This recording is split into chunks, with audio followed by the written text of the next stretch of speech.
Uno, dos, tres, cuatro.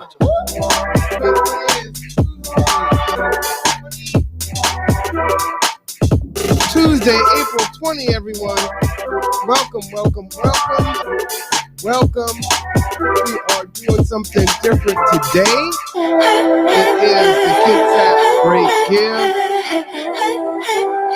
As I said before, we're going to be here all day long. We got a whole different setup. Now, as you know, I've got a guest today that will be with us in a little while, Drayton Jackson. We're going to have a good time, and we're going to take this thing into the next day. So, I am Marwan Cameron. I'm also the executive director of Gather Together, Grow Together. We have Drayton Jackson from Foundation for Homelessness and Poverty Management, founder. And so we are going to go ahead and do a tag team joint effort today. Our plan is to have a lot of fun. Shout out a lot of organizations that are doing great work here in Kitsap County. As you can see, I've transitioned to the couch because to do this for 12 hours is going to be quite the undertaking. I got my vegetables, got my fruit. I'm ready to go for that sustainability because we're going for the long one. So hopefully, folks have already been donating. Taking a look at some of the numbers already, if I can share some of these things with you. Let's see. It looks like there's already $916,000 that have been donated. So we're already up to $1 million, very close to. Hopefully they'll hit that before 1 p.m. at the rate this is going. Again, there are 354, if I'm not mistaken, different organizations, as I was saying to you last night when I came to you. Again, everyone has their flyer, but now you can just go ahead and donate right online. It's kind of cool to see the little flyer and see all the great work that's happening here in Kitsap County. Pretty phenomenal. And as I said, yes, 354 different organizations all here doing the work in Kitsap County.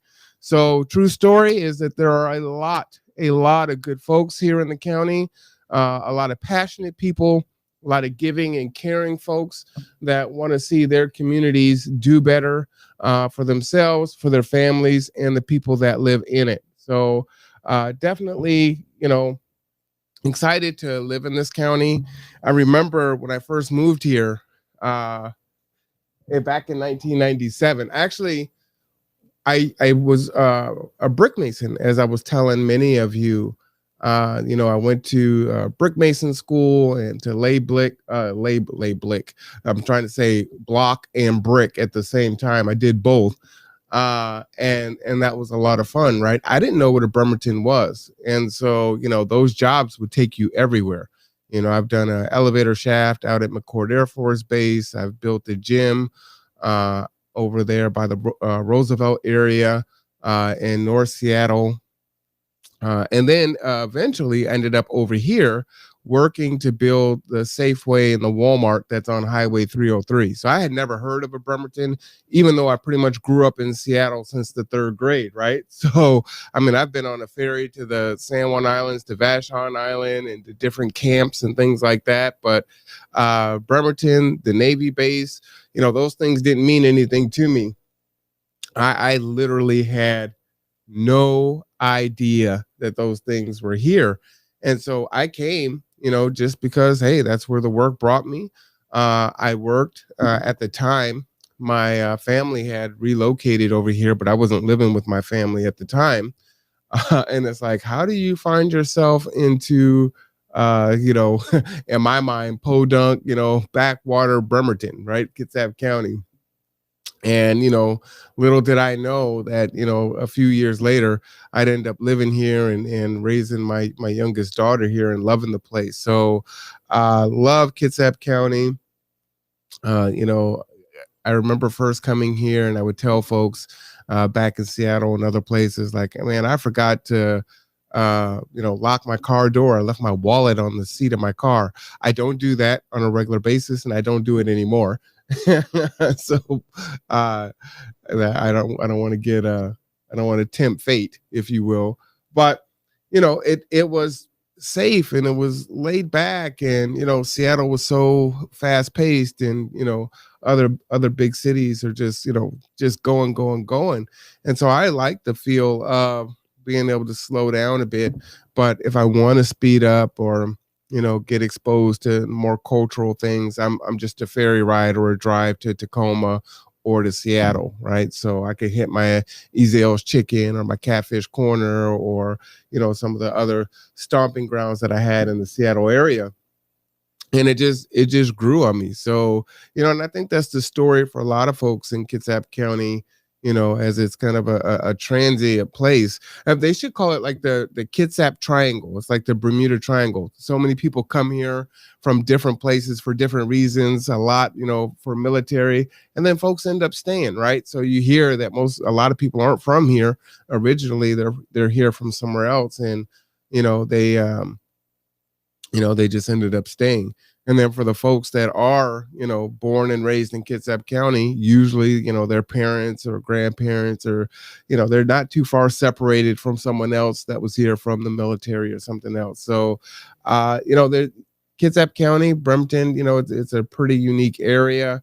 It's spread out. It just has a really different feel. And so when I thought about, doing, community service work and social work and things of that nature, I did first start, doing those things in Seattle, right? So I used to be part of the Casey Foundation. As some of you know, I was a foster child. And so being kind of alumnus of the foster care system, there are a lot of issues in the foster care system.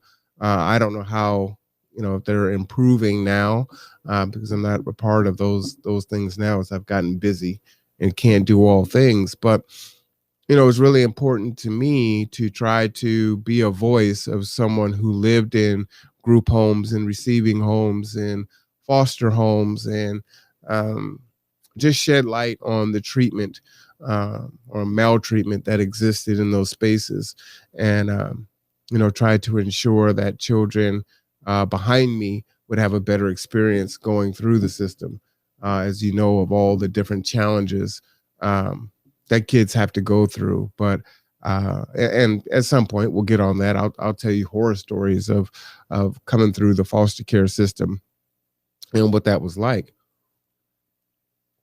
But eventually, I'm here, I'm getting more involved.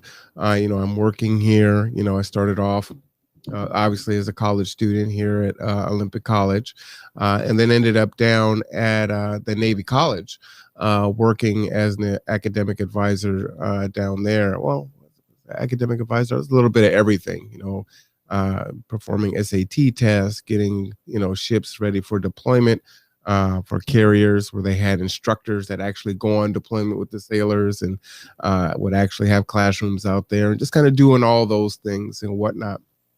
And so, that was kind of how I really got into providing service to people in this community here. And I haven't looked back, right? So you go from the Navy College office to Olympic College to starting your own nonprofit, to working for the Navy again, and continuously growing your nonprofit. So I'm definitely a lifer. I've been doing social service work here in the county since 2006. Man, that's a long time. That's a long time. Yeah, I've been doing service work since 06. So yeah, that's it. That's what it's all about now. It's about Kitsap County. This is my county. So I love it, want to take care of it, want to see it thrive and grow. And my daughter lives here. So even from a selfish standpoint, you could say, hey, I want to make this place better, if not for myself, but for my child. And then, through that, other people benefit by that. But it's so much bigger than Layla, as when I started, Layla wasn't born. So, there was that. So, yeah, so it's fantastic. But again, today is all about the Kitsap Great Give. We will have folks that will come on and have conversations with us throughout the day. So that's going to be a lot of fun and very interesting. So we look forward to that. As you know, the work still goes on. It's a Tuesday, so my partner for today, Drayton's seat is empty right now because he's actually in a Zoom meeting, but he will be joining us shortly. At some point, I will dip out and go to a Zoom meeting and then come back in because work still needs to be done, right? So hopefully you can hang in with us, type things in the chat, send us a shout out your organizations that you love, the ones that you plan on supporting, or the ones that you would like to support if you could support. I think that's important too. If anyone wants to come on to our broadcast, I will send you the link.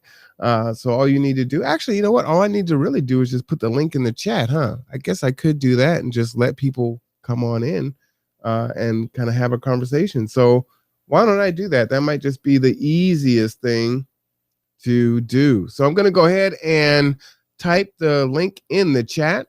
And if you want to call in, come on in. I'll also tell you that we are going to have a few scheduled interviews. So at 12 o'clock, we have an interview. I believe we're going to have another one at 2:30. So at that point in time, we won't take anyone in because it'll be kind of a one-on-one for those people.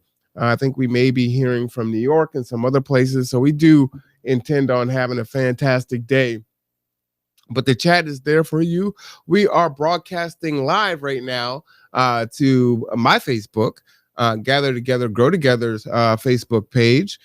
We are also broadcasting to YouTube Live, our Twitch channel, and also to LinkedIn. So again, you guys can reach out to us pretty much anywhere and say what's up. Say how you doing.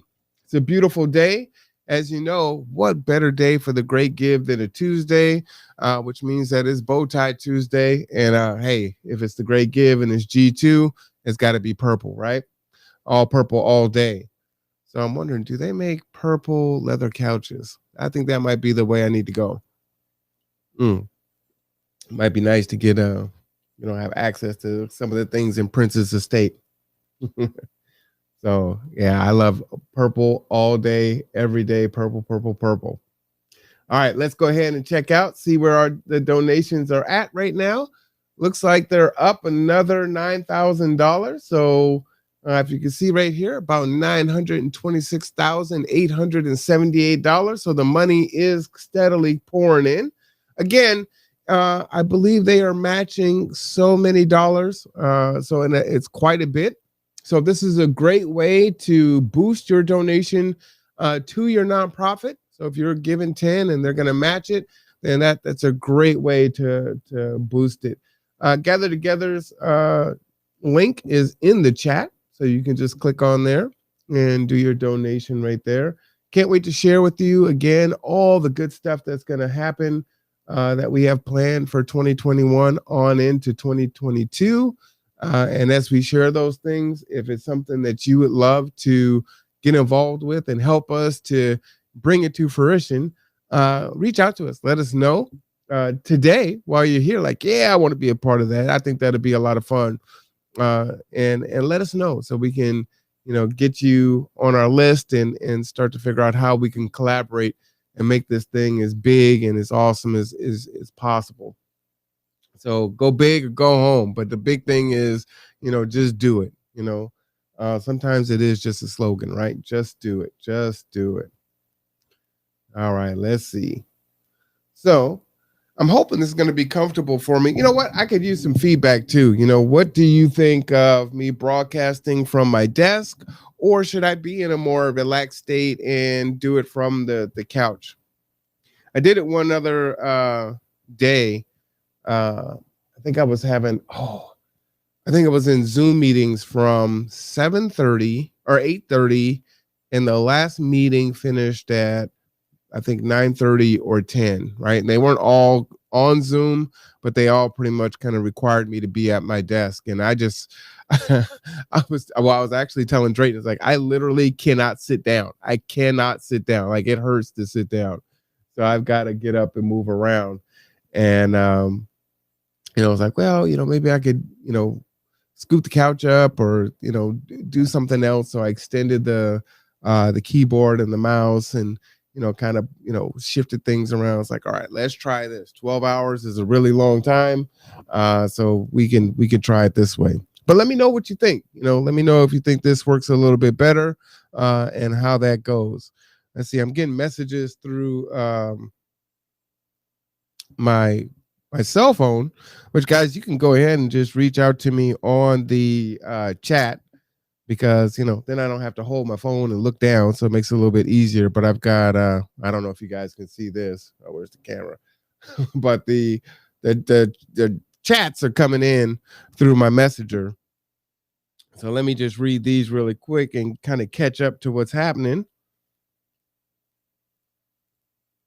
As soon as I get off, I'm gonna call. Okay, looks like it's a group text. Don't call me. You better call Tyrone. Call him. All right, let's see. Interview 2 works for you. We're gonna go until later today. Might have to reschedule. Online work. I'm not so much.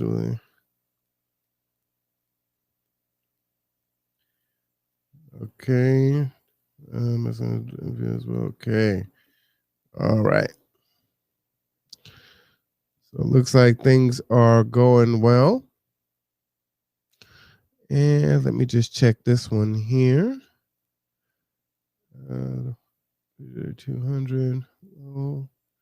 All right. So quite a bit. All right. So we got a lot going on today. Like I said, it's wonderful. Great day. I even thought about setting this up outside, but I figured that might be, going a little too far. I can have a tendency to take a good idea and blow it way out of proportion. Like, oh, well, let's sit on the couch. Well, light in the sun. How's that? So, I'm that guy. We can always do it bigger. We can always try to do it bigger for sure. So it could be pretty crazy. So, I wonder if I should link some folks in here and just kind of shoot out to them. Let them know what's happening. Because I didn't pre-advertise this. We did a little video last night late before we went. And so now it's time to, now that we're actually going, like, all right, so what can we do? What can we do? How should we do? All right, so it looks like, oh, maybe I should share this with you guys too, so you guys can see what I'm looking at. Go ahead and put that on up there. You gonna let me do it? All right. And the thing is I have, 4 monitors that I work from, and they're kind of set up in a square, right? But when you switch monitors and now my main television is a monitor, and then I switched an input to a different monitor because everything shifted. Now you've got to go up and down and around. It's like really weird trying to get your mouse to go to the next screen. So it's pretty crazy. But kind of looking at and seeing what's going on in the world right now, one of our folks that we're working on getting on the podcast today, I think the text was saying that she's at work now. So we are trying to coordinate that, is Miss Venus. And she is running for, what is that, Miss Kitsap? So we may hear from her later on today. So that should be interesting. I never heard of Miss Kitsap, so it'll be interesting to learn what that is, what it's about, and what she's up to. If anyone else wants to come on and shoot out their organization, talk about what they do, more than happy to have you come on and talk about your organization. Kind of part of the point of today. Let's see here. All right, so there she goes. outside of God's Broken Home University. So that looks like, I think that might be Bailey and his son. Kind of hard to see. My computer monitor is about 12 feet away from my face. And so even with my glasses on, I can't really see anything. So I think that's who that is. But that is Venus there. All right. Let's see where our money is right now. $932,000, or $932,702, which is fantastic. That is huge, man. The event ends in a little less than 12 hours, so you've got plenty of time to donate. Do donate, as I was saying before. If I click that into there. As I was saying before, there are so many different organizations that you can donate to, 354 to be exact. I believe minimum donation is $10.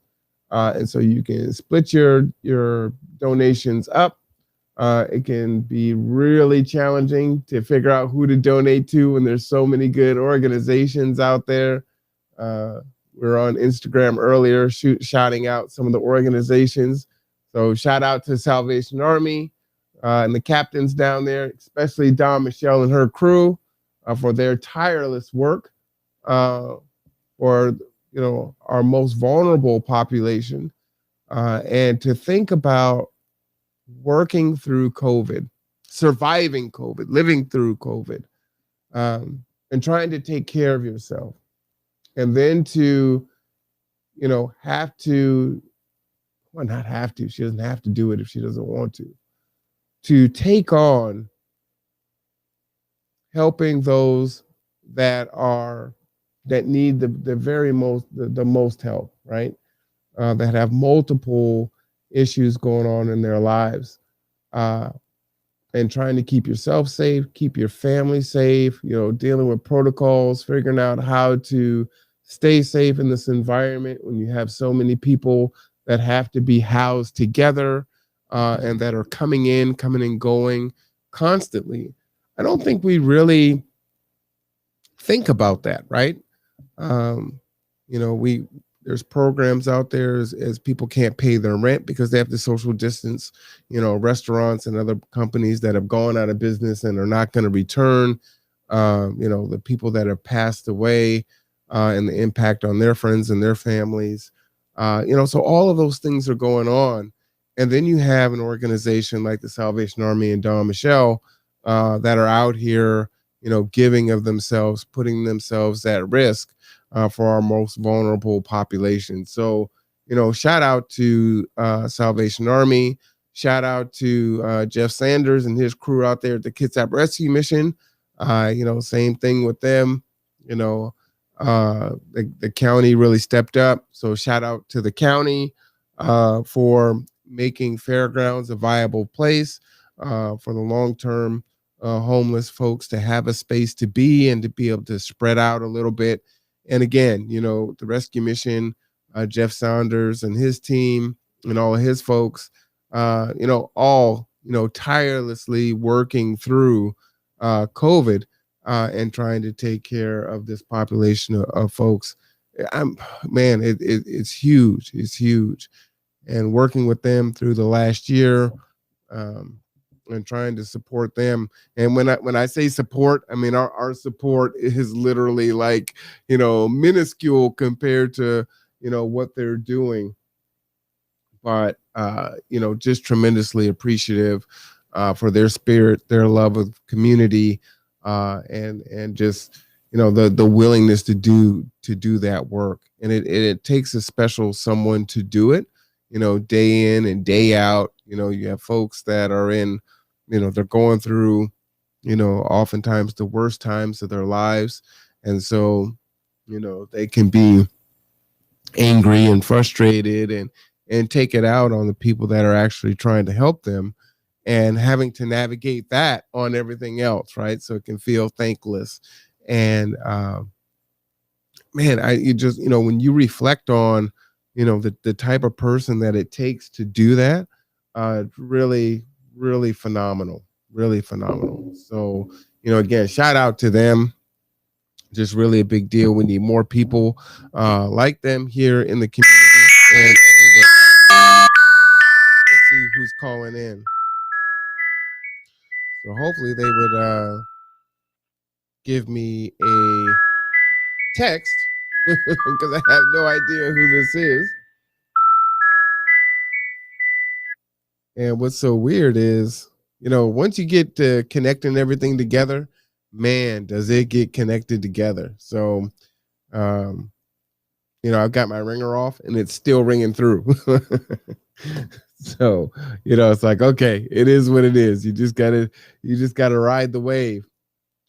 While I'm sending shots out, I do want to shout out my team, gather together, grow together.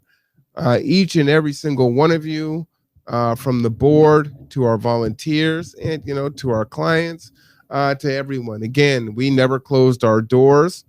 And, the risk that, Salvation Army and the rescue mission were undertaking, we were doing some of the same things, right? So our transportation program did not cease. Matter of fact, we saw our ridership increase during COVID. Our food program, we were already providing meals every once a week, and we were able to continue to do that during COVID and, participate in eviction assistance programming. We have new program that's out there now that I'll talk about later, but I really do want to spend some time and talk about these folks and really, say thank you to them on behalf of myself and the community. So, gather together, grow together. That name came about. We had a naming party, and it was at Robin Stephanie's house, and we had a big kind of potluck buffet. I won't call it a potluck because Stephanie pretty much made all the food. So, but kind of a buffet, and it was to come up with the name. And during that time, I was having ongoing conversations with my father, and I'm so thankful for the time that I've had with my dad. For those of you that know Reverend Winthrop Cameron here in the community, and it's so honored to hear people talk about him or reflect about him. I had a story where I was with Layla and we were at the park, and someone came up to me and asked me, was Reverend Cameron my dad? No, I wasn't at the park. I was at the college. I was at the park, but this person was a student. And so I said yes. And she said, well, your dad was my principal at Armin Jar, and now you're my teacher, right? And so she hadn't made the connection. I mean, we both have the same last name, but I typically will tell stories, in class to try to make it tangible for my students. And so it's like, wow, so my dad was your principal, and now I'm teaching you at the college level. And so it was just great to, hear that story and kind of, see the legacy of, educating and trying to help the community in the ways in which that we did. So in any small ways that I can emulate my dad and be given any kind of a comparison to him is truly an honor. Truly an honor. So just really special. But anyway, my father and I we would talk, 3-4 times a week. And, like, Dad, I'm trying to start this nonprofit and, trying to get his thoughts and, his advice on things. For those of you that may not know, he opened up the African American Academy in Seattle decades back now. And so he has experiences opening up, new ventures, right? In that undertaking. And, coming up with a name was a big one. And so it was actually my father that ended up coming up with the name. And as we had our buffet and went through, scores of names for the company, we ultimately settled on Gather Together, Grow Together. And I couldn't think of a better name. I mean, it's a long one for sure. And so, people call it G2, people call it G2G2. Salvation Army is really good for that, G2G2. But gather together, grow together. And I was having a conversation with someone yesterday about really what the name, what's the purpose, why that name. And the whole point is we're at all different stages in our lives.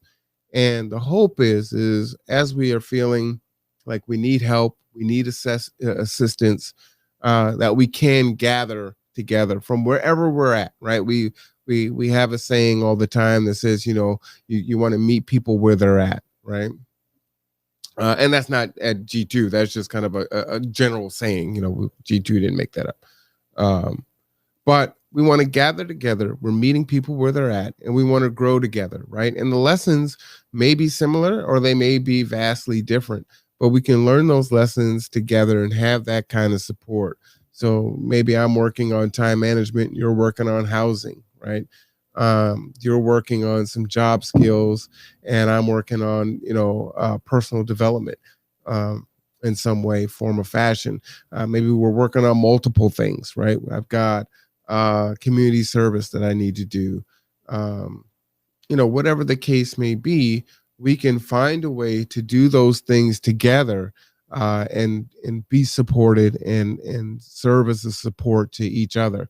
So that's really what's behind the name in Gather Together, Grow Together, and how it came about.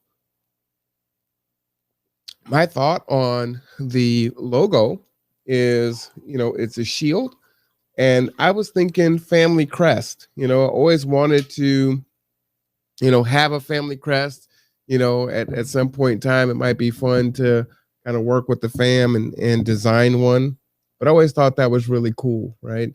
And so a shield is out there for protection, and we are trying to together be strong and to protect each other, and navigate through the world.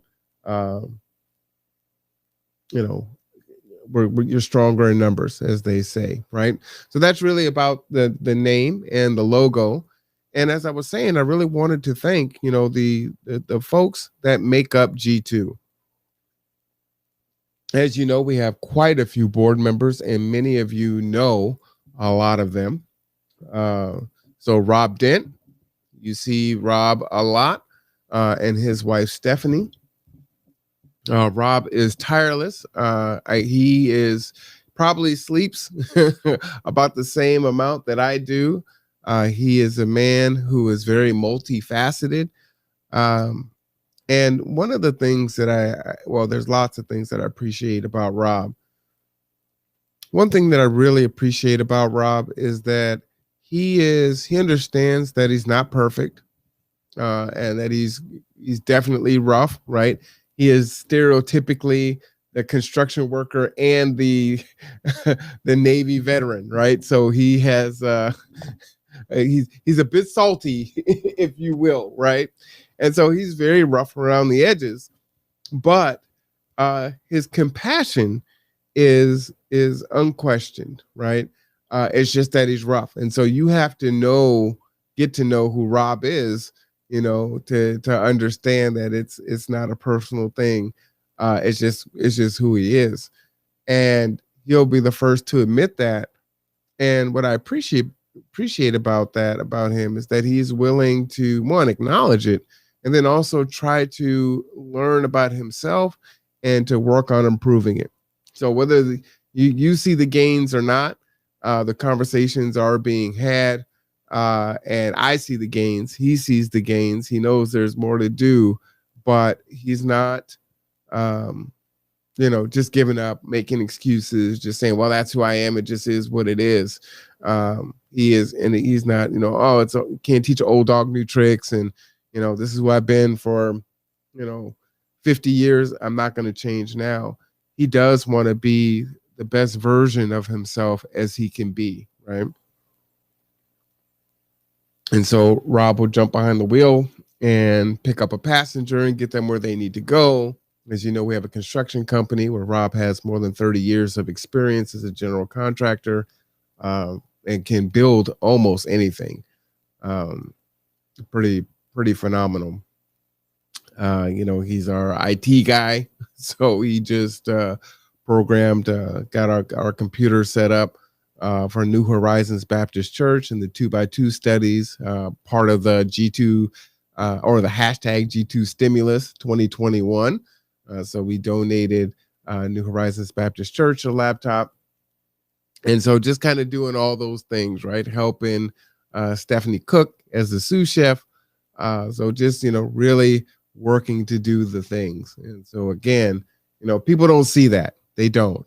And, they can see the rough exterior of Rob, but he truly does have a heart of gold. And not only is well intentioned and means well, but actually, produces results, right? And so I want to say thank you to Rob first. And Stephanie, his wife, Stephanie Dent.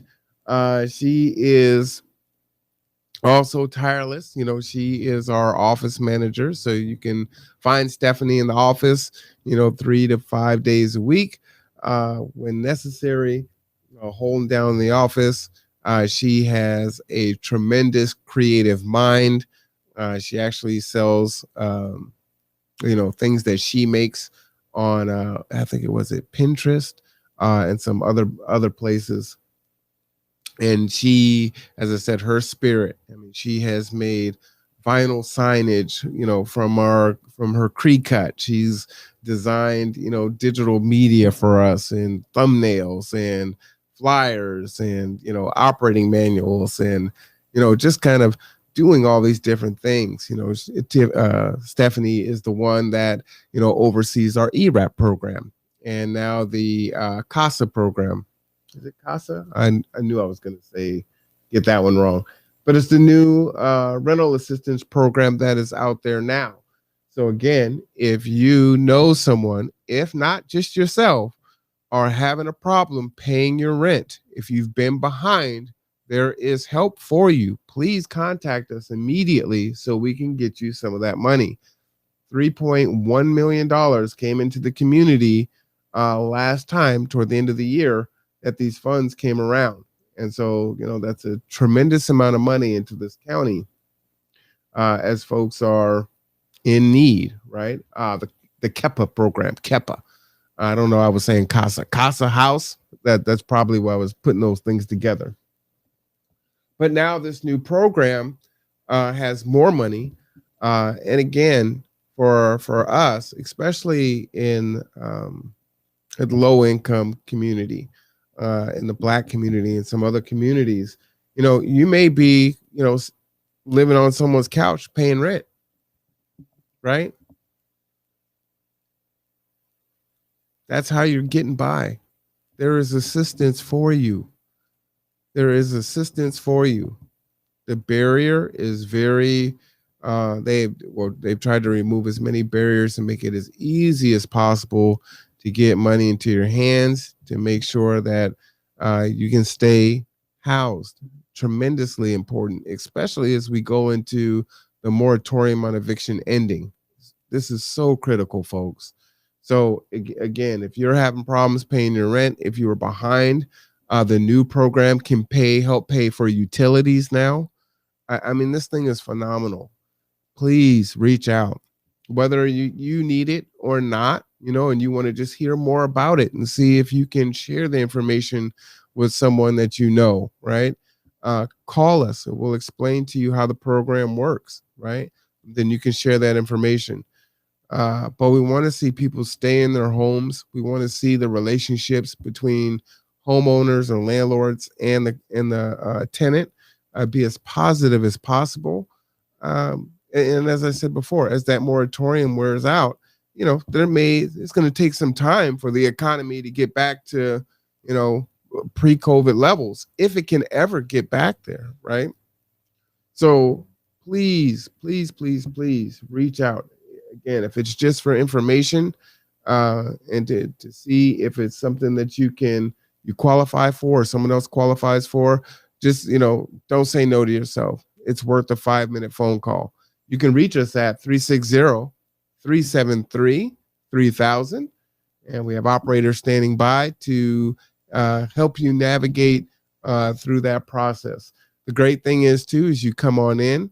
We are providing free transportation for the housing assistance program, or for the rental assistance program. So we'll pick you up, we'll bring you down to the office, help you fill out your paperwork, make sure all your I's are dotted, all your T's are crossed, and get your paperwork submitted, right?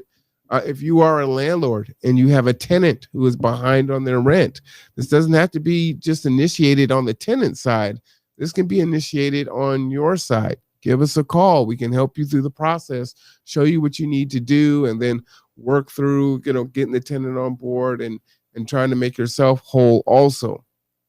As a former homeowner, that is typically our biggest asset. And if we're using that, as our, hey, this is what makes ends meet for us. That this is what allows us to survive. This is our nest egg that we plan on, living off of, right? And without this, we wouldn't be able to make it. And so that is the plight of a lot of homeowners as they go through COVID. So, this is just not a program that is like, hey, look, this is just helping tenants. They don't really care about the landlords. They do care about the landlords also. So again, doesn't matter what side of the fence you're on. It doesn't even matter if you're even in the yard, because it's not applicable to you, because you can pay your rent or you pay your mortgage, you have no tenants, and everything is fine. I'm sure you could probably come up with a friend, a family member that is struggling, that maybe lost their job, having a hard time making ends meet, had to go in and move in with someone else. So your adult kid is staying in the house with you, and it's like, all right, you got to give us $500 a month to help us handle these bills and the influx of you being here. And often with the adult kids might have kids and significant others. So this is what it is. You give us $700 a month, where typically it would cost you $2,000, and you go ahead and save the rest of that and build back up. And so if you can't do that because of COVID and the loss of jobs or the loss of hours and needing to be safe and having to take yourself out of a space of work, whatever the case may be, and this is just can be really viable for you. So I implore you, please, that would be my plea to you, is don't say no to yourself. And as I said, we'll pick you up, we'll bring you down, we'll go over the paperwork with you, and help navigate you through the process. There's nothing worse than feeling like you're alone. It's you listen to the stories of people who once the vaccine came up, and it's like, okay, so this is what we need to do. You need to jump on this computer and navigate through all these screens and sign up. And we saw all the stories in the news on how difficult that was. Well, now you're putting in those same challenges with unemployment. You're putting in those same challenges with rental assistance and everything else, right? It's very frustrating. And you're already dealing with such a high level of stress already. Being able to maintain your residence is a huge one. I really cannot, I can't oversell that. I really can't. And I'm so surprised to see how many people didn't take advantage of the program that may have been eligible. There were people that came into us, and we went over the program with them, and some folks were like, well, I don't know how it's going to affect my taxes, so I'm not sure. It's like kind of amazing, but man, if there's a way that it's going to help you to stay in your apartment or your house, again, as that moratorium on evictions wear off, and we know that there are some landlords that are still finding unique ways to evict people during this time. But this whole thing is kind of set to pit each other against each other, even if it's unintentional. Those are the consequences that have kind of come from it, right? And now the cart is too far from the train station to turn around and fix the situation, right? I think it would have just been best just to freeze, everything from the bank level, right? The banks got bailed out, and it's like, all right, y'all got bailed out. Now y'all are going to help bail out the American people, and so right now, there's no rent, but there's also no mortgage, and there's no fees, and there's no interest accruing, and everything's just compounding. We're just gonna freeze in time, right? And I felt like, I mean, there's no perfect answer. Obviously, that would come with some of its own challenges, but I think that that would have impacted more people in a positive way than what we see now, right? And during pandemics and civil unrest and all the things that we're going through, the last thing we need is just to kind of add those things to fuel, uh, you know, uh, what is already a very stressful time, right? So yes, please, please, please, please reach out. And that is free transportation for both the vaccine and KEPA appointments. So there is a huge event that you'll hear us talk about over and over again, May 1st at the Marvin Williams Center. If you need transportation, we are providing free transportation to you and your family. So we will pick you up. We'll get you to the Marvin Williams Center so you can get your vaccine. And then we will get you back to your location at no charge. Okay. And one of the other things too is there will be no one else in the van with you aside from your driver. And so oftentimes it's like, hey, there's these programs, everybody mask up and then get into this tight vehicle and then let's go down. And so from an equitable standpoint, right, we know that some of our Black and brown communities are not vaccinated at the same rates as our other communities, our AAPI or our white brothers and sisters are being vaccinated at a higher percentage rate. And then from a class issue, you know, folks that can afford a vehicle can drive themselves to an appointment, get the vaccine, they're by themselves in the car or with their loved one that's inside their unit. You know, that's fine, right? They can do that. But then for, you know, other folks, you know, that don't have transportation or need to get on public transportation with a bunch of other people, I want to stay safe, right? I'm trying to social distance. I'm trying to, you know, reduce my exposure to a lot of folks. And so in some ways, it kind of seems a little, is it ironic that it's like, hey, you're going to get a ride to get this vaccine, or you got to get this vaccine, but you have to put yourself at more risk on your way down to get the vaccine that's supposed to help you to not get the COVID, right? They're like, huh? So again, you know, we are providing free transportation for that. Please reach out to us. We have a number of folks. Also really proud to say, shout out to Diana. We have a new driver who is also a fluent Spanish speaker. So we're excited about that. And I think we're bringing on another driver who is also fluent in Spanish. So we're really excited about those two new additions to G2. As I was telling someone before, it might have been Carl from United Way. Shout out to Carl, United Way. And I was sharing, you know, we have our mission, we're gonna do what we do, right? The 4 or 5 things that is kind of the core of what G2 is and how we do it. And so the first job is just to start helping folks, right? In the way that we do. Hey, we're gonna provide rides, we're gonna provide food, we're gonna do this, we're gonna do that. And then at some point as you grow, you know, you've got to be cognizant of, oh, well, you know what? We want to serve everybody, right? Because that's who we are. But in serving everyone, there are challenges and barriers, right? We need a vehicle, wheelchair accessible van so that we can transport our clients that have that need, right? And we have quite a few clients that unfortunately we're not able to serve because they're unable to ambulate, right? And they have places that they need to get to, you know, even more so than a lot of other folks.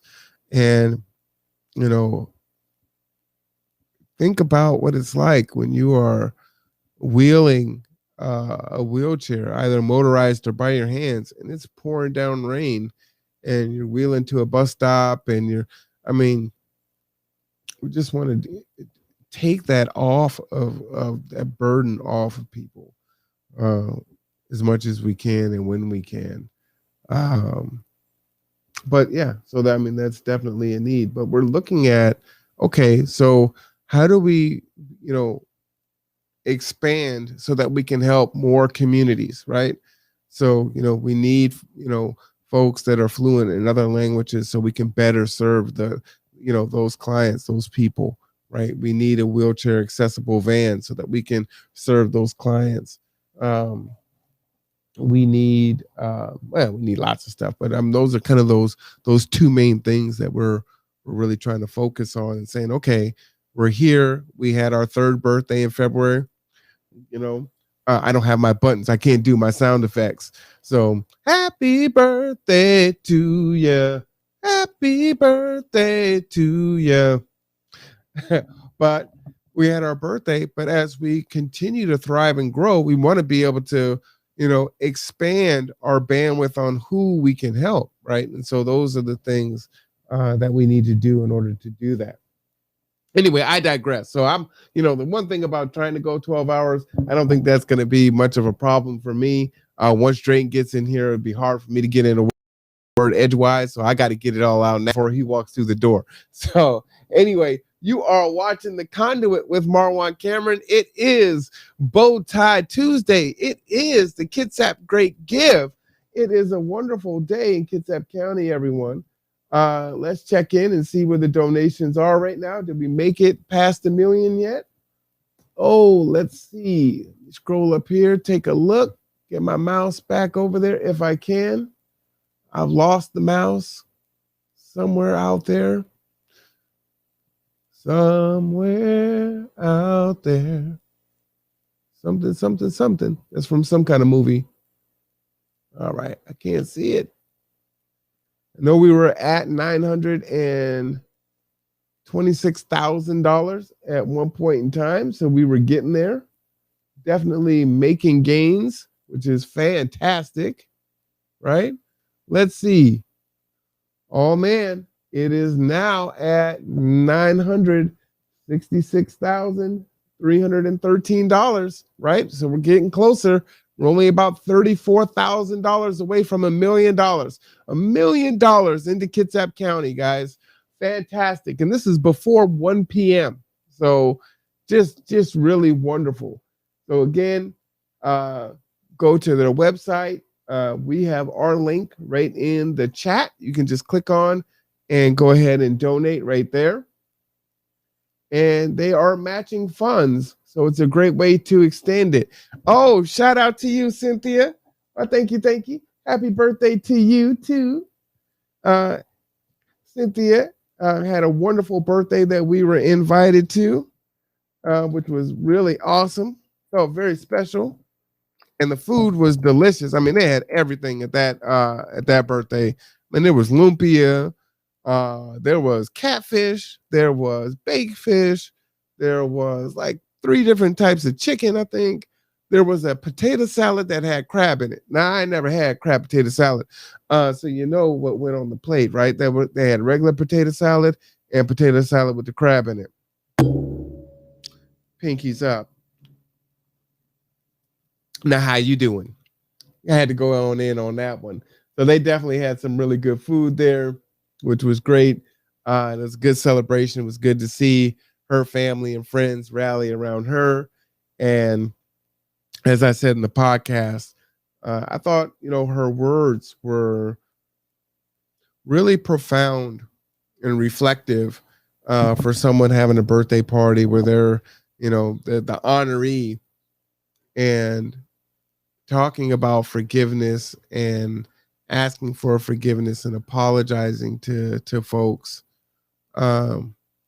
I can't wait to talk to Cynthia and find out what was behind that, aside from the obvious, right? Wanting to, heal yourself and heal the people around you, and just be better, just be better, not carry that stuff with you. The world is already hard and we carry so many things that we don't have to carry,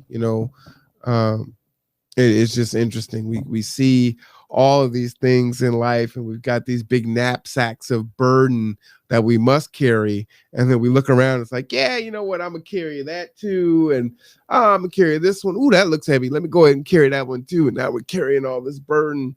And it's like, put down some of those burdens. Some of those things are not yours to carry. Let it go, right? You got enough burdens already. Not going to be burden free. You're going to have to carry something. but lighten your load. And I think that's what Cynthia was doing and encouraging others to do. And so, in a lot of ways, people were there to celebrate her, but she's the one that ended up giving the gift, you know? So just really powerful and thankful to be a part of that. Um, I consider myself a lifelong learner, and learning can take place anywhere if you're open and receptive to learning. And it really, that was really profound. That was really profound. So thank you for that, Cynthia. I hope you had a good birthday, a great birthday month. Like Shaylin, she celebrates for the whole month, I believe. She's not just taking the day. I'm hoping your month is great, and I hope that you continue to be blessed as you bless others, for sure. But like I said, I digress. I was in the middle of thanking Stephanie for all that she does as a board member for G2. So as I said before, she's the office manager. She's creating, flyers and other things.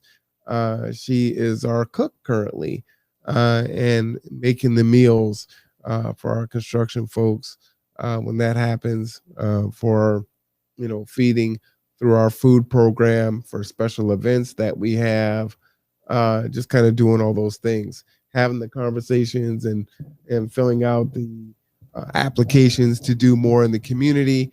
Stephanie is doing all those things, and she's also giving and sacrificing of her family, so when she's doing those things, when she's done, she wants to look and see, her husband and her kid by her side, as most families do. But many times, the husband's gone, Rob's gone, he's doing something for G2, right? And so want to thank her for that too, because that's tremendously important. And then of course, shout out to their son Monkey. He has come and continues to grow, and so it's good to see that, and watch him come through and graduate high school and have to deal with the pandemic, come out and work and learn skills on the job site, help out at concessions, which is really, really big. By the way, the Sounders won 4-0. Fantastic game. It was the first game of the season. Definitely consider joining us and going to the next Sounders game. We will be going twice in May. And then, of course, you can work all your bugs out for Seahawks season because it's coming. Seahawks. I am a Buffalo Bills fan, though. So just to be clear. But yeah, so thank you to the Dent family. Then we have Shaylin, and many of you know Shaylin Houston, and she definitely is a huge pillar in this community. And when I asked Shaylin to join the board for G2, what I saw in Shaylin was many things, right? And with Shaylin, she is how am I going to phrase this? She is passionate. And, sometimes they will say, well, it's a dog whistle to call a black woman passionate, right? Or someone passionate. I mean, you can use it in a negative, but I don't mean it in a pejorative way. She's passionate, and she's gone through so many different things in her life, and her daughter, Anderson. But she would tell you that she's a sociologist, right? And so she loves to study people, and for her, that's really important because it helps her to navigate the world, right? And she knows that there are problems with inequities and racism and, how women are treated in different spaces. And she is a fearless advocate for that. And that's what I mean by passionate, right? And passion for her isn't just this is how I feel, so I'm just telling you that this is how I feel. It's wrong. It's this, is that, this, that, right? She has the educational piece with it, right? She's investigated. It's just not, and I'm not saying that this is wrong, but a lot of times we've got our opinion, we have our thought, and it's put out there, but we haven't really investigated or dug or done any research or any learning, and that is just the total opposite of what Shaylin is and what she does, right? So she's very introspective, but she's also very researched, and so she's able to give input that is nuanced, and so I appreciate that from her. And so, no power. For me, that was a really big deal to have her on the board. She also is a community leader. She is in. I'm sorry about the phone ringing, folks. Actually, I should get my smartwatch and then I can silence it.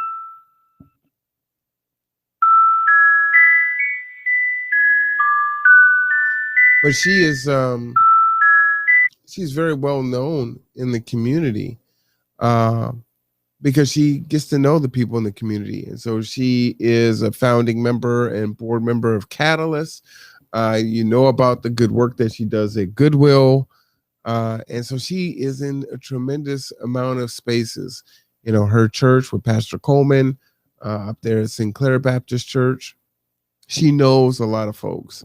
And, another powerful thing about Shaylin is she works with a lot of different people too, right? So she doesn't, Sinclair's my church, but I got folks I love at Mount Zion, at New Horizons Baptist Church, and over here at Emmanuel and everywhere else. And she is beloved, every color. Let me see who this is. Hello? Hello? No, can I give you the phone number that will get you there?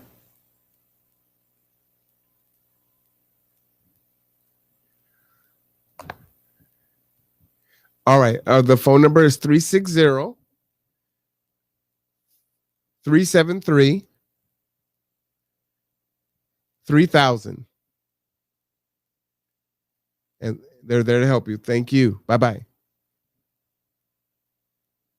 What's interesting is we changed our our phone number a couple years ago.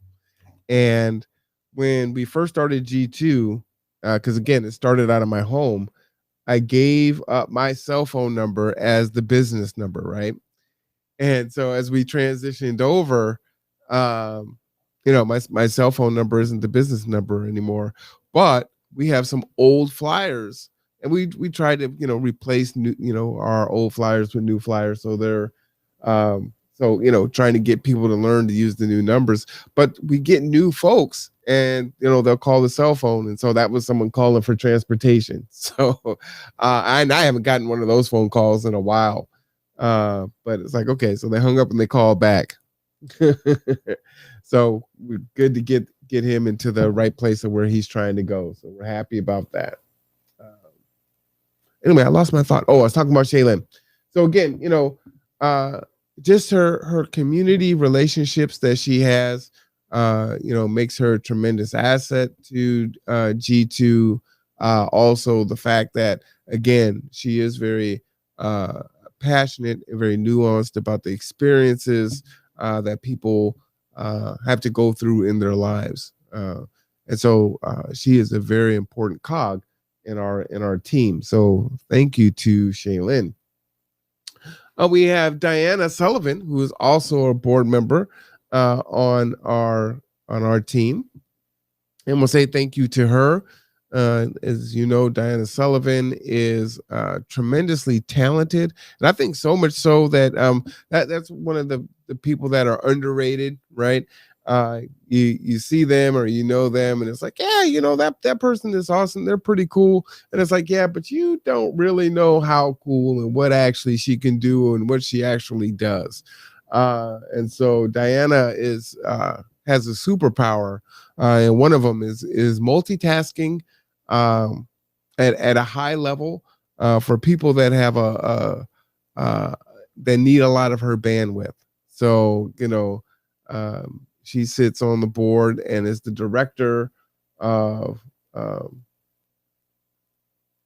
I always the name always forgives me, so it's going to take a while before I memorize it. So, forgive me on that. It is what it is until I got it down. But for the Foundation for Homeless and Poverty Management, she's the director of that program. She is also like the second command over there at OC for their communications department, and they have revamped that entire campus with waypoints and making navigation easier, numbering buildings, just doing a tremendous amount of work, right?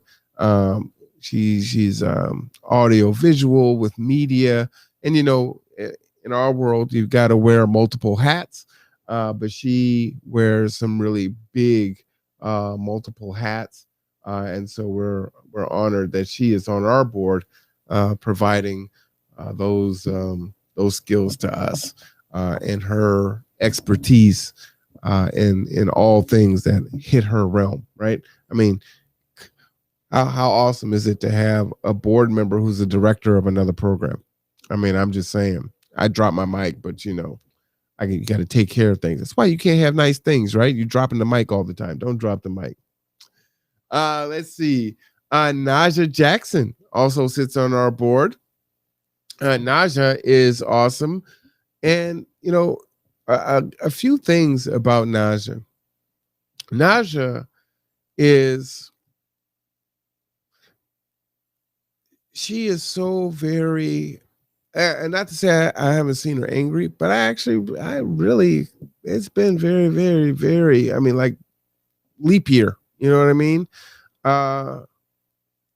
She has a way of kind of bringing some calm in stressful situations, right? Concessions can be really stressful. I mean, things happen, stuff goes on, but she's very, she's soft spoken, but still is able to say what she's feeling, what she needs, what's going on, right? And then process through whatever the scenario is. So she is a tremendous role model in that way, and modeling behavior that would be more conducive to working through stressful times.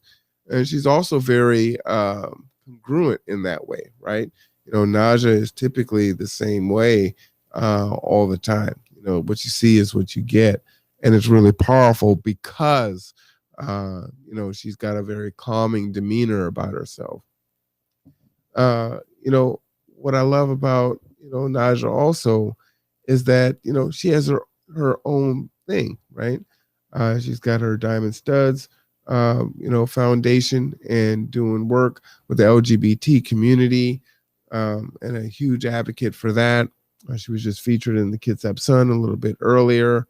And so, being able to advocate in those arenas is important, for us, right? And so her spirit, her ideas, and all the things that she brings to us is tremendous. I want to say thank you to her. We have, who should I go for next? We can talk about Raymond. We have Raymond, who is one of our board members, right? And so Raymond came to us, over a year now, right? And his story is on our website, www.gtwogtwo.org. And, Raymond came from Connecticut. He was homeless, came here and decided to start over. He did come here for a woman, but he decided to start over, right?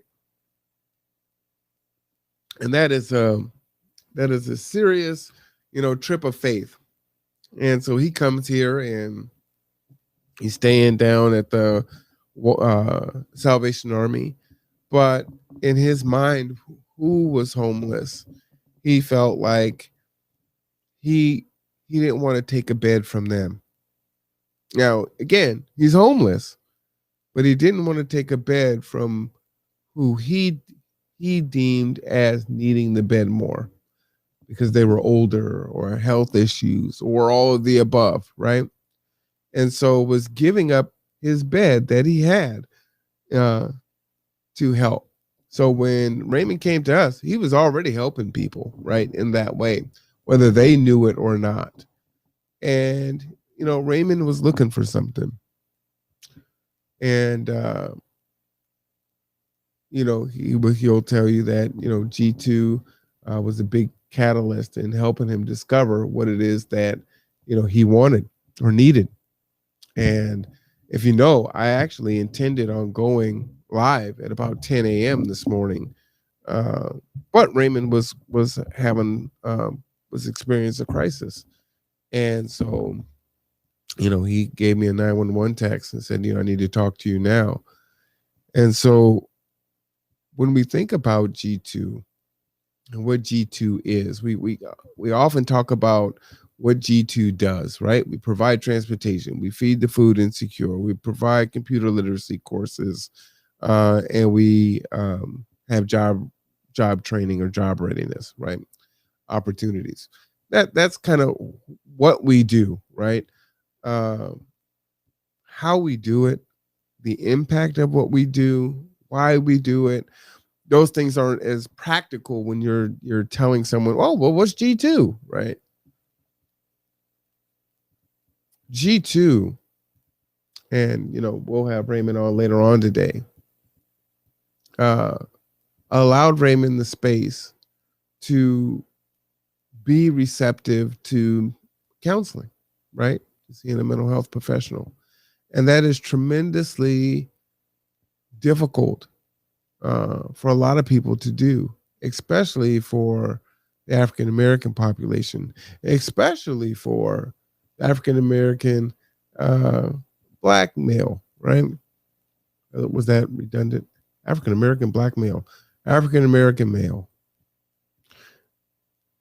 That's difficult. That's tough, especially if you have been raised in a hardened, way, and anything like that is a weakness, right? You cannot show weakness at all.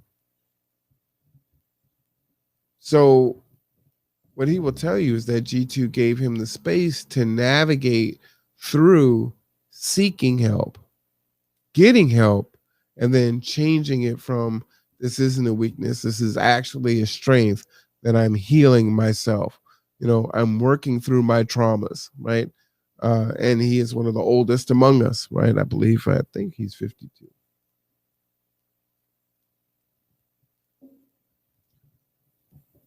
That's huge. That's huge. Again, to embark on that at such a, late age, right? A lot of people are like, no, I am who I am. It just is what it is. I'm not going to change. I can't change. It's not going to work, right? Kind of have defeatist attitudes, whatever the case may be, self-sabotaging. It could be a whole lot of different things that are going on behind the scenes. But he wanted it more than he didn't want it. He was ready to let go and just try something else, right? The other things that I've been trying haven't been working. Okay, I'm going to go ahead and give it a go.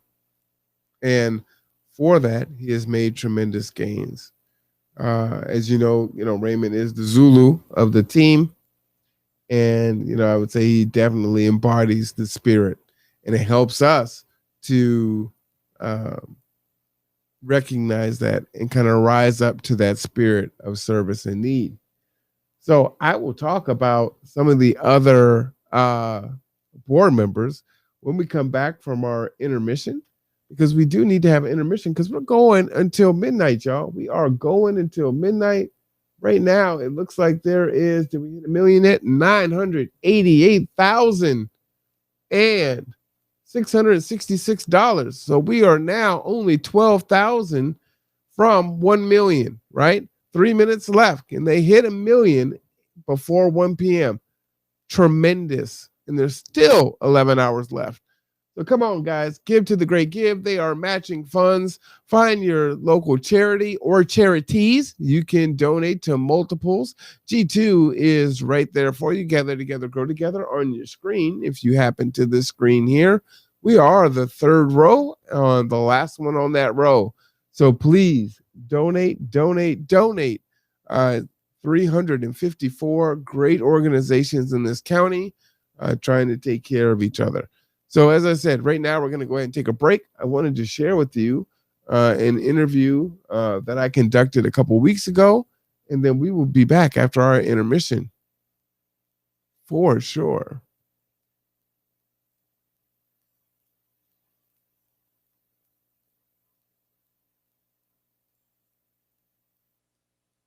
All right.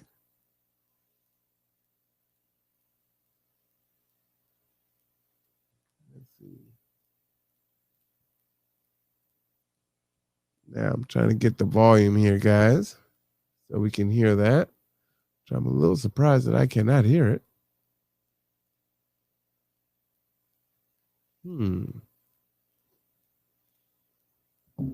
If anyone can just type in the chat, let me know if you can hear that. That'd be great. But I was able to hear it earlier when I set this thing up. So I don't know why I don't hear it. It's kind of weird.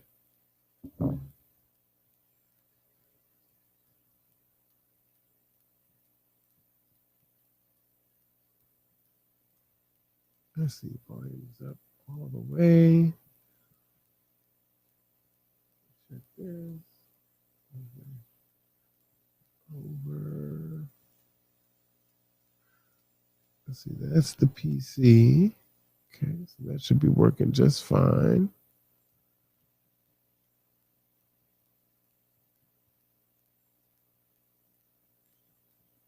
All right, let's see what's going on with you.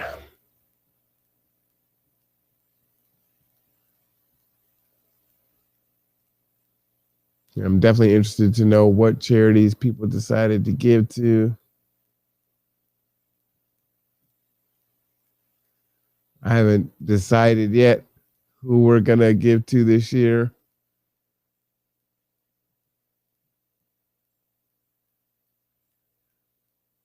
There's so many good ones. It's definitely going to be a challenge trying to come up with, who to select for sure.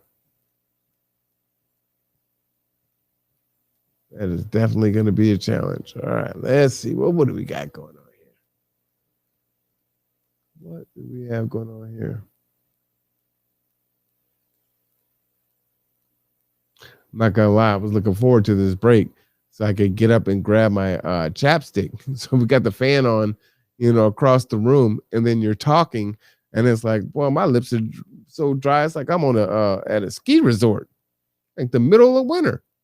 I don't know what's going on, but it ain't right. I'm just saying it ain't right. It's got to get fixed. Someone got to do something about that. Better call Tyrone. Call him. All right, let's see what's going on there.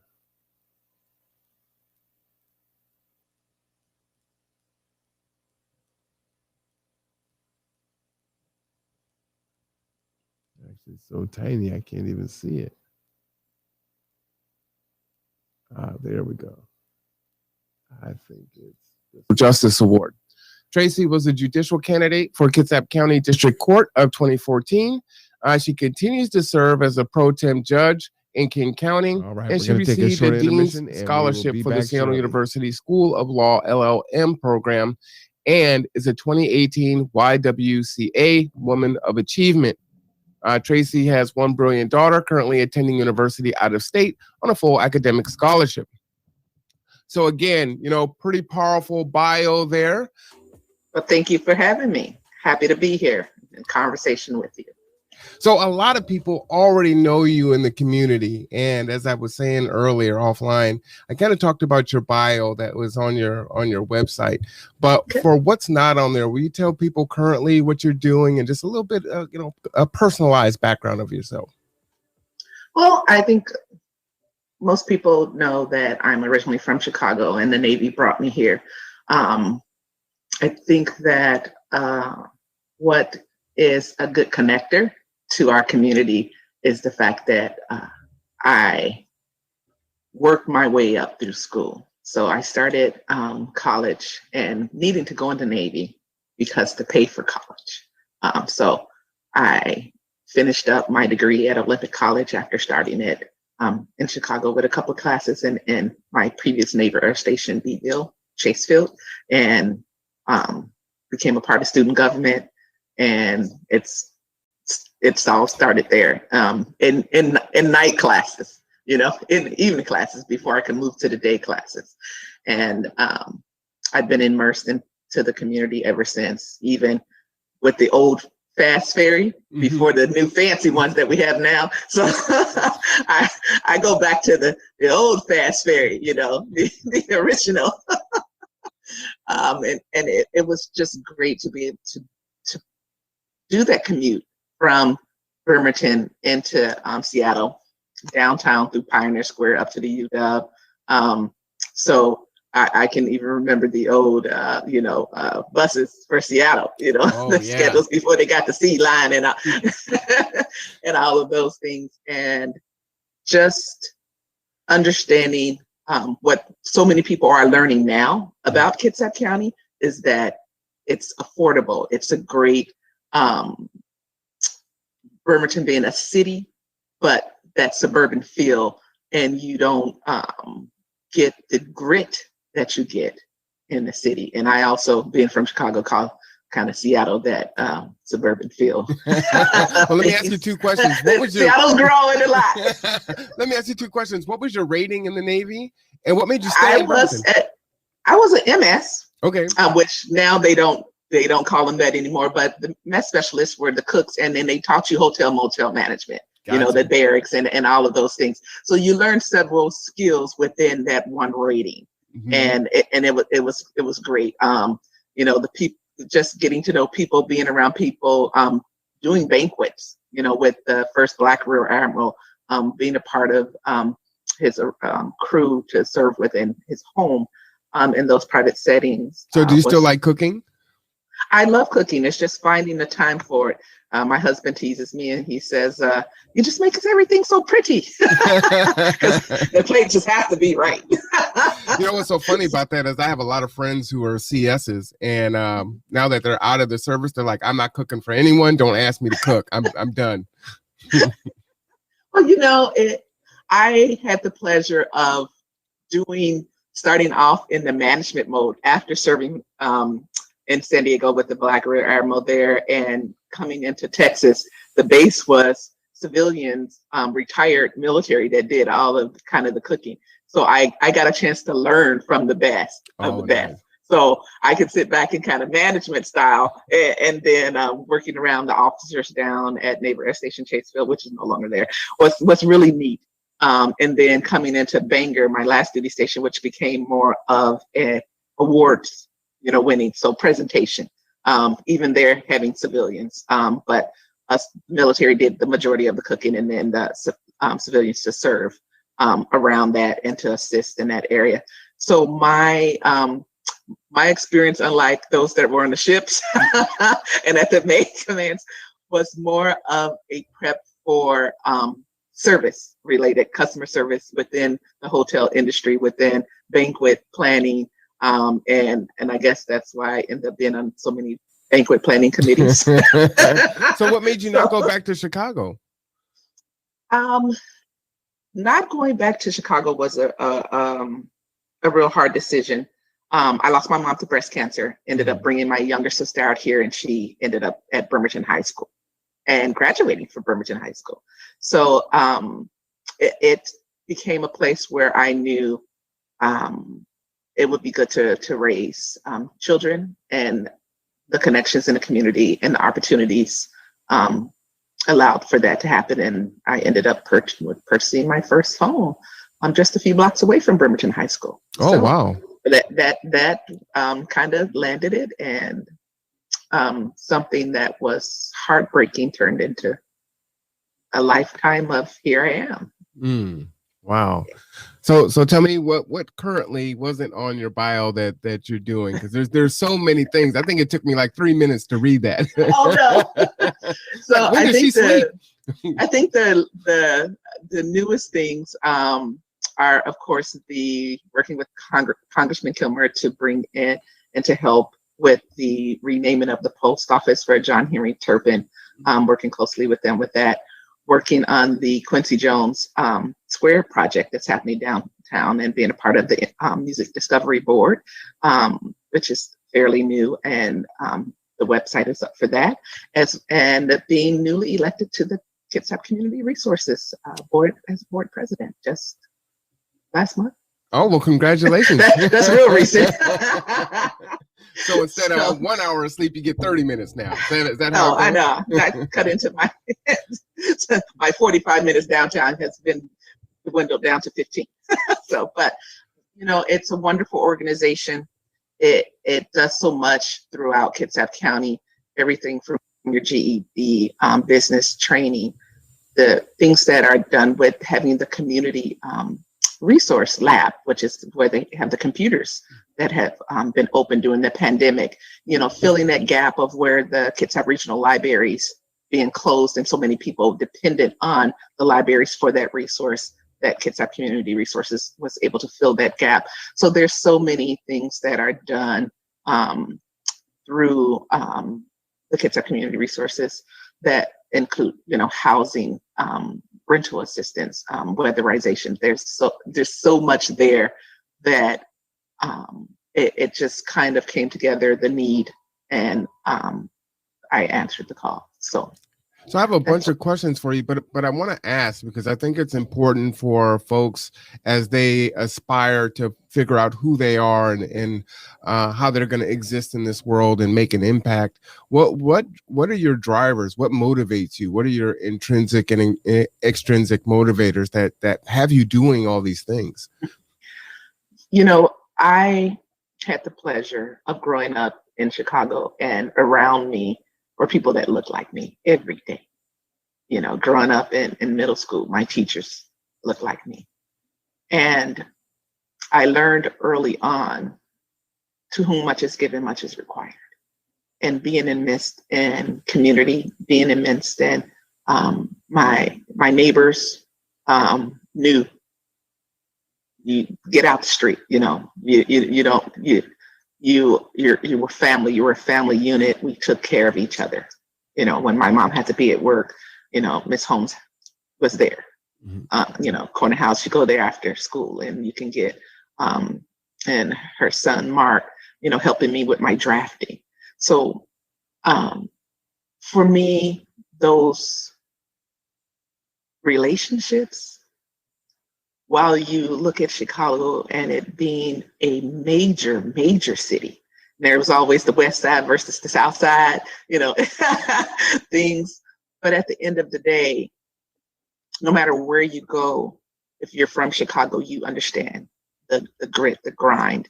You understand the need to work hard and to be the best that you can be, but also to extend that olive branch, to extend my experiences to others. I've had other attorneys that have worked for me who have gotten their first courtroom experience by coming into court with me. Because many times you go to a big firm and you're the writer behind the brief that the partner gets to take into the courtroom and argue. But when you have your own business, and even my firm experience with Crawford, McGill, Peterson, Yellis, and Dixon at the time, from the public defender standpoint, I was in court every day. So I got the experience. I learned the proper protocol in addressing the judge and going up to the bench and dealing with witnesses on the spot back then. And I feel like I'm so much time has passed. There, we would have probation violation hearings. They were mini trials pretty much every Thursday calendar. I could be thrown into a mini trial. So I had to be prepared. And the sense of family that I felt at the firm Mark Yellish has passed on. But him bringing me in, reviewing my first files, because I had kind of started taking on clients while I was looking for, that right fit at a firm. And looking over my files and saying that they looked good to him, they were in order, was that reassurance that you need as a young attorney. And so being given that, when I went out on my own, I wanted to do the same and to be able to give that back. The Leadership Institute, the Washington State Bar Leadership Institute, was established by Ron Ward and David Savage, giving minority attorneys that leadership, mentoring throughout the state, and being chosen for that first class in the top, 10 that were accepted was an honor. So when I look at what opportunities were presented to me, I want to afford those same opportunities to those individuals who are interested in the law, who are newly in law school. So I go back and I have conversations when they call and say, we're having a mentoring workshop, Tracy. We know you're over there, but we would love to have you. And I stop and say, if I can make my calendar work, I'll be at the law school to be there. Because the examples of seeing someone that looks like you is so important. And that's what I got growing up. All right, so let me ask you this. When Tracy Flood is gone, what is your legacy? What do you want it to be? What do you want people to say about you? How you lived, your accomplishments? Wow. That's a tough question, right? Come out the box. Well, Throwing blows. Well, I'll put that on your mind. We'll talk about some other questions. Okay, ask me another one before that one. We'll come back to that. Give you kind of the big, huge questions. What's the meaning of life, Tracy? Just go down the road there. Okay, all right. So I ask everyone these questions, and I think it's really important, especially for our community. And that we have a huge, homelessness issue in this country. That here in the county, we've got a big homelessness issue. And then, furthermore, it's going to be exacerbated by the moratorium on evictions expiring, right? So we're going to find more people in trouble.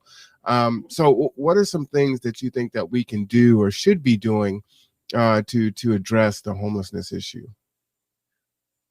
It's an issue that has been swept under the rug for a long time, out of sight, out of mind. It wasn't until, I worked for the U.S. Department of Labor for a number of years, community into downtown Seattle. And I can remember when I first began my commute as a student, walking through Pioneer Square, and I hardly saw any tents, up until my last year of commuting, and tents were everywhere, even in downtown Tacoma, and now in Bremerton, you're seeing. So I did an assessment, and I thought back, what was different then and now? Rents in downtown Seattle were affordable. They were trying to give away, things downtown, and that was throughout the city. Rents in downtown Bremerton were affordable.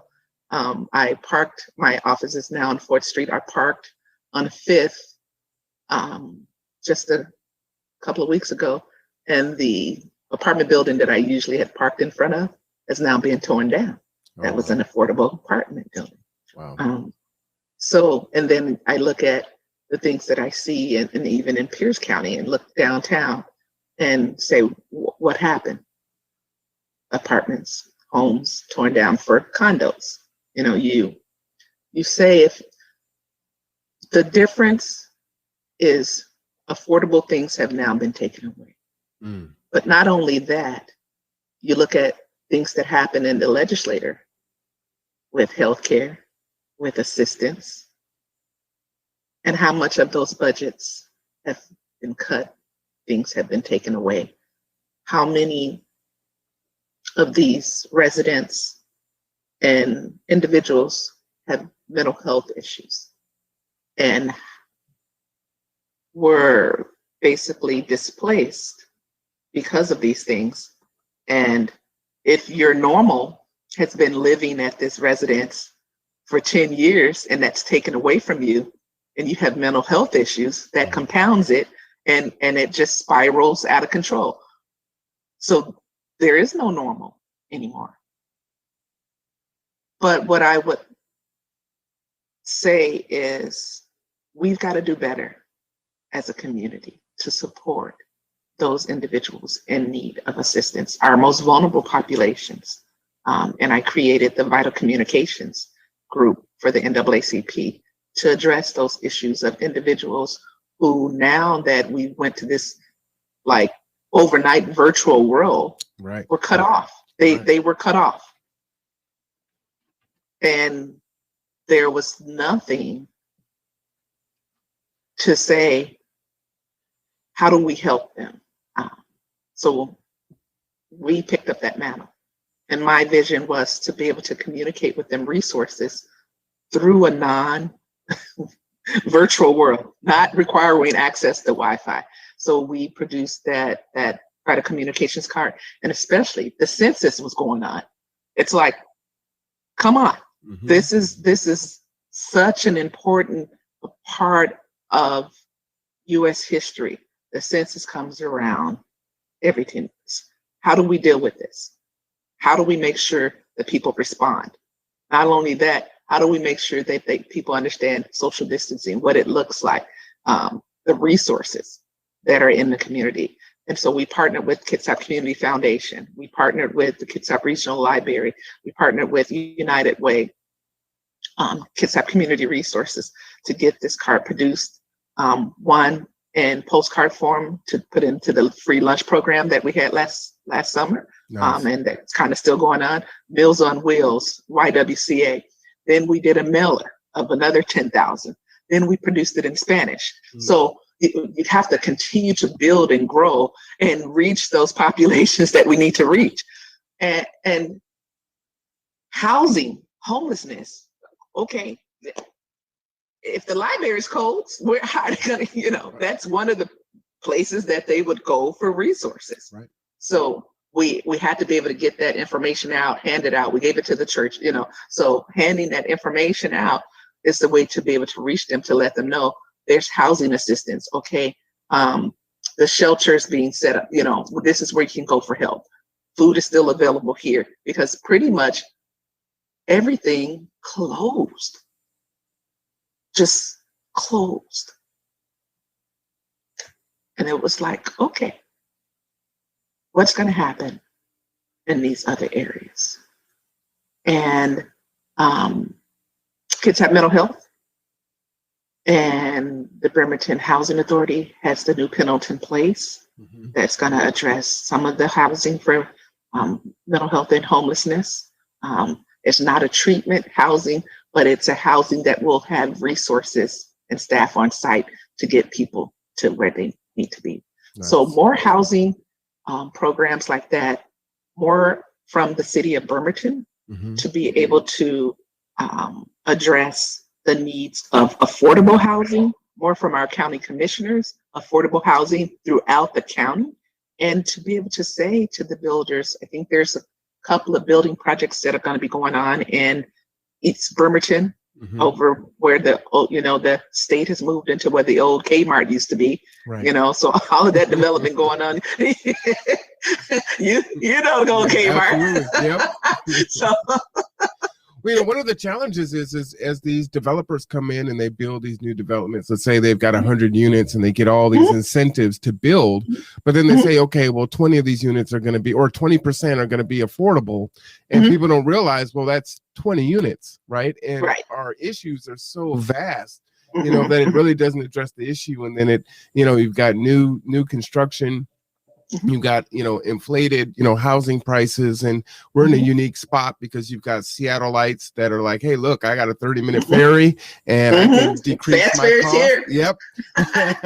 I can decrease my cost by 2/3, right? And for them, anything over here is affordable compared to Seattle. Oh, it's a steal. So they're it's the cartoon where you got the wolf licking his chops and the little lamb going, what about me? Right. Please don't eat me. But the little people, the ones that those that are working not in those high paying jobs that are just the average everyday person are looking at things going, my rent just increased. Right. I could barely afford that. So then they're being pushed out, or they're looking around and trying to figure out, where do I go from here?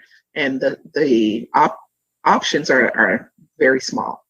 And when I look at, okay, you have these new projects coming in, the thing that Bremerton Housing Authority can help with, and those within the city, is saying to those and working with those managers and those owners of those apartments and saying, we have vouchers that we give out to this many, residents of Bremerton, and work with us and accept these vouchers, so that you're on that list and you're waiting and waiting and waiting, but nothing ever comes through, or there isn't enough options on the market to meet those needs of those vouchers. It kind of defeats the purpose. So I was happy to learn that Bremerton Housing Authority is creating a liaison position to work with apartment managers to help educate them and inform them on how things work, and build some partnerships in the community, because it requires that extra step. It requires that extra conversation to say, these are our needs. How do we meet them? How do we help our most vulnerable populations, our communities of color? How do we help them? Because when you look at it on a larger scale, if you help our communities of color, you're helping everyone to be better. And being better helps our community as a whole. So it's not trying to one up one, or it's about growing together. I like it. Yeah. I like it. So, government tried to advocate for $15 minimum wage. We know that is happening in Seattle, which is most people would say is a good thing. Other folks on the other side would say that it harms small businesses, and businesses either have to, lay people off or go out of business because it's not sustainable. But what is your thoughts on the $15 minimum wage? I think that there isn't a one size fits all, because some people say 15 ain't enough. That's a bare minimum. And we still have a federal minimum wage of $7.25 an hour. Unbelievable. So there needs to be an assessment done.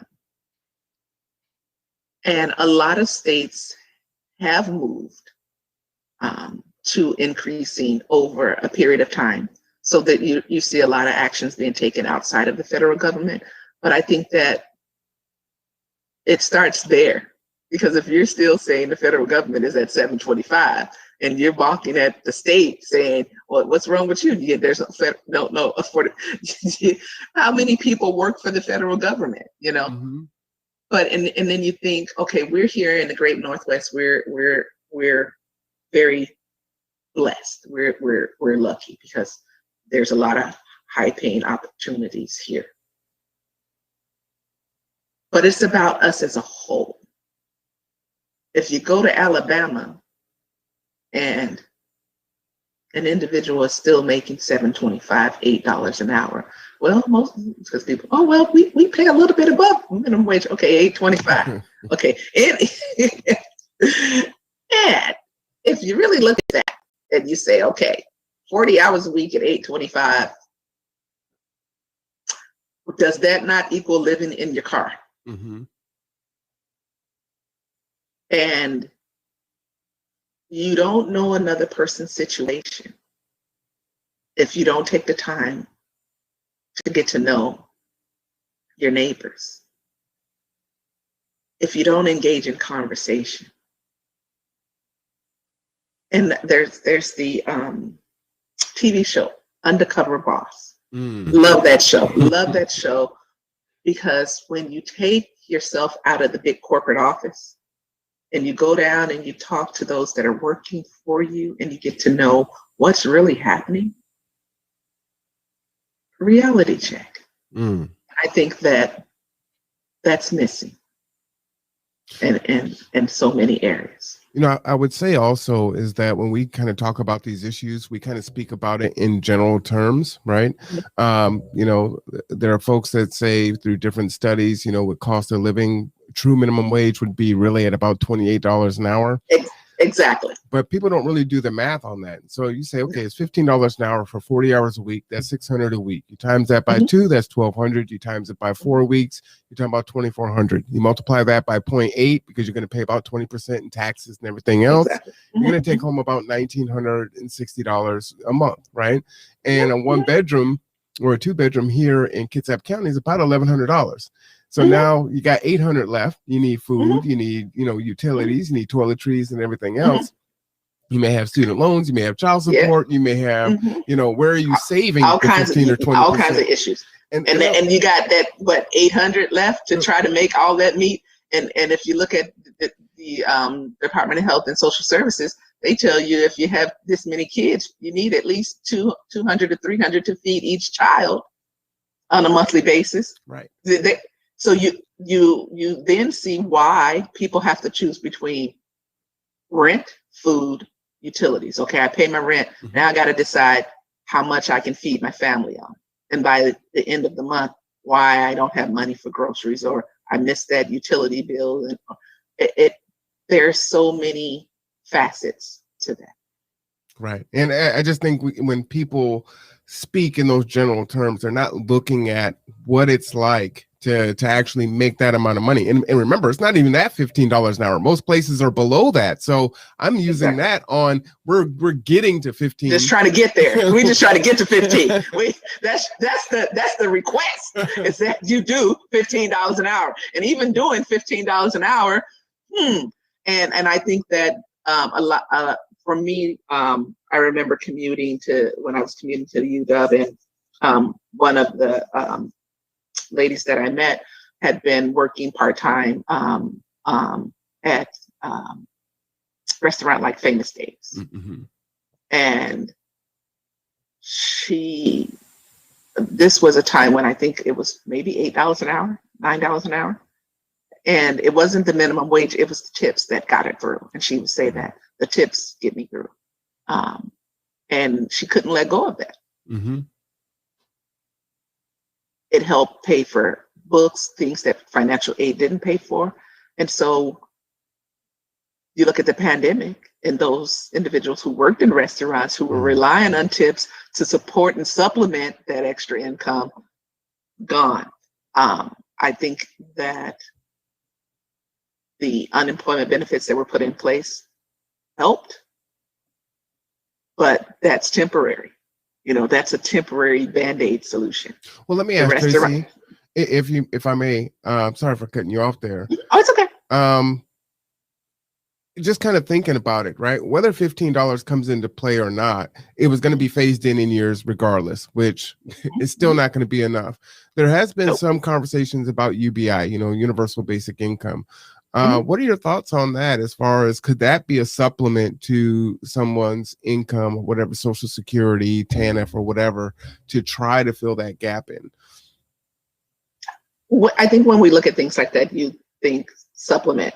Anything that you're supplementing, where are you pulling from? So then you get into another compounded question.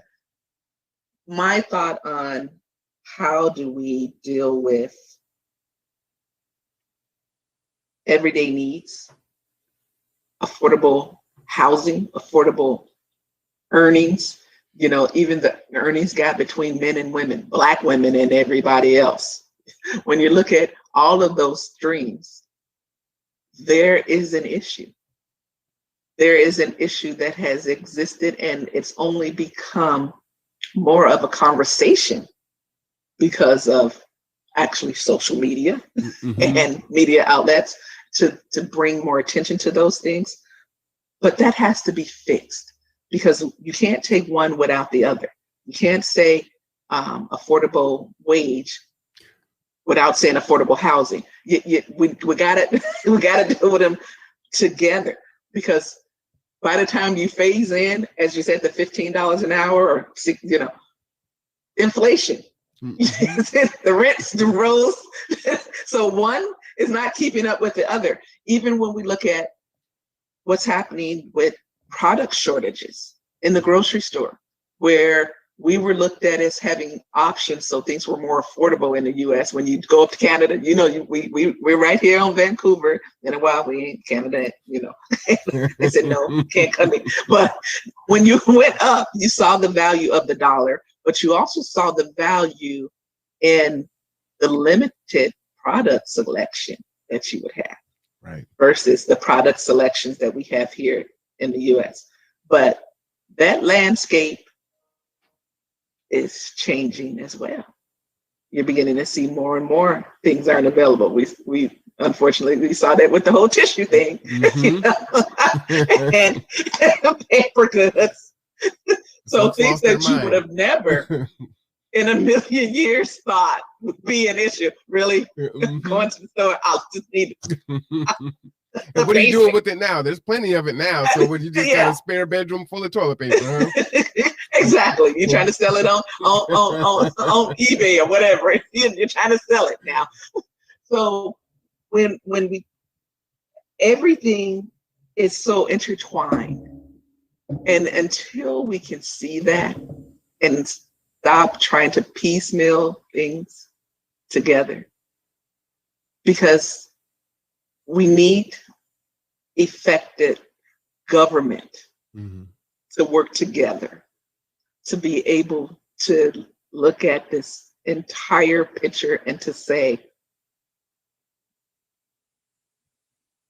if we did this, that's not going to solve this. But if we put these two together, we're addressing the heart of the issue. So really being able to look at the heart of the issue, because it's like your body. You got your head, you got your arms, you got your legs. Each one can do different things. But if your heart's not pumping, it doesn't matter that your arms can do something, because if the heart's not pumping, the arms. Yeah, I love that analogy, because it does seem the way that we kind of attack things is just to deal with the symptom and not the actual, core of the issue. And so we're just plugging holes everywhere, but we don't actually fix the boat. We have to fix the heart. I like the heart of America right now is wounded in so many areas. Well, you and I were at a Zoom meeting with Kitsap Public Health the other day, and there's conversations about the vaccine. We know that the Black and Brown community have historic issues with healthcare in this country and the way that we've been treated, and quite frankly how we're currently treated. And there's some equity issues that are around that, and public health is working to address that. Actually, Holly will be my guest on the Conduit tomorrow. But what are your thoughts on the vaccine? Is it something that you kind of feel that you trust? Have you already been vaccinated? What are your thoughts on the vaccine?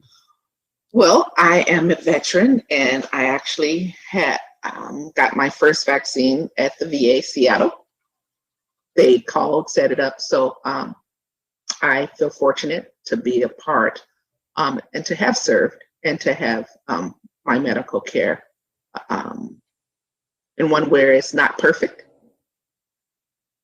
but it works in a way that my primary provider is able to get me the other specialized care that I need. So I got the Pfizer first shot, and I'm due for my second one I believe, next week. Wow. Okay. But I, unlike some who have said their arm was sore, I really didn't have much soreness in my arm. I actually got it in my right arm, which is my dominant arm. But I chose my right arm versus my left because of other reasons. I also experienced nausea afterwards. And it wasn't anything that was too alarming, but it was enough that I was out. Once I got home, it just and lasted to the next day. But by the evening of the next day, I was fine. So there's risk in anything that you do. When you walk out the door, you take a risk that you can slip and fall, that you can walk out and somebody can hit you by a car. There's risk in everything that we do. But looking at the vaccine and how it's devastated our community, the Black community as a whole, the rewards outweigh the risk. And when you look at it from the standpoint of it lessening any symptoms, it protecting you from even getting COVID-19, it's worth it. My brother, I moved out here to Life Care Center, Port Orchard, because he had a massive stroke. It's my older brother. And the facility did have an outbreak, and my brother did test positive for COVID. So that scare was enough for me to say, this is too close. Gotcha. This is a reality in which I knew people who had died, and I know people that have died. Well, Tracy, sorry about that. Did you have reservations about the vaccine? How fast you were able to produce it? My reservations were around, and it is interesting because I said I wanted the Johnson & Johnson, the one shot, because I'm not a needle person, and it was the week that I got my shot that the VA actually got the Johnson & Johnson. But when you get scheduled, there's a vaccine that's set aside for you, that's assigned to you. And I could have, opted, but I said, I had come to terms with talking with my brother's heart doctor, and in conversation with him, because he asked if I was hesitant, and I said, yeah. And he said he understood, and we just had a conversation around what's happened in the past with the Tuskegee experiment, around Henrietta Lacks, several things on top of, as a woman, and how our bodies have been treated.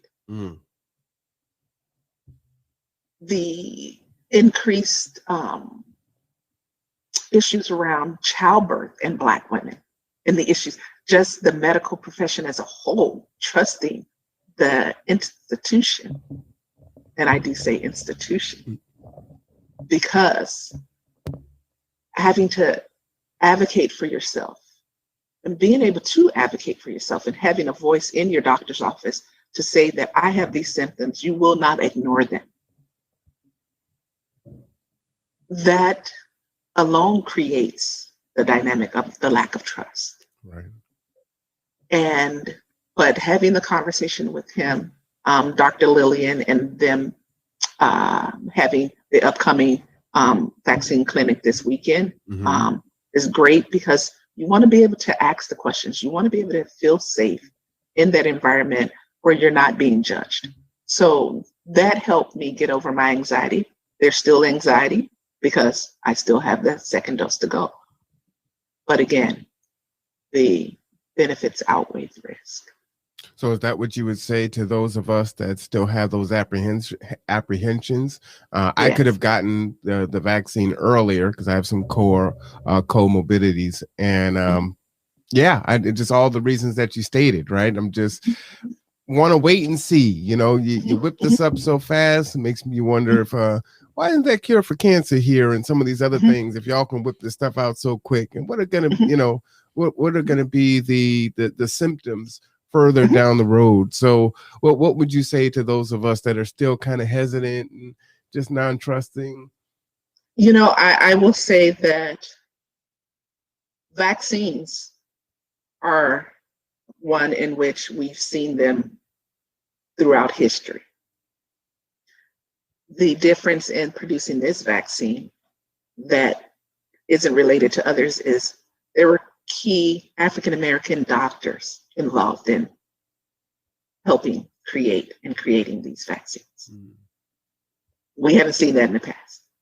The first to provide and to step up and to be involved in the trials were doctors. We haven't seen that in the past. So I say that if the medical profession involving from that standpoint, the fact that more money was put behind these vaccines than you've seen in the past, and you talk about cancer research, there are so many cutting edge things that have happened in cancer that, you know, it's different from this. So over time that has progressed. And of course, my heart still hurts because I lost my mom to breast cancer.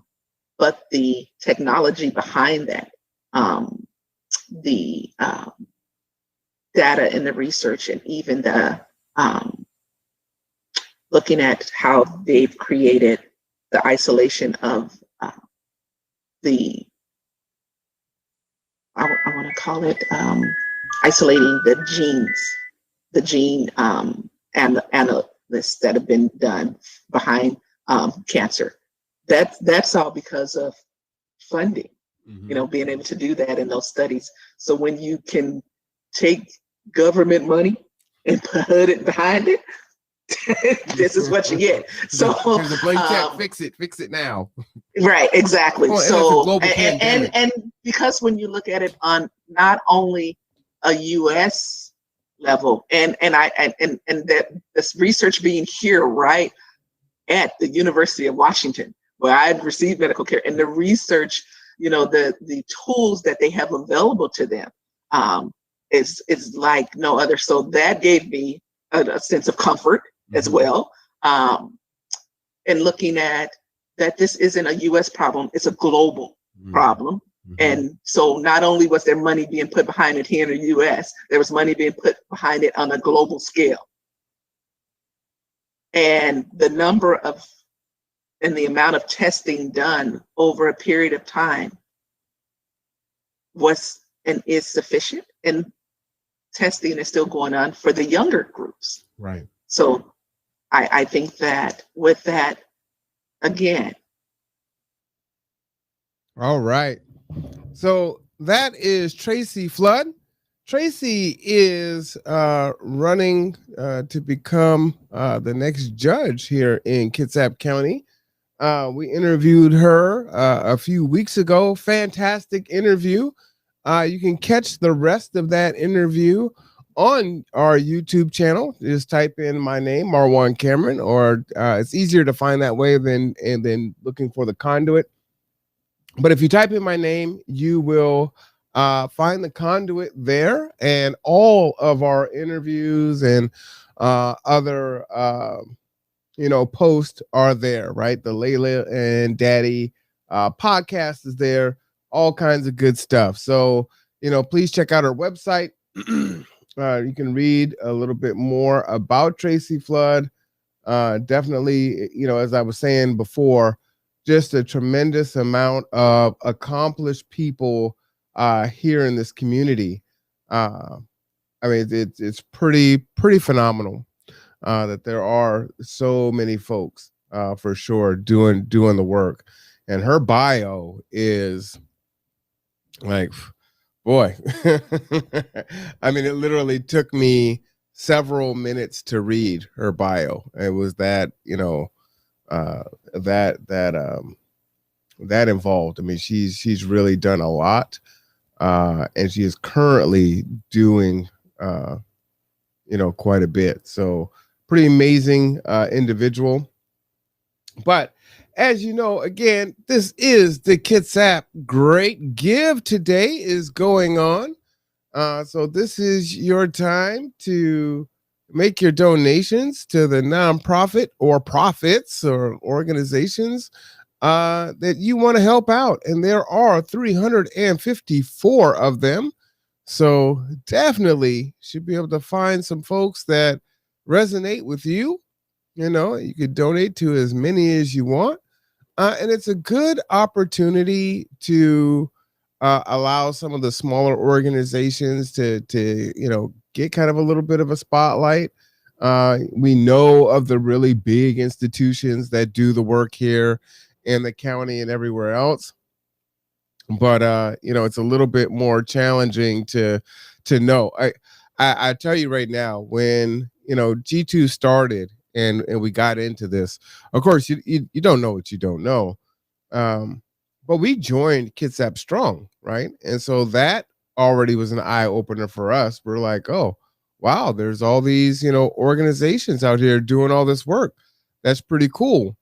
And then it was, oh man, there's even more and more and more and more. And so we're learning about, all of these nonprofits that are coming into being, and the new ones that keep that are created, which almost seems like a daily basis. That's a little bit of hyperbole, but it really is massive. And oh man, they've hit the $1 million mark. So $1,047,507. So it has now eclipsed the $1 million. Man, that is a lot of money in our community. So thank you for everyone that is donating to the organizations that exist. Again, that is the Kitsap Great Give. I'm R1 Cameron. This is the Conduit. We will be here all day, all night. We're going to go until midnight. Obviously, we'll probably go past midnight just so we, make sure that we make it all the way through. It'll be myself, and my partner for today will be Drayton Jackson, and that is the founder of the Foundation for Homeless and Poverty Management. So again, pretty impressive. We should have a good time. Definitely want to talk with him, and we should have a lot of fun. So the point is to have some fun, share some stories with you, give you and provide with you information, and just share a little bit about some of the organizations that exist here in the county and much of the work that they do. And as I was saying before, I went to a short break there. I was thanking organizations that were, just doing the work. I was calling a few out, right? And so I was talking about the Salvation Army. I was talking about the rescue mission. And then I started speaking on G2. And I was reflecting on, the accomplishments and the work that they do. Reverend Ellington, if you are listening, the link should be the very first link in the chat. So whether you're on Facebook or YouTube, that chat is there. I'm going to go ahead and put it back in there, and then I'll just here is the link. Here is the link. If you want to join us. I don't know what movie that's from. From something though. So there is the link there. Rev, if you can see it. So it looks like Rev is going to join us, which is great. But again, the work during this time is definitely needed, even more so than it was needed, or never more needed, however you want to phrase or put that, right? It's never more needed than now. And so, just wanted to kind of, take some time out and thank people individually for their steadfastness and doing the work and serving the community during this global pandemic, for sure. All right. So it looks like Rev's going to join us here in a second. He should be clicking the link. And I should be letting him in here shortly. We'll have a conversation with him. Oh, let me see. I also probably want to put myself back on screen, don't I? That might be nice. All right. Rev will be our first guest of the day. As you can see, I'm a little bit laid back. This couch is a recliner couch. So I'm like, well, if I'm going to go for 12, 13, 14 hours, however long it is, I think I need to go ahead and one, take it to the couch. But two, if I can kick back a little bit, then that's what I'm going to do. So I'm kicked back. I'm feeling pretty relaxed. So pretty exciting. Yep, that is the link, Rev. Absolutely, it is. Just go ahead and click that link and you'll come right on in. And so if you guys are watching in the chat, you'll see how Reverend Ellington is asking if that is the link. If you want to join us and come on, that link is right there. And so I marked it as, here's the link if you want to join us. And you can just go ahead and click that link and then I'll just bring you right on in. So that should bring you in. I guess the other thing I could do is like email it to a person, huh? Maybe that might be a a nice way to go about it. I didn't really think about it like that. So let's see if I could go ahead and click that link and then I'll just bring you right on in. So that should bring. Go ahead and mute myself. That might be a good idea, right? All right, let me go ahead and see if Rev is coming on in here. Can you attach the reply to my comment? Oh, yeah. Let me see if I can do that. You know what? I'll send it to you in Facebook Messenger, Rev. That's good to know. I actually have never sent it this way before, so that is good to know. You're helping me work out the bug, so I definitely appreciate you for that. Let's see here. Let's see how we go back, and forth. Ellington. There we go. Boom. All right, let's get this thing going. Go ahead and get rid of that. Go ahead and message you. And boom, bam, surprise. There you go. The link is there. Facebook Messenger there, Rev.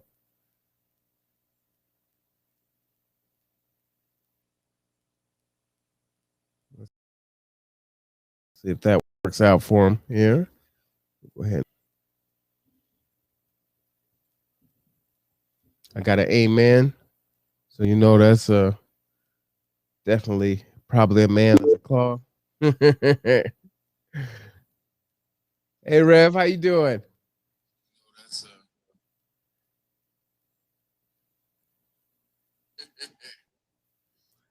So how's your day going? I'm good. Can you hear me? I can hear you just fine. I just can't see you. I'm trying to give me a second. Trying to okay. Trying to get my camera to show up. Unable to access. Make sure you're properly. Okay. I don't know if you can hear me, Brother Mawan. I'm just trying to figure out how to get my camera going. It doesn't want to. Are you running any other programs? Doesn't want to allow my camera. Huh. That's just weird. Can you hear me? I can hear you. Can you hear me? Okay. Oh, looks like Rev can't hear us, but he's in with us. All right. Can you hear me now? Yeah, I can hear you. Can you hear me? Okay. Yes, sir. Can you see me? I can't see you. Yeah, I'm trying to okay, one step at a time. I got the mic. I've been on here. I got the mic to go. Now just gotta try and figure out how to let them Are you running any other programs, Rev? Oh, duh. Okay, that might Yeah. Let me see if that works. There we go. Oh, there you go. You know, when you messaged me, I was just about to get ready to start recording, and I forgot I had had another program open. I apologize. Yeah. So Well, everyone, how's hopefully you remember. I was going to tell everyone, hopefully they remember you. Reverend Ellington came on to the Conduit a couple of weeks ago, probably almost a month ago now, and interviewed. And then that turned into us doing a weekly series of 2x2 studies. Fantastic. So, how you looking good today? Thank you, sir. Thank you. You as well. I've been watching, so congratulations on you guys topping that $1 million mark. I was just on y'all page. I'm gonna send in a couple of bucks too, and maybe we can get it to 2 million. I know Kitsap got it. Y'all got it out there. Well, definitely appreciate it. We know that you and I are going to record a show tomorrow. When are our shows going to air? Because we record on Wednesday and then it's going to air the following week. Yeah. So we're what we was talking about. We're trying to like kind of build up a portfolio of work where we can pre-record and then upload and kind of have a cushion, which I think is probably the best idea. I have certain health issues, and that way we're always kind of covered if something happens, where we can keep it rolling on a weekly basis. And so that's what I kind of started last week with my show, and I think it'll be a good idea for us to do that with what we're doing as well. Well, since I got you here, would you mind telling folks about what the show is about and how the format ended and kind of the outcomes that you're hoping to gain from it? Because I think that's awesome. Which show? The 2x2. Oh, okay. I got a couple of shows. So So the 2x2, what that's really all about is just trying to bring a contemporary look to some ancient texts and really just kind of present the Bible in a new way where people can, comprehend it and in light of today's happenings, and just kind of show people how it's still applicable, to our lives today. And I try and accomplish that with just really short 20 to 30-minute videos where we discuss the text and, just kind of, again, just put it in light of how we can use what God's word is teaching us in our lives today. I feel like a lot of society, in some ways, they're kind of drawn away from the Holy Scriptures because it is, really ancient text, but it's still very contemporary, at the same time. So I'm just trying to, bring that to the forefront. Awesome. And so how did it kind of emerge and morph? Because at first it was like you were going to kind of read the Bible from beginning to end with a new person in Christ and kind of talk about that. And then I ended up getting involved. So can you kind of talk about that kind of format? Has that changed at all, or are we still doing?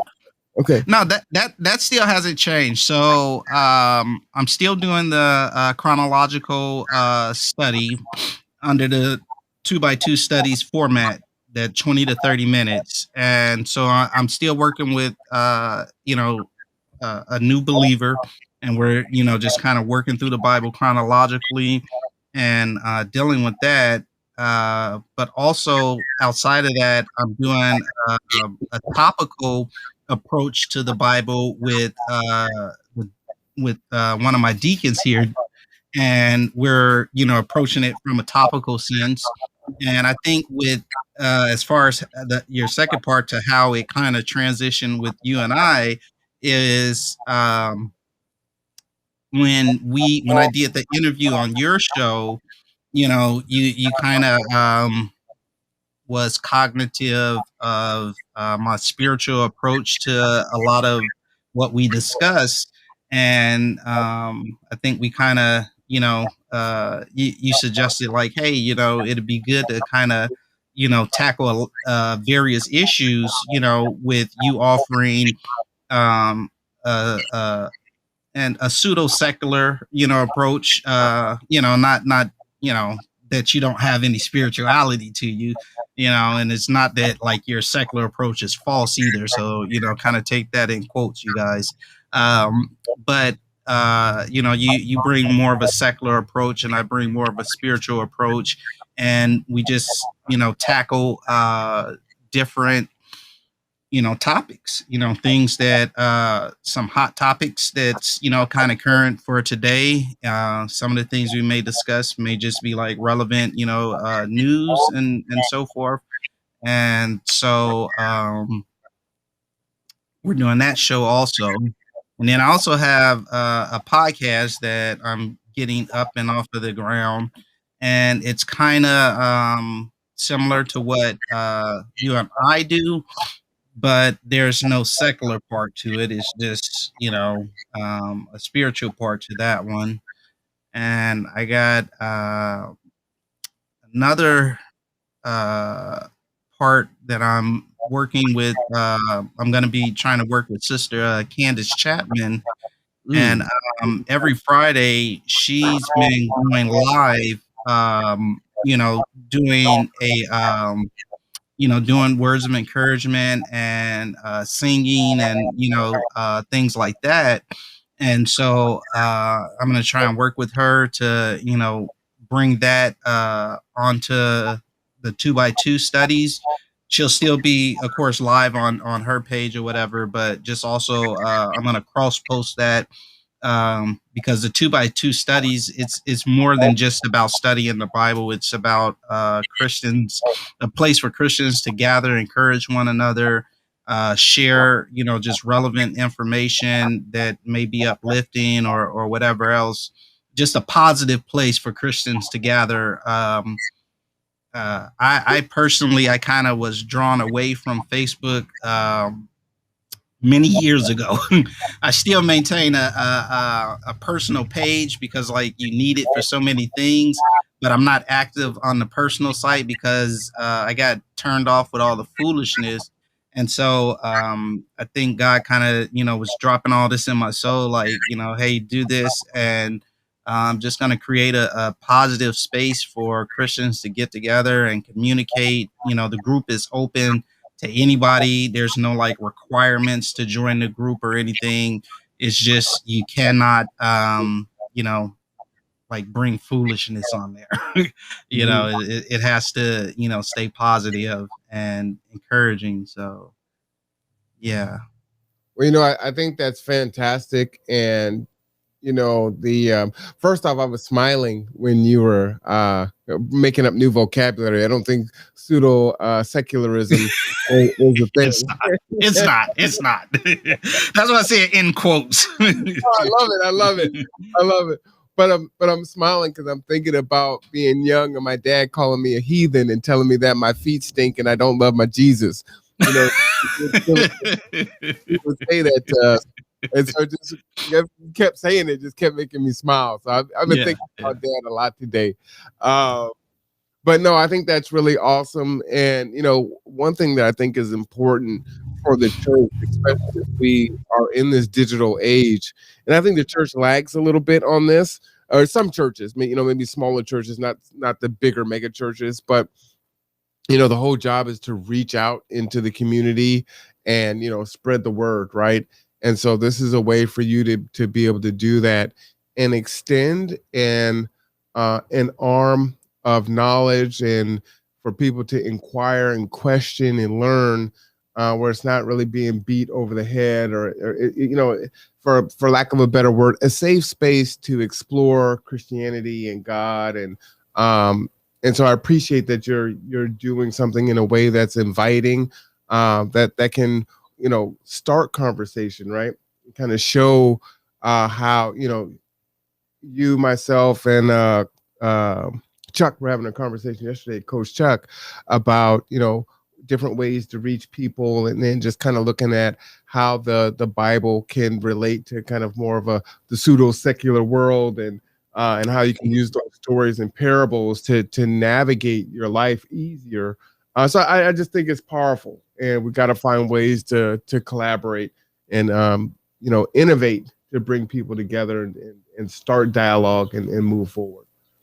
Yeah, I've always been an autodidact, and I think that in today's culture, that is more prevalent than it's ever been because information is just so widely available, and so I think having is that me? Is my auto messing?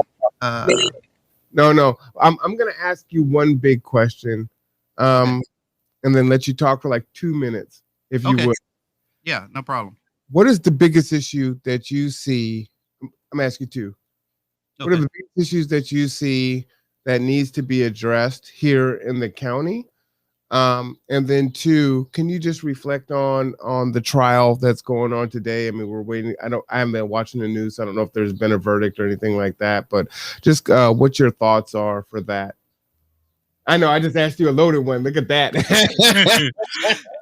Hey, bro, Not you already know I don't mind the loaded questions. It's just how much time do I got? go ahead. So I'm multitasking. I was invited to be to a board meeting for the commerce for the state. And so that's Okay. happening right now. I just need to introduce myself. So that's why I got on Okay. pair of headphones. So if you could filibuster for a second, I appreciate you.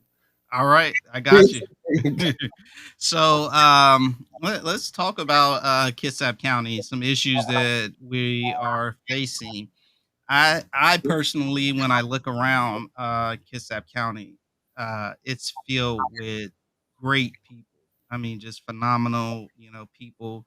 I feel like this has always been a very warm and inviting place, and I want to see Kitsap just kind of catch up a little bit Hey, Marwan. with. Uh, Hi. hey, bruh. No, you did. I just forgive me. Today in Kitsap County Okay. I don't know if he knew his voice was coming over on both of them. But anyway, I just felt like Kitsap, we need to do a little bit of catching up. And when I say that, I just think of, and maybe and there may be some stuff going on that I'm just not aware of. So nobody take it personal. But when I visit other cities and counties, I see a little bit more growth, and I do realize Kitsap has always been kind of in the slow lane, and that's not a bad thing. It's one of the things that really attracted me to settling down here. But I think our infrastructure, we need to start to invest a little bit more heavily in our infrastructure, and just kind of catch up in that aspect. Other than that, um, yeah, I have nothing, no real cons I can say about Kitsap. It's yeah, I love being here. This is uh, this has truly been home. Now, he asked me to talk a little bit about what's the kind of going trial, on, if you would. Yes. the trial, what's going on, in our country. Our country has a lot of healing to do. I feel like the last 4 years under the Trump administration, and I don't have this isn't a swipe at Republicans or anything like that or Democrats. I'm not taking one side or the other, but I feel like the last 4 years have been some of the most divisive years that I've ever witnessed in my lifetime, and to the point where we've raised arms against one another over political issues. And I think that is spilled over into just kind of everyday life. And so, as far as the trial goes, I know everybody's been paying real close attention to it. I definitely have been. I've tried to watch the trial every day that it was going, and just kind of following along. And I tried to approach it as much as I could from a unbiased way, and just kind of I've sat on juries before, so I tried to, just kind of take in all of the information and say, hey, what's really happening. And unfortunately, I don't feel as if the prosecution I mean, not the prosecution. I don't feel as if the defense did enough to sway the outcome, to sway a non guilty verdict. I think um, that it won't take the deliberations won't take that long. Maybe a day or two at tops, and it'll come back, um, as most people probably suspect, as a guilty verdict. Nevertheless, with that being said, we've had other guilty verdicts that, you know, um, although it was a guilty verdict, the punishment, was nowhere near what you know people were expecting. So that's more of what I'm looking to see is what type of punishment will be dealt out from that. And I don't know if most of you guys have been paying attention, but Auntie Maxine, as her new nickname go, Maxine Waters, the Congresswoman, recently got in trouble yesterday about the George Floyd, well, not the George Floyd, ah, the Derek Chauvin trial. You got to remember it's him on trial and not George. But anyway, so she made a comment. She went down to Minnesota and was part of a rally. She makes this comment about, hey, if the verdict doesn't come back a certain way, then people need to get more confrontational. What does that mean? Is that a call for violence or not? She says it's not. Um, I'm not in her head. I can't say that it is or not. But one thing I found to be uh, quite disturbing around that whole news was the position that the judge took publicly, saying that, yeah, what she said may very well be grounds for a dismissal. And for the judge to say that in the middle of the trial still going on, him still presiding over the trial, I feel that that was very biased and kind of winking a nod at the defense to say, hey, you can use this, as grounds for dismissal of this trial. Well, And so I was bothered by that more than anything. Are you back, brother?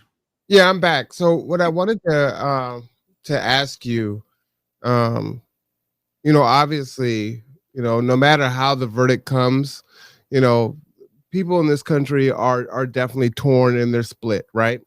Yeah.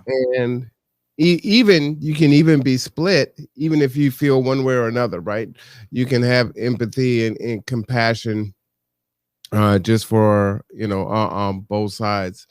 And so I know that that can be a complexity that exists for folks. So I don't want to um, kind of disrespect how people are thinking on either side of it.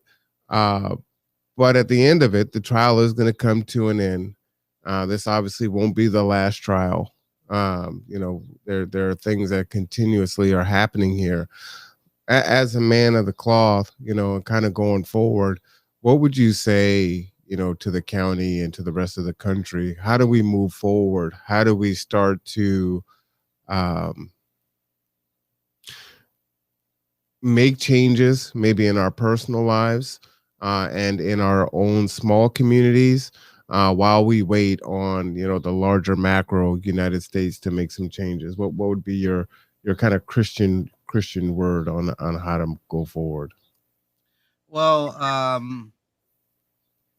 first thing that comes to mind is what my pastor always taught me, which is regardless of the question, loves the answer. Mm, And so I feel like we first, no matter color, race, ethnicity, creed, whatever, we have to treat one another in love. Approach situations with love. And so, as a county, as a city, several cities in this county, and I would just say that, one, we have to be fair and equal across the board, in our treatment of everyone. So I would say to uh, all citizens that, you and I don't want to really kind of say this, but it was said best, and there's no really way to say it any better than the way that he said it. But we should really treat people, and judge people on the content of their character, and not the color of their skin. And I know that that has been overused so much to the point where it seems to kind of lose its effectiveness, but it is still just very true and relevant even today, that we have to begin to treat people, and judge people by the character, the content of the character. And so it's really not about, skin color.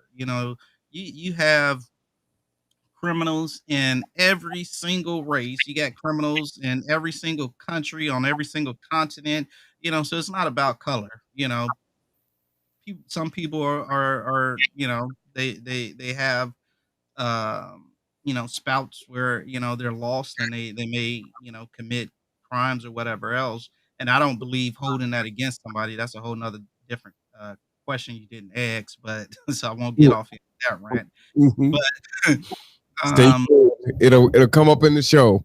yes, yes. But so we have to treat one another, saying equally. And I purposely said all citizens, because I think America is unique.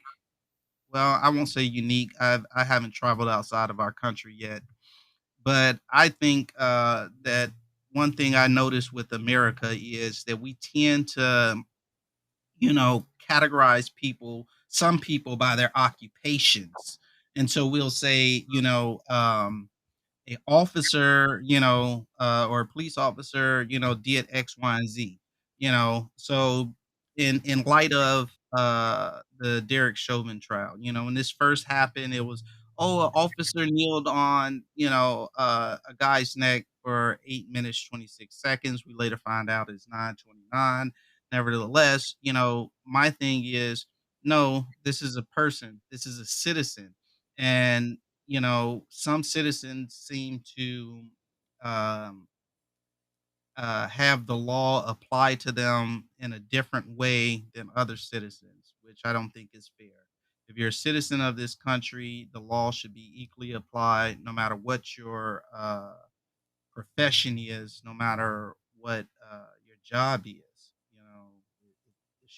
We would not allow certain behaviors from a doctor, if they, mishandle, and completely by accident, they mishandle, a surgery or something, and kill somebody, they could lose their license, and go to jail.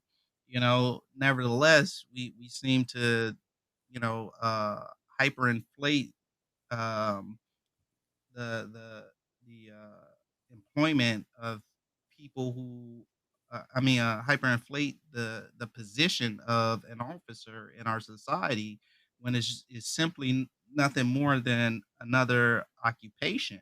And I do concede to the fact that the occupation comes with a unique set of circumstances, that cause those people, those people that choose that profession to at times place themselves in harm's way. Nevertheless, there's other occupations where people place themselves in harm's way as well. But we wouldn't tolerate any type of negligence on their behalf.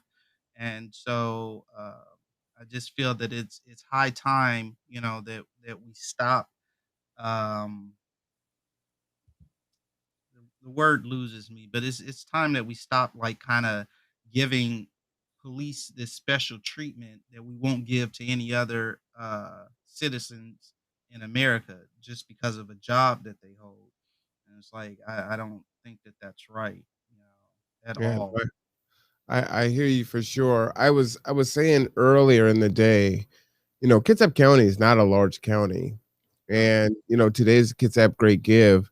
And there's a couple things that are on my mind. And one is, while this is supposed to be a joyous occasion, over $1 million is already poured into the county, and it's definitely going to be helpful. It's joyous because there are 354 different organizations that are being represented just this year, which it'll grow next year, which is great. And so I think that there is the outline, the bones of something very positive, if we could start to collaborate more amongst the 354 organizations to kind of move forward. You know what I mean? Yeah. But yet still, as a black man in America, while this is happening, I still have to exist in that space too, right? So it's you don't just get to walk and just hey, it's so great. Let's raise money and do great things and da da da da. That thing is just hanging on your head like an Yeah. albatross. Yeah. Yeah. And so you're of two spirits at the same time as you're navigating, and you're also trying to be a living embodiment of a different way to do things, to help and serve all people, to kind of change, like I said, that environment first from your household into the smaller community, and then outward, and hope that that ripples. Do you experience that as a minister, and as a African American male in America?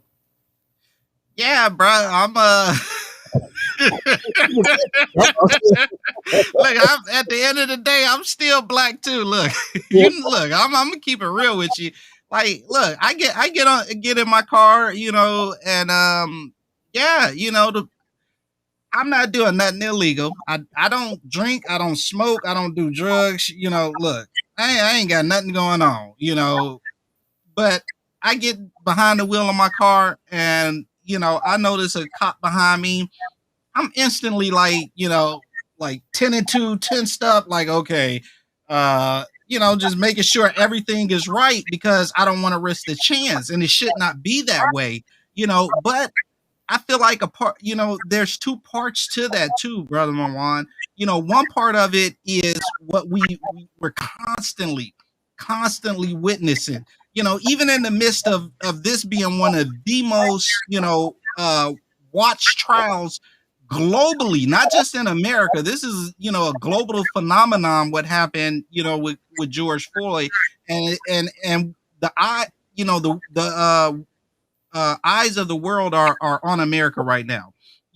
But nevertheless, even in the midst of all of that, we're still seeing, these tragic incidences constantly happening. Like, this has, you would think, like, okay, they'd take a break. They kill a 13-year-old in Chicago. They just killed the 20-year-old 10 blocks away from where they're having the trial at Derek Chauvin. This stuff is still happening. So yeah, it's not like, oh, okay, well, this cop's on trial. So, well, not this cop, this person is, and see, I get lost in the words too.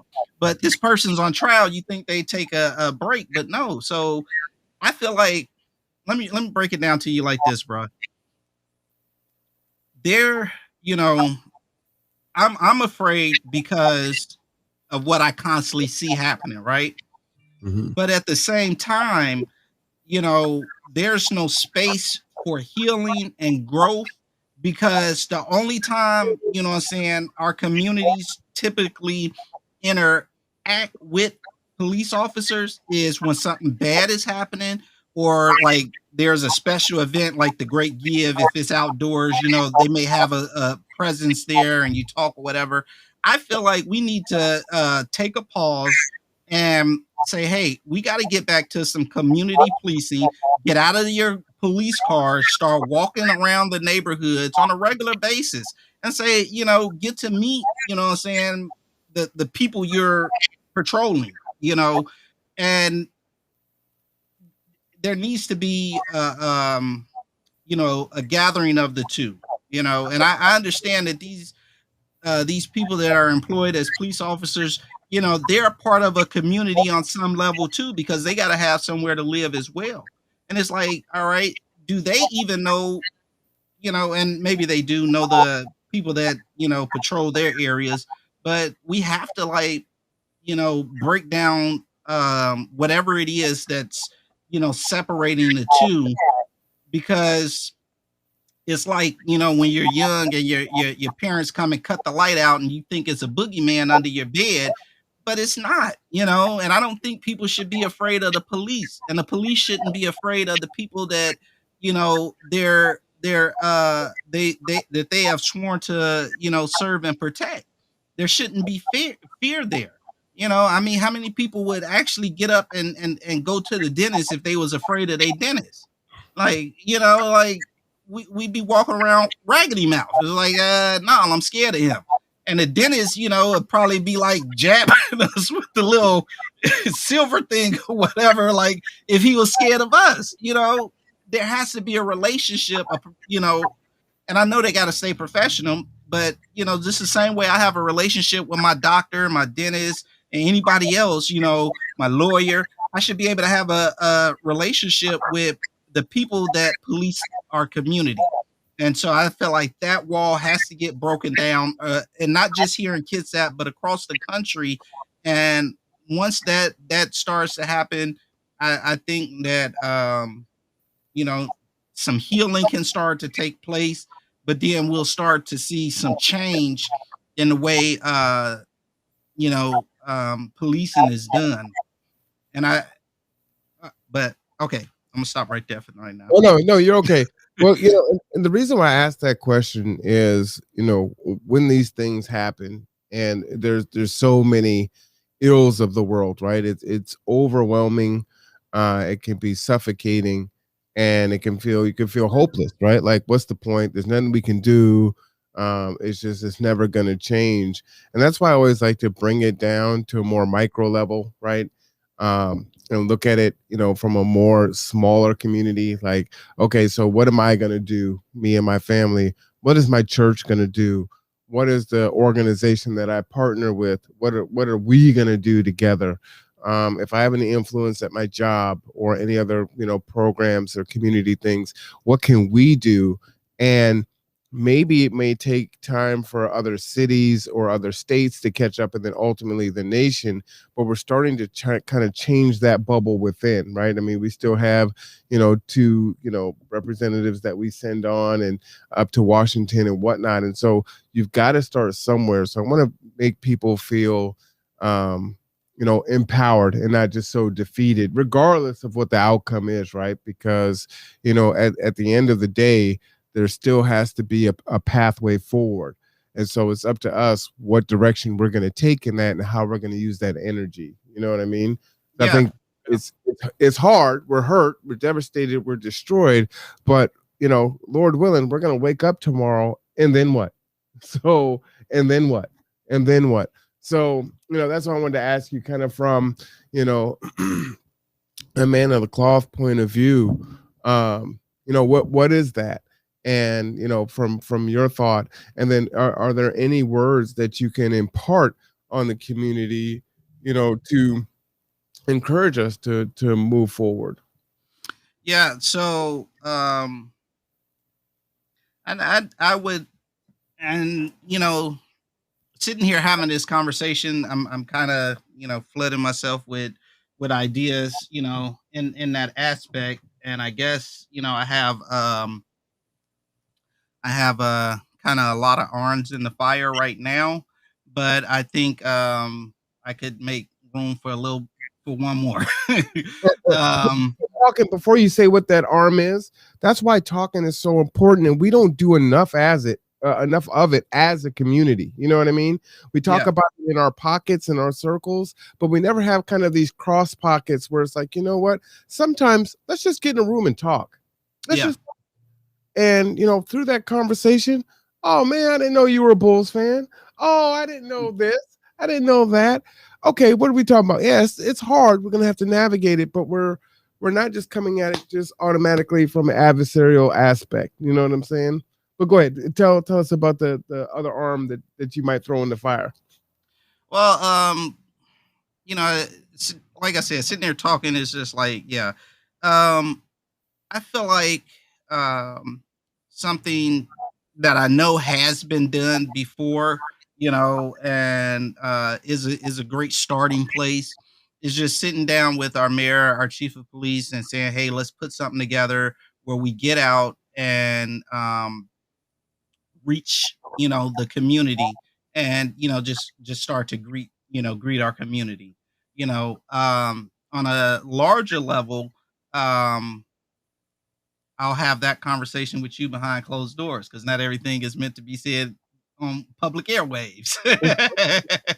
But we'll talk about some other things, and I think yeah, I think we can do something on another level that, even though, like you were saying, you said earlier, Kitsap's not that large, but great things come in small packages. And even though we may not be that large, I feel like any city, any town, any county, any state in America right now has a golden opportunity to lead the nation in doing something new around the way we approach policing.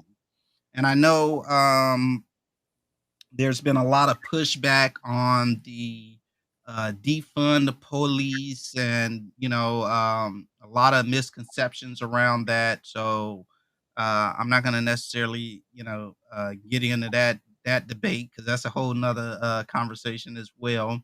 And but I will say that you know uh, Kitsap County and my city that I live in, Bremerton, both are in a very unique position to do something radical, to do something fringe, to do something new, cutting edge uh, in the area of policing, and take the lead. And um, and by default, step into the national limelight and say by saying, "Hey, we're the first," Mm. and develop a way um, of new policing, similar to the way you see a lot of organizations, policing organizations, smaller organizations. They'll reach out to either LA or New York, and you know um, adopt a lot of their tactics during the protest over the summer of 2020. We've seen a lot of police agencies reach out to Seattle and adopt their tactics with the bikes as far as controlling crowds and stuff. So policing, is a small community, so to speak, in that way. And I think we have an opportunity to do something new. So I would love to sit down with our mayor and our chief of police and look at some pilot programs. So, Man, I but with love that, it. go ahead. No, I was just saying I love it. I was just co-signing what you were saying there. But with that being said, to the audience at large, I just want to, and maybe you are, maybe you're not, a Christian. Uh, I just want to offer you some words of encouragement by way of Jesus, who teaches us to love our enemies. And sometimes when we start to show love to people that we think, and that's the key word here, think, is our enemy, we'll find out that we have a friend and a comrade. We may have create some new avenues of solidarity with people that we once, did not consider to be a friend. Um, but Jesus said, you have heard the law that says, love your neighbor and hate your enemy. But I say, love your enemies, pray for those who persecute you. In that way, you will be acting as true children of your Father in heaven, for he gives his sunlight to both the evil and the good, and he sends rain on the just and the unjust alike. If you love only those who love you, what reward is there for you? Even the corrupt tax collector does as much. If you are kind only to your friends, how are you different from anyone else? Even pagans do that. But you are to be perfect, even as your Father in heaven is perfect. In other words, Jesus is telling us, like, hey, you know, don't just love, your best friend and your mom and your dad. Like, yeah, everybody gonna love them, like stretch your limits a little bit. And that person, that coworker that's always kind of looking at you funny and you ain't never really talked to, go sit down and talk to them. Maybe they broke their glasses and they just squinting to look at you better. You don't know what people got going on in their life. And Right. even if you didn't had words and been at odds with somebody, you know what, be the bigger person, apologize and say, hey, let's start off anew and, build a new relationship. Because when you start building bonds and building relationships, you can get things done in the world. And, because no man is an island unto himself. So we need one another. And, you can't really work with somebody that you don't like. It's hard to get something done when you fighting amongst yourselves. So, take time to love on your neighbors. And that goes even for what we see coming up in this Derek Chauvin trial. I know a lot of people are mad and wishing, what I'm saying, the worst on this man. I don't know what his particular belief system is. I don't care if he's a Christian or not. All I'm gonna say is, take time to, love on him, and just like I always kind of relate things back to my kids. Just because you have to get punished, don't mean that I don't love you. Mm. And if he has to, that's the verdict that comes out, and he has to get punished. That does not mean that this person is a throwaway and is no longer deserving of respect and love and kindness.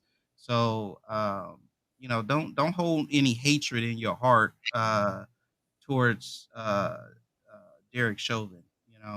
Whatever happens is gonna happen, but we don't have to hate him uh, because of um,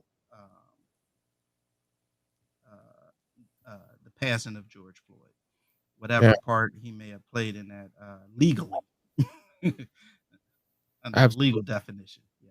Absolutely. Yeah, I think that's really important. I was given an analogy earlier this morning, and I was saying we all have these bags of burdens that we carry around, right? That there are bags to carry, or from a religious standpoint, our crosses to bear, right?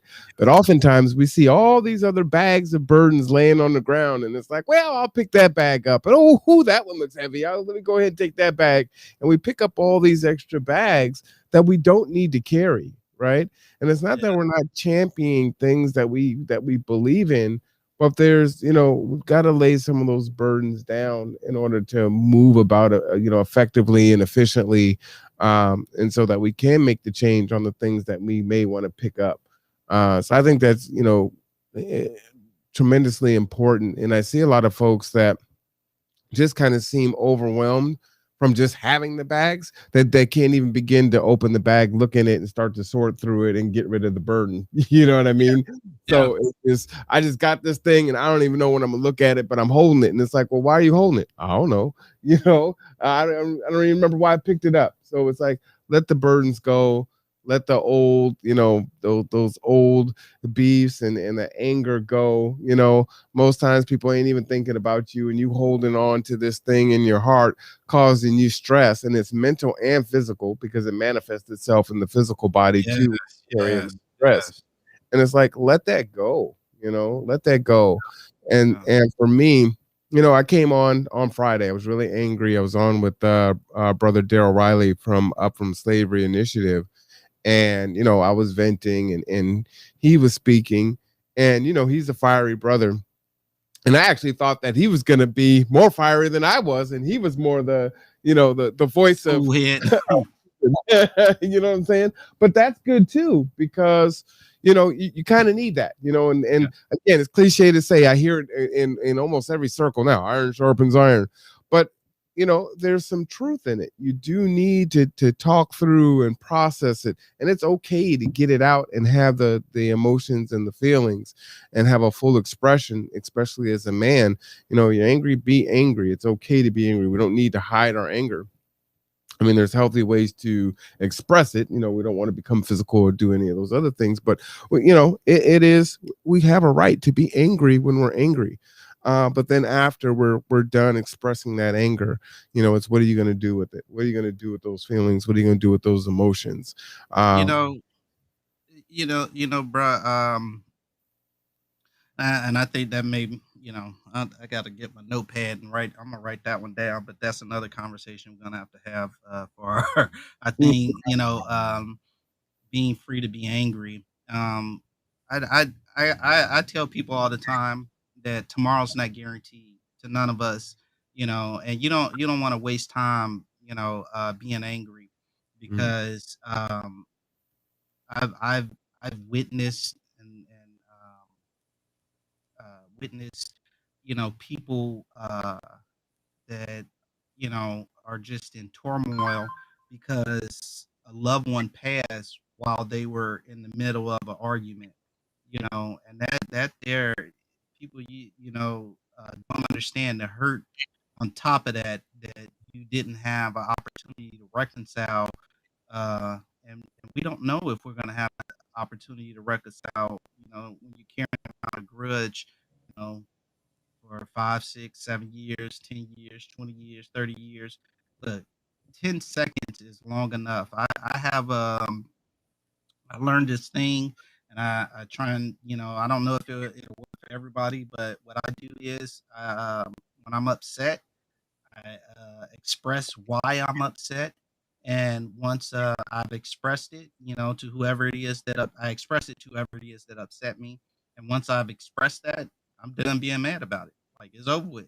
I don't have time to keep holding on to it. Like, I've told you what upset me. So why am I still mad? I have to now give you the opportunity to either, correct that, or, not behave that way again or whatever. You can't, like, just, I'm gonna keep being mad. Like, if you don't give somebody an opportunity, and I'm a firm believer that, like, if you love somebody, right, and they say, hey, well, this upset me or this hurt me, and because I love you, I'm not going to do that again because I know that it hurts you. And I'm just crazy enough to think that when I tell people, hey, this upset me or this hurt me, that they love me enough that they're not going to do it again. So, like, I'm gonna be mad about it. It's over with. So yeah, I would pray that more people would start to just understand that and think that way. It's like, well, what's interesting too is we're gonna do a kind of a relationship series at some point in time for folks that are married, folks that are just boyfriend and girlfriend, or find themselves single at a particular moment in time. And I know from my own experience, I've always been I'm the long fuse person, right? It takes a lot for me to get angry, but then when I'm angry, I can go a whole week without talking to you. Like, I'm angry for a while. It takes a long time for me to get past that. And sometimes, like say day 1 or day 2 or whatever, it's like that person might try to come and talk to you and you're still angry. And it's like, you shouldn't be angry anymore. But it's like, I just want to be angry. Like, I want to sit in my anger. I just want to be mad. And then later on, like day 4, or it could be, several hours after, depending, it's not always a week, but, it's like, I don't even know why I'm angry, and it's like, with everything else going on, like, that's not even why am I even angry? Yeah. And then for me, it's always been difficult to kind of come back from that, right? So it's like, well, all right, I've been an ass for a few days now, and this really wasn't that big a deal, but it's just that I am so calm and take so many things on that by the time it gets there, I'm not even really probably that angry about that. It's this, that that's all kind of piled on, and just it all just Mount Vesuvius went up. Yeah. Now I'm Yeah. past it, but now it's like got my tail between my legs, trying to come back in, and so Yeah. navigating those things. The shame of being angry for so long. Yeah. Yeah. And then, so for me, like I have active goals, like, can I shorten the range of how long I'm angry? Can I process through it faster? Is it something that's truly, something that, okay, yeah, I'm angry about this, and there needs to be some resolution so these things don't happen again. Or is it like I don't know. I can't come up with a good example, but someone knocks something over and spills it. I mean, it clearly was an accident. Maybe they were being, they're roughhousing or doing something stupid, and it happened. But it is an accident. It's not something that happens all the time. But it just really angered you in the moment, right? And then your anger isn't proportionate to what happened. You know what I mean? So I try to look at those things, and I do want to explore that once we get into the relationship kind of series that we're going to do, because we want to have all these topics and give people tools. So I think it's tremendously important to have these conversations, but then also to give people actionable things that they can use in their tool belt to try to improve their life and their experience as they kind of go through things. Because you're going to get angry again. Something's going to happen. Are you going to go through that again, or what are you going to do? So I think that's really important. Yeah, and usually, be honest with you, bro, it most often, really just at its core essence breaks down to communication in a healthy way, healthy communication. And a lot of people lack the skills of healthy communication. They just don't really know how to properly express, their feelings, or, their things like that. Sometimes, it's, them not feeling safe with being vulnerable with somebody else. Uh, so, and which again breaks down to communication. You know, I tend to find that most things break down to just healthy communication, you know But we were talking about kids the other day too, and I was thinking about that. Like, I think I'm definitely, I don't know how close we are in age, but I think I'm kind of the last generation of was that corporal punishment, right? Where pops will get that ass, if you act up. And so if that's what's happened, well, you don't get to go back to dad and say, hey dad, let's process and talk about it. You know what I'm saying? It's when he says it's cool, because you don't know if you're gonna say something and the belt come back out. So you know what I'm right, saying? right. So some of those conversation pieces are lost there, right? Um, and I am a believer of spare the rod, spoil the child. I believe in that, but at the same time, there's good and bad in all things, right? So while that exists, then it does kind of stop the dialogue from the child to the parent oftentimes, right? So then it's up to the parent to go and then communicate after that discipline has been administrated. Well, that's a very judicious way to say a whoop. Yeah, I am a believer in I think one of the best books I ever read was Charlie and the Chocolate Factory. I don't know if you remember that story. Oh But yeah. too much of anything isn't good. And so even with corporal punishment, yeah, I grew up getting my butt kicked too. Look, my mama would still kick my butt if I think I'm too grown. Look, no. And yeah, I got gray hairs. I ain't finna talk crazy to mama. That ain't happening. But my point being is, too much of anything is not good. I do believe in, yeah, if it's warranted, then you're gonna get your butt spanked. But I have always treated my children in such a fashion that, hey, everybody has a voice. You have something to say, and you need to learn to advocate for yourself. Argue your point. Tell me why, what I'm saying, I may be wrong. And I'm willing to hear you out, listen to you. And, if you can effectively argue your point, then, that's it. That's the end of it. I was wrong. You're right. I apologize. And that's another big thing. Like, grown folk need to understand. Parents, you need to understand, when you wrong, apologize to your children. They people too, all right, and they got feelings too, and that, so that's something I've never had a problem with. Like, if I'm wrong, hey, I apologize, I'm sorry, you know what I'm saying. And I've had to apologize to my kids. Look, 5 years old, 6, 10, whatever, I ain't perfect, so look, I ain't got no problem with admitting that I'm wrong when I'm wrong. And my approach to the corporal punishment, so to speak, is, I'm going to talk to you about it, and give you an opportunity to correct your behavior. You make the same mistake again, I'm going to talk to you about it and give you another, so I'll give you several chances. And they're like, okay. For them, or are you talking to their behind? Because that's what we were told. I'm going to talk to you behind.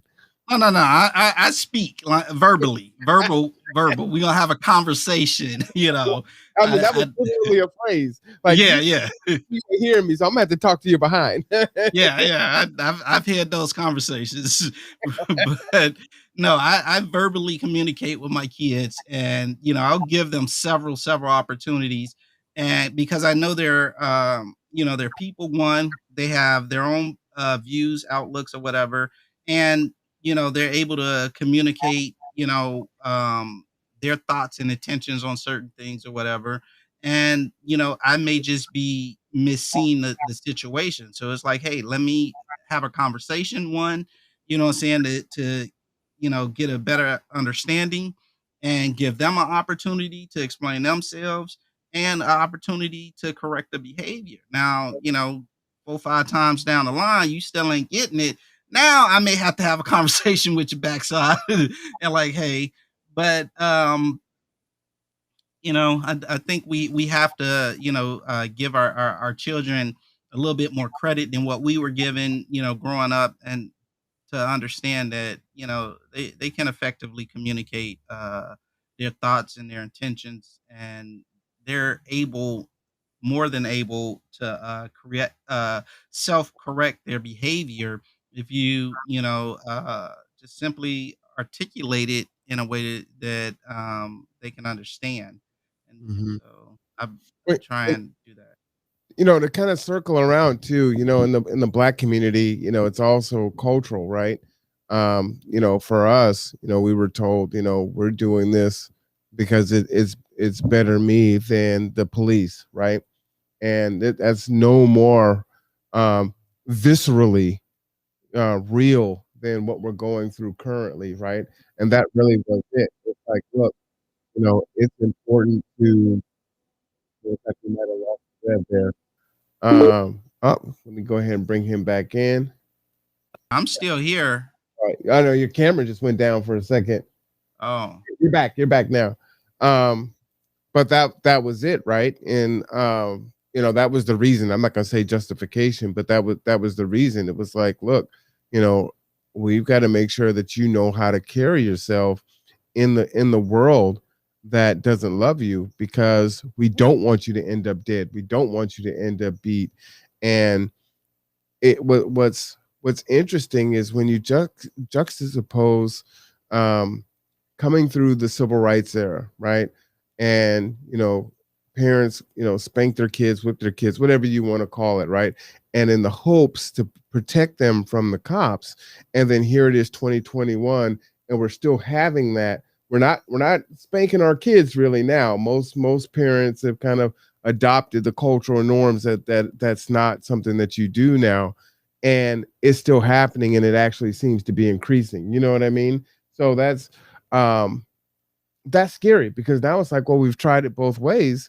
It seems like maybe, I don't know, maybe I'm trying to make connections that don't exist, but it does make me, I think about these things. Is there a correlation between that? If we disciplined our children more the way we did culturally, right? And we weren't ostracized for doing that. Would our kids be safer and better off? You know, not only in just in the way that they interact and find themselves with the police. And I'm not saying that, you know, they did anything wrong, because in most of these instances we're not seeing that. Um, yeah, I mean, this is for a deeper conversation for sure, but it's just kind of, these are just kind of the thoughts that are floating off of the top of my brain as we're kind of having these conversations. You know, I think about that as well. You know, and unfortunately, I believe that, you know, as I've gotten older and I've learned more, you know, I understand the root of this being a cultural thing. As you said it, how it got ingrained into our culture, and I think that's you know, that's the problem. You know, because it's not, you know what I'm saying, a universal cultural thing. It's an Right. American cultural thing, and you know, maybe within the diaspora, you Hmm. know, it's cultural. It's a cultural thing, you know. But when you go back home, it's not a cultural thing. So is it necessary, you know, because of uh, where we are? You know, I don't think so. You know,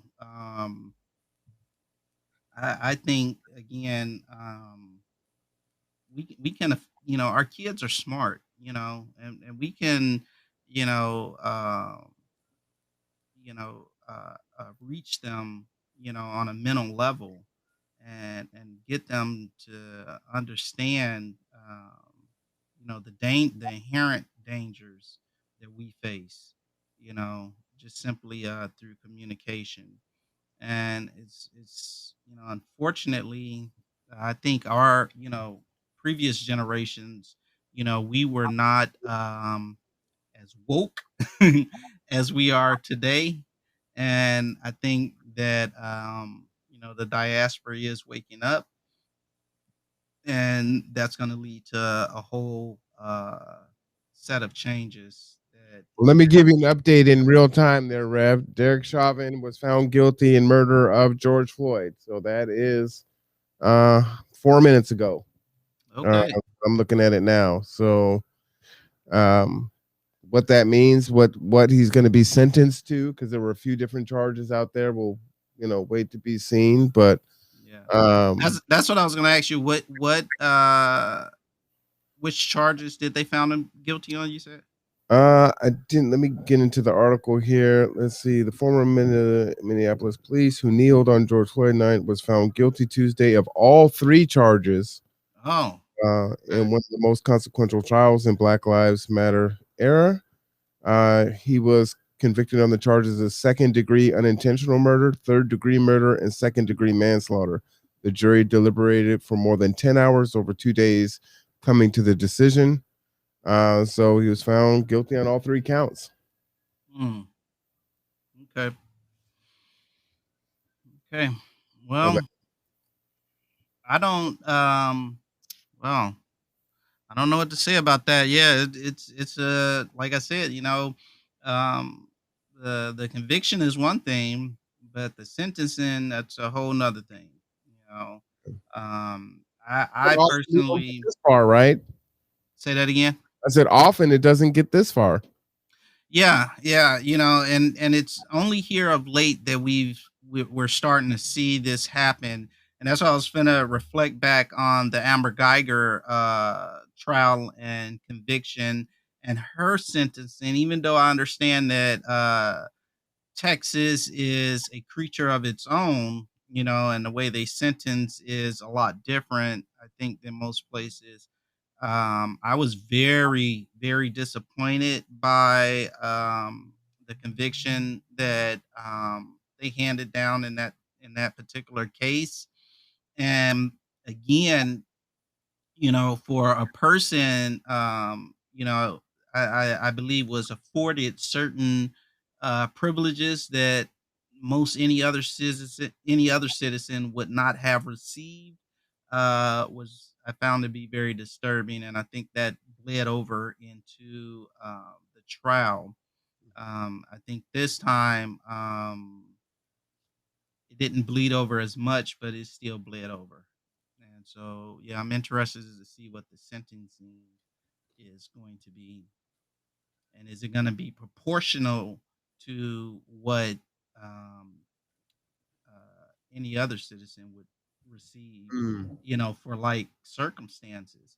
If this was, two people having a brawl in the middle of the street and this happened, you pin somebody down and just hold them down and until, they pass away.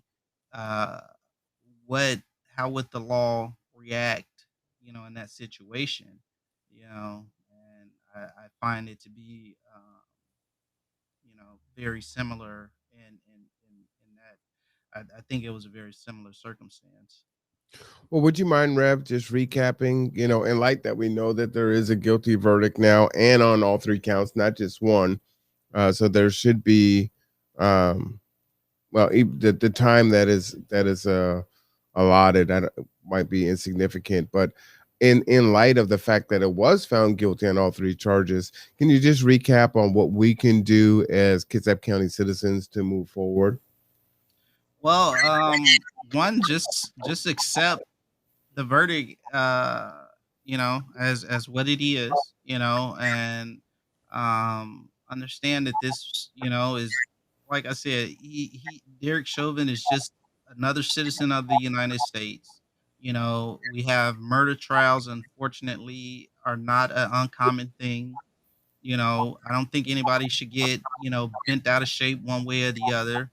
Also remember that, just because you punish someone does not mean that you can't love them, pray for them, and you know, once he has served out his punishment, he should be accepted back into society just as, anybody else, and so I don't wish Mr. Chauvin any ill will or anything like that. I, I I personally pray that this will affect his future behavior. Which ultimately is what our punitive system was originally meant to do, or at least they say is why we call it the Department of Corrections. It's supposed to correct a certain type of behavior, and I pray that that's what happens. It corrects this behavior or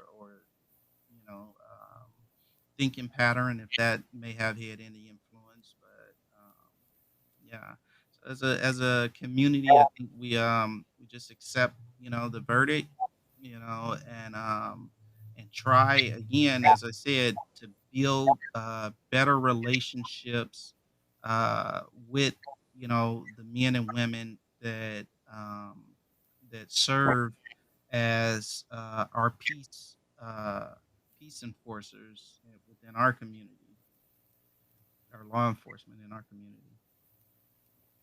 And I would say that that's important for, even beyond law enforcement, because, our community, it's going to be the jury. It's going to be the public defenders. It's going to be the prosecutors. It's going to be, um, just kind of all the entities that are in there, the court clerk, people that listen in on the trial, the reporters. I think making those relationships are important everywhere, right? Because the issue just isn't with that. When you go back and you look at the history, and we could just go at like recent history of Rodney King till now, it's first the crime, right? And then second, how it's processed, right? From, the judges, the prosecutors, the jury selection, the whole system having its issues, right? Because at some point, I mean, it's a total and catastrophic failure throughout the system, and it's never caught anywhere in there, right? It goes all the way through until you hear, oh, acquitted, up here, acquitted, or if there's a conviction, it's a very light conviction. You know what I mean? And so, I think I agree 100% with what you're saying, but I also think that it needs to be the community, because it is the community members that actually are making up these different positions that are we're the ones that keep the engine of the institutions going, right? So if there's institutional white supremacy that exists, well, how is it still in place? You know what I'm saying? And the only reason it's still in place is because we the people keep it going. So, we in that sense, we have to dismantle ourselves, in order to find a way to move forward. So I think that might be a helpful way to go about it. We can aim, straight at the officers and make relationships there, but I think it's literally everyone that we come in contact with, which is important. You know what I mean? Yeah, most definitely, most definitely. You know, I think we need better community relations, as you were saying. I think across the board, not just with our police officers, but just across the board. I mean, how many people actually know their neighbors? you know, uh, 2, 3 doors down. You know, and unfortunately, we are slowly we're slowly transitioning into a more transient society. Home ownership is down, uh, and unfortunately, due to this COVID, it's gonna be down a whole lot more soon as these protections are lifted. Um, you know, Unfortunately, we're going to see our homeless population spike. Um, there's just a lot of need for just love, like I was saying earlier. Just loving one another, because this is we finna face some serious issues, bruh. Some serious issues.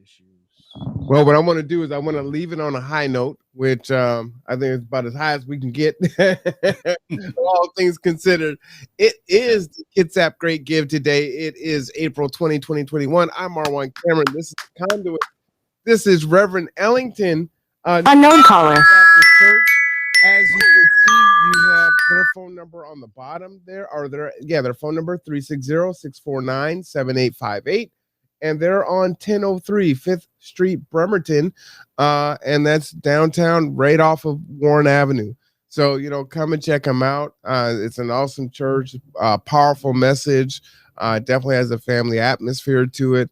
One thing I was just thinking while you were speaking to, Rev, was like, maybe churches could do field trips and just say, hey, you know what? The whole congregation, the pastor's not going to preach. We're all going to go and head up to, St. Michael's or, St. Paul's, and we're all going to have church there, this Sunday. And then next Sunday, Pennsylvania Avenue Church will come and visit New Horizons, and just kind of have that place to meet. And, you're not going to, people interpret the Bible different ways, but you know what? People in the same church interpret the Bible different ways. So why don't we just sit down, hear the word, fellowship, have some, juice and food after, and get to know each other. And that might be a cool way to do it. I like that. Yeah. Just something different, right? Yeah. Yeah. The thing is, so I try and get people to understand is, these different churches that you see around town, they're just buildings. All of us together are the church. So, I don't care if you sit in a building called New Horizon or you sit in one, called, G2, and Marwan's your pastor, we're all part of the church. We're all part of the same church. So yeah, that I like that. I really like that thinking. Yeah. I think That is that awesome. universal fundamentals, don't steal, don't kill, don't cheat, don't lie, those basics everyone kind of agrees on, right? Yeah. You can get nuanced when it gets a little bit more, broad than that, but just kind of for the basis of operating in society, most everyone agrees with those things. So you already have commonality right there. I mean, kind of like the 10 Commandments. Hey, we're here. We kind of all agree on the 10 Commandments, even for the pseudo-secular, And now we can have a conversation and we could talk together and get to know each other. And like I said, this year has been great, getting to know new people, getting to know people that I already knew better. Like I've gotten to know you a whole lot better in a few weeks than I've had in, more than a year and a half that we've known each other. So yeah, it's been just fantastic and just truly enriching. So I really appreciate, what I would say is a friendship. I appreciate your friendship. And talking. That's the same. That goes both ways. I was just telling Rob the exact same thing this morning. I was like, I really see you as a good friend. You're good people. So yeah. Thank you. I appreciate that, Rev. I guess I'm not that bad of a heathen, and my feet are Jesus. yeah. So I won't take up any more of your time. I called you right before you're gonna record, and you stayed on longer. I appreciate that. And that's no problem, bro. We're going until after midnight. So if you're listening and you hear something else that's like, you know what, I'm gonna weigh in on that. You got the link. Just come on back in. Okay. Yeah. You put it in the message thing. So yeah. I'm and people, if you're listening, I know the day gets busy, but take your extra phone. I know you got an extra one in the drawer. Log on, cut the stream on, and go about your day. And when you got a chance, pick up the phone and tune in. I'm on here. Look at that, y'all. Look at that, y'all. Come on. Facts. Yeah, it helps. Mm-hmm. Support. But yeah, so I'll be tuning in and listening in throughout the day as I go throughout my day. And I'm gonna try and log back in.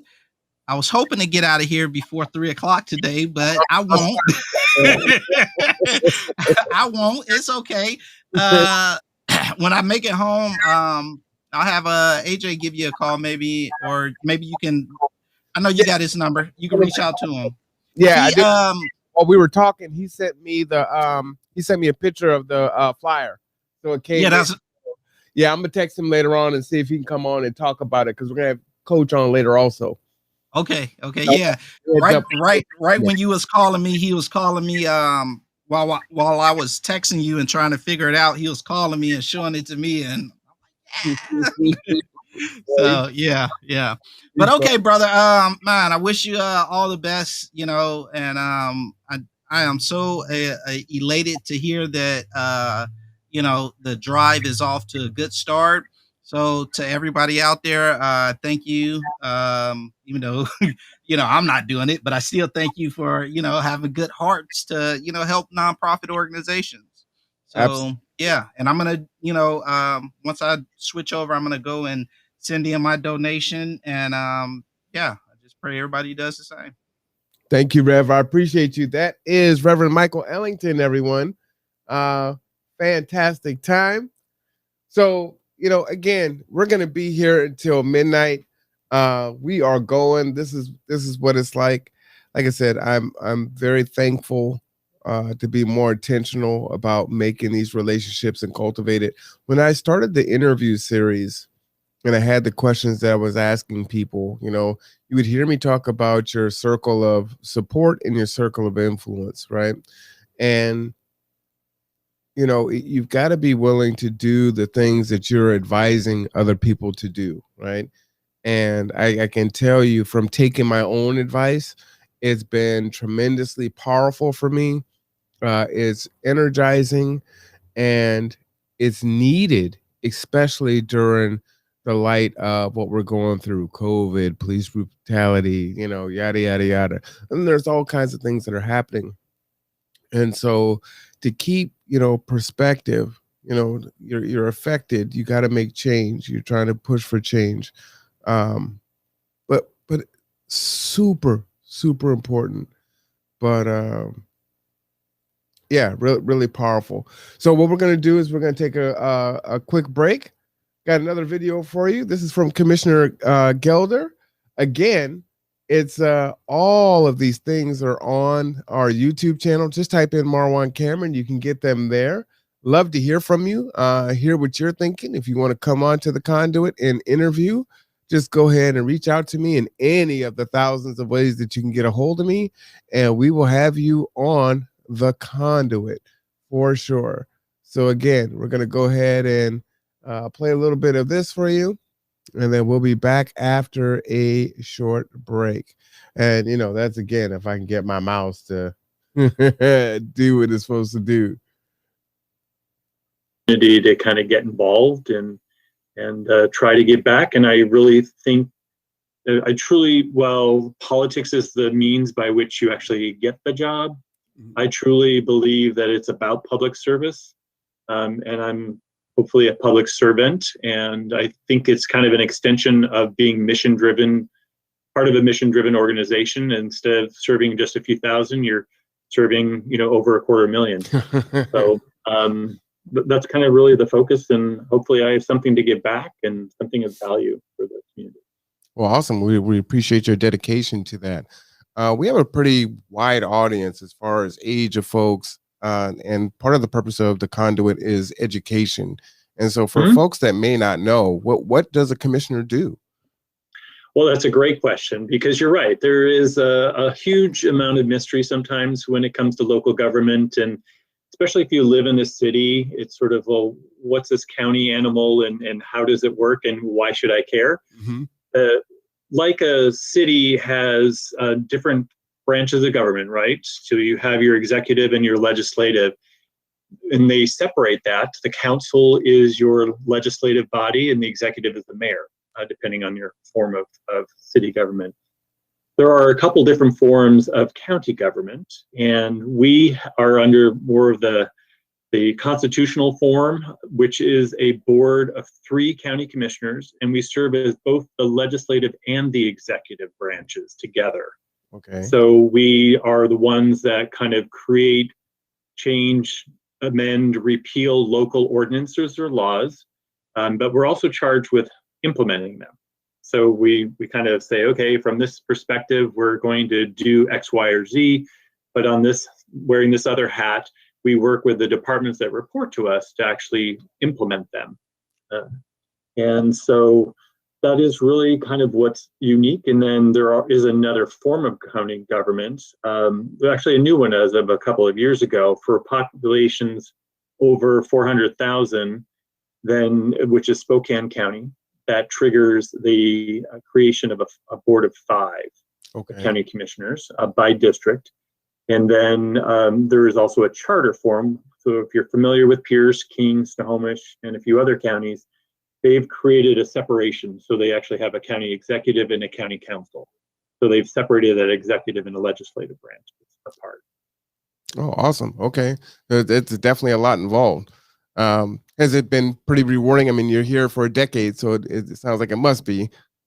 It is. I think for me, it's the best job I've ever had. I'm not a person that is, I couldn't do widgets.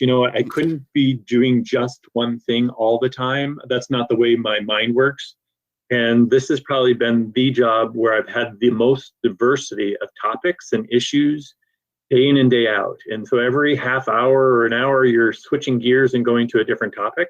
And I find that really engaging. And I've always likened it to like being in college or being in school, where you're going from subject to subject and kind of get to delve into it and get to know it. And over time, year after year, you get a bigger base of knowledge from which to operate. So it's fun. I enjoy it. And hopefully, as long as the people would like me and value the work that I'm doing, and I'm having fun and enjoying the work, then it's really a great opportunity to serve. Nice, nice. Well, while we're waiting on the mayor to come on, what would you say would be the attributes for our future politicians as far as what they would need to have to be a good commissioner? That's a great question. Per state law, you just have to be 18 years old, 18 years or older, and registered to vote. And in this case, for a commissioner, you have to live within the district. It's a two-part voting process. So if you had 5 people interested, they all would have to live in the district, and then the district in the primary votes to narrow it down to 2. Gotcha. And then those 2 run countywide in the general election. So there's something to be said. As long as we're in this current form, you've got to live within the district, and that's roughly in north, central, and south. Okay. I think that it's really helpful to be someone who is really values being a lifelong learner, someone who is able to absorb different topics and be a critical thinker. You don't necessarily need to have a particular skill set or background coming into it, but hopefully a certain amount of life experience. Mm-hmm. And it would be really great that someday we have folks of all walks of life that want to get involved and give back. Because right now, if you look at across the board from our cities around the county, as well as the Board of County Commissioners, there's not a lot of diversity. Gotcha. We may have some gender diversity, but that's pretty much it. Okay. We have some in Bremerton and Bainbridge Island now. But other than that, I would hope that if you were to kind of have a profile of all the elected officials, and it's harder to kind of get a profile with three people, but if you put all the elected officials from port districts, fire districts, the county, the cities, I would hope that we would have a complement or an array of elected officials that are much more reflective of our community and our diversity. Well, if you don't mind, then let me ask you this. For those that, they see their ballot, it comes out, for those that are younger that can't vote yet, but, they may not even be thinking about this yet. It's not even on their radar. But what did you have to do, 11 years ago or 12 years ago when you decided, hey, you know what, I'm going to go ahead and run for this? And what was that process like to get started and kind of go through that? Sure. I mean, I have a different experience, but it probably wouldn't be that different for most folks. There is, not to make it too detailed or too much. So in 2007, then Commissioner Chris Andreessen stepped down. And there was when a position is vacated, these offices are partisan. So when the position is vacated, then the party of the person leaving office has the opportunity to select 3 individuals to move forward for appointment by the remaining 2 county commissioners. Okay. And so I didn't know Adam. I was fairly new. I'd only lived here about 3 years, but I thought, you know what? I want to get involved. I want to make a difference. So I'll throw my hat in the ring, and I applied. Nobody knew me. I didn't have any creds, so to speak, at that point in time. And so I didn't get it, but I got involved. I got involved not only with the party and sort of getting into that political machine and getting to be known by folks, but I also got involved with the county and started volunteering. And so got sort of delved into the county budget. They created a budget advisory committee, which was a great opportunity to understand all the different departments, what they do, so on and so forth. So I started to build that credibility. And then when 2011 came around and then Commissioner Steve Bauer stepped down, there was another appointment process. I ran for the appointment, and I was one of the top 3 and then selected by the other 2 commissioners. And then turn around and have to run, because that was just over 2 years into his term. And so you always kind of inherit the previous term. So I actually had to run that fall to complete the unexpired term, and then run again the next year for my own 4-year term. Gotcha. So it was this ongoing, it's another part-time job along with learning the work and all that good stuff. But I would say in terms of advice, get involved. Okay. I think the challenge we have this day and age when there's been so much divisive conversation on the federal level, even sometimes on the state level, that it's people kind of retreat sometimes and don't want to get involved. And it's not all, it seems like there's a trend with each party that they kind of are going to their respective sides of the spectrum. But most people kind of find themselves more in, they value principles on either side, but they might feel a little bit more in here and don't feel like there's a great connection to make. And so I think that's a challenge for our society as a whole and the political party system that we have. But hopefully folks would want to get involved, volunteer. There's any number of events, there's doorbelling, there's knocking on doors, telling on behalf of a candidate or an issue. It's a great way to get known by the quote unquote organization. And just try to involve, what's your passion? Connect with the community in that way. I mean, the Kitsap County has over 4,000 volunteers. Well, at least pre-COVID we did, who, volunteer with the park system, volunteer with any number of the sheriff's office, the auditor's office, you name it. There's plenty of ways to plug in. And that could be a great way to kind of understand and learn about the county as an entity and organization. Well, I love your story, and what's really powerful and encouraging about that is kind of what you said with your story. It's like, look, I was living here 3 years. I wanted to get involved, and I said, hey, why not? And I think a lot of people don't think that way. It's like, oh, I couldn't do it. It's going to be too hard. I don't know the process. And it's like, yeah, just give it a try. You have nothing to lose. You may have everything to gain, but you'll learn. Exactly. Because lifelong learning is really paramount and important. You'll know the process better. You'll understand it. And it probably will change your perspective on things also. Exactly. And don't give up, right? Mm-hmm. The first time, we froze. No, you're still here. Can you hear me?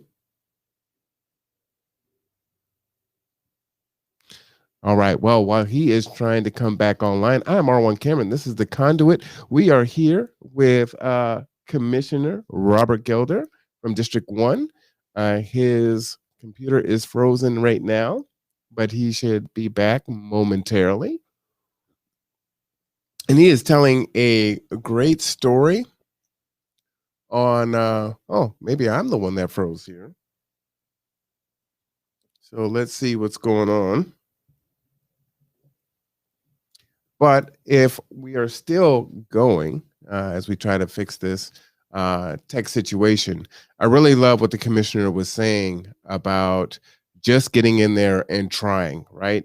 Just daring to do that. And, as he was saying with the issues with diversity, I'll speak anecdotally and not from a data set. But there are several folks that I have spoken to and I've talked with and taught, thousands of students and interacted with hundreds and thousands of people throughout the different things that I've done in my life. And that kind of seems to be an ongoing theme for a lot of folks in our community, right? They don't believe that, they can see themselves in that situation. That there are some barriers that they may have, or society has barriers to where they couldn't, try out and get to that point.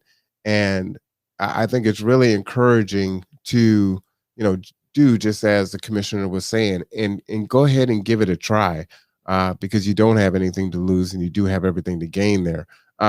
Commissioner, are you back? Can you hear me?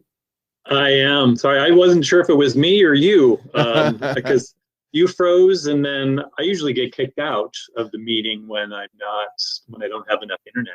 Well, you know what? It could have been me. It's technology. You got to love it. So they say we just ride the wave. That's all we can do. Exactly. The other point I was trying to make about the time that it all froze was don't give up. Don't give up. Because I think, if I had tried in 2007 and didn't get it, and they said, okay, well, I tried, I'm just going to walk away.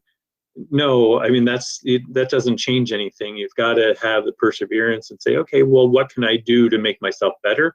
How can I learn more? How can I get engaged? And then just keep at it. I think that's really powerful. when you didn't get it the first time and you started sitting on boards and getting involved, and then you tried the second time, there has to be some level of kind of getting to know the people in the community. So when you do run, they do know who you are and they're going to vote for you. So what did you have to do to do that? It was partly getting to know the individuals who were within the party. That was part of it. But then also, right, getting involved in the community, a member of the Poulsbo Rotary Club.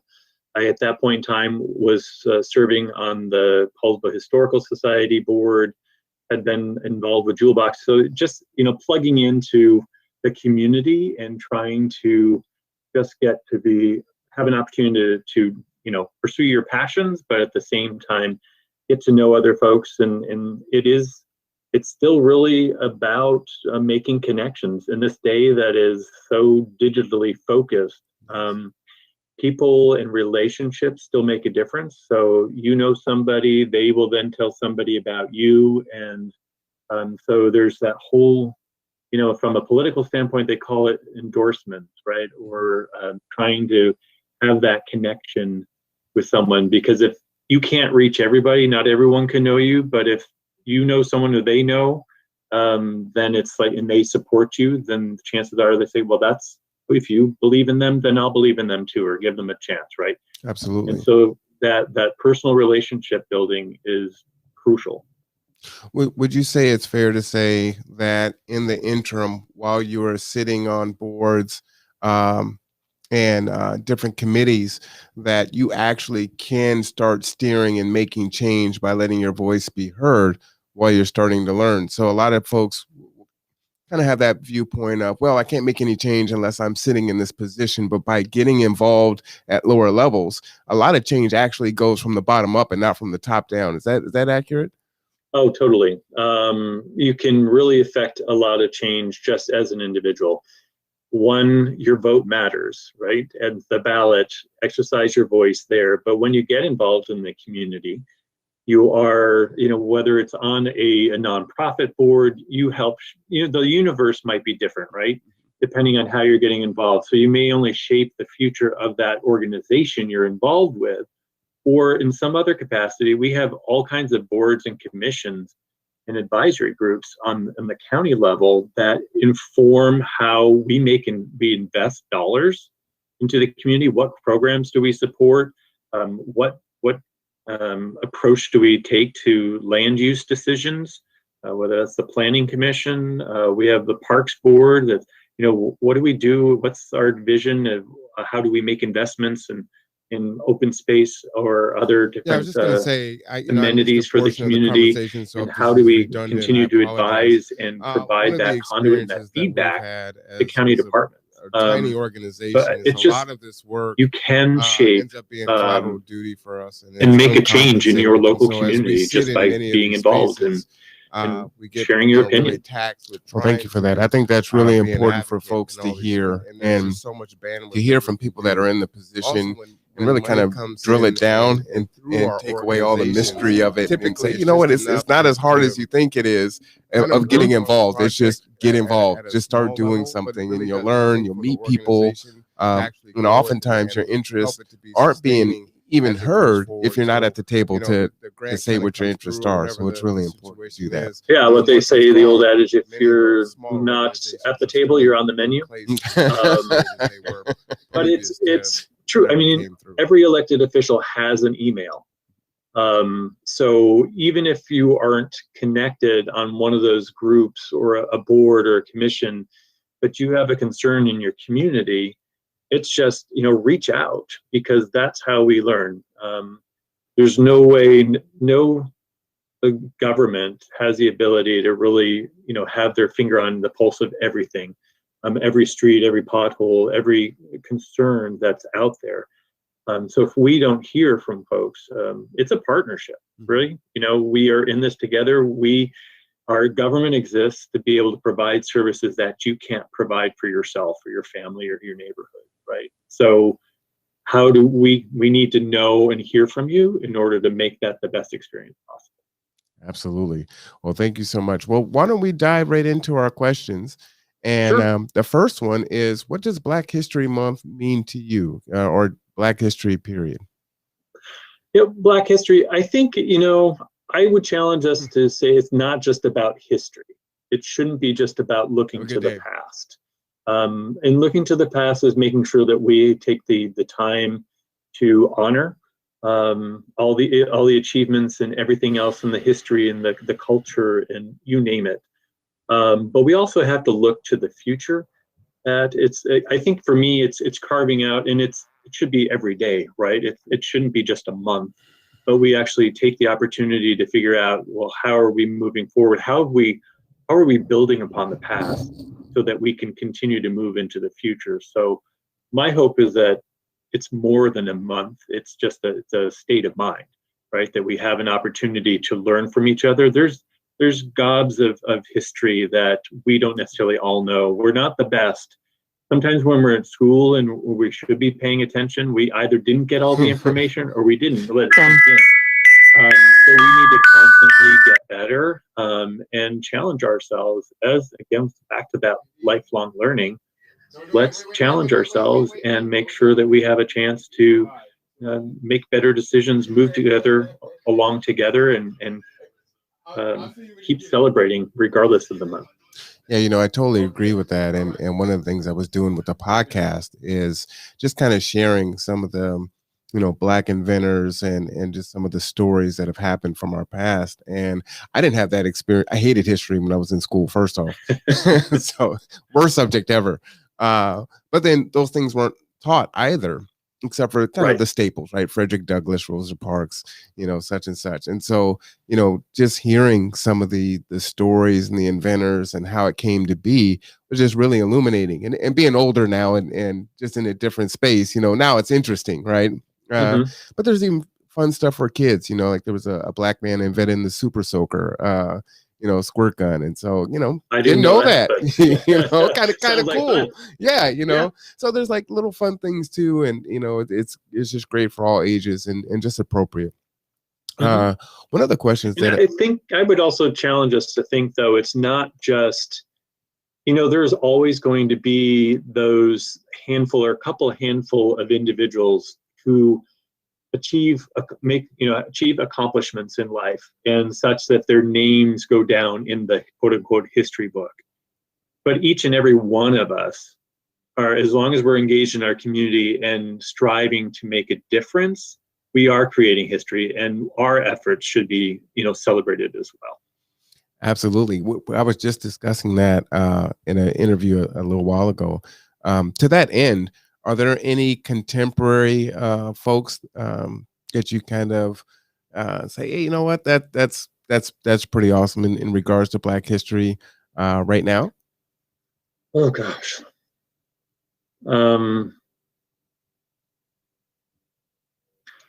I would say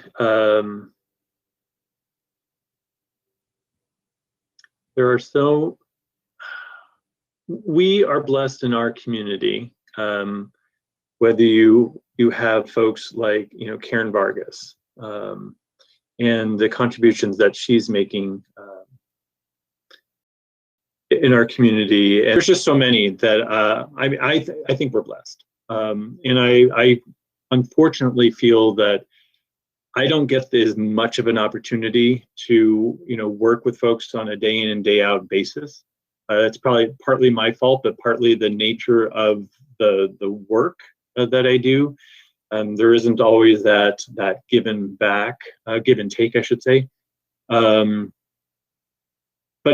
that unto itself we should stop and pause and think, why not?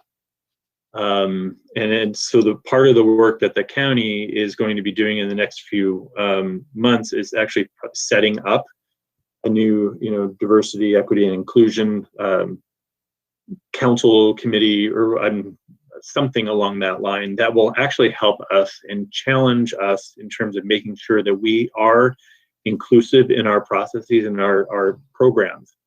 How do we deliver service? What barriers do we put into place? And that's just something that we need to make sure that we can always do better, right? So let's make sure that we have dozens and dozens of folks that we can just rattle off their names and say that they're making a difference. Because it's too easy, I think, to start talking about actors or singers and so on and so forth. And don't get me wrong, I value those contributions to popular culture and stuff like that, but it's much more meaningful for me is sort of, what are the contributions we're making locally and making our community the best it possibly can be. Absolutely. And to that end, what I like about, the direction that our local government is taking is you're already doing that here with me. Yeah, I don't think we've met face to face. Nope, just Facebook. Yeah, so this conversation is happening, and by proxy, the folks that will watch it now or watch it later are now having access to you in a way that didn't exist before, right? Or they were thinking that wasn't possible. So, it is really making the change and just kind of walking the talk, so to speak, Yep. And you're not waiting for an initiative, you're just doing it. So I think it's fantastic. Well, I appreciate the invitation. I honestly wouldn't have known, right? If you hadn't reached out and wanted to have the conversation, it just would have been a conversation that didn't happen. Mm-hmm. And I appreciate that. And I think first and foremost, I'm always open for a conversation with anybody. Because I think that I have the opportunity to learn from you. I don't have every perspective. We all grow up with our life experience that kind of creates our proverbial blinders, and kind of narrows our perspective on the world. And the only way that we can kind of broaden that and hopefully continue to evolve spiritually, personally, intellectually, is to make sure that we have those connections and those conversations. If we just surround ourselves with people that are from the same mold, that doesn't change. Right. Absolutely.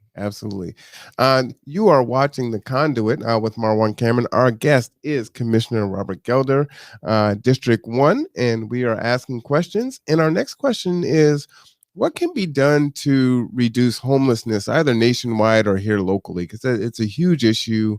I believe that as the moratorium on rent and other things start to expire, you're going to find more people that are going to be in trouble. Credit card debt, everything else, their rental history. They're going to. I think we're kind of running up against some serious problems that were already here that are just going to be exacerbated as we go forward. What can be done about that? It's a great question, and one that's you could probably do an entire program on, right? So I think there's not one solution to it, because there's no one reason for homelessness. Because it happens for any number. There's so many folks that right now, and I know you sort of proposed another question about the $15 an hour minimum wage, but a living wage makes a big difference. And so many folks live paycheck to paycheck, don't have a savings to fall back on should something bad happen. So many people end up finding themselves caught because of a medical expense that wasn't covered. That gets back to sort of, do we truly have universal health care that can support people in what they need? Are they dealing with mental health and substance abuse issues? Are they there's any number of reasons why folks are homeless, so you can't have a solution that's only approaches it from one direction. Partly, we've had a trend of any number of things, and just the number of houses that we have and the diversity of housing stock. The pendulum has swung from back a century ago when we were really content in 500 square feet, and we had still a family of 6 or however many were in there, and then we just kept on getting bigger and bigger. And the problem when you average now 3,000 square foot homes, that immediately prices so many people out of the market. They can't afford it. So we need to try to find a way to incentivize the creation of more housing, of a whole variety of housing stock. So hopefully there's a price point for everyone to be part of it. And not everyone's going to be a homeowner, but we need to make sure that we have the rental market as well that can support that level of diversity. You take that too. We also need, on the flip side, is we also need to have adequate programs to be able to pull people in who want to come in. I think there's going to be a segment of our population who are just more comfortable, for whatever the reason is, to be outside. And they aren't ready to be housed or rehomed. But we have any number of folks that have barriers because of loss of job or medical, or you name it, that let's have the space to bring them in and get them housed, because once you put a roof over their head, they're much more capable of dealing with those other barriers in their lives. Absolutely. So we have to get to the point where we have more round the clock kind of navigation centers where people don't have, it's not from 7 p.m. at night to 7 in the morning, but it's a place where they can feel like they're grounded and then get connected to services. So it's a bit of housing, it's a bit of social services, and getting people on that trajectory back to being rehoused. But that's a lot of capacity. We need to have a way of creating that capacity in our community.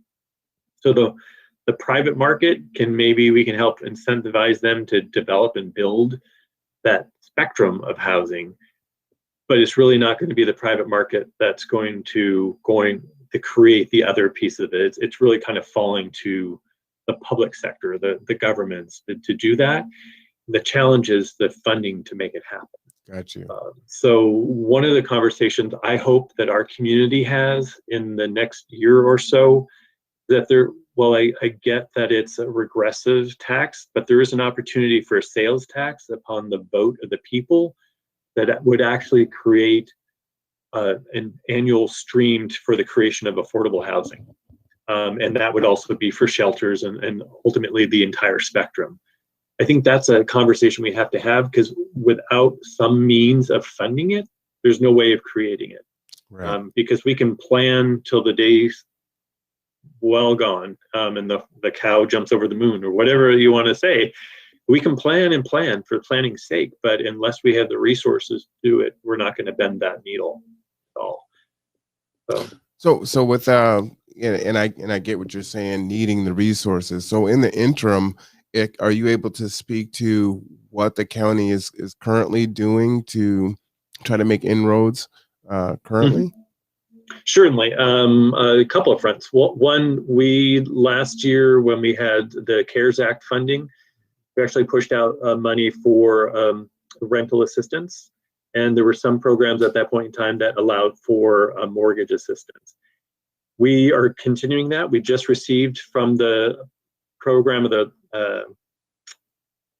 relief package that was passed in December. We were able to get, because our population is over 200,000, so we were able to get a direct distribution from the U.S. Treasury. Are you talking about the ERAP program?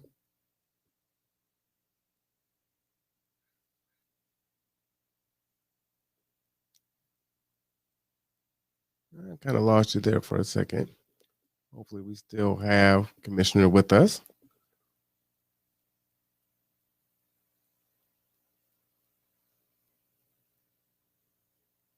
Make sure we're all good here. Oh, you are listening to the Conduit. And we are having a few technical difficulties here. As we reconnect, we will keep the broadcast going.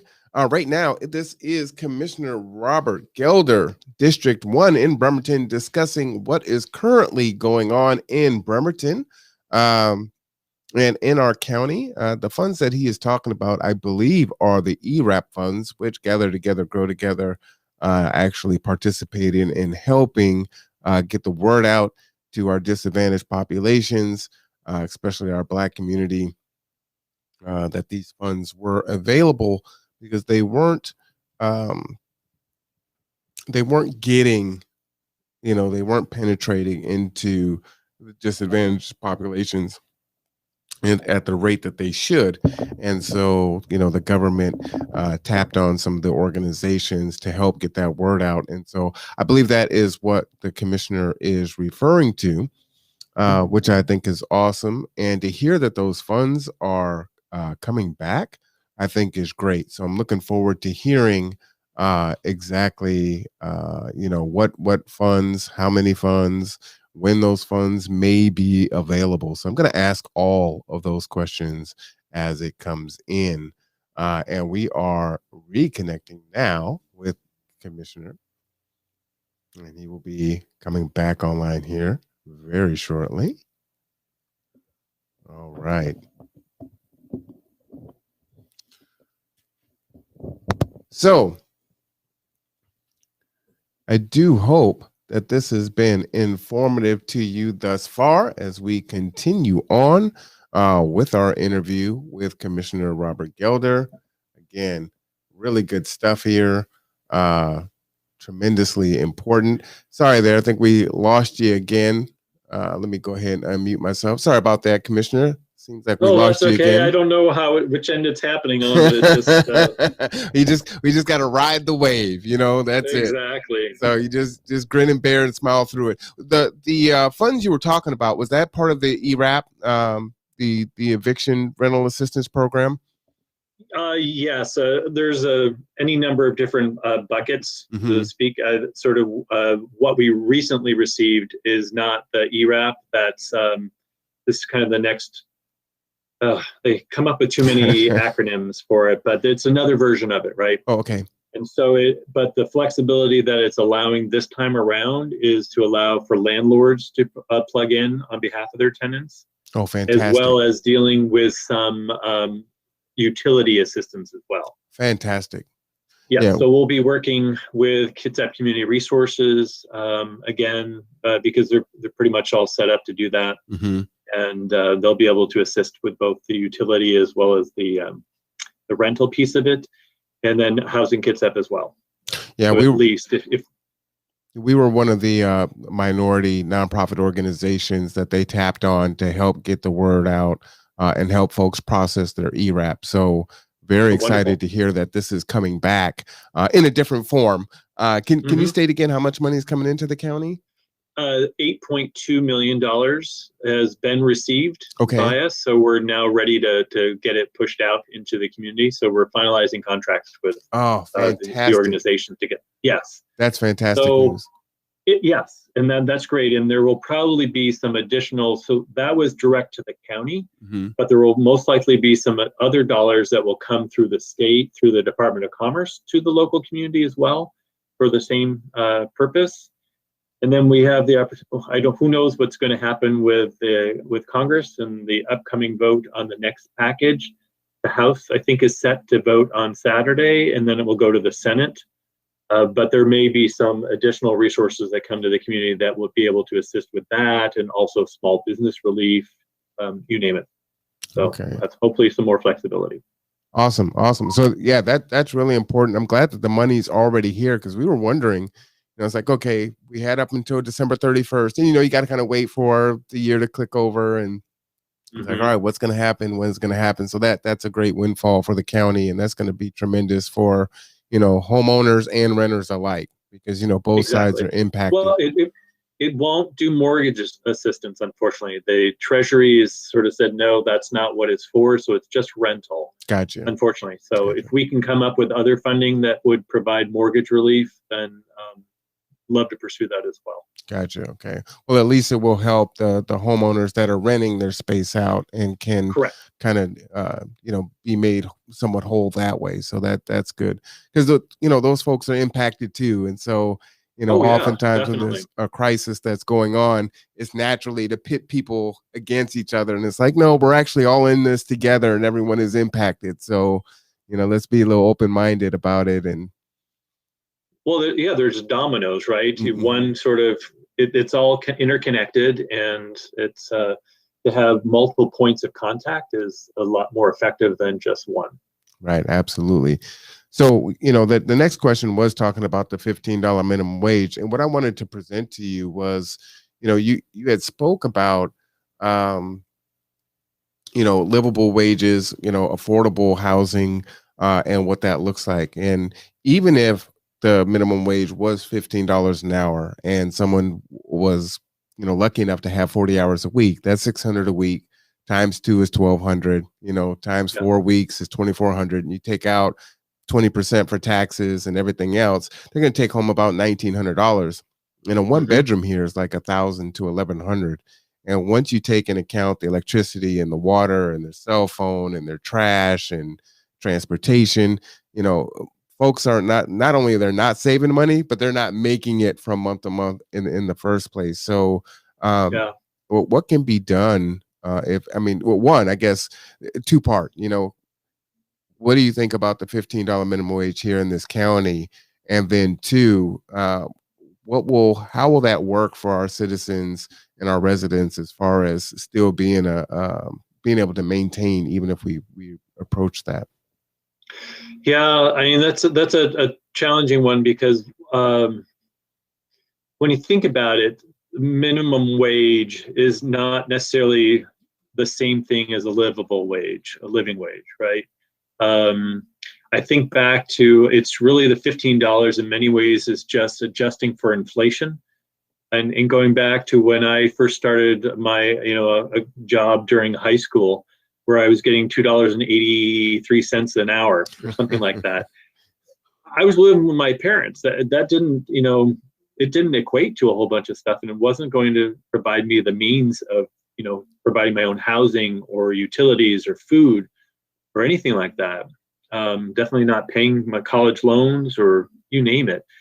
So I think it's the for all intents and purposes, it's the floor. It's not the ceiling, right? It's just the bare minimum that most likely someone would have to, if they were doing $15 an hour, chances are they're going to have to be sharing housing in order to make the ends meet and be able to share those expenses. But there really isn't another way of making that stretch. I haven't seen any studies that show that putting it at 15 really causes a loss of jobs. And so I think it's the least we can do, and I hope the state can kind of move us in that way. And it would be great if that actually survives the federal legislation as well, because I think from a federal standpoint, yeah, not all states, not all communities within our states have the same cost of living, but there really should be a base kind of level. And those folks, we kind of get back to that, causes of homelessness. If it's healthcare, I mean, still, even on the exchange, it's not inexpensive if you're having to pay for that yourself and it doesn't come from your employer. So you factor that on there. I just don't know how people would really be able to make that all work. So a minimum of 15 and hopefully someone can really do the analysis to say on a state by state or even within our state, what should it be for someone that, for the sake of dignity and really our desire, sort of that American dream of being able to, take care of ourselves and move forward and, save for a down payment or even just be able to have that roof over our head. We got to be able to make it all work. Yeah, absolutely. And not knowing how the process works, I think people will say, government should do this and government should do that. So I won't do that. I'll ask a question. I know typically, many of the funds like our TANF funds and SNAP benefits are federal. And so through federal, they have to follow federal procedures and mandates and things of that nature. But you did say something that I think is interesting, and something that I've talked about is allowing folks to come together and be under the same dwelling and kind of pool their resources. And federally, that may not be acceptable because of where the money's coming from. But locally, is there anything that can be done, or has any conversations been done on how you might be able to tweak that, or I don't know, make that happen so that, families can kind of come together and exist under the same roof and pool the resources and make it work? Because I think that is, and there's not enough housing, right? There's not enough units anyway. So that seems like a solution. It seems like a solution, and it's goes back to what's old is new.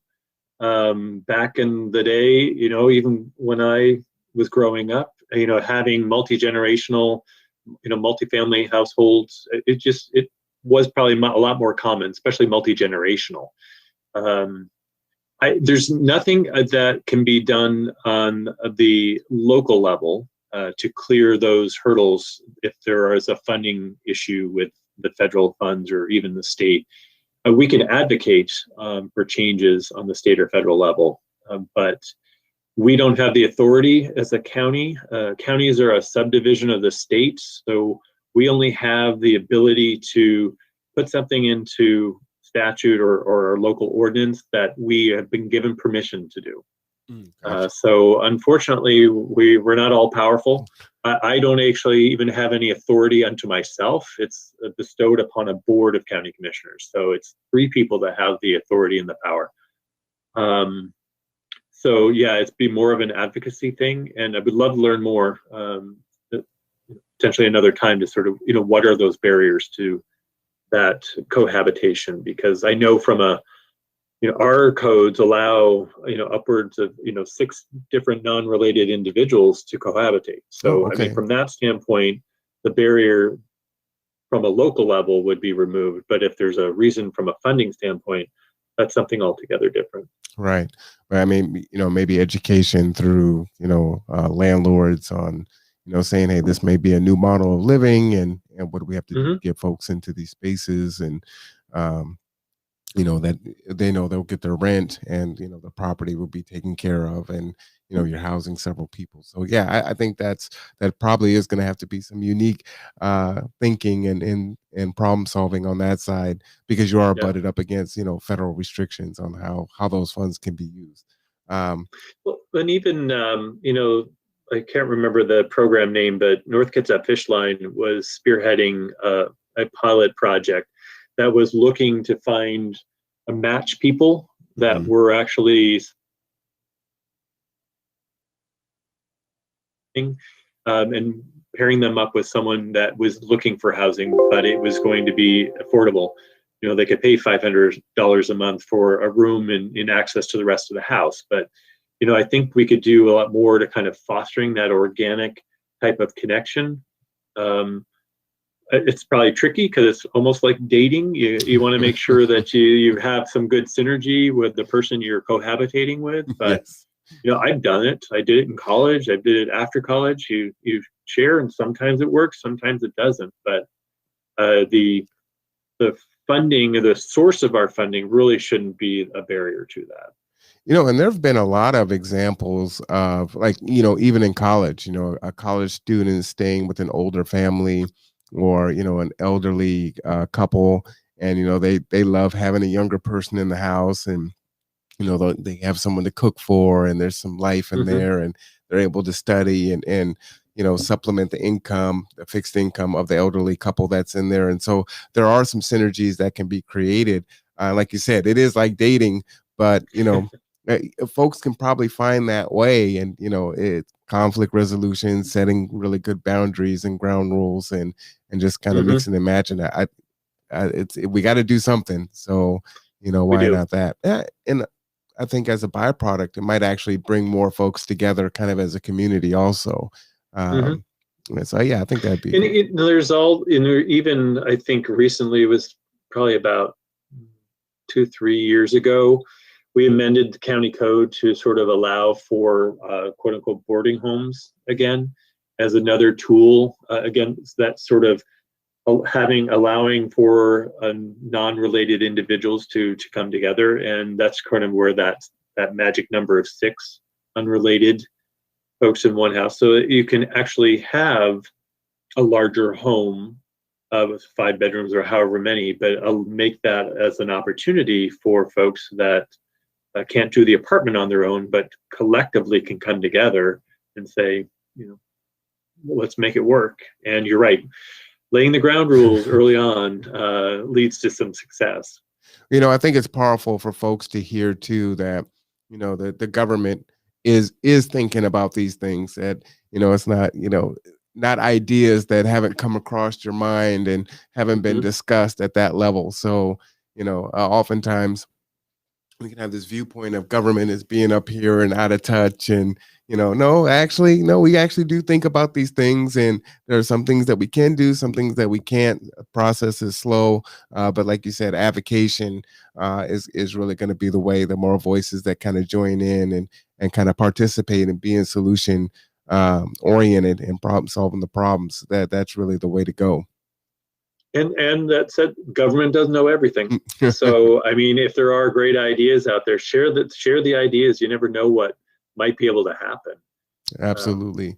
And we're also looking at the acquisition of space for that navigation center, that longer term type of housing, transitional housing for folks that are homeless, but can stay there, get connected with services. And so that's a goal of the county as well, because that's just part of that continuum. And we need to make sure that we have that capacity in the community. And need more than we could replicate it across the county, because ideally we could try to remove some of the transportation barriers. Not everything can be down in the south end. We need to have these services elsewhere also. Right. Because folks are connected to their community. If they have the need, they want to be able to be supported in their local. True story. True story. We are on with Commissioner Robert Gelder, District 1. We're having a fantastic conversation. We're going to go ahead and keep it going. Thank you, everyone, for joining. And so my next question for you is, how do you feel about the vaccine? And, as a secondary question, it was just announced, I think yesterday on the news, that there's now a California variant that might be out there. So we've got 7 U.S. variants. We have 3 coming from the outside. We've got, I think the final approval coming in for Johnson & Johnson. So just kind of what are your thoughts on whole about the vaccine and kind of the direction the county's going in? And I think the vaccine is an important tool. I have been vaccinated, and it's not because of my age. I'm still young. But I have, ever since last April, I have been working with our quarantine and isolation centers. So I'm working directly with individuals who are COVID positive and making sure that they're in a safe place to be able to be fed and housed if they cannot do that isolation where they live. And a lot of those individuals are homeless. A lot of them live in congregate, sort of shared housing situations where they don't have the space to separate. So because of that work on the front line, I was able to get my dose. It was, I think it's important that everyone who should on some levels, because I didn't have side effects. Everyone's different. I was going to ask you that, because there's that second shot supposedly is a doozy, and a lot of people are very fearful just from that alone. So your experience, you didn't have that? I've heard other folks that it depends on which vaccine they're getting. Generally not on the first one, maybe on the second one. Generally they feel a little blah for a day and then they're back. They could have some other symptoms, but for the most part, the extreme reactions I haven't been hearing about. And what's great is that I opted in for providing information to the CDC. And so initially, right afterward, they would check in daily. How are you feeling? Have you had to stay home from work? All that kind of stuff. And then it went to a weekly monitoring to sort of see, how are you after the fact? And so they're collecting a lot of data to be able to make sure, and it's all anonymous, but they're wanting to make sure that they know kind of how are the vaccines being received, and are there any kind of negative consequences from it, or if so, what's the magnitude of that? Absolutely. Do you happen to know how many people have been vaccinated in our county, or what percentage of the county's been vaccinated? I saw that yesterday, and I couldn't tell you off the top of my head right now. But we are actually still in one of the counties leading in the state. Awesome. In terms of the vaccination rate. So our biggest limiting factor is the availability of vaccines still, because the state gets their allocation from the federal government, direct shipment from the manufacturers. They then determine which providers in which counties get the vaccine from one week to the next. Gotcha. So there's not a consistent flow. And so you try to stand something up and do a clinic and try to organize and make reservations or appointments. But you don't know if you can follow through the next week, because you may or may not get the vaccine. And so there's still definitely a supply. That demand way out balances the supply side of the chain. And so that's our biggest challenge. Everything I'm hearing from the CDC and other healthcare providers is that the vaccines that are out there are still good against these other variants. Okay. Because you're building up the immunity. So not only for what the wild version that was our first one here in the States, but the subsequent ones as well, because they will still minimize, just like any cold, there's any number of colds out there. It kind of, you will build up immunity, but you may get a mild something. The biggest upside of being vaccinated is that it reduces your chance for a really bad infection and or hospitalization and so on and so forth. Gotcha. So if nothing else, it's going to, if you happen to get it, you're going to be in a better position to fight it off and not have as extreme of an experience as you might otherwise. So I think that's important to state, right? Because I don't think that's stated clearly enough. Like, okay, you get a flu shot, you may still get the flu. It just won't be as bad as it would be if you didn't get the vaccine for the flu. Yeah, I think that's important to state. And it also means that just because you get vaccinated doesn't mean the folks around you have been. So we still need to continue to wear masks. We still need to socially distance. We need to wash our hands. All those other non-pharmaceutical interventions that we've been drilled into our heads for the past several months are still really important, because just because you've been vaccinated doesn't mean that you won't get it, right? It just may be a milder case, so it doesn't mean you can't spread it. Gotcha. And so until we get kind of that quote unquote herd immunity, where there's enough that we as individuals aren't necessarily going to be a spreader, we don't have the opportunity for it to mutate as much or as quickly, then it will continue to sort of go down. But on some level, just like the flu, I think it's here to stay. It's just we're always going to have that next year cocktail or next year's booster of what the shot is, what variants are out there that we see prevalent around the globe, and then coming up with a new vaccine for that year. And it's just going to be like the flu. So instead of one shot each fall, we're going to end up getting two, most likely in the future. And so one of the things that I hear all the time, is folks that don't want the vaccine or wary of the vaccine or just against whatever it may be. It's like, well, if I have to wear a mask after I get the vaccine, what's the point in getting the vaccine? Well, because we need enough of us to get the vaccine. We need to get to that tipping point where we get the herd immunity, where there's enough folks in the community that regardless of the underlying kind of transmission rate of the disease, that we have the ability to fight it off. And so I think, yes, masks will still be part of the equation until we get to that point in time. And I would rely on, the medical professionals and the folks that are very familiar with contagious diseases is to say, when is that time, the right time? Gotcha. So it seems like the mainstream media should say, one, you still need to wear a mask because you can still get it, just like the flu. May not be as bad. Two, you can still spread it. And then three, until you get herd immunity, all the first two are still kind of active. So those would be the three reasons why you would still need to wear a mask.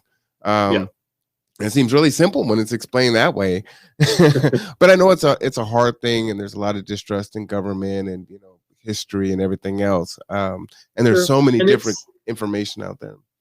Yeah, it's personal freedoms. I mean, we're a country built on independence of some sort, right? And where you look at the examples of other countries where when they went into the lockdown or they put in certain mandates to do things, their culture is just such that they were like, okay, yep, that's what we're going to do. So they just did it.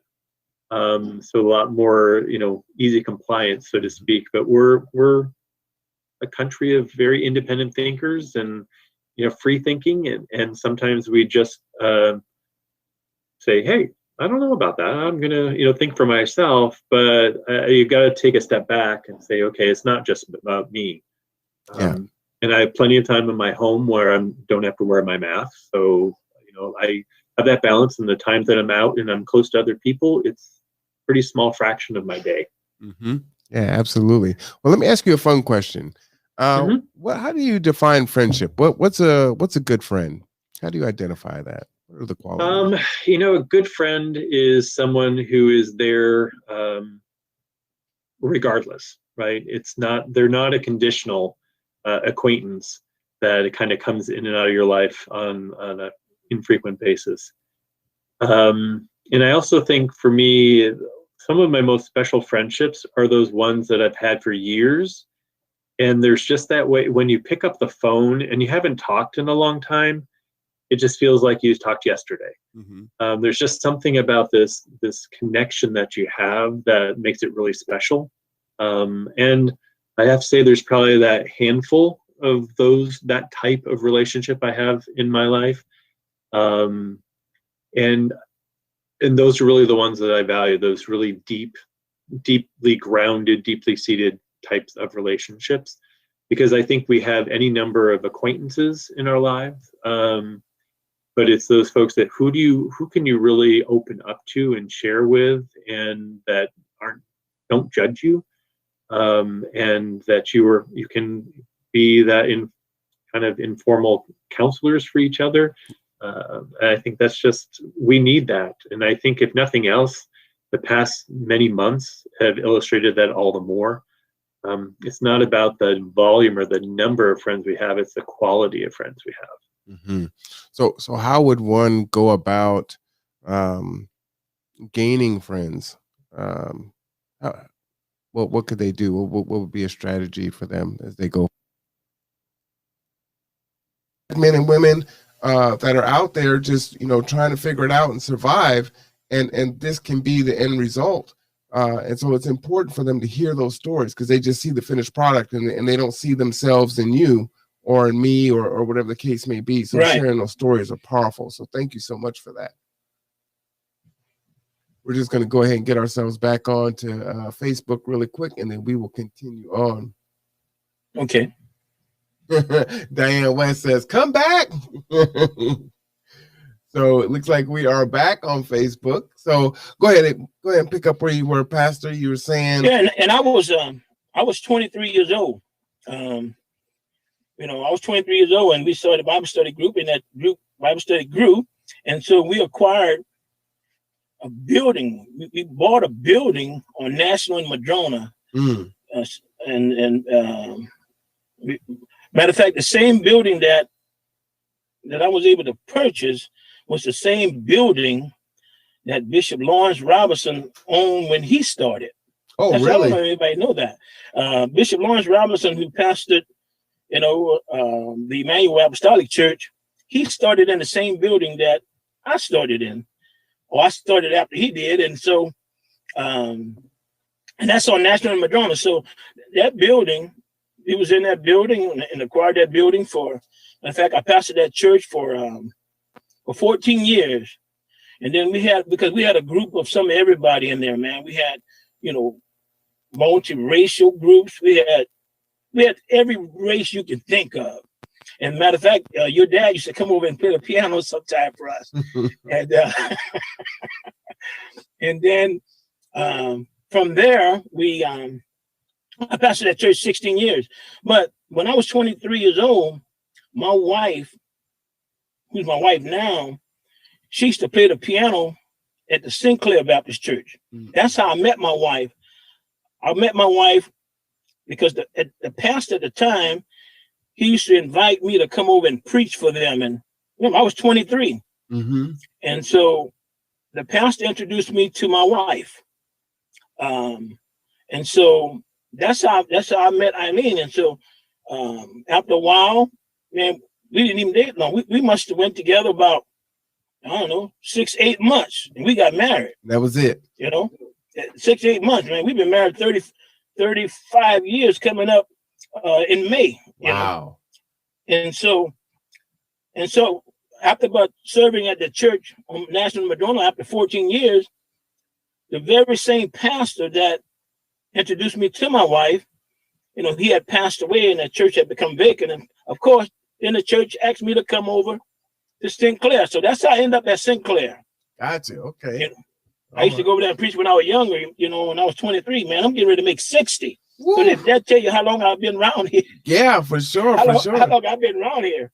And so And matter of fact, this next month we'll be celebrating being at St. Clair Baptist Church 16 years, man. 16 years. 16 years at the St. Clair Church. So I done made a complete circle. I've seen a lot of things around here, and a lot of growth. A lot of things are seen for the positive. Mm-hmm. I knew a lot of the elderly that that I knew and your dad knew. A lot of those are gone. All those individuals are pretty much gone. Because when I first came here, man, this area was full of a lot of elderly people, a lot of wisdom, a lot of people who had came here, to work in the shipyard and made bought homes here and developed their families and everything. And I think one of the things that we don't see much now is a lot of those elders, like it had at that time, trying to impart on a lot of other younger people, because young people need to be able to see people who are stable. They need to be able to see people, who take care of their families, and they need to see people in school that look like them. Because see, your dad was a principal. Yes. And so it was very important that young people see a Black principal. It's very important that a young person see a Black business owner. And I think it was very important for them to be able to feel like they was part of something, part of a culture. And I think that gave them support. And of course, when you went to the church, man, that anything you did in the church, that made you feel like somebody. Mm-hmm. And so they connected with the church, man, especially if you come from the South. Right. You're going to connect with the church because that's what you did. You went to church. And so by going to the church, you learn to connect with other different people, different social program, whatever it was that was going on out there, you was able to connect to that through the church. But now, man, what you see now is people don't, it's a sad thing, but people now, they don't connect to the church, the very foundation that what unified us. We don't connect to that now. We just, now it's a whatever. And that's where I think we are losing. We are losing the family unit. We are using a lot of the role models. We're losing a lot of the, of course, our ancestors who, the thing that they taught us, a lot of those values, man, are not being passed down. And that's one of, I guess, the grievous things for me is to see a lot of those values, the thing that we made a priority, are not being passed down. And the result is what you're seeing now. And that's one of the scariest part, that I see. But anyway, to answer your question, how did I become a minister? I've been doing this about, since I was 23. So, and I'm still here. Well, Pastor Coleman, I mean, you kind of, went there. Is that okay if we kind of go down this kind of line of questioning? It's something yes, that sir. Has really kind of baffled me. Like you said, my dad went to Mount Zion. So when I came to Bremerton, I didn't come with the family. I wasn't connected with the family at that time. I came well later. And so Pastor Michelle at the time was still pastor that Mount Right. Zion. And, for me, it's an older congregation. So it's like, Dad, they're Right. kind of old and, Mhm. we need a younger church and this and that. Right. But I think, and I'll speak for myself, me as a younger person kind of feel disenfranchised by the Black church and don't feel like there's really a place in a space. So, Mhm. there are several Black churches here in the community and I don't belong to any of them. Okay. I've worked with, Pastor Mack and Pastor Rose, because our buildings are a block away. So we got some synergy there. We're trying to do some street ministry and do that. But, Mhm. talking with a lot of, Black men that are around my age or younger do kind of feel disenfranchised by the church. And, there's a lot of prosperity preaching and it just seems like it's kind of catered to, kind of third and fourth wave feminism. And Black men are kind of taking a back seat and Right. Okay. they don't seem to be getting fed. What is that something that you see? Is it, do you have a counter narrative to that? And if you do agree or disagree with that, what could be done to improve it anyway, either way? Right. I would say that when it comes to the church, and I think, of course, the church have got here again have gotten away from so many of the core values. I think that and I think a person have to feel connected, because if you don't feel connected to it, you're not gonna put anything in it, and you're just not. You're not going to be involved in it. If you want the church to be the church, it still have to, it still have to have standards, and still have to have, we continue to let it be the church, but at the same time, it can still be inclusive. We can still change we can still keep the message, but our method may be different. Of course, you think about this. I got some younger people in the church. Got a bunch of these young ones in there. But at the same time, with all these young people, I can't, have these young people in front of the church and just be singing, a lot of the old hymns and those young children, they don't know but that, man. They're not gonna stay with that. If they don't want the old Negro spirituals. That's right. They're not ready for that. They want to hear some Kirk Franklin. They want to stomp, man. That's what they want to do. But at the same time, you can allow them to do that. You may change the method, but the message stays the same.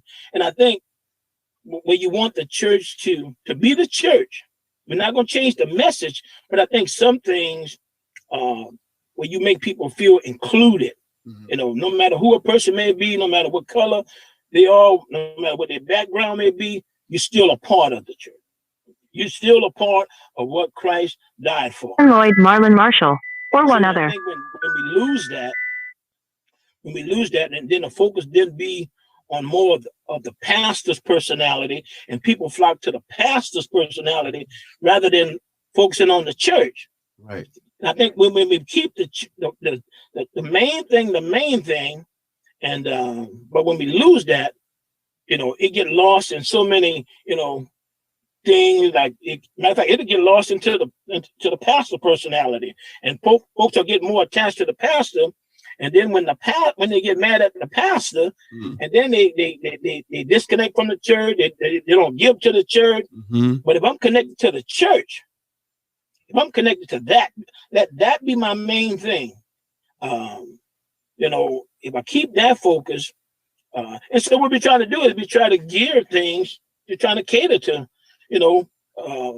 my heart is missions. Okay, my heart is being able to help somebody.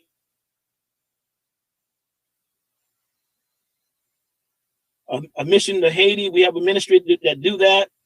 I've taken people over there to Haiti with me and let them see that we need to support this, and Nice. Whether it's helping somebody in the streets or help them to do better, to recover. That's where my heart is at. Helping those who have fallen through the cracks, man, and how can I help them to do better? We got a feeding program. Okay, I know I can't feed everybody, but I can feed somebody. Right. And right. so, being able to do that, clothing ministry, all those things like that, trying to be able to help somebody else. We partner with Coffee Oasis to feed homeless teens. Think about that. That don't even sound right. Homeless teens. I know it. But yet we have it. We have homeless teens. When I was a young boy, man, the only thing I was worried about, man, did we have milk for my Cheerios? That's all I worried about, man. But now, man, when you got homeless kids, man, I went down there, man, and they got kids. I'm talking 12, 13 with everything on their back. Yeah. You got girls, man, I'm talking pushing baby strollers with a baby, and she might be 14 or 15. Right. And this is reality. And so how do we help these? What can we do to help them? What can we do to, of course, we want them to come to church, but at the same time, we got to be able to kind of meet that need. And so, and that's what, that's some of the things I guess that I want to do, or that I kind of push our church in that direction of trying to minister to the whole person. Not just talk about church, of course, but deal with the person. They got, deal with their emotions, deal with their physical needs, their financial needs. Teach them how to manage their money. Show them how to manage their money. And so all of those things, man, is just trying to minister to the whole person. One of the things that I guess for me is that what you see is what you get. Gotcha. What you see on Monday gonna be what you're gonna see on Sunday, what you're gonna see on Saturday, and what you're gonna see on Wednesday. You know what I mean? Mm-hmm. It's and I think that's what Christ calls us to sacrifice and be a blessing to somebody else, to be able to help somebody else. But that's what the direction I try to push the church into, and I think we have an awesome group of people, and so that's the direction that they allow me to be able to lead in. So Pastor Coleman, you spoke about homeless teenagers, and there are scores of them. This isn't just one or two. This is right. 80, 90, plus yes. kids that are out there, and different tenants that are out there. I know there was a camp behind the Walmart before they started tearing that down, and one side was adults and the other side was kids. Right. And they didn't mix very well, because they had to keep themselves safe. But like you said, the fact that existed when I first started, Gather Together, Grow Together, my niece was sleeping in her car outside of the old Taco Bell on Wheaton Way. Now it's a Mexican restaurant, and it was her and her boyfriend and a bunch of her other friends, all 20-somethings, just living in their cars and homeless. And it's just this kind of crisis that's kind of hidden, that you see the ones that are walking around and outside, the quote unquote stereotypical face of homelessness. But homelessness has a lot of faces, right? Couch surfing, sleeping in your car, bouncing back and forth, being out, at the Salvation Army or the Rescue Mission or wherever. So that's people don't really see that. So just to kind of circle back though, do you feel like right now that Black men or men in general seem to be disassociating from the church? Is that your experience or not? Well, I would say when a person disassociated from the church, several things could have caused that. A person may have been hurt, of course, by somebody who may attend the church. A lot of times, people say, well, the church hurt me. No, the church didn't hurt you. Maybe another alto in the choir might have hurt you, but the church didn't hurt you. Mm-hmm. It might have been another deacon or another minister that might have hurt you, but not the church. And so people, they step back from associating with, of course, with the church. And but I have a group of men that before this COVID hit, I meet with this group of men. I'm talking to 20 to 30 men every Saturday. I'm talking not one Saturday, 4 or 5 Saturdays a month. We would meet every Saturday. And what that did was it helped, other men. It gave other men support. Mm-hmm. We talked about men issues. It was just men in this class. It was a men class. It dealt with men issues. We had some guys that were a little younger. But of course, you had some, the guys that 25 and up age group. And I think we shared our experiences because all of us come from different places. All of us come from different backgrounds. Man, you had a large, large background of people. You had military people who were retired. You had people who were professional people. You had military people. And I think we was able to draw and support each other on a weekly basis. And I think holding each other accountable, if you're going to be a man, if you're going to be, be married, as a man, this is how you treat your wife and your kids. Now, if you don't have nobody, if you're 25, man, and if you don't have nobody telling you, how to, because you're going to have some bumps on the road. Doc, you're going to have some bumps. And but if you don't have nobody saying, listen, man, this is what I did. You got some guys that have been married over 50 years. He's able to say, this is how I handled it. This is something that I've done to help me get over this here. But if you're not connected to somebody that can give you some advice from an older perspective, Doc, it's gonna be a lot of problems. Okay. And I think that's what we gave each other as our way of being able to hold each other accountable, become better men. We call each other kingdom men, and that's what we did. We were holding each other accountable. You're gonna be responsible for your family. Of course, you're responsible to first of all to God, your church, and be accountable to each other.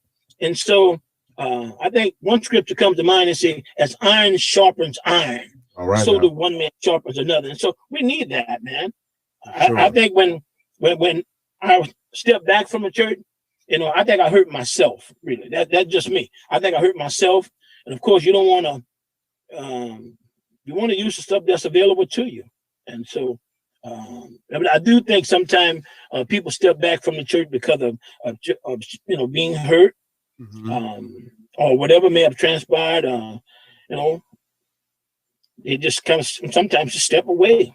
Well, I'll tell you, Pastor, from my experience, and this isn't Sinclair, but there have been churches that I've attended, and when I've come in, some folks will speak to you, but other folks are kind of giving you the up and down, like who are you and what you about and what you doing here, and like this that aura that you feel is like, oh, okay, right.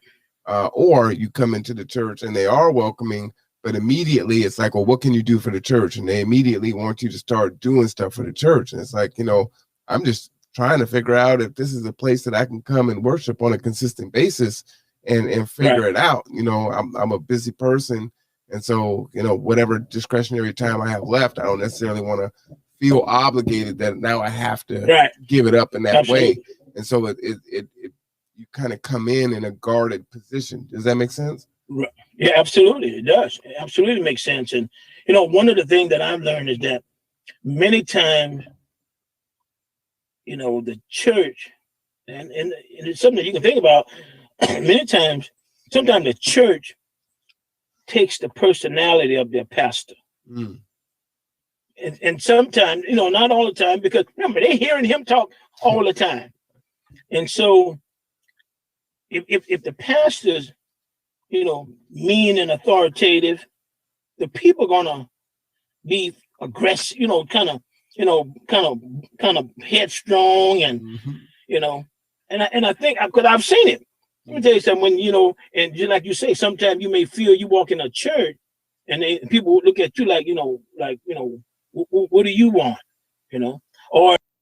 So again, this is the Conduit. It is Tuesday, everyone. Tuesday, April 20, 2021. It is the Great Give. This is Gather Together, Grow Together's third year in the Great Give. A lot of fun. A lot of stuff going on. Again, we're going to be here until midnight tonight, having a good time. My partner is en route. My PIC partner in crime, Drayton Jackson, will be here soon to jump on with me. And I'm sure that there will be some shenanigans that ensue. So again, Drayton Jackson is the founder of the Foundation for Homeless and Poverty Management. We were both in a Zoom meeting earlier, which is why we both had to take a little break and play those videos for you. And so we'll probably talk about that on air also, as just really important work. Folks are looking to make a difference and taking it seriously, and starting to be inclusive in reaching out, or more so inclusive in reaching out to the people that are impacted by whatever the challenges that they're trying to address. So, it does feel like a new day, which is fantastic. And so the question remains is, what are we going to do with the opportunity that is in front of us? So that will be up to us, and it will also be up to you as a community. You were watching Pastor Frankie Coleman from Sinclair Baptist Church. Awesome gentleman, pillar in the community, been here for a long time. So, a lot of good interviews. Previous to Pastor Coleman, you were listening to Robert Gelder Commissioner Bremerton. So again, another person doing good work here in the community. I thought he had a really fascinating interview as to how he came into his commissioner position and what his motivations are and things of that nature. Oh, look at this. It is at $1.1 million right now. Like I said, it's so far away, it's hard for me to read. That looks like 1,193,822. I believe that's what that says. So up past $1 million. We're doing fantastic.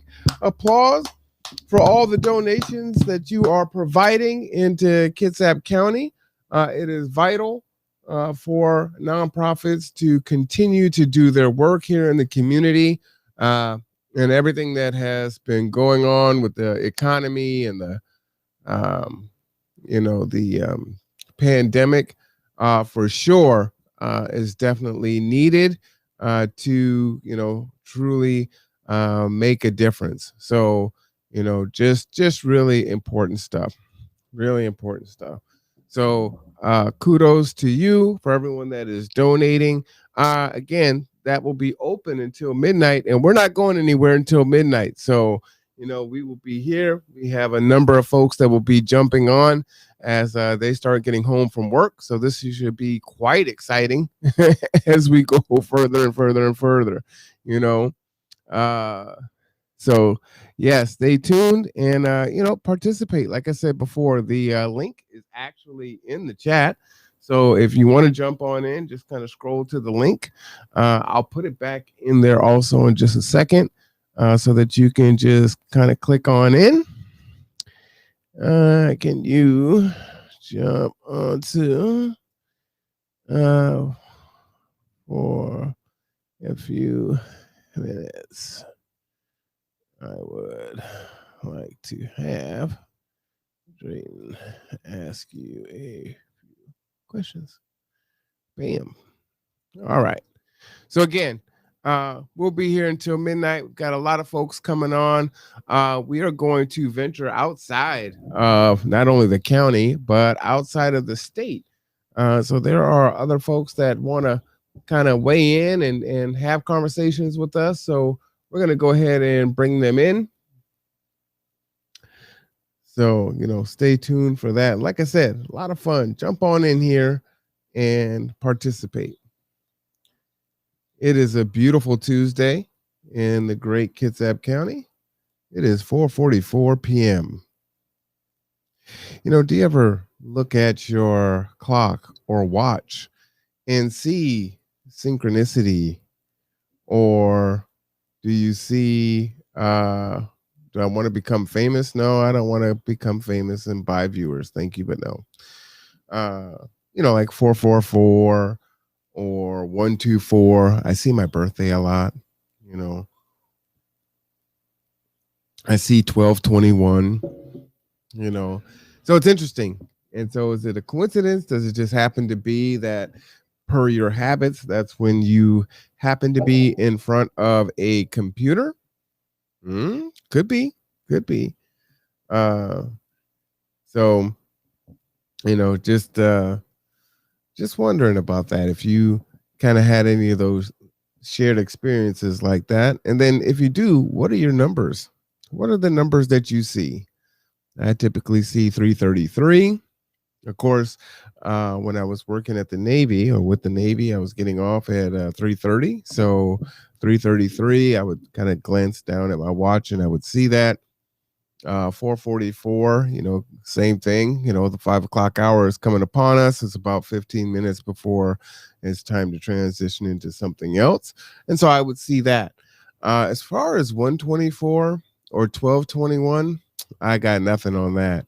But I see that several times a week, actually. So, and usually I see it in the morning and not at night. So the 1221 means I'm up too late. I should be in bed. But that's hard to do when there's so much to do, right? There's so much to do. When am I going to go to sleep? Actually, I go to sleep at some pretty weird times often. But again, this is the great give of Kitsap. Lots of donations coming through. So awesome. Shout out to Reverend Ellington for coming on earlier and talking with us. As you know, major news as the officer in Minnesota was found guilty today. So kind of putting that information out there. We may go into deeper detail in another day, but we won't focus so much on that this evening, especially since we've already kind of addressed it a little bit. So we'll kind of let that go for now. Let's see. Remember, they are matching donations up to a certain limit. So any way that you can help your nonprofits today, that is going to double your contribution, which is great for the organizations that you want to support, right?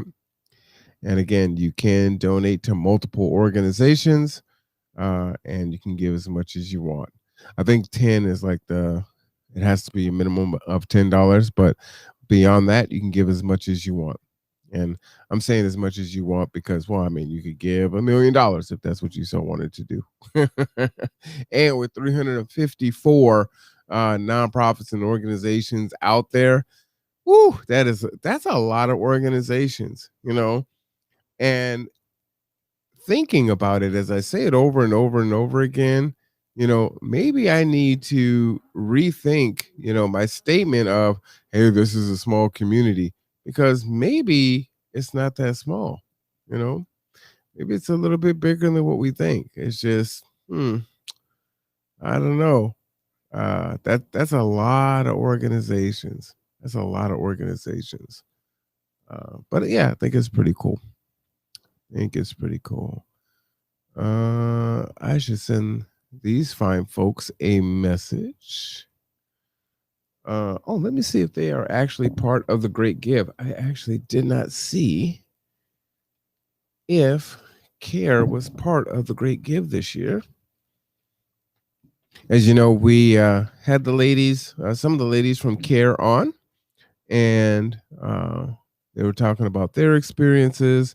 One of my favorite interviews, actually. And then also they had a GoFundMe for a worthy cause. And I'm just looking to see if I can find them here. There's a couple cares. when your name starts as Kitsap, there's a bunch of Kitsap ...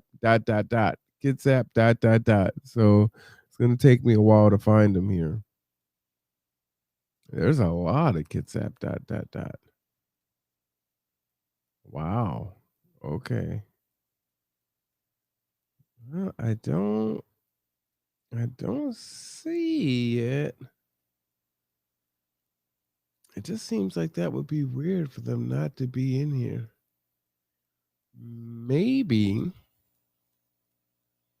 Well, maybe I'll just send them a message anyway. But that seems unlikely that they wouldn't be in here. All right. So I wonder what some of the other organizations are doing today to kind of get folks excited about donating. What are they doing? What are they up to? Let's see. Shout out to Dania. See that she has gave us a heart on our page, so that's awesome. Okay. All right. Yeah, it's so funny. Now, I can be a little late from time to time, but my lateness has to do with, me, typically helping someone else, right? Not because I'm, just late. But that said, when you're the late person and then you experience a late person, I think it's particularly more offensive. I'm just saying, So, like I'm on my way. You know, that was a while ago, buddy.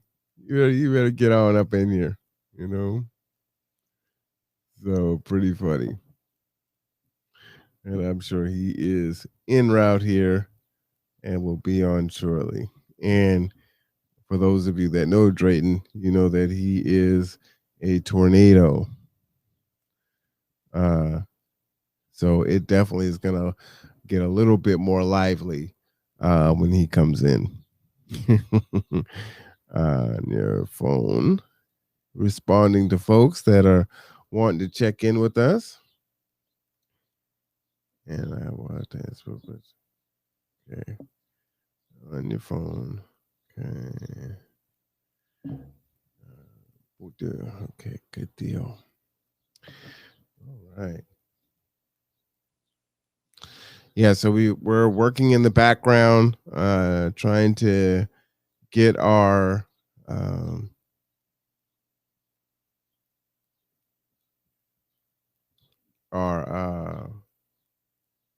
shows together, right? There's so many folks that want to collaborate, so we're trying to find ways to do that and get ways to oh, hey, I like that. Just kind of reading that. Get time where it both works for us so that we can get things going, especially if we're going to do it on a regular basis. So everyone is tremendously busy, but everybody's so passionate. Like I said, everybody is so passionate. It's so really cool. So it's great, but it is trying to find that time when we can all get together and kind of do the things. And for some stuff that's coming up, which you'll hear about soon, super excited about that. And so this will be I think this might be, trying to think, is this bigger than the education fair that I put on at the college? I mean, that was a pretty big undertaking because I worked with most of the non prof tech programs. So that was a pretty big undertaking, but I did have, support from some of the faculty. So, and as far as I know, after starting that, they still continue that even though I am not there. So it's good to see that your legacy continues on. To see the things that you build have staying power, which is awesome. So I definitely look forward to hopefully G2 existing long after I'm gone.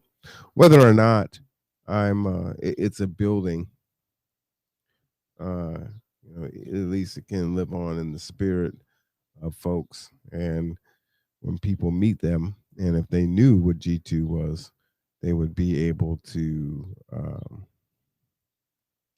identify that, see G2 in them. So that would be awesome. That would be awesome. But we shall see. We shall see. All right. Just reaching out to a lot of folks. There are a ton of people hitting me up all at the same time. So trying to get it all together. Of course. So funny. Earlier I'm wearing, the 2 sets of headphones because I'm in a Zoom meeting and trying to do this podcast at the same time. So it's like, okay, this is a little bit insane, but you can't pick the days when things happen, And it was our first invite to this particular meeting, and I didn't want to miss that. I didn't know exactly what it was about, but wanted to make sure we were there, and so we can have an opportunity to, find out what this is about. What are they asking of us? What are their outcomes? What do they, hope that this is going to do? And then kind of go from there. And so it was an equity advisory board for the Department of Commerce. And like I said, when Drayton is here, we may share a little bit more.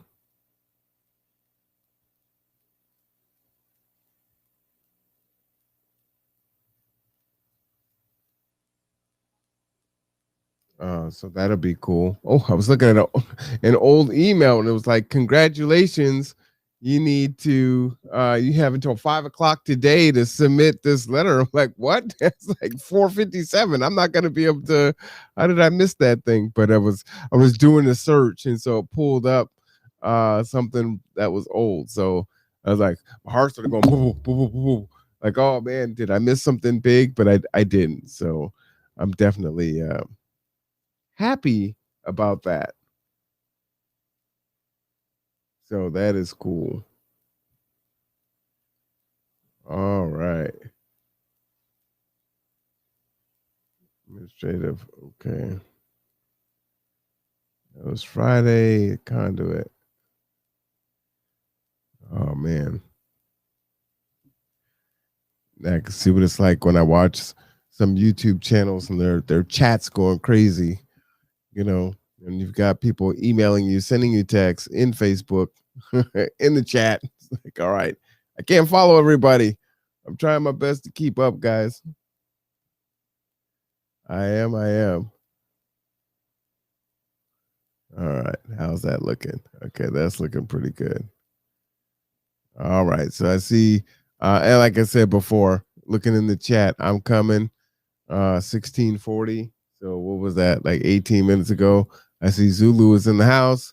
Rob is there. All right. Good to see you, gentlemen. We'll wait until Drayton gets set up before we go on. But yeah, we got a lot of folks gonna come on today, which is cool as we get started and really get going. So at this point, I think I've been going, about 5 hours, 5.5 hours. I'm almost at the halfway point. I was like, can I sleep all day tomorrow? Can I? Should I? No, I can't. There's too much to do. It hit 1.2 million. We're at $1,202,133. So again, it's fantastic. Thank you, everyone who is donating. We can't do it without you. Every dollar helps us to do the things that we do and serve the folks in our community. And it looks like, if I'm reading that correctly, there were 6,520 gifts. So that's how many separate donations there were. So that's phenomenal, right? That's a lot of money coming into the area to continue this work. So absolutely phenomenal. True story. True story. Let's see. Rob says no. No to what? And then Ray says that's AG. Okay. They might be talking some kind of construction code that I don't know. So I don't know what you're trying to say to me, gentlemen. That is great. Okay. Gotcha. Yeah, I don't know what the first one was. All right. Oh, I just heard something ping.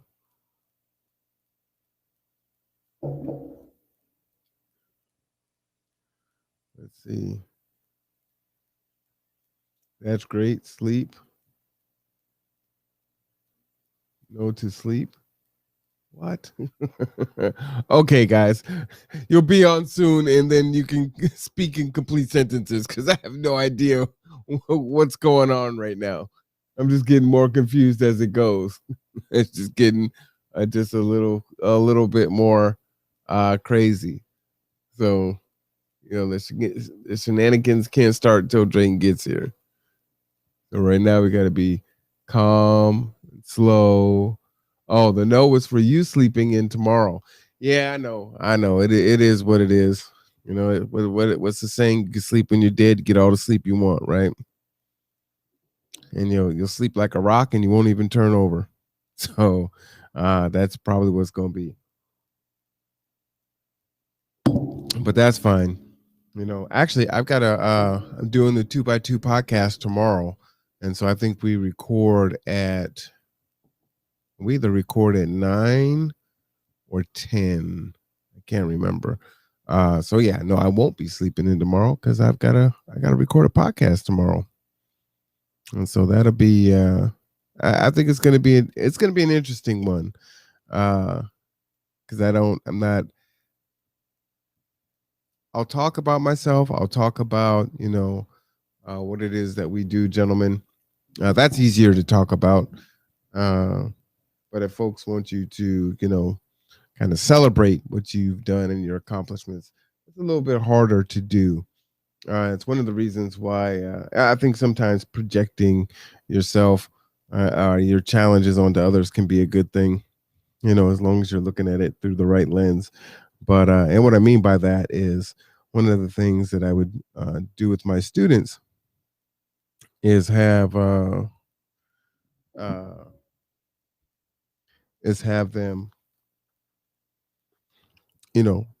write their own resumes, their reference letters.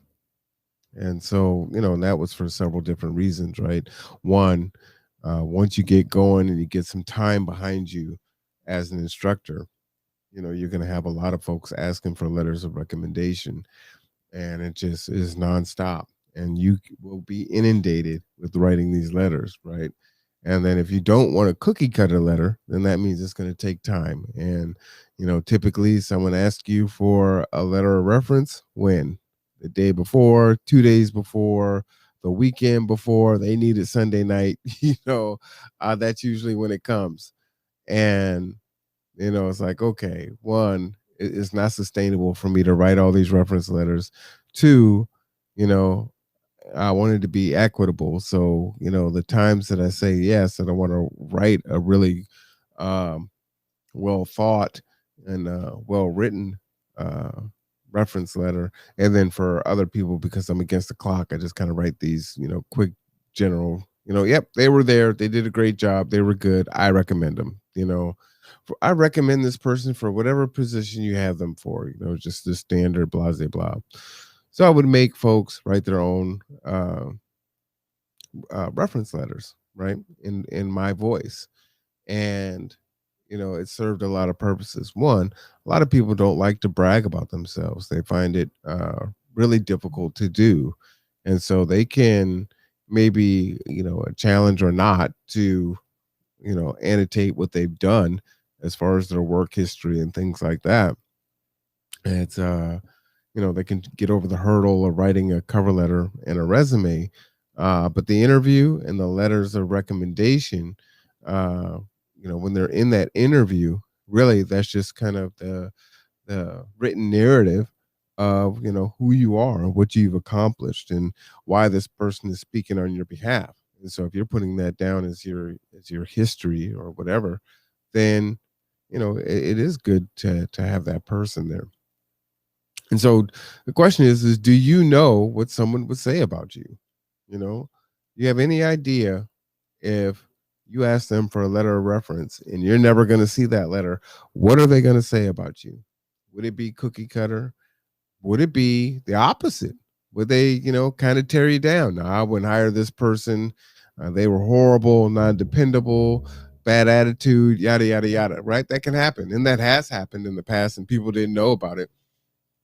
And it's cost them a job, unfortunately. And so, it's really important that you have an idea of what's being said about you. And there's different strategies and things that I know that people have done to, kind of ensure that they know what that person is going to say about them, which I don't think is a bad idea. I think that's kind of a good idea. You should have a good idea on what they're going to say.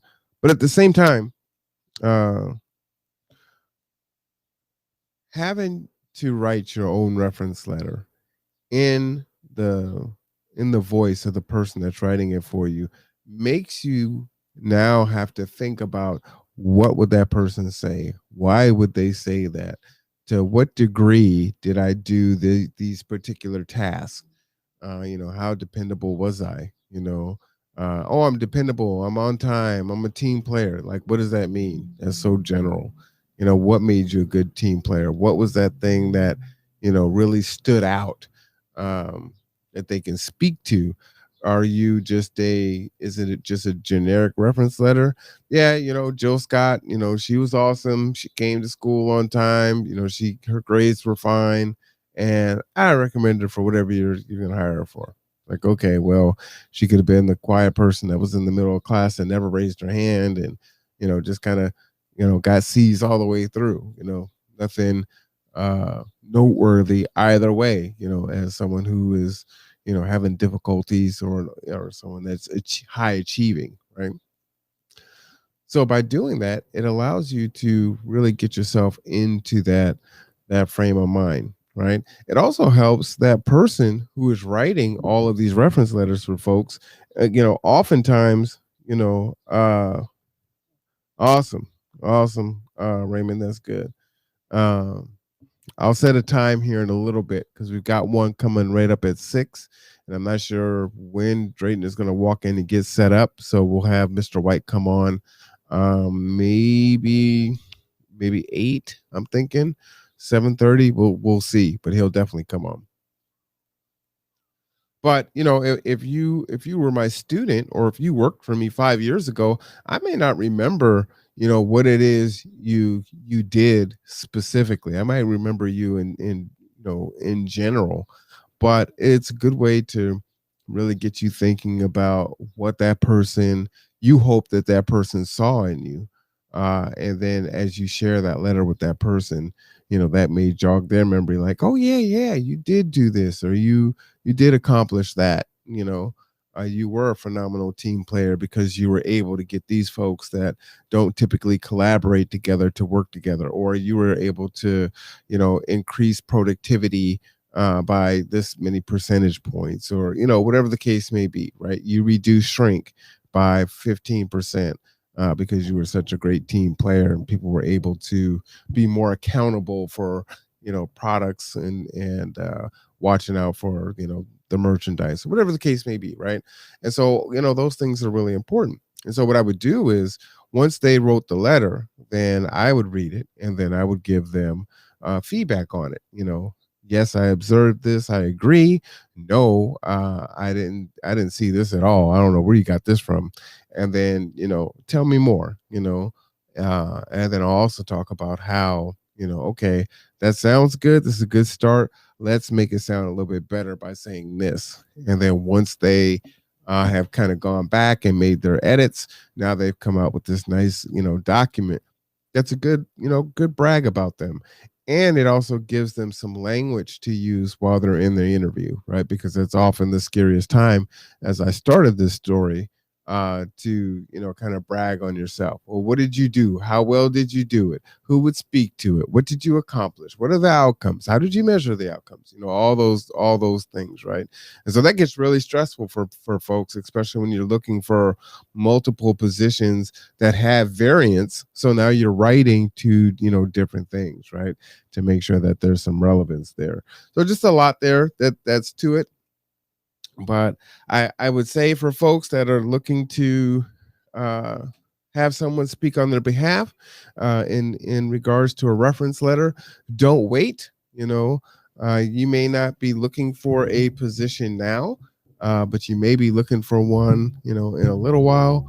Reach out to your folks if you haven't spoken to your references in a while. You might drop them a line and just say, hey, Marwan, this is what I got going on.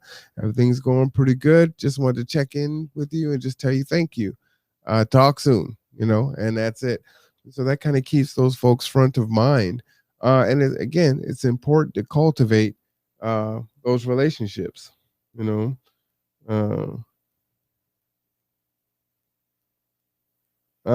you want to give me a time for him to be okay. Like I said, we have someone coming on at 6. Let's try 7:30. we'll do 7:30 tentatively, Raymond. I'll try to make that work. Drayton is way late, so it's kind of throwing off our all of our other scheduled meetings. So I'm not sure how far back that's going to put us, but yeah, absolutely. Yes. Once Drayton gets here,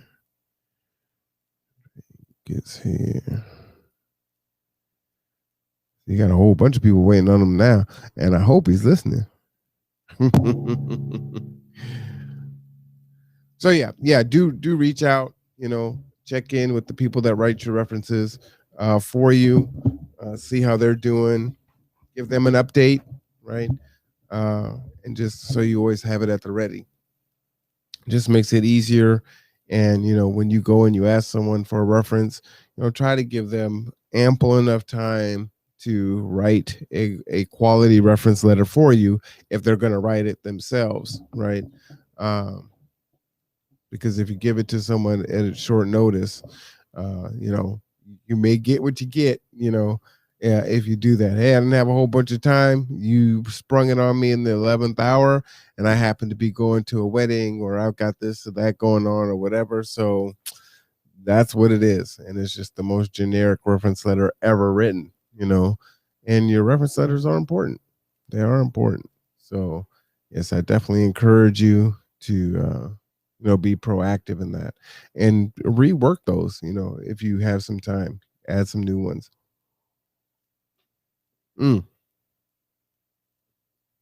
So I think we have like 7 people trying to come on, and it's like we're waiting on Drayton. So it's pretty crazy. Oh, and I'm also sorry, guys. I'm up here showing the great give. Oh, I guess it's not a problem showing the ticker. It's at 1.21 million now, which is great. 1,215,000. Over 6,500 donors or single donations. So definitely impressive. I am impressed by that. And I don't know what they did in regards to numbers last year. I don't. But oh man, truly remarkable. Truly remarkable. Truly remarkable. I should, while I have a second, why don't I do this? So I'm drinking my I can't remember though. Is it African blossom? Oh, I can't remember. African solstice.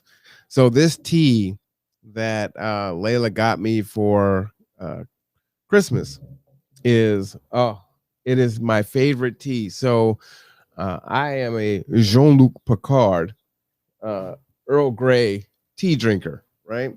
And I've got my French press here. I don't have a proper way to prepare my tea right now. And so the Earl Grey just, there's just something about that taste. Now, when I was growing up, I had quite the sweet tooth. So I would like your fruit teas. I love the orange spice tea, any of the berry zingers, anything like that. And now I don't really care for those as much. Like they're super sweet. But oh man, so the Earl Grey, that's my jam. And then they had a what is it? A double Earl Grey Bourgmont, which is more caffeine, as far as I know, and that's delicious. So I was like, man, Earl Grey, that's my tea. That is my tea.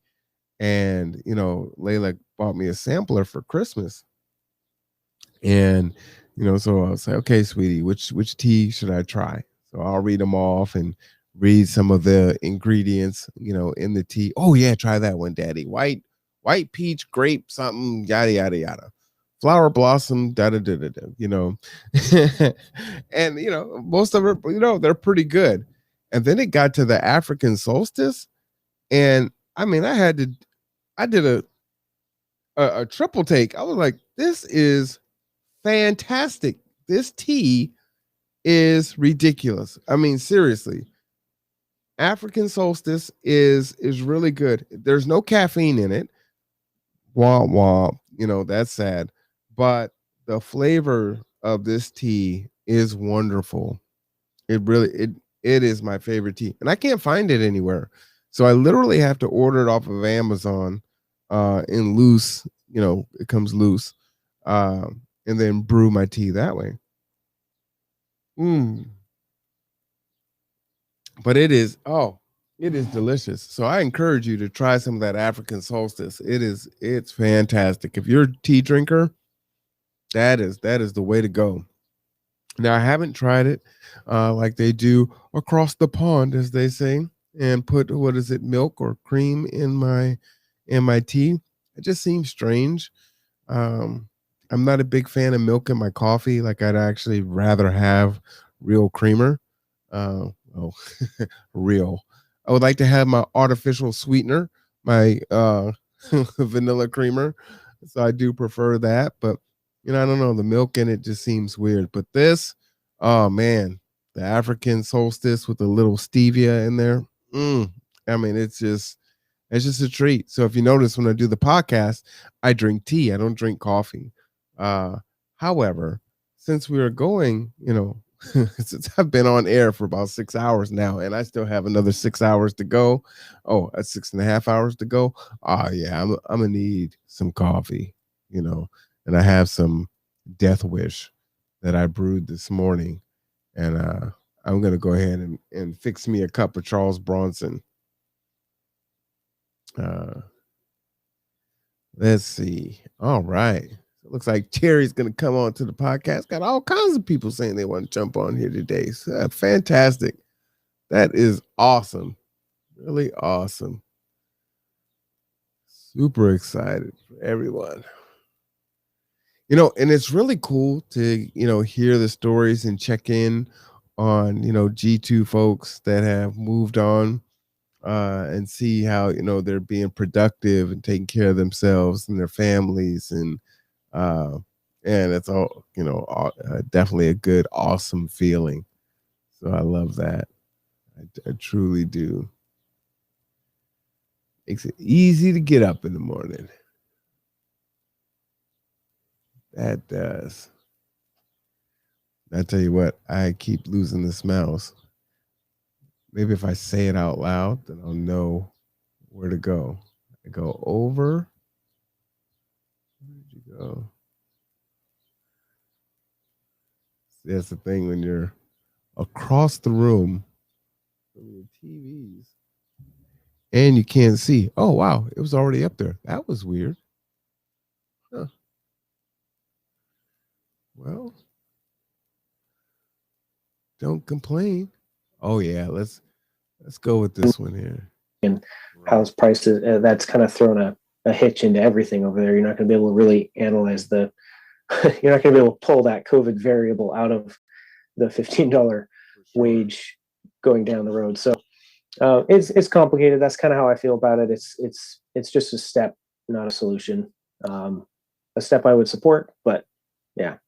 Have you thought of any ways on how, let's say the $15 came in. We know it's still not going to hit the cost of living. We're going to have to deal with inflation. We have all these different unique factors, at least here in the county, that raise our housing costs. Gas prices go up. Everything just goes up. Have you thought about any other type of solutions that could possibly be used to supplement people's income so that they can have a closer to a livable wage, so that they can at least do a little bit more than just survive? I don't know why it is, but I tend to think about it from the other direction. The people at the bottom, to be crude about it, they don't have any power. The people at the top, the landlords, the banks, they need to change something to drop housing prices. Short of that, I've had this pipe dream through Northwest Hospitality for a couple of years now of creating a way too complicated network of contractors and plumbers and skilled laborers and suppliers who would incentivize landlords to lower their prices, at least on some units in apartment buildings or something. Like, hey, this, contractor XYZ will come in and do 5 hours a month of whatever you want for free. Oh, wow. If you make this apartment, $500 a month. Like, it seems like some kind of exchange there. The contractor gets to write off their volunteer work. Somebody gets to move in and live for cheap. Some complicated network of services like that to affect the top end of the pricing. And then sure, we should try to bridge the gap from both ends by supplementing incomes or whatever somehow. But I see there to be more opportunity at the top to make those changes. Even just people, and a lot of them can't. A lot of landlords aren't making bank. I was a landlord for a couple of years, and we had a tree grow into our drainage line. The house flooded. We, lost 15 grand, even after what the insurance pulled out. We were a landlord because we bought a house and then had to move 2008, lost jobs, and we had to go move. So we had this house, we couldn't sell it. It wasn't, I can't remember why, but so we rented it out for a couple of years, and we ended up, there was no way we were going to make money on any of that. Right. Even before we were just paying off the mortgage.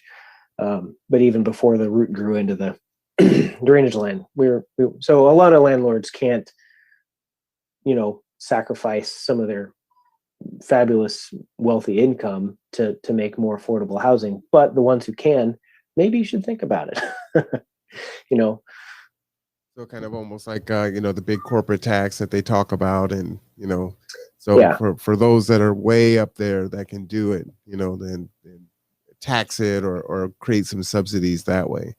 Yeah, right. And that would affect the whole housing market. The people at the very top taking a couple $100 a month off their, even higher rent places, then all, it's a house of cards. Everything below that falls as well. Maybe not 1-to-1, but it's all tied together so tightly. That's how it's all risen so fast. Mm-hmm. So if it feels like it could turn around quicker coming from the top like that than it could from groups like ours supplementing things, or the government coming in from the bottom and pushing everybody up. We need to meet in the middle somewhere. I wonder if they could do something like, how they have the earned income tax credit for folks that have children. If they could do that for landlords that rent to low income folks, and it could be a sliding scale depending on that person's income, and then they give them some type of a tax write-off for renting to that demographic, and on that particular scale. I wonder if they could do something like that and give them a tax break. I think they do. Well, okay. I'm not sure exactly how it's structured, but I was at another one of I think it was the conference to end homelessness 2 or 3 years ago, and they were talking about, I can't remember what the program's called, but the apartment complexes are often mandated, or maybe they have to enter the program, but they have to have a certain percentage of low income apartments. But what we discussed in the conference, or what I learned in the conference, was a lot of them they opt to just pay the fines. Oh, really? They may have those units that are designated for low income, but they would prefer to rent to the maybe people they feel they can trust more, or people they feel can pay more regularly. Although I believe there's a subsidy that makes those units. Well, looks like we've got someone in the chat. Let's see if they are there. Miss Sullivan, are you there?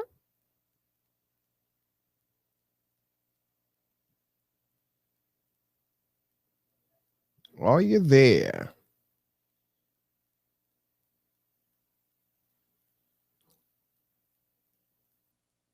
All right. Let's see. Reading the chat here. He should be on his way. B BOP.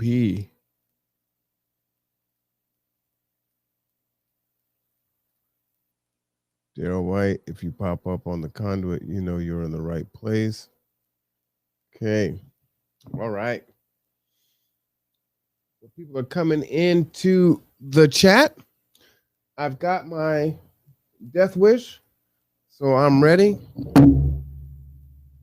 Ready for action. Oh man, I need my coffee. You know, I stopped drinking coffee for a while, and I was doing really well too. People could drink coffee around me.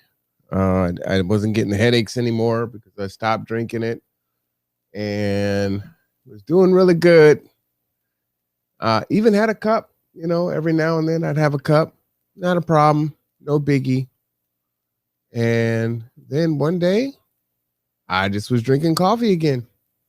And that was pretty much it. And then all of a sudden, I was really drinking coffee again and putting it down, you know, like a pot a day. That may be a lie. It might have been more than a pot. Let's call it a pot a day. But although I am a coffee snob in some regards, I also don't like wasting coffee. So that coffee will sit in that pot until it's gone. So if it takes me 2 days to drink that whole pot of coffee, it's going to be there. You know, by day 3, that coffee, that last sip, you know, kind of got a little bit of tar, you know, you got to nuke it just so you can stir it. And you got to put a little bit of extra creamer in there. But, you know, you get through. It. So, yeah, we've got some folks coming up. We got quite a few people that are going to be back to back. So probably what I'll do is, you know, maybe spend about 10 minutes with each person and go on to the next person. So we have enough time to, you know, chat with everyone. And some people we know, some people will be people that we meet for the first time, which is fantastic. Looking forward to that. So that'll be really cool. As I said, right now, it looks like, let's check on the numbers. This really does feel like a telethon. Right now, we are at $1.2 million, $1,227,080. We have 6,650 separate donations. So that is a ton of money coming in to Kitsap County, as I said before. Again, if you are looking for organizations to donate to, you can go to the Kitsap Great Gift and check out the list. We are the 3rd from the top at the far right. So we're right there on the front page as soon as you land, right? So I think it was destiny. Because as far as I can tell, they're not exactly in alphabetical order. So there must be some reason why we were there.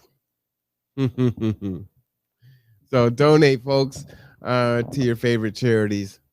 There are a lot to choose from. You can donate to more than one. I believe your minimum donation needs to be $10.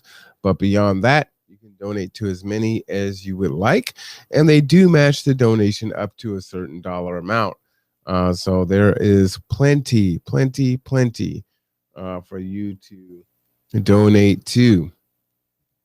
So again, shout out to all of our fellow folks in the Kitsap Give this year. There are 354 of us total. So shout out to all the other ones. Like I said, it's pretty amazing that there are this many organizations here trying to help folks out.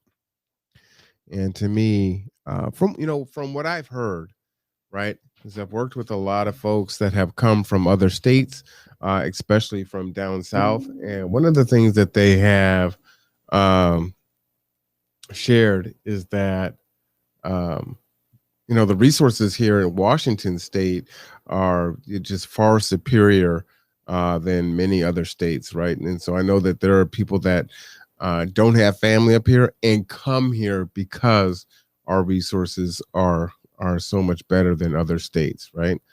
We will keep your real coffee habit a secret. Well, at least I don't have the coffee urn in my house anymore.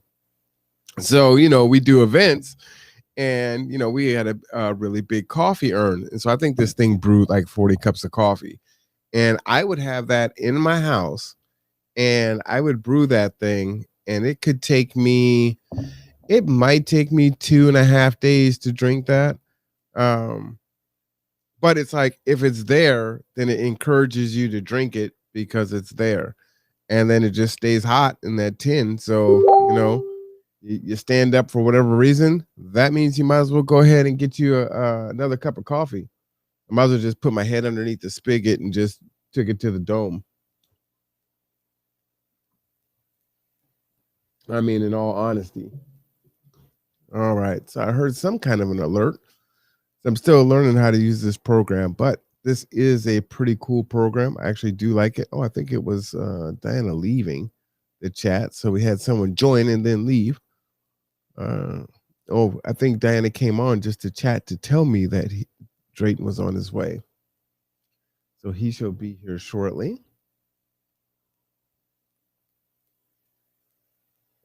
I may actually need to take some notes. We have so many folks coming on now. I don't even know what order folks are coming on. Of course, these are good problems to have.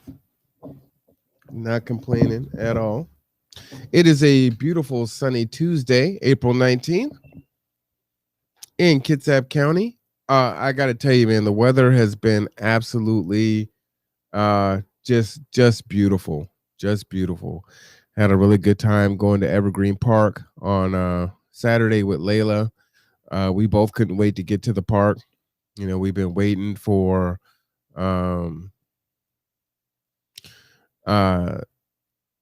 hold on just a second.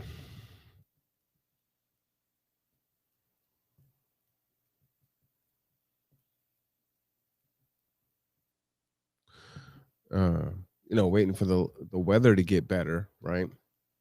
And for things to open up to where we could, kind of be at the park with more folks.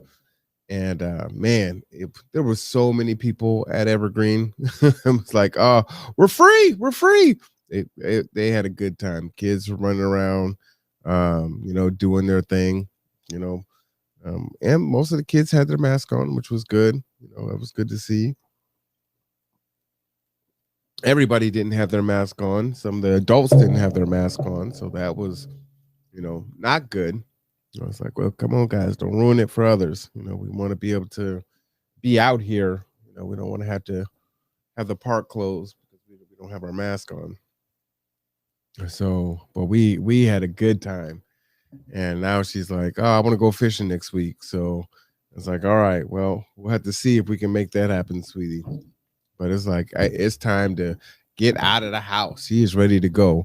And, Layla is a boundless energy. So, she must be in constant motion unless she's playing Roblox. Then she's good. But other than that, yeah, she's got to be moving around. So, yeah, it was a good weekend.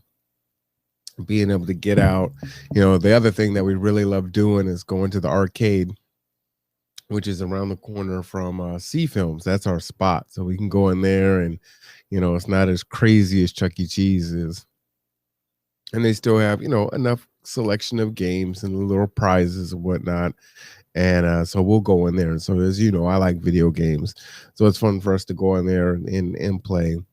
And, we spend maybe like $20 in there. And she's always trying to negotiate me up. Like money is just, just keeps coming out of your pocket. You just keep pulling it out and there it comes, and it's like, all right, well, you have $20 in quarters, which you can't even hold in your little hands, and you want more quarters? Like, how many more quarters do you want, sweetie? So just more. What I love about going to the arcade is there's so many opportunities for math and other lessons. And so, I'll give her math questions that she needs to, solve in her head, right? So if you have, $4, how many quarters do you have, right? If you have 28 quarters, how much money do you have? Things like that, and get her mind thinking. Start kind of putting in, having her think of fractions, and then relating that to dollars. So if you can relate it to something that she understands or anyone understands, then it makes it easier for them to learn new concepts. So we talk about $1 and a quarter, being 25%, 25 cents, 50 cents, 50%. And then she, starts to kind of understand those concepts, and she has a good time with that. And then the big one is, well, you get the points. This is a game where you get the tickets, which, someone had told me, and it just kind of made my heart sink because I never thought about it like that, but it's absolutely true. That, places like Chuck E. Cheese and the arcade that give you the tickets, it's like casinos for kids, right? You got all the bells and whistles. They get prizes for putting money in there. And so they're being overly stimulated to try to do more and more and more. So it's like, you know what? This thing is actually a negative thing. This is horrible. So hey, Kendra, I see you. I'll bring you on in just a minute. Just waiting on Drayton to get here. So it was like, man, it kind of took some of the joy out of it, because it's like, you know what, that is true. And then when you're watching her behavior, and it's like, yeah, I want more quarters. I need more quarters. I must play. And it's like, yeah, this isn't so hot. So it's like, yeah, that's like telling a kid Santa doesn't exist. It's a little disappointing. But anyway, the other lessons that I try to work with her on is, so we play, she gets the tickets, that's fun. And let's say you got 500 points at the end, well, she's ready to go up and just get the candy and get whatever toy that will fit within the point, number that she's looking at. And it's like, well, sweetie, and we always look, right? We have our little wish list. You come in there and you see the big thing for 80,000 points. That one you could just buy for a fraction of the cost if you went to Target and got it, or it's going to take you like 3 years to win. You know what I mean? And so I was like, oh, I want to win that, but there's something in winning it, I was like, all right, well, that you're going to have to save the tickets, in order to do it. Never mind. I just want to just spend my tickets now. So it's okay. Got to have the lesson in instant gratification and delayed gratification, and, learn how to save, right? And then, giving yourself a little bit and then saving the rest. So just all these concepts that I can have with the 7, 8, 9-year-old and have these conversations with her. So, we still have, I think the last time I looked at it, it's either 2,000 or 4,000, whatever the tickets are, but we have been saving those tickets for like a year.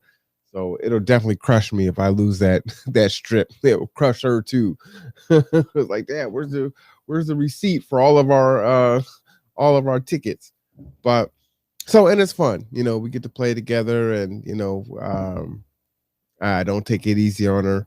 She doesn't take it easy on me either. So for some reason, she's really good at air hockey. Like, I don't know how this little kid is beating me in air hockey. I should be way better than her in air hockey. But she's pretty good. So, and she just hollers when she beats Dad. So, yeah, just fun times. That little corner, actually, on the corner of, what is that, 4th and Park? Yeah, I think it's 4th and Park. So you got the movie theater, you got the arcade, and then you got G2. So it's a great corner for me. I love it. All right. So Diana is back. Let's see what's going on with her. Miss Diana, how you doing? Can you hear me? DMS. DMS, it looks like DNS, so it makes me think of some kind of a computer acronym for something. Looking at her initials there. Man, we are going on almost 6 hours. Almost 6 hours. Okay, we're doing great. Fantastic. I can't seem to get audio working. Okay, so what you want to do is, do you have any other programs working? If you have Zoom going, you got to shut it down. If you have OBS working, you got to shut it down. That's what our Minister Ellington was having that problem earlier. So what I would do is just make sure everything is turned off and then sign back into this, and then it should come back on.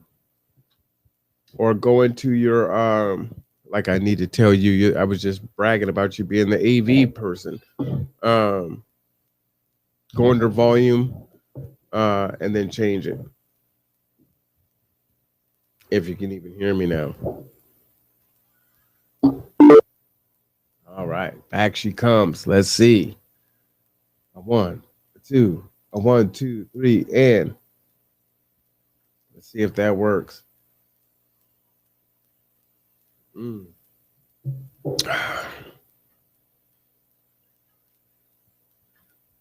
Diane is trying to get herself together. Kendra, why don't you come on in? Let's see if we can't get your mic and video working. So that's all well and good. So if we can do that, it'll make it much easier for us.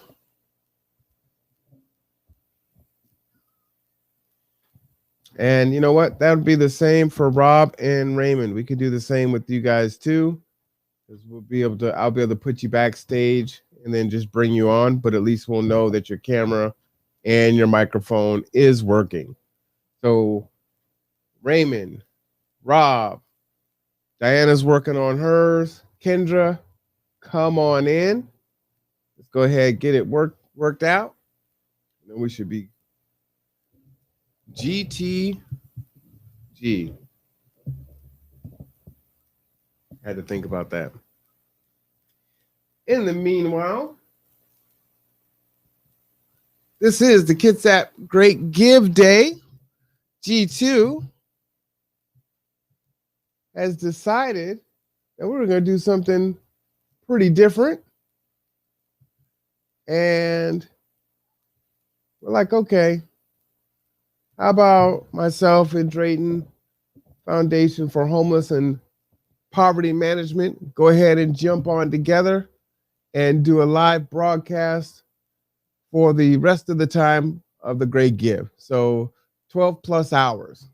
So this is the first foray into this.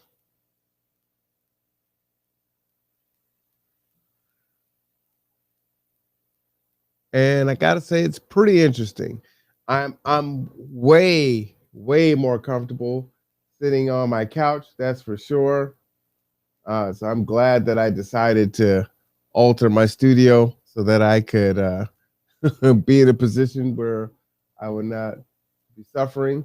It is at $1.24 million now, 1,243,148. So it's growing, folks. It's growing. It would be great to get to 2 million. I think we can do it. I think we can do it.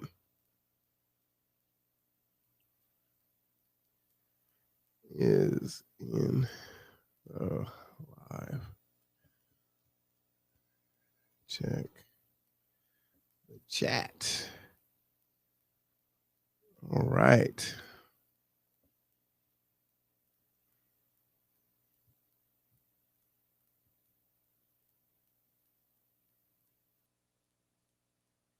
Is this going to be on tonight? It can be, but you will still use your phone. Woo. I'm getting hit up from everywhere. Crazy. This is the Conduit. Video.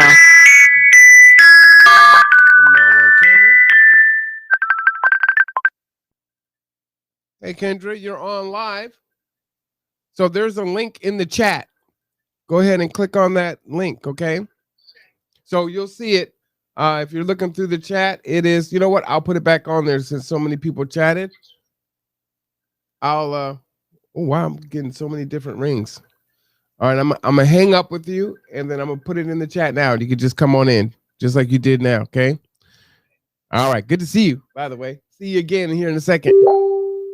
All right, got everybody calling right now. All right, everyone. I'm gonna go ahead and put it back into the chat here. Okay, so that you have it, and I'm gonna call this in all caps. Jump online. Bam. Here you go. Jump online. I keep getting permission denied. I don't know. I've even brought you up front stage.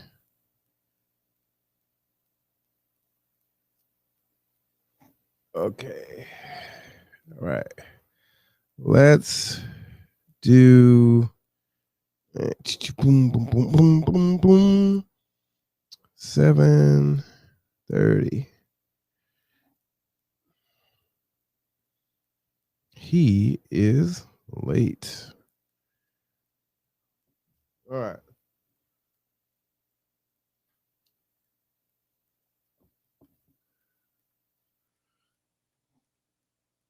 Kendra, how? So, Kendra, just click the link. If you guys are having trouble doing it from here, let me go ahead and I'll message you in Facebook. So here it is in Facebook. Just do it from there, Kendra. Okay. And then I'll hit everybody else up too. Bam. Oh, already sent it. Oh, that's Kendra. Bam. Boom. Okay. Rob just came on. All right, Rob, how's your audio? I can hear you. Can you hear me? Yep, I can hear you just fine. How you doing, sir? I am doing just great, sir. All right. Were you able to use the link straight from the chat, or did you have to type it into something else? No, I went to the one straight from the chat once it showed up in the chat for me. Okay. Did you have any problems with video and audio? Because Diana's having some issues there. No, I literally went to, it took me to Restream, and it just automatically, I allowed it to use my video on my phone, and here we are. All right, everyone. So Rob is saying that you have to say allow to use your audio and video. If you don't do that, it will not let you in. So and then I also had to allow my internet to record it. So you had to allow your internet to record it? Yeah, my phone. Yeah, that was the second option. It said allow because I'm using my phone, and it said allow Samsung internet to record, and if you know, and I just said only while using this app. You know. Got it. Because if I deny it, then it wouldn't let me do it. Mm-hmm. Well, that sounds about right. Par for the course. Yep. All right. And you've been going a long time today. Oh man, that's the plan. I mean, it's not even 6 o'clock yet. I got 6 hours. I mean, huh? Oh yeah, that's great. I haven't even hit the halfway mark yet. Yep. But that's all right. It'll be fun. It's good to see that the people in the county are getting out there and they're giving and they're helping. I mean, it's phenomenal that they're at $1.2 million. You know. Yeah. Yeah. Absolutely. It is growing. Oh yeah. Anyone else came in here? Make sure I got everybody. Okay. All right. Let's see.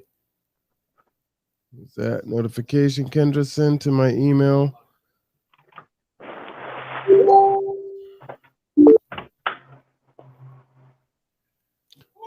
All right. So here comes Johnny Come Lately. I know. Oh, you got KFC? Come on now. No, I ain't want to hear it. There's ice in there. That means you stopped at KFC. And Wow. KFC Really? Are you representing the Colonel? What's going on? What? Wow. Hold on. I gotta find out where to put. Wow. Where to put the where am I putting the camera right here? This one. You can put that right on that table. All right, there. there we go, I got that for you. Oh man, I've been watching and listening. Forgot. Well, you might have been watching, but you ain't been here. I got been going. I'm like busting around. I got the woo-ha to break your neck. I'm like, all right, I gotta go to a break. I need for y'all. Hold on, let me see if I disconnected that. Hold on. I connect that. Here we go. I gotta hold it up this way. It's do I have to hold it up that way? While I was driving, I did this. Oh boy, I think we good on that. We might be with technical difficulties. What, it went down? No. I'm showing up now. Now it's like. Well, you know what? That would be just how it would go, right? I need one more stand on it. You need one more stand. Wow. Wait a minute now. There you go. That's why she gave me that. Because she said I need water. That's a wifey I'm said. not even gonna. I want you to look at the shirt. I want you to look at the shirt real quick. Look at that shirt. I am Black History. We always doing history. That looks like KFC. Oh man, what it's all up, man. Woo! Oh my goodness, what a day! Because the legislative session is about to end, and Hey, brother, how you my doing? goodness, man. You know, Drayton is like the guy that comes into the library, everyone's studying and quiet, and then all of a sudden it's all loud and rowdy. Like everyone was doing fine till you done showed up. We gotta bring that energy. It's that New York, Brooklyn energy. New York, Brooklyn energy. Real talk. That's every time I see him. Energy. You know? Oh my goodness. Oh, if you can, and then just. All right. So Drayton is getting his Try to get microphone over set up. Go ahead, just take my mouth. Just don't squeeze the side, otherwise you'll cancel it. We're gonna go ahead and get set up. We got folks coming into thank you. Into the environment, and we'll get going. I just need to put it. Should So be you got the good. bag? I just need the coffee. If you can make me the special coffee that you make. Oh, now you need special coffee. Look at him. I don't can you know. What's the Charles Bronson coffee? Dude, she know how to, the espresso thing? It's special because she makes it, huh? Yeah. Because you ain't making it. Okay, night.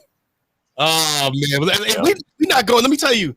I got, shout out. I don't want to come because I know Mawan is there, but I want to talk about something that we did in our family recently, and it's deep. You know what I'm saying?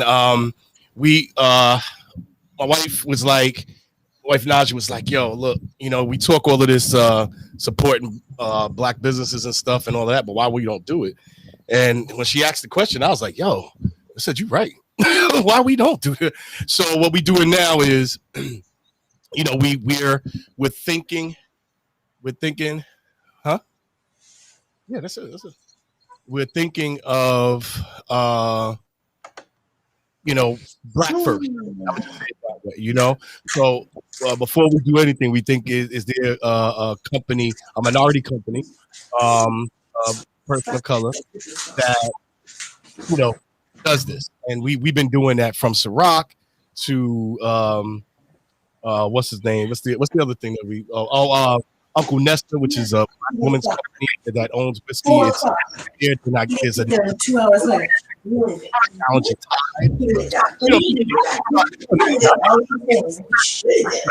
It's been Mike. It's been oh yeah, I'm loud. So, no, Diana's mic is hot. Oh, she on? Yeah. She's at the bottom, so she's DNF. It's just her camera looking. Okay. So we definitely been doing that. It's been, I can't lie, it's been good, man. Just like knowing that there's products that people are actually making that come from us, that could come from people of color. Is a Mexican company. The dude's doing a detergent, and been doing it for like 10 years. I'm like, how come I didn't hear about this? You know what I'm saying? So it's been good. So shout out. We in the building. It's gonna be. Where's your horn at? What horn? I got that horn. So you see, have the to whole work thing it. to sit this long. I'm like, I'm on the I couch. know. I'm not about to sit in the office chair for You got 12 hours. press on it. You got to press one of the buttons. So if you see the lit up press the buttons button. here, Let's see. Naja, They're they're labeled. labeled. Be the engineer. They're labeled. Yeah, look for the horn. Well, there's not a horn. There's Bobby laughter. Conduit in them in Brooklyn. And there's applause. Any of the shout out to it. Look. There you go. You heard it?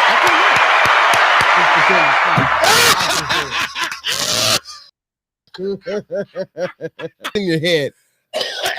All right, so here's the deal. I need a plug for this one. Here's the deal. You need a power cord? Yeah. If you have the cord, you can just plug it on the side. Wait a minute. Did you come to my house with your phone with no charger? No. I have a plug charger though. You got Kool-Aid, no sugar. I know. Jelly, no jam. Peanut with no butter. If Layla was here, this is what she'd be doing. She'd just be looking at you straight face. Oh my goodness.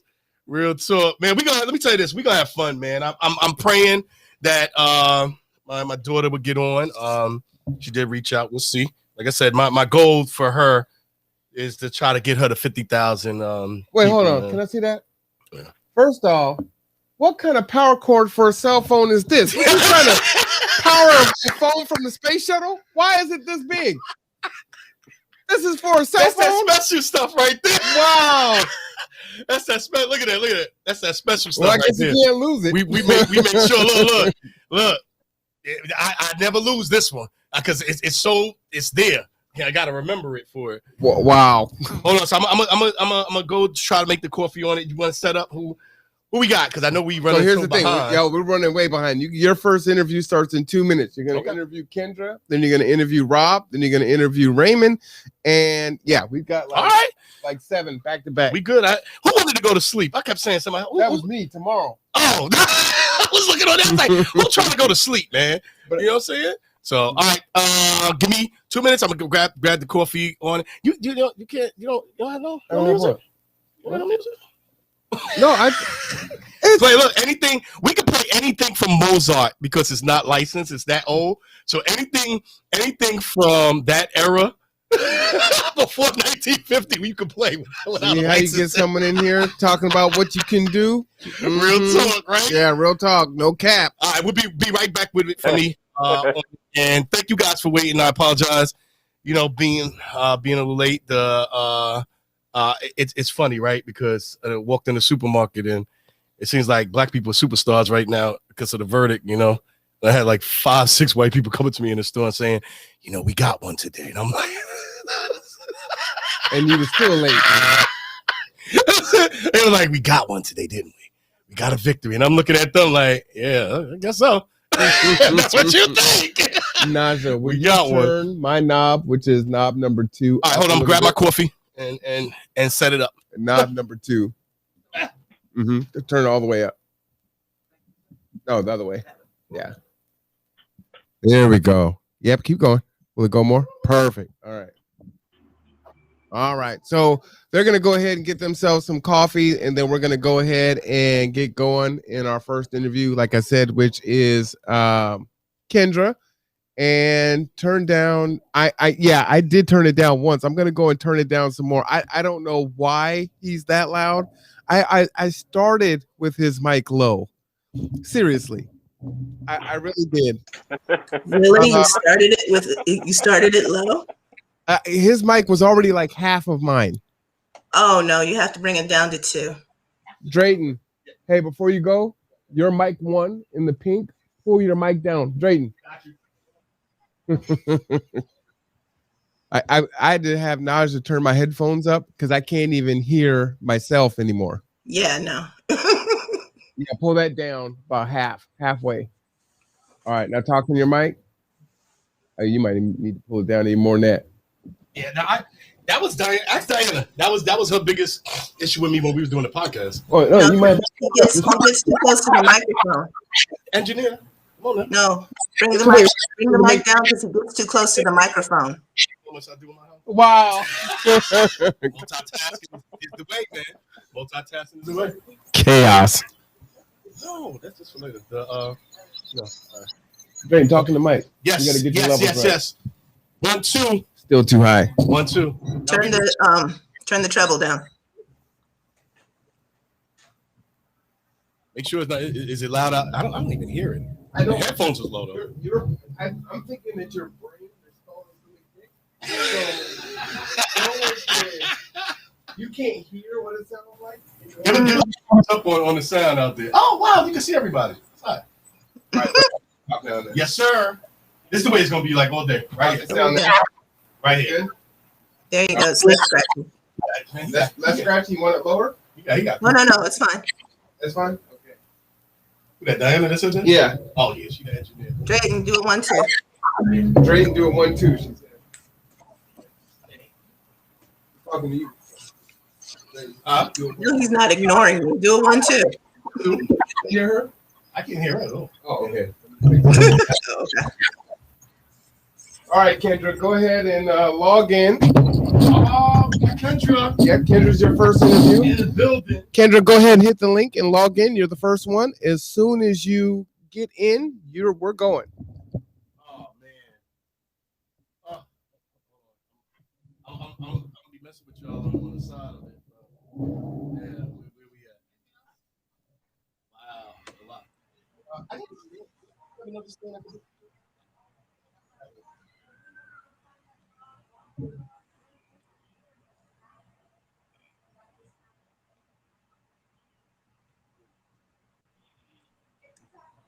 Drayton. Oh, okay. Actually, not this.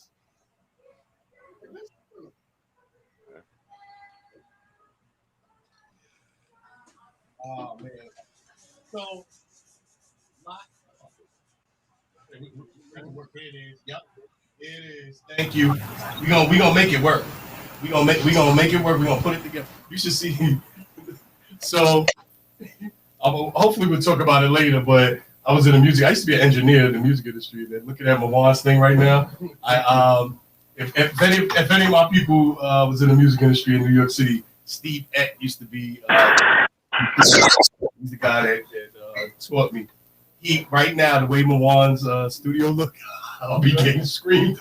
Why are all these wires out here, Drayton? Oh my goodness. Yeah. So definitely, and I still can't hear anybody. Yeah, I'm about to fix that. Okay, all right.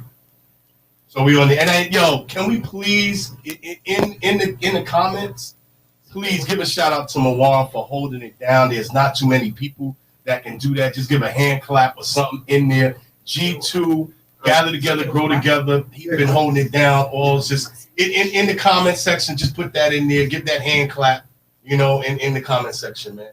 He's been doing it, man. I can't front. I've been off and on, but as soon as I got off that Zoom, I was like, oh my God. I had to, man, we've been on Zoom since this morning, But it's been good out there. What was the number? The last number I heard you say was a middle plus. Yeah, I think it's at 1.21. There you go. 1.259. There you go. And keep giving. We're not gonna stop until no, I can't hear. Oh, somebody else out there speak. Maybe it's them. I can't. No, you should hear yourself. Yeah. Oh yeah. No, I can't hear. Anyway. All right, keep talking. So definitely to make some things. I've been up. I don't sleep anyway. So is that definitely something? When we talk about fundraising and stuff, it's one of those things where you give and not to look for return, but to give, knowing that you're going to change somebody's life or you're affecting somebody, and that's what today. That's what today was really about. Is just seeing if we give and do the work. If you guys caught the live post earlier talking about Mawan and G2 sitting right here where we was facing the other way and watching, this thing get built from the ground up, man. Rob being there in the beginning and Rob's wife, just watching the grind, what I'm saying, of putting together an organization, and then 6-7 years later, here it is, It's only been 3. No. We turned 3 in February. Are you serious? Yeah. Yeah, why is it? Jeez, it feels like that's how much work it's been. Yeah. Jeez, man. That's like 7 in dog years, Drayton. Yeah, I hear you, Rob. I can hear you a little bit. You low. Yeah, exactly. Yeah, I hear Rob now. Yeah, it was a little low. Yeah, exactly. Like Rob said, it's dog ears. Just come down just a little, right there. Yep. Yeah, I believe that definitely, Rob. It's dog ears. But you watch something grow from the beginning, man, and it's beautiful to see that. And I think it's one of those things where people start to appreciate. People on Facebook, let me know if am I crooked or am I all right, or do I need to be this way? Yeah. Nick, what's good? What's good? LGBT's finest in Kitsap County, real talk. Hey, my brother Carlos, I see you. I see you. And we definitely there. Hey, there was I had to interview my brother some time ago. Carlos don't know this, but we did a great interview in front of our house with him in real estate. And my brother's in Colorado and then now spread out to Georgia, taking over in the real estate market. Oh, it says the rotate. So I do need to be this way? Okay. I got to figure this out. It got to stay this way. Oh, it got to stay that way? Yeah, that's what Facebook is saying. You want to hire? No, just. Or is that good? So I have to take it off of this? Yeah, all right. You have another one like this? Yeah. That's it. Let me say this. Gadgets? Forget, y'all think this is a joke. Juan had all this stuff when it first started. He like real talk. He had all of this stuff. Oh my goodness, I went out. Are you serious? Hold on, let me make sure. Oh, this one. All right. So, you start. We did this interview with him. Beautiful interview, and we go, and Diana goes to download everything, and of course, like anything else great that happens, everything gets lost in the source of the digital download. And we've been trying to get that back up. So, Carlos, I apologize for never telling you what happened. But definitely shout out to Wells Law Realty, Georgia, and definitely Colorado, big in those markets, man. And anything you want to know around real estate, definitely hook it up with it. Kendra, definitely, we ready for you. Like I said, bringing that energy and bringing that that love here to watch G2 and now gather together, grow together, and the Foundation for Homeless and Poverty Management. We try to change things. We try to change things, man. And when I say change things, not talking, coming through it and doing some crazy stuff. Just trying to change lives, man, and trying to make some things happen. And it's always not about what do you say? It's not always about the conversation of it. It's about doing the work, and that's what both organizations has done. And there's been some great organizations on the Kitsap Great Give that I know it's getting some money. That is real, So it's just good day on it. Good day on it. Facts for sure. All right, we're gonna get going here. Oh, there's Kendra. All right, Kendra, how you doing? Hello. It is good to see you. Thank you for your patience. So I wanted Drayton to just ask a few questions of Kendra, right? I mean, you're the one that sent Kendra to us a few years ago. So ask her some questions. So the one thing, Kendra's the oldest person I've known here. When we got here, people know our story. We went through homelessness and everything, and I met Kendra in the midst of all of that. And when I talk about genuine, a person that cares for other people, sacrifice herself, a lot of times for it. So, seeing your success, seeing how much you've come far with it. The question that I have to ask, where do you get your resilience from? What keeps you going? I know you're a preacher's daughter, but what keeps you going? What motivates you to keep going on? It's my God first, but my dad. My dad was a go-getter no matter what. So my dad and my family and my support. So growing up as a preacher's daughter, right? Because people don't know Kendra can sing, but growing up as a preacher's daughter and everything, what was that like as far as that experience? Because your father was a very known pastor in Washington, and I think, you know, as much as everybody always thinks it's about a church and it's always about that, sometimes it's about doing the work. What do you give to people that grow up like that in such a religious setting? What is the challenges that you have?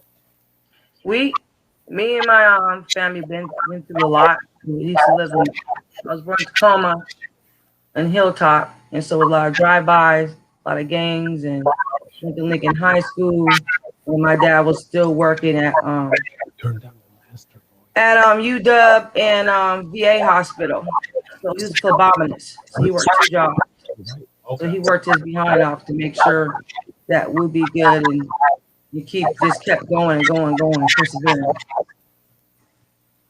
So when you talk about that what you witnessed growing up, and when you talk about everything, what's the one thing that you learned from your pops that you hold on to now that keeps you going? He never gave up. No matter what obstacles came in his way, he kept overcoming and kept just pushing and pushing and not give up. What does that look like in your life? Like when you say never give up, explain, because we say that, right? Everybody says that to people, and then you get people that, you know, go through it. That depression state is real. Explain that. What does that look like to you when you say not giving up? What does that feel like in your life? I am honestly, there's the things that have been happening in my life, like, you know, like I had a classmate that passed away just recently last week in my culinary arts, and then I had the family of the church, Sinclair Baptist Church. Simone passed away, Leonard, and so it's been a lot of stuff happening in my life, but I'm still focusing and still doing my work, my homework, and just staying in school and making sure my family's good. So I'm still pushing on. There you go. So let's talk about your food. I'm gonna put you on the spot. So you're in OC's culinary school. Yes. Shout out to the main chef, man. Chef Clement, Miss Tina. Man, that's my dude. When I was student body president, man, he was, because I love my West Indian food. All of y'all know I love Jamaican food, love my West Indian food. And Clement's like, yo, I got you. He hooked me up, and he did some jerk chicken wings. I was like, okay, but he caught me with the collard greens. I ain't gonna lie. I ain't think a white man can do collard greens like that. He did some good collard greens. Talk about your experience in that, and what led to you going there to put the focus on culinary. Like, what was your focus for going there? Well, at first it wasn't my focus. I was going to do, I want to work with my hands, but I was going to do, what do you call it? It's the one where you build, like you, I forgot what it's called, but I was going to do something else and build things or something like that. But this is outside my box, the culinary arts. So I ain't planning on doing this. I said I would never do this, but I went for it, and that's why I wanted to see what happened. So I went for it. Okay. So when you say outside, which is a good thing, because I think too many people, we stay in our elements and we're so scared to get out of that.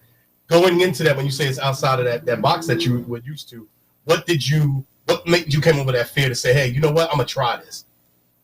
Well, at first when I first began, I felt like I can't cut. I cook, but not cook the way you cook, but you don't. It's a different way of how you cook different things, and you be scared of cooking different things like octopus and duck and all that, and you be like, oh no, I would never do that. But I did it. I touch an octopus and everything. So it's like you learn everything up in there, the business, all that. Right now I'm doing baking right now, so that's outside my element, but I'm hanging in there. So favorite dish so far that you've made that you was like, oh, I got this?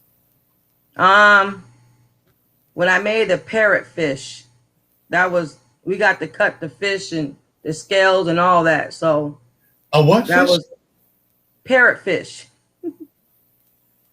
It looks like a rainbow fish, but you cut it. Who remembers what was the Chris Tucker movie? Chris Tucker and Jackie Chan. What was that movie? Rush Hour. Rush Hour. Remember Filter Fish? Remember they it was a Filter Fish.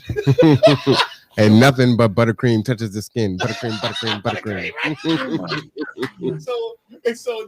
So when you did that, did you surprise yourself with how it came out? Yeah, because the chef liked it, and I baked in the oven, and it came out, the texture and everything, the taste came out good, and the way I played it came out good, so I was happy. So I know that. Is that your passion? Is that what you want to try to do going forward, or is this a skill that you're going to have under you and just a little bit? I do want to do this because I want to do platters. So I'm really into platters right now because last quarter we had to do platters for our final, and I learned how to blanch. I learned how to make the food smell good, taste good, and look good. So, and make it colorful. So that is my plan right now, to work on that going forward. Do us a favor if you can. I know you got some pictures. Send some pictures over to G2 so we can show you, because we gonna put it on blast, and we gonna put it up under there. If you want a platter coming up, let's reach out, give a woman a shot to do what you have to do. One of the main reasons why I reached out to Mawan about you was, like I said, hey, she's a worker. She knows how to do things. She get things done. Explain to everybody, because we are fundraising, right? And I think a lot of people need to know what this money goes to. Like it ain't sitting in our pockets. The conversation we had today with the Department of Commerce, we were talking about that. When it comes to Black organizations or organizations of color, there's so much scrutiny on what we do, with the money and everything. Like, are you taking care of everything? And as soon as we start bringing people up, they want to put a barrier. Well, we need this outcome and give us this. So explain what G2 did for you coming in the part of your life when you was going through things. Well, way before this, I met Marwan when I was in a shelter. So I was going to I was homeless, and I was going to different houses and staying with family. And I basically just had clothes. Me and my kids just had clothes. That's it. So when I got a hold, Marwan made me feel comfortable to be where I was at. I even was working there too as an office manager. So before all that, through all this situation. So as I was going through that, I was still working on myself at the same time and going to school. So I felt like he's my family and still is my family, because even when my dad passed away, when I was when I started college, and he just been very helpful and very giving. G2 and everybody has. Like, I appreciate you guys, Rob and Steve, and you guys know who you guys are, and I appreciate you guys, and I pray for you guys every day. So I appreciate you guys just being there and just being supportive, and just let me know that you guys are still there to help out, So when we talk about the community, and you work with G2 in different settings and stuff, the key thing is explain to people that may be thinking about giving and all of that, why is it so important to have an organization like G2 and smaller organizations that's in the community doing it. The foundation, we're younger in it, what I'm saying, but Family Day has been doing it. We worked with you with Family Day when we took y'all out pizza one time, I do believe it was. But how important is that for the community to have organizations like G2 in the community doing the work? Well, you don't realize that there's a community like G2 out there like that. Yeah, we know KCR and all, and I appreciate them too. But the small, I'm not saying you got a small, but like G2 is big. It may look like a small company, but it's a very big company, and they do a lot. They do a lot of things like jobs and be able to rise for the KCR and just rise in general. Like, they do so much, giving out food for the homeless and everything, and just making sure everybody is taken care of. And that's the way it's supposed to be. And if you need to get a job and learn your skills and everything, they're there for you for that. So in computer skills, I've done that too. And take your food handler's car, your alcohol license, your alcohol permit. Yeah, alcohol permit. So like they help you with a lot of things, like with your resume or anything you need to help with, you just come ask them and they will help you. So it's nothing that they won't do. So let me ask this, and I'm gonna put you on the spot with all of them. Give me your best time, like, because y'all did UW, you did Tacoma Dome, you did the Seahawks games, you did all of that. You drove. Give me a story. Give me a story with G2. Give me a story, funny story for that you got. I remember we're at the Seahawks game. I think it was our last game against the 49ers. The 49ers were there. San Francisco 49ers was there. And this dude came up. He was really drunk, like really drunk. And I handled it very well. I got to calm him down and everything. But at the same time, he still tipped me, even though he was drunk and everything and wanted more beer and everything. I calmed him down and everything, and he just went away. So that was very interesting. Yeah. Have you ever been to a Seahawks game? Oh my God, this is why we it's crazy. Training. We do alcohol training to Big make time. Sure. Real Big time. talk. So I thank you kindly for it, man. And I think the key about it as we're fundraising, right? And people are. Oh yeah, okay. And Facebook, real quick. Facebook people, let me know if you can hear it. If you live on Facebook with me, Carlos, Nick, if y'all can hear the interview and everything, just give me a thumbs up or something so I know that it's connected in. Because I want you guys to hear the interview too going forward. But I think that's what's important about today, right? Is that, and Kendra said it, and I thank you so much for saying it, because we look at organizations and we start to think, oh, they need to have a building, they need to have this, they need to have that. A lot of organizations that are doing groundwork, are just doing the work. Everything overhead and all that stuff, they're not trying to deal with. They're not trying to look at. Good looking. Thank you guys. So I want to make sure that y'all can hear Kendra and myself with it in the interviews. And I think that when you talk about that, it doesn't take away from anything. I mean, like I said, KCR saved my life. Everybody knows that. KCR, Kitsap Community Resources here saved my life. They saved my family's life. And I think that when we talk about organizations that are doing it, everybody has their space. And I think what I love about G2 was that you can know everybody. Moan. You guys get to see. Ain't too many organizations that you get to see the boss all the time. You know what I'm saying? Even in the nonprofit sector. So I definitely echo what Kendra's saying, is that G2 is in a lot of spots. It's out there, and I think that's the thing that is so powerful about it when we talk about helping. And I think you guys giving money and giving to smaller organizations and giving us our lane and giving us that support, I think, is what's crucial. It doesn't take away from anybody. I always say, one shout out to the gyms. I like it bugged me that they are everywhere. Like I sitting on the school board in Central Kitsap School District. You realize like, oh, you with the gyms, okay? So you realize this organization is doing the work.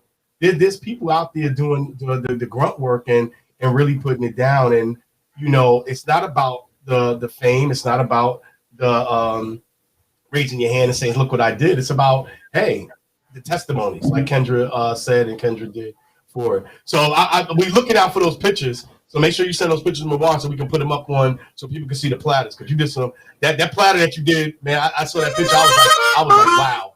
I said, okay, the platter was real. So we thank you for it. Anything you want to say to the people?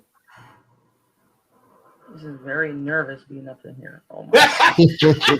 Too nervous for?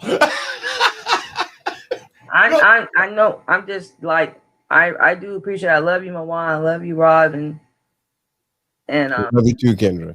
And I appreciate you guys. And just because I don't talk and call y'all, don't think I've forgotten about y'all. I just got a lot of schoolwork, and it gets as closer.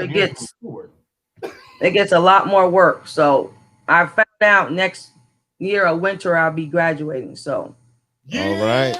All right. Hopefully we'll be in person, and you know we taking up 4 rows. Both organizations coming. We taking up 4 rows. Kendra, much to you, and shout out to the boys too. You know, and definitely, man, there's a lot, and we support you, both organizations. You know, homeless poverty management, we got you locked down.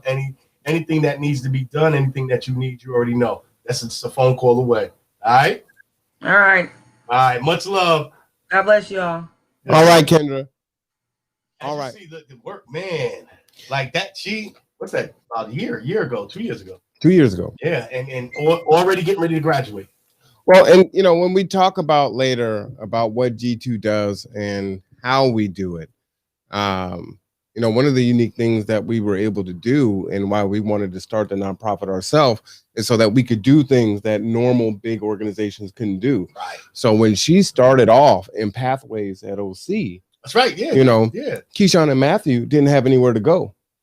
So they actually had a key to our building, and they would let themselves in, and they would get there like an hour before, you know, someone else would get there, and they would be there with us. And so they spent the summer with us so that she can continue to be successful. And now she's talking about, I'm almost done to graduate. And that's what I think, you know, and I'm gonna blow myself up. I had a conversation with Diana, and she was just like, if you don't talk about the things that you're doing, don't ask me to help you. So I'm one that I can't, you know, I don't know. I try to be humble in the process, but then somebody said something to me, Mawan, that really made sense. It's like, if you got these things and you believe in God, then how come you're not giving those things praise that God gave it to you? Mm-hmm. I was like, ooh. It's like sometimes you can humble yourself away. You know, it's like, so you know, one of the things that in talking about with Kendra like that with a child is being a student parent. Like, I never understood that. I sit on a Sens Aspen's student parent advisory, and it's just, you don't realize what parents go through. But that's a single mother with 2 children, no support. And then you're talking about her trying to get to school, but then you can't find daycare, or the school doesn't open by the time she has to get to class and all of that. And that's where you start to see the organizations like what we have. You know, we can do those things because a lot of, and I'll say this, there's so much politics that goes into having a nonprofit. You know, and a lot of nonprofits that are bigger and even smaller, when you take certain contracts and when you take certain grants, it comes with a lot of strings. Yeah, so there's things that you can't do. Yeah. You know what I'm saying? It's like, well, you can't have that because you need this. So I you know, look towards, and Kendra said it right, you know, you don't realize how important an organization like G2 is until you really need it, and then you actually go through it. And I think that that's one of the things that is important to know when you guys are giving money to any of these organizations that are there. There's people behind that money. There's people. It's just not, oh, you know, you're giving $10 here. That $10 is a person. You get what I'm saying? That $20 is a person. So when we sit back as owners and directors of these foundations, we're not crunching the numbers about profit. We're crunching the numbers to see how many people we can serve. You know what I'm saying? It's like, all right, I got $100. How do I split that up to make sure that we get a laptop, you know, or we get somebody's daycare paid for a little while? And you know, one of the things we, you know, our focus, and this is what I love, you know, connecting with you on, our focus is the homeless. Like that's my strictly. We, you know, we want to do other things, but we see that y'all got that lane. So it made it easy for us to say, all right, he got everybody else. But you know, when we pull up sometimes, this is our thing that we just recently did. We started getting gift cards. Gotcha. For a restaurant, food and stuff. And let me tell you this. I'm not going to say who, but I'm putting this out there, Mawan. Some of you restaurants, you guys are so biased to homeless people that you would forego money because somebody doesn't look the part to come in. And we have literally given gift cards to, you know, fast food. I'm talking about fast food. And because the way somebody looks, they won't serve them. And want a question about the gift card. Wow. So we had to start giving our number and our card because they were like, well, we can't accept this. Why you can't accept it? It's money. And I had a restaurant guy call me and he said, well, this lady said that you gave her the gift card, you know, and I see it's there. I just want to verify. What are you verifying? Well, they're saying that she stole it. Yeah, exactly. You know, it's money. Right. Swipe it. And I think that you know, our mindset is just so biased about people that we don't understand. Sometimes we're slicing our nose off, not understanding this person has some money and wants to eat. Right. You know, so you know, I shout out to everybody that's donating, everybody that's listening, Facebook Live. I see you. You know, but we man, there's work to do. I'll put it that way. Oh, absolutely, absolutely. I'm sorry, I got emotional. Hey, you are watching The Conduit. I'm Marwan Cameron. I'm here today with Drayton Jackson. We are taking it over. We're taking over the airwaves. We got Facebook on lock. We got YouTube on lock. We got LinkedIn on lock. What else we got? I was trying to get Instagram, but I ain't we got Twitch. Phone. Oh, I'm about to go Instagram here in a minute. Yeah, so we'll lock that down too. So please, please subscribe, like, and share. And you know, everything that we do goes to serve the mission, and the mission is the people.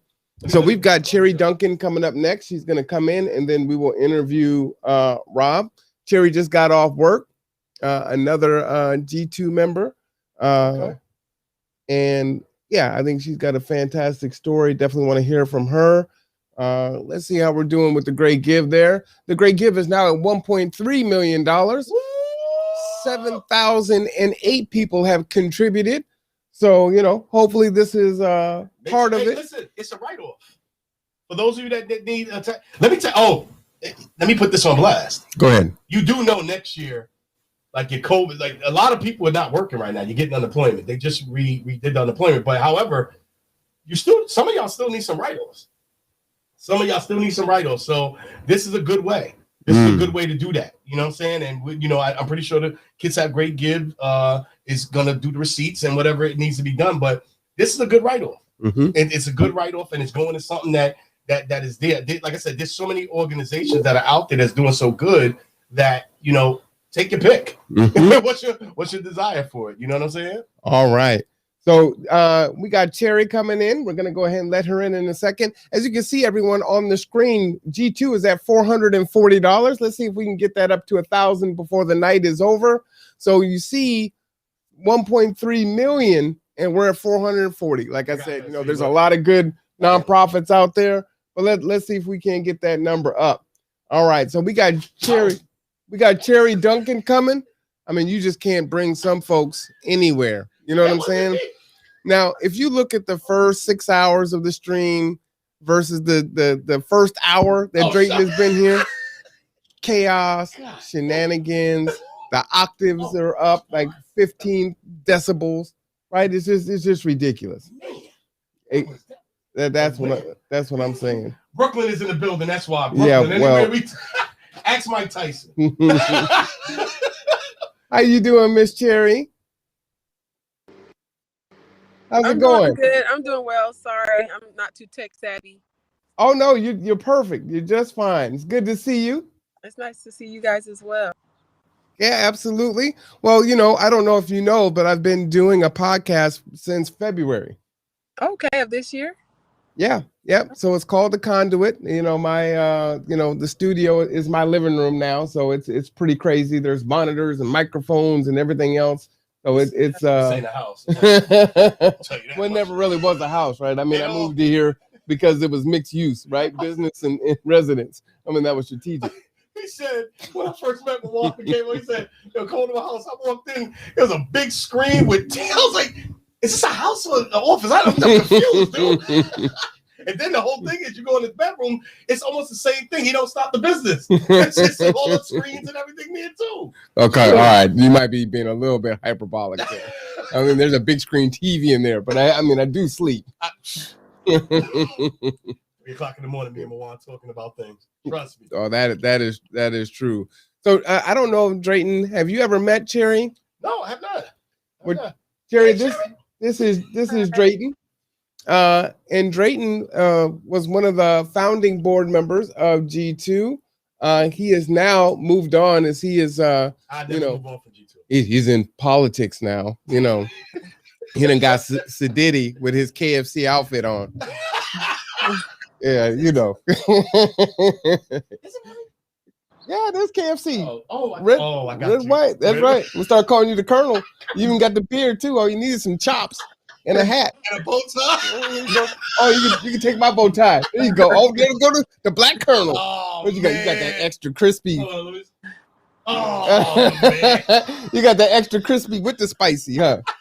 You got the habanero. Oh my God. Hey, the wings is good, man. See, there you go. He's just plugging it. But I was gonna have Drayton ask you a few questions, Terry, if you don't mind. Okay, yeah. That's a question. Talk So, how do you say? Is it cherry or cherry? No, all of a sudden. It's cherry like the fruit. Okay, sure. So let's go back. Your experience and the things that you went through in life. Where did you grow up at?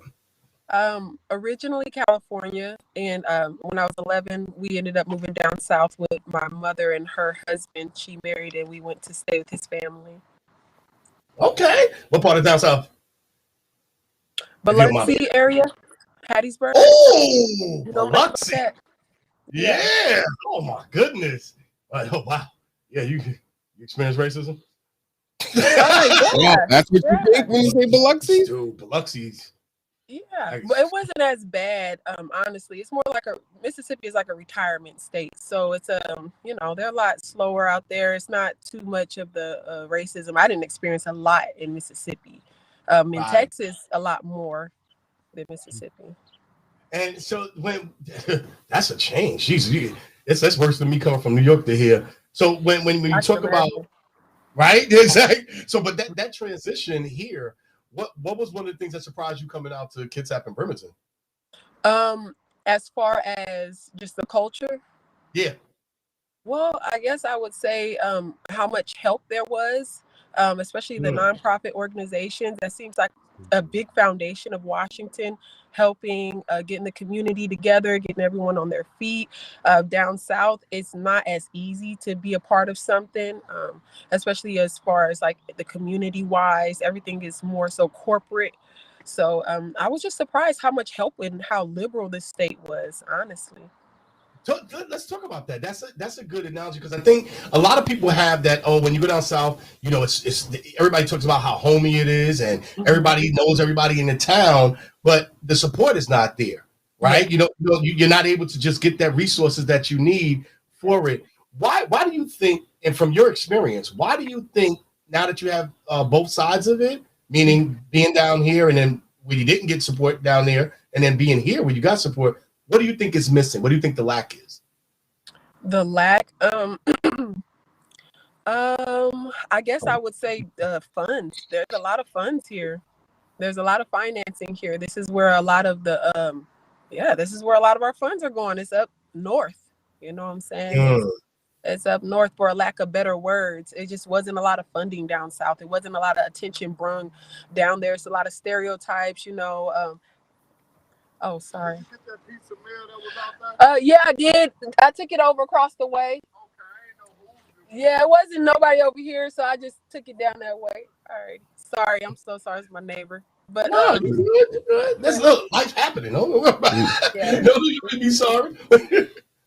Yeah. So in resources, right? When we talk about that, because Moana and I always constantly talk about, that's why we joined together, because we're not trying to compete.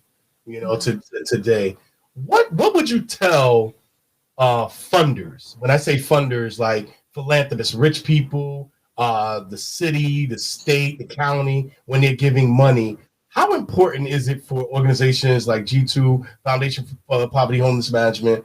How important is it for those organizations to get funded from a political level? How important is that for you? A political level, as far as nonprofit organizations? Yeah. I think it's extremely, important. I feel like nonprofit organizations should be on the top of the totem pole, because 9 times out of 10, they're more involved with the community. A lot of funding is like KCR I believe they're federally funded. They're not a nonprofit organization. So their money isn't as regulated, I guess you can say. They can kind of do what they want. and no one's there to answer for it. And so for nonprofit organizations who really need that money, who's really trying to get into the community and really have a heart for the people, it's harder to fund those type of places, I feel, because a lot of the federal buildings are taking a lot of the profits for it. corporate buildings and whatnot. Yeah. So with your everything that you've been through, what was one of the hardest times that you had? And no, you don't have to go deep in it, but what was one of the hardest times that you had and you realized, hey, I got to get help from a nonprofit or organization? Just being homeless, I guess, not having the answers, and family not having what it, basically not having what I needed at the time. Like, it's easy to go to a nonprofit organization or a shelter and receive help as far as food and diapers and clothing and not be a burden to someone versus going to stay at someone's house and them taking a hit just to support and to help family out. So those nonprofits help more than just the homeless people and the people looking for help, but they help the families who don't have it to help as well. Talk about that real quick, because I think, especially when Moana and I both can talk about it. When you are homeless, you have no place to go, you start feeling like you're a burden to somebody. Explain that from your experience.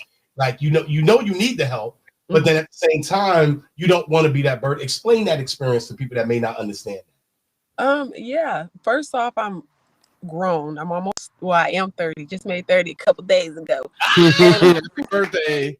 Thank you. And I'm married and I have 4 children as well. And so when I became homeless, a lot of that had to do with my husband going to prison, and I'm grown. These are decisions that we made as adults. Nobody, hindered us. It wasn't because, it's something unfair happened and we happened to be there. It's because we just didn't make the correct choices as adults. So it's embarrassing to be like, hey, I got out here, thought I knew what I was doing. I didn't know. And there's nothing standing between me, death, or failure. Can you help me? And if someone don't have that at that point in time, it is a very a helpless feeling, for lack of better words. But hey, it built tough skin. Yeah, and you just hit on a point that is so real. Moana, I say this everywhere that I get to speak. When people hold us for our choices, like and what I think is Moana taught me this is when I kind of first met him, and we started talking when he said, everybody's story comes from somewhere. Yeah. And no matter what that story is, and I didn't understand what he said then, but I understood it later because I never knew I had a story. And you start realizing what you have been through is, hey, I may have messed up. Yeah. But when do I get my salvation back to say, hey, you know what? I understood my mistake. And you know what she said that I'll go to? We all right with that in business, but we ain't all right with that in people's lives. Yes. Right? A business, hey, don't worry about it. Oh, you lost money, you learned from it. Why can't we learn from that in life and use that, right?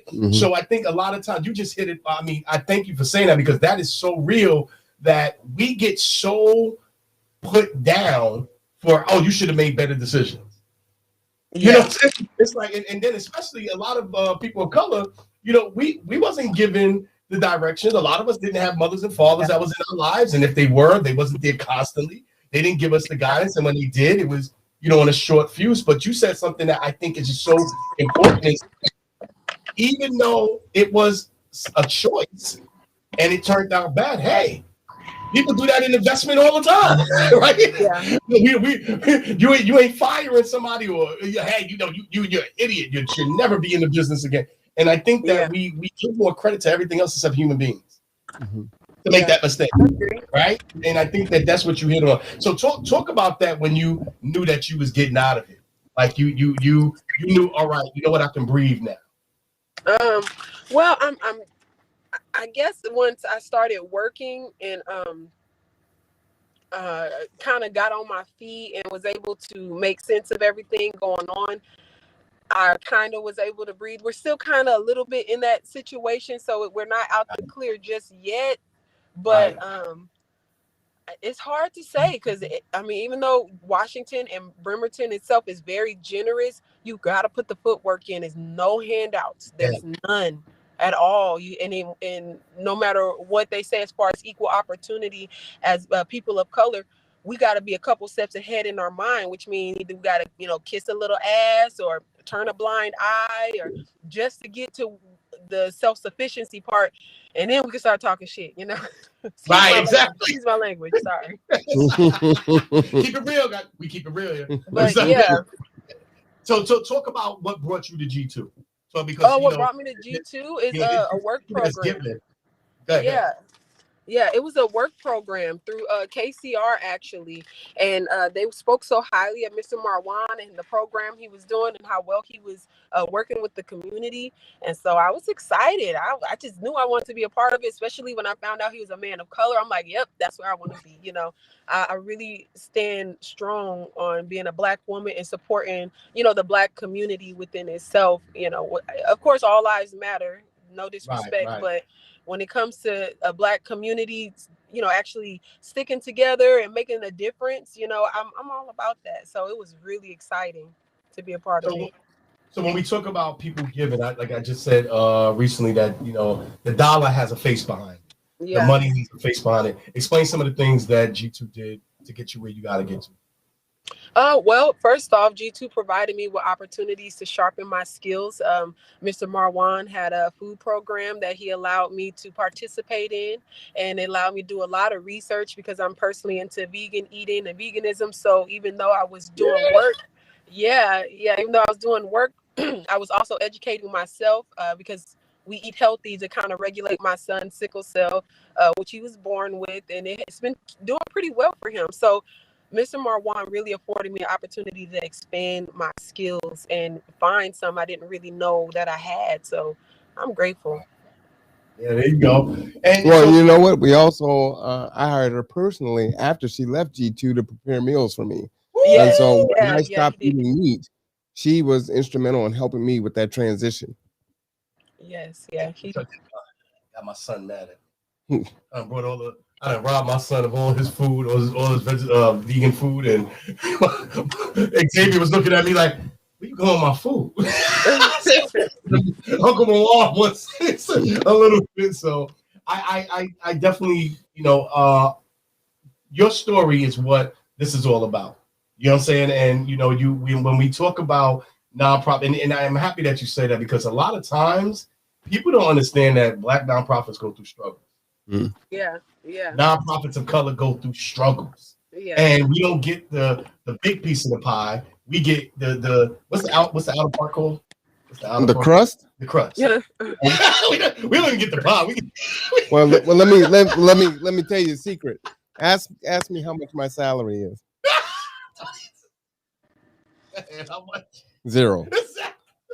So we're 3 years and a quarter, and I haven't paid myself. Let me tell you this. I know, and I'm not gonna put them on blast, but I know 2 organizations that their executive director of their foundation makes $140,000. Now I'm not mad. Let me say this, and I want to say this, if you can, just stay on the phone because I want to get your approval of this.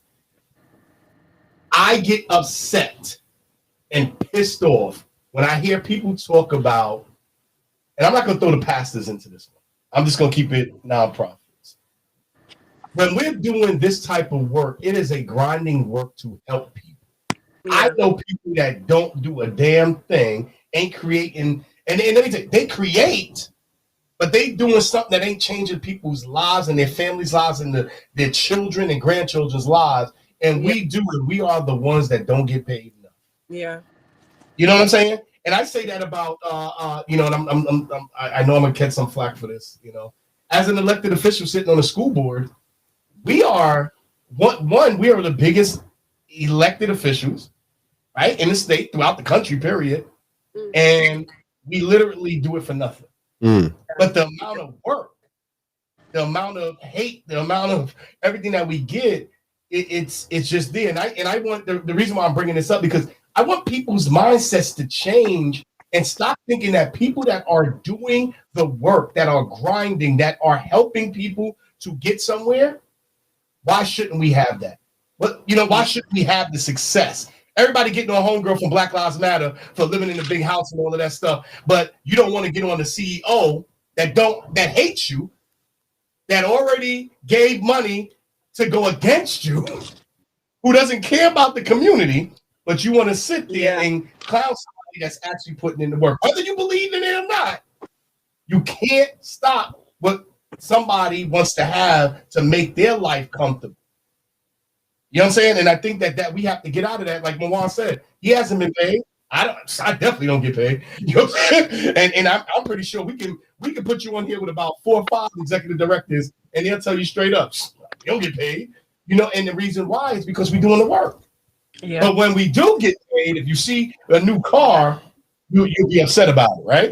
If you see the little Benz in there, you get upset about it. So when you see that, and then I'm asking you, how did you go away? Is she still there? No, Terry's still there. Oh, okay. If you see, what do you say to somebody like Mawan and other nonprofits that are doing that? Do you think that, hey, you should have the best because you've helped my life to try to make me better? Do you say that that's a good thing or a bad thing? No, she's not there. Yeah, that's what I'm saying. Oh, it just went away. Oh, she did, right? Yeah. She was driving too. With it, and so you know, and I like even to get your opinion on it, because I think. So well, here's what I'll say, right? And you know, I tell this story over and over and over, right? When I was at OC, I had a similar program to this one, right? Steps to Success. It was smaller. The problem is that you had to get into that program. You had to be a non-traditional student. You had to be coming through DSHS. You know what I'm saying? There were some ways in which you had to access that program. Right. So it was only going to be for a certain amount of people that got funneled directly into my program, right? And so we helped a lot of people, and that was great. But there were a lot more people that needed help on the outside, including my own family, right? Right. And so when being able to create something, so I'm teaching in Pathways, right? Which you came through. It was called Sea Salt at the time, right? And so documentary on it. Shout out to Diana. We did a documentary on it. And so what we're seeing is folks that are food insecure. They're sitting in the class. They're hungry, right? Mm-hmm. If they are eating something, they're making bad food choices because they got an energy drink and chips, right? Or candy. And spending their cash. Right. Yeah, that's right. And spending cash. Right. If they're at school, right? And they've got a car, they may not be driving with a license, or a car that's not reliable and is constantly breaking down, right? Or they don't have insurance. So they're taking a chance, right? Every time they get behind the wheel. If they don't have a car, then they're on the public transportation, but they have all these other requirements, right? I've got to do a random UA. I got to be up at DSHS. I got to do this. And it's all at the same time that I'm also supposed to be in class, which this is supposed to change my life, but everything is pulling me away from the campus. And so that's why we did transportation and food. Those are the first two things. It was like transportation. No one's doing it here in the county. There's no bus service on Sundays. It stops running pretty early, and it's expensive, right? So we can come in at a third of an Uber or a taxi and actually, you know, get people to be able to, you know, stretch their dollars, right? Stop spending money at 7-Eleven. Go to Walmart, right? Go to Fred Meyer's, you know, and we can take you there. You can use your EBT or your cash benefits. It's going to stretch, which means that you've got more money to do some other things. So we got to build the plane while we fly it, right? So I could wait until the ideal conditions are there. I can submit my business plan and apply for grants and do all this, that, and the other. And it might take 2 or 3 years to get to that point. Or I can start now and start helping people now. So everyone that says, wait, and then build it when you're ready and it's sustainable and this and that, there's all those people that are suffering that need help now and has nowhere to get it. So for me, it was start now. Right. And can I be transparent? Go ahead. So I said this to Mawan when he was moving at a speed, man. And I was like, dude, like you going too fast. You're going fast. And you know, sometimes we talk about mindsets, right? And I'm talking to you guys about mindsets. And that was the mindset that I had. It's like, all right, take your time. But at the same time, as I start to realize and I start to see him grow and I start to see it happen, and I'm like, you know what? He's saving lives.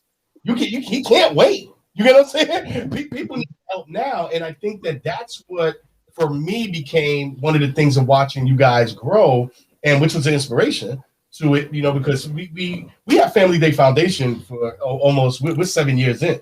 You know what I'm saying? And we did that right out of Sally's camp. So when we talk about, you know, you doing it, my thing was, all right, we're going to build this slow. We're going to build it slow. And then when G2 came about, when that need is there, you got to service that need. It's not about, you know what I'm saying? What we said, it's not about, hey, I got to wait to the organization gets built. Mm-hmm. No, people are starving.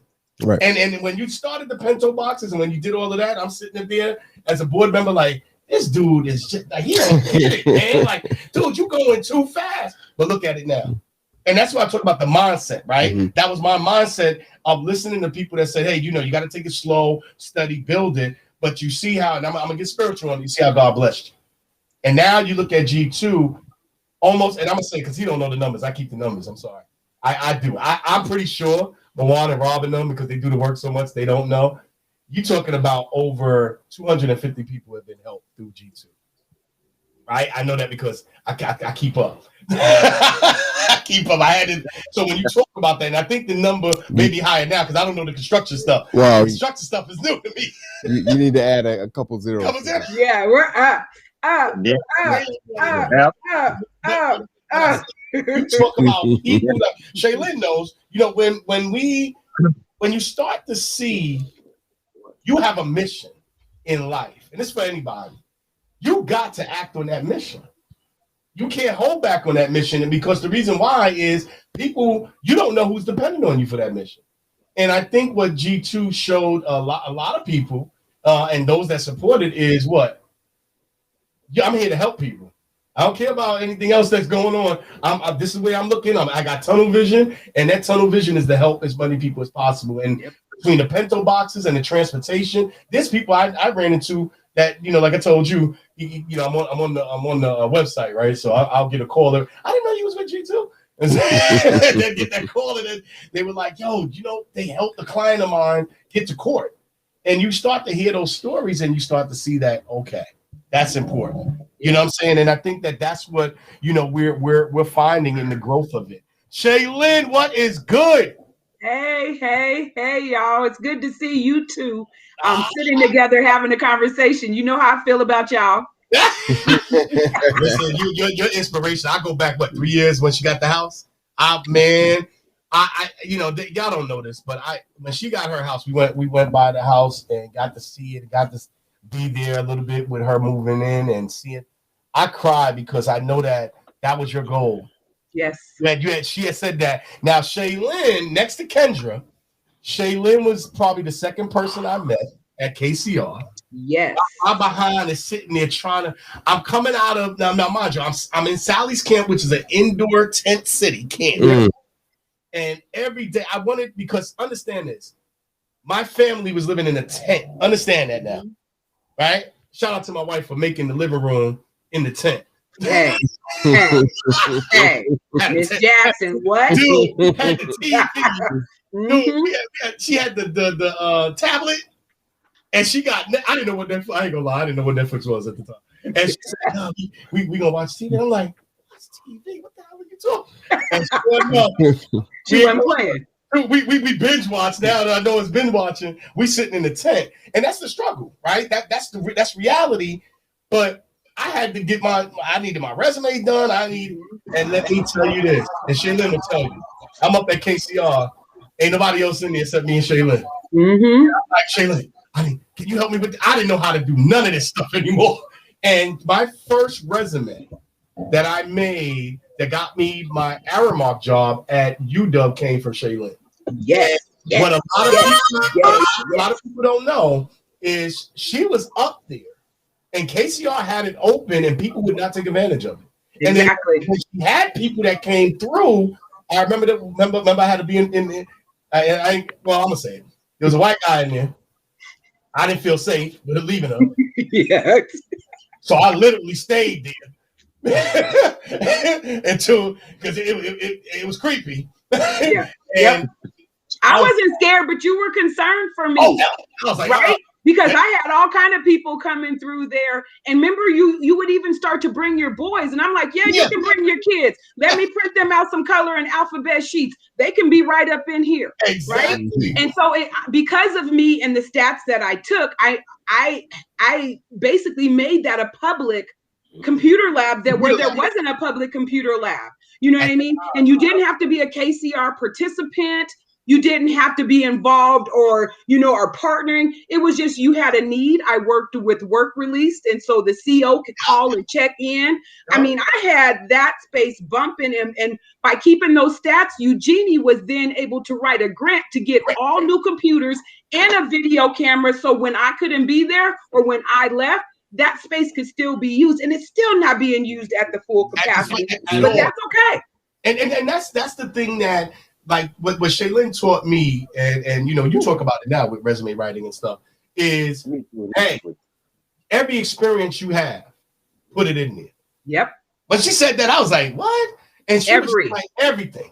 Like if I was a coat check guy, and I looked at that as a down job. She was like, "Oh, you crazy? That's customer service." That sounds like Shaylin. Yes. So you start to realize that you need this. You need that type of guidance and understanding. I'm gonna get right into it, Shaylin, with you, because I know you have. Now I'll say this, and no disrespect to Mawan, right? If you want to talk about, you know what? If you lead with no disrespect, then you got to disrespect. Yeah, come on, man. If you want to talk about an executive, she has been in the nonprofit sector. How long? Ooh, I mean, even now, sitting on the board of a school, right? Yeah, a Catalyst Public Schools. I just had to write a letter. Exactly. And so, I don't know. I've been doing I've been a part of the nonprofit world for a long time. I think I was flying really under the radar with a lot of stuff before I actually got official, and people were like, no, go ahead and do that, or yes, you need to be here, and just go, right? And sometimes I needed those pushes, but yeah, I mean, it's crazy because I'm really an introvert, but I don't act like that around y'all. My people, I don't have to act like that, right? And so I'm thankful, I'm on the Catalyst Public Charter Schools, Up From Slavery, Gather Together, Grow Together, Kita's Diversity Task Force. Those are all places where I have a seat at the table, and I didn't have to bring my own folding chair, right? I have a seat at the table, and people actually listen. And I had to say, I don't know why. And somebody said, why wouldn't they listen to you? You've earned your space. And I had to really sit in that. You've earned your space at the table. You've earned your space in community. And I hadn't realized that. I thought I was still, trying to get there. But it's good, and it feels good to know that people expect me to be certain places, and that when somebody doesn't say something and I'm in the room, it's like, Shaylia, do you have something to say? Exactly. You like be adding? And that's usually my prompt, right? And then I'm never gonna, dial back from that, because then it's a matter of someone else, right? Because I'm selfless a lot of times, right? And so if somebody else ushers me into that space or wants me in that space, sometimes I'll do it without my own, but I'm going to do it, right? And it's all about community. And when you have great partnerships and you have great organizations that are run by amazing people, it's real easy to get in there and do that work. And you don't even call it work, right? Like I told them, I'm not working for free anymore. Nobody else can have my intellect for free, right? But I have some spaces that I share and that I feel like I have to be a part of, right? That I have to be a part of. And so just like being a part of this conversation, I knew I needed to come into this space, right? And just to see and just to be, and so I thank you for every opportunity to be a part of a board, to be able to help with resumes, to be able to, just to be a community volunteer, Let's talk about that real quick. Board. Let's talk about that, because a lot of people, I believe, especially people of color, and you see it in the corporate world, we don't have too many seats at the end. And you said it great. I didn't have to bring my fold-up chair to the table, right? Explain that from a board level. How important is it for you to be in these spaces, and not only be in these spaces, but represent people that are underserved, and have that voice at that table? How important is that for people to be on boards? It's priceless, right? It's inclusive. And it's one of those things to where if you don't have a diverse conversation, right, you're not going to come up with diverse solutions. And we have a lot of heavy, right, barriers, and we have a lot of heavy situations and scenarios. And so those conversations have to be able to go deep, right? And so you can't have people that are scared at the conversation when you got to go deep. You got to be ready, and we got to be 10 toes down, like the kids say, right? And so for me, I feel like having a seat at the table gives me an opportunity to share my perspective, right? And also to echo other people's voices, because I remember a time when I wasn't at the table, but I had people championing for me, right? And sharing my voice at the table. I still have boards and sit teams and executive teams where I don't have a seat at the table, right? But I know other people are championing for me. So when somebody talks about doing something and it's Shaylin and somebody else doesn't bring it up, guess what? I got people at the table that are going to say, this is what Shaylin is doing. This is what innovation looks like in Kitsap. And so for me, it's always about amplifying those voices, really the conduit, right? Bringing those voices, you know, that may have been minimized or just negated altogether, you know, bringing those voices to the table. And so it gives me a chance to represent those people that might not never come to the table, whether they had a folding chair, or maybe who never want to sit at that table, but have something to say, right? There's a lot of people that have things that they want to say. Sometimes they don't have the words. Sometimes they don't have the experience. But if you sit down and you talk to people, you know, it's a matter of language, right? And so we talk, we figure it out. And then from that, I can say, well, do you feel comfortable with me using your words in this way? Because mind you, I'm not going to speak for that person, but I'm going to ask you, I'm going to amplify your voice. So I'm going to ask you, what do you want me to convey? Right? Because I can say, you know, how I feel, but how do you feel? And I'm always going to say how I feel eventually, but what is it how do you want to be represented? What do you want said in your name? Right? Let's you touched on something that is very, very important. And you know, I when I got elected to school board, right? A lot of people know my story in Kitsap. I had a sister come up to me, it wasn't a sister, somebody that knew my backstory, and they said, "Well, Drayton, you still on, you know, SNAP? You still on, you know, public assistance? Why did you run? You know, what makes you think that you can run?" You touched on something, that the mentality. So those people that just feel that they don't have the qualifications, those people that feel that, you know what, this it's too. I'm not that. I don't have that experience. Talk to that, because that's what you just said is so real to it, that people just feel that I don't belong there because I don't have the knowledge and all of that. Speak to that. Shay, let me jump in there before you give them a response. Is that okay?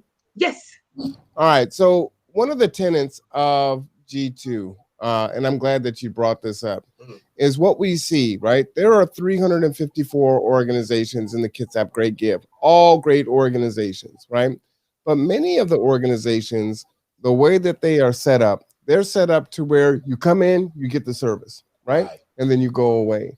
The difference between G2 is you can come in and get the service, but you can also be the service provider while you were receiving the services. Yes. So when you think about Maslow's hierarchy and moving across the spectrum of self-actualization, it is my belief, and ergo G2's belief, that if you can put people in a space to where they're trying to receive the help and help themselves and their family, because that's not going to be an overnight thing, right? It's going to take weeks, months, sometimes years to get on stable footing that's going to stick. That they need to be able to have ways to give back also, right? And when they're doing that, they feel more empowered, right? That they have control, that they're able to give back, that they're not just taking. And there's, for those that have latched on to that, we've seen greater success. So we heard from Kendra, we've heard from Cherry, right? And so that's the proof is in the pudding in that way, right? So when they're able to give back, then to me it seems like they're getting more out of the experience. Go ahead, Shaylin. I think the ability to be able to give back when you're in need is one of those. I mean, it just does something to you, right? And so there's a sense of pride There's a sense of accountability and responsibility, even though you're going through your own things. And we all know as humans, because I'm a sociologist, that those are things that we need in order for us to continue to develop and to thrive. You know, no matter what we're doing, we're trying to meet 7 basic needs. Thank you for bringing up Maslow, because I love that little old man. That little old man, you know what I mean? 7 basic needs. No matter what you see happening across the board, people are trying to meet one of those 7 needs, right? And so I think by having an organization to where you can come in and receive help, but not only just receive help, but you gain skills, right? You gain practical working skills. I mean, I think about how I believe Cherry, she worked in our office, right? Think about Kendra running the office or doing concessions. And mind you, all of the skill sets that they were able to capture just by partnering and being a part of G2. Right. And so they're getting things right personally for themselves, but they're also building their resources. They're expanding their network. Right. And they're creating their own realizations of this is how life can work for me. Right. And be supported. Right. And so for me, when I think about the community give back and how we share at G2, not only we credential people up too. We help you get your food handlers, you get that math training. So you're credentialing up. And just because you come to us and you get those credentials and that training, that doesn't mean you have to stick with us. We're not here trying to stifle you. We want you to go out, right? Go out and get that job, you know, and then send some people back. And then you're out there echoing everything that we did and how it affected. And mind you, those individual testimonies are way more than any marketing that we can do in Purple and all that beautiful stuff that we put together. Right.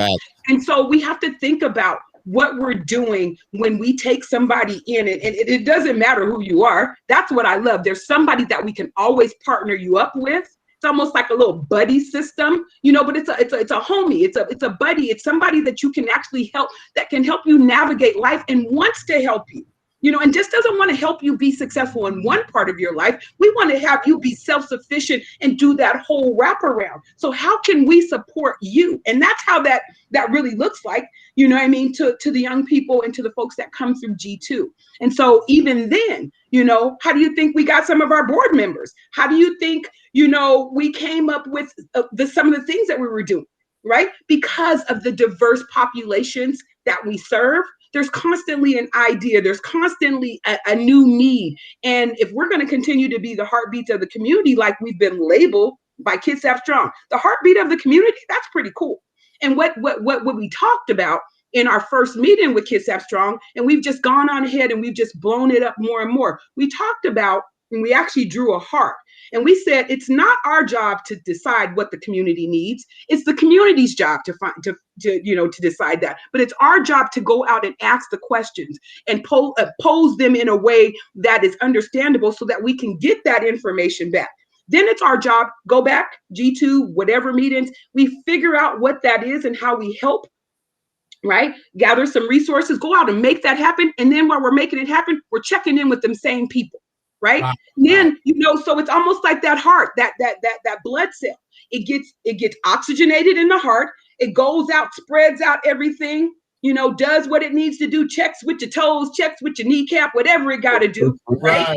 And then comes back to the heart and gets rejuvenated, knowing that it's going straight back out there to help. I don't know if it's coming to help my liver next. I don't know if it's going to help, you know, grow my hair next, but I know I'm going back out.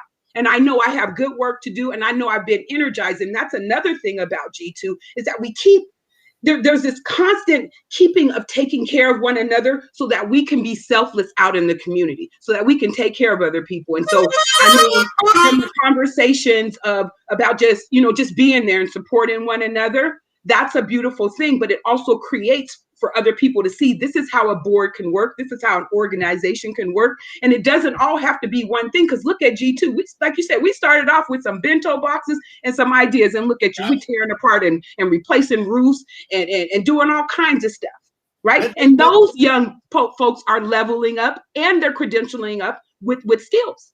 And I can't wait to do that class where I can help them convert all the skills that they've got and put them into practical use. And that's something that we will be doing here soon for folks who, you know, are out here doing all this work and you need to now introduce all these new skills to your resume. Oh, that's coming. Mic drop. Training you, giving you all these skills. No, you're gonna be writing them down and checking off boxes. We're doing that too. Now you see why she's on some of these boards. So let's because this goes into a good question. Rob's been there since the beginning, and this approach, right? What you just said, Rob. You know, when I first met Rob, he came with a family. Yeah. You know what I'm saying? He came with his wife and his son, and you know, I'm sitting there and I'm like, I don't know any other organization that would just allow like that space. I'm sitting up there, I'm like, yo, hold on. His wife is here and his son is here. They doing it and like what? So you see Rob talk to that what Shailene was just talking about with giving that opportunity, right? Where you could just come in and then not only are we serving you, but you can be the server. Explain that. Talk about that experience.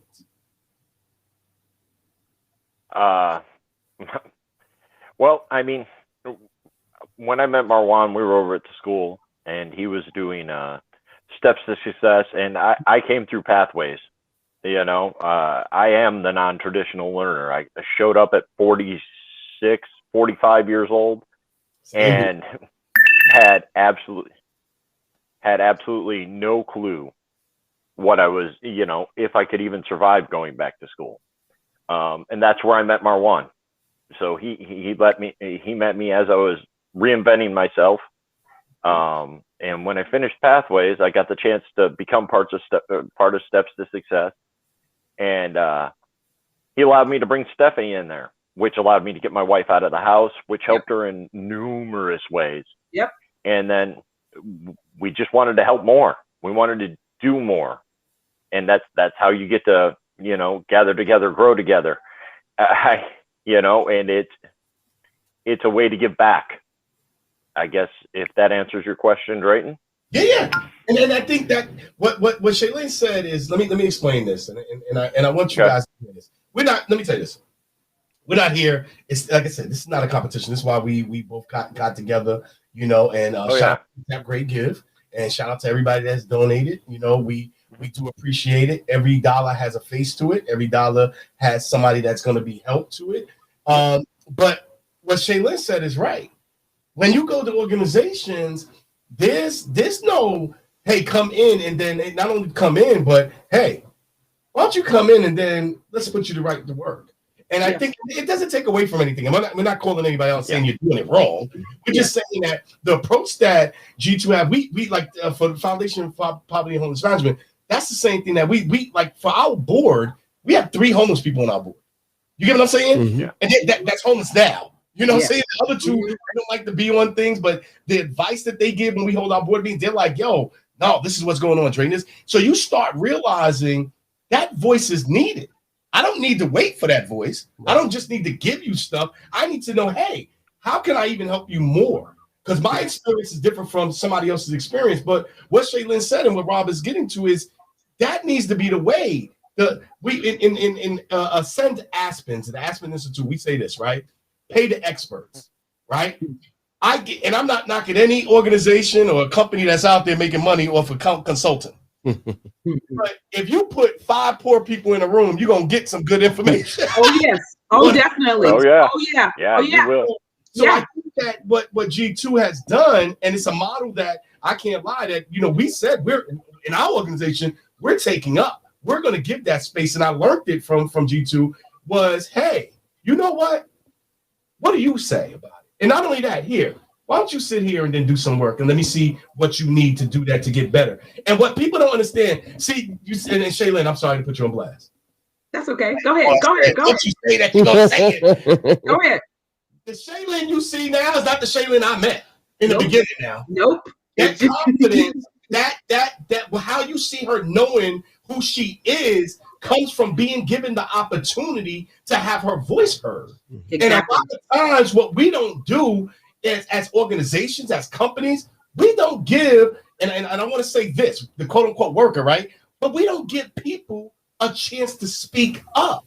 Mm-hmm. And that's the thing. Steve, the one thing I loved about Steve Jobs and Apple, and the reason why I think that they were so successful during this time there, speak your mind. Yes. Mm-hmm. Is it wrong? Is it right? That's what I need to know that from you. That was their culture. So when you talk about bringing that culture to the nonprofit world, Come on. You don't, let me tell you this. And like I said 7 years, right? 3 years. I'm like, damn, it's only been 3 years. Yeah. You know why? Like longer. Yeah. You know why it succeeded so fast? And Shaylin is an example of it. Rob is an example of it. Rob's wife, yes, his son, everybody that's been here in the beginning. Diana, you know why? Diana, Naja, yes, Shaylin. Yeah. It's yes, because those people were not just coming for services; they were serving. yes. And when you put everybody to serve and you make that army bigger, what did Kendra say? She said to octopus that now the arms stretch out longer because you got more people doing more work in different areas and bringing that back. So the question I got for you guys is, does this model of what G2 is doing need to be incorporated in other nonprofits, whether old or young, to say, hey, give the people the space to voice so that they can get that confidence like you did, Shaylin and Rob? Go ahead. You want to go, Rob? Sure.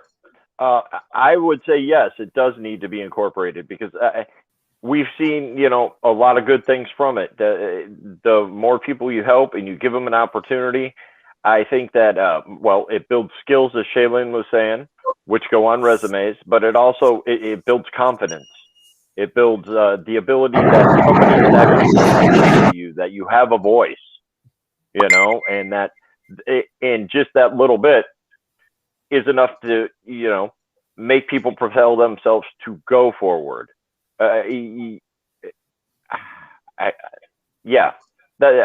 really do think the model should be incorporated.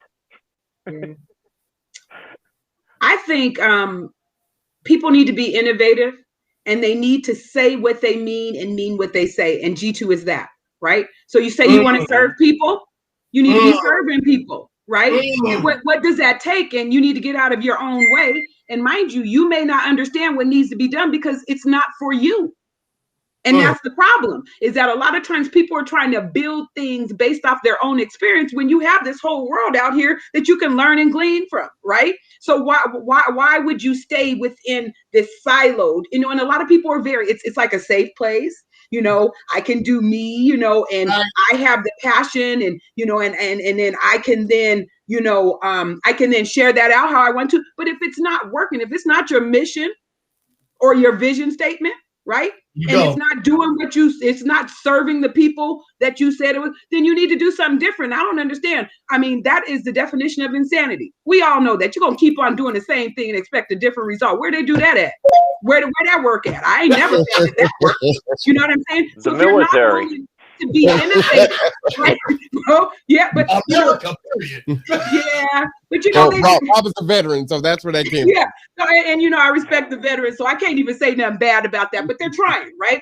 But I think about all these folks that have been doing the same thing over and over, same thinking, same people at the table. All you doing is changing outfits and the dates, right? And ain't nothing changing and nothing shifting. And you think as long as you're talking about the issues and the problems, that's okay.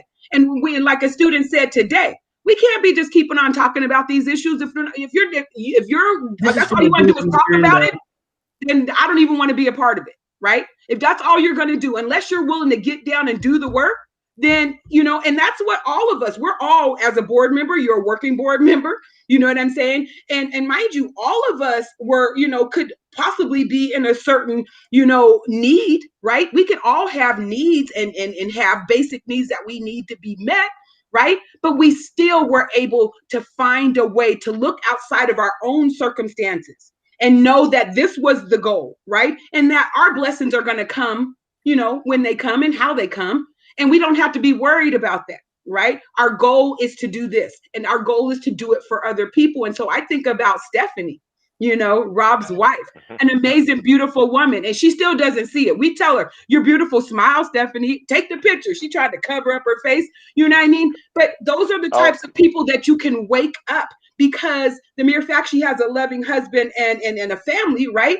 All she needed was opportunity. And that woman, I don't know too many people that can run circles around Stephanie doing what she's doing and what she's been doing all this time for G2, right? I don't know too many people that could do that and have the bandwidth to do what she does. And I'm thankful, because each board and each organization has to be unique to have it work the way that they need it. And I'm just thankful we got that gumbo. We got that gumbo that works for us, right? Yep. And so I would love to see this mimicked in other organizations, right? But they're going to have to figure out what they want to do and how they want to do it, and then be into it mentally, and not just to write it down and to try to get some stats or get a grant or get some certain outcomes. We don't need that. We need results, and we need end results for our community. And that's where I think a lot of us are able to come in and just really be of help, because we've been there, right?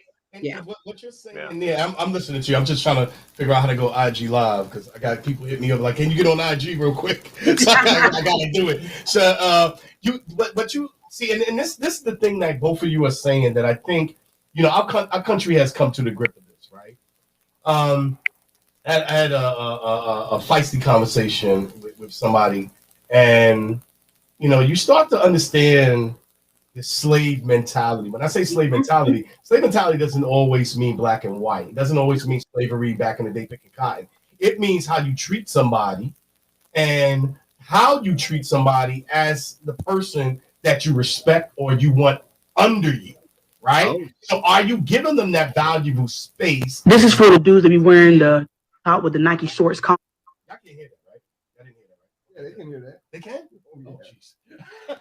So, you know, so when we talk about slavery mentality, it's that same thing. And I heard I'm not going to put the pastor on blast, but I heard somebody in the church say this one time when he said to me, you know, I understand, because we wanted to put our program over there, right? And bring some homeless people in during the day and just, you know, give them a place. And the pastor said to me, blew my mind. He said, well, you know, are they going to wash up before they come in? Are they going to, you know, what about diseases? What about, he was worried about everything else. And then I said to him, I said, well, some of your employees, you do know is homeless, right? Yeah. And he didn't know that. He was like, what? I said, yeah. I said, how do you think I got here? You know, and the thing that shocked me was this mentality of I'm higher, like we talk about Maslow's hierarchy, right? I'm up here. And because I'm here, you're here. You're a worker. Stay a worker. You don't know what I know. You don't know where I'm at. I said this to Mawan the other day, right? I said, brother, what I realized, the greatest thing that I ever learned was being around some rich people. And they said, Drayton, I don't know nothing about that. That's what so-and-so is for. What you mean? You don't understand how to do that? No. I pay him to make sure that I know how to do that. Yeah. Yeah. What we don't understand is that you're sitting with the experts to help you to get to where you got to get to, but we deny them because we look at them and we say, you don't have a space. Your voice, you don't understand this. You know what I'm saying? And I think that that's the thing that when we talk about what G2 is doing is it's not being said you don't have a voice. It's not being said you don't have a space. It's saying, I'm going to give you a chance. Take advantage of it. Yeah. Go to work and then do what you have to do. And I think as board members, we realize that because you see, it doesn't grow this fast unless you're doing it right. Mm-hmm. I tell everybody that when you look at everything that G2 has been through, we all been through it. It's been, of course, it's bumps in the road. We're not sitting up here saying it's not. Yeah. And the thing that you find is we can learn from that, right? What the homegirl said. We make our mistakes, but everybody don't want to give us a chance on our mistakes. Right. Yeah. You know, I learned from that. I knew it was a mistake. Yes, we're there. We got past that. And I think that what has to happen, I'm glad that y'all both said it. This type of thinking needs to be in all nonprofits throughout. Give the space, whether it's children, whether it's poor people, whether it's homeless people, no matter what. Give people the space to have their voice and have a chance to say, I matter in that, no matter what it is. And I think that that's where we're at when we talk about, you know, how successful people can be. So let me ask you guys this. You guys have seen the growth of G2. You guys have seen where G2 is at. There's components to G2 that is growing on there. Give me 5 years, both of y'all, because y'all were at the inception like me. We was in that church taking the pictures, right? We was in there taking that picture, which we need some new pictures because I'm trying. Oh, that's right. That's right. That's right. Naja ain't down here in the right. Shout out to Tiffany Diamond for that. Pictures. So Yep. let's 5 years. Right now, we raising money, and like I said, shout out to everybody that's donating. The numbers are going up. Keep donating. Every dollar has a face, you know. And like I said, we both organizations are doing what they do in their lane for it. Other organizations throughout Kitsap Give is doing. We just here live, just making sure that we get on and do what we got to do to talk about what we got to talk about. But 5 years. What do you see, and what do you wish for G2?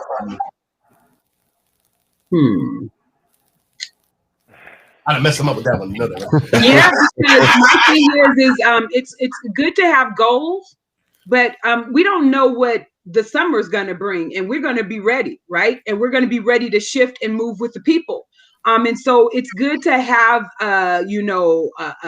opportunity to think of future goals. So I see G2 just expanding more, helping more people, being more successful with helping people be more self-sufficient, us helping more people and more people out there sharing what we do. So I see health and wellness. I see more job training and education. I see more computer labs. I see us collaborating with other organizations. I just see nothing but growth and opportunity. I don't know what I see. I just see a bright future. I see nothing but the ability for us to continue to grow. And as long as we continue on the path that we are, meaning that, our mission statement, right? And being accountable as a board, right? Being ready to advise and to give feedback and recommend, but also check in with our community and staying abreast of what's going on. And so being that community event so that we're ready to shift when we need to. So I just continue to see more innovation. I see the construction portion growing. I see us in other entities, not just in construction. This is for the dudes that be wearing the tank top with the Nike shorts combo. What exactly are you doing? Because I fixed it for you. Again, but and he go over there and every time you fix it, he get the pressing button. Yeah, it's just like, forget it, man. Just put in sound bites where he wants, Shaylin. Exactly right.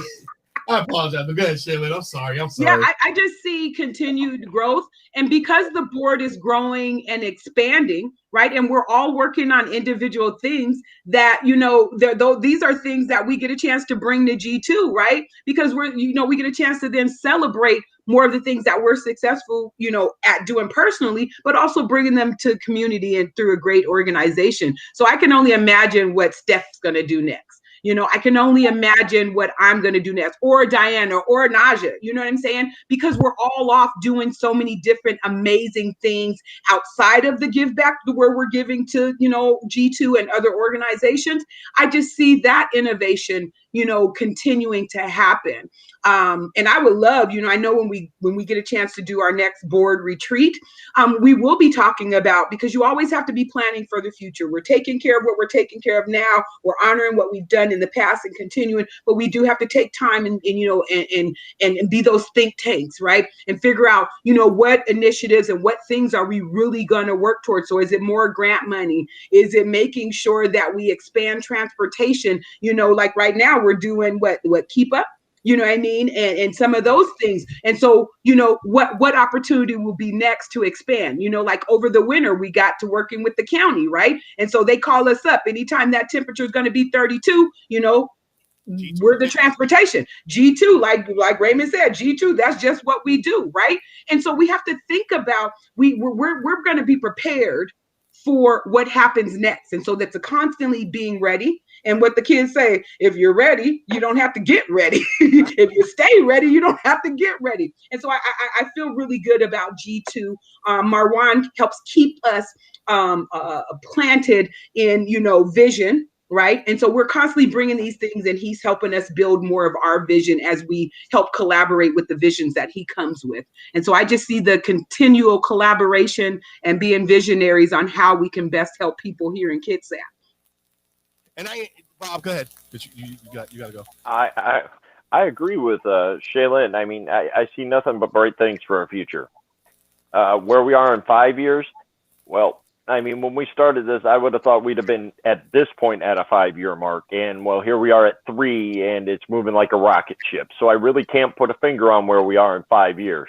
Yeah. You know, it is to keep innovating, to we're always, ready to turn on that next opportunity, whatever opportunity and whatever the community demands, we're there, we're ready. I mean, COVID hit.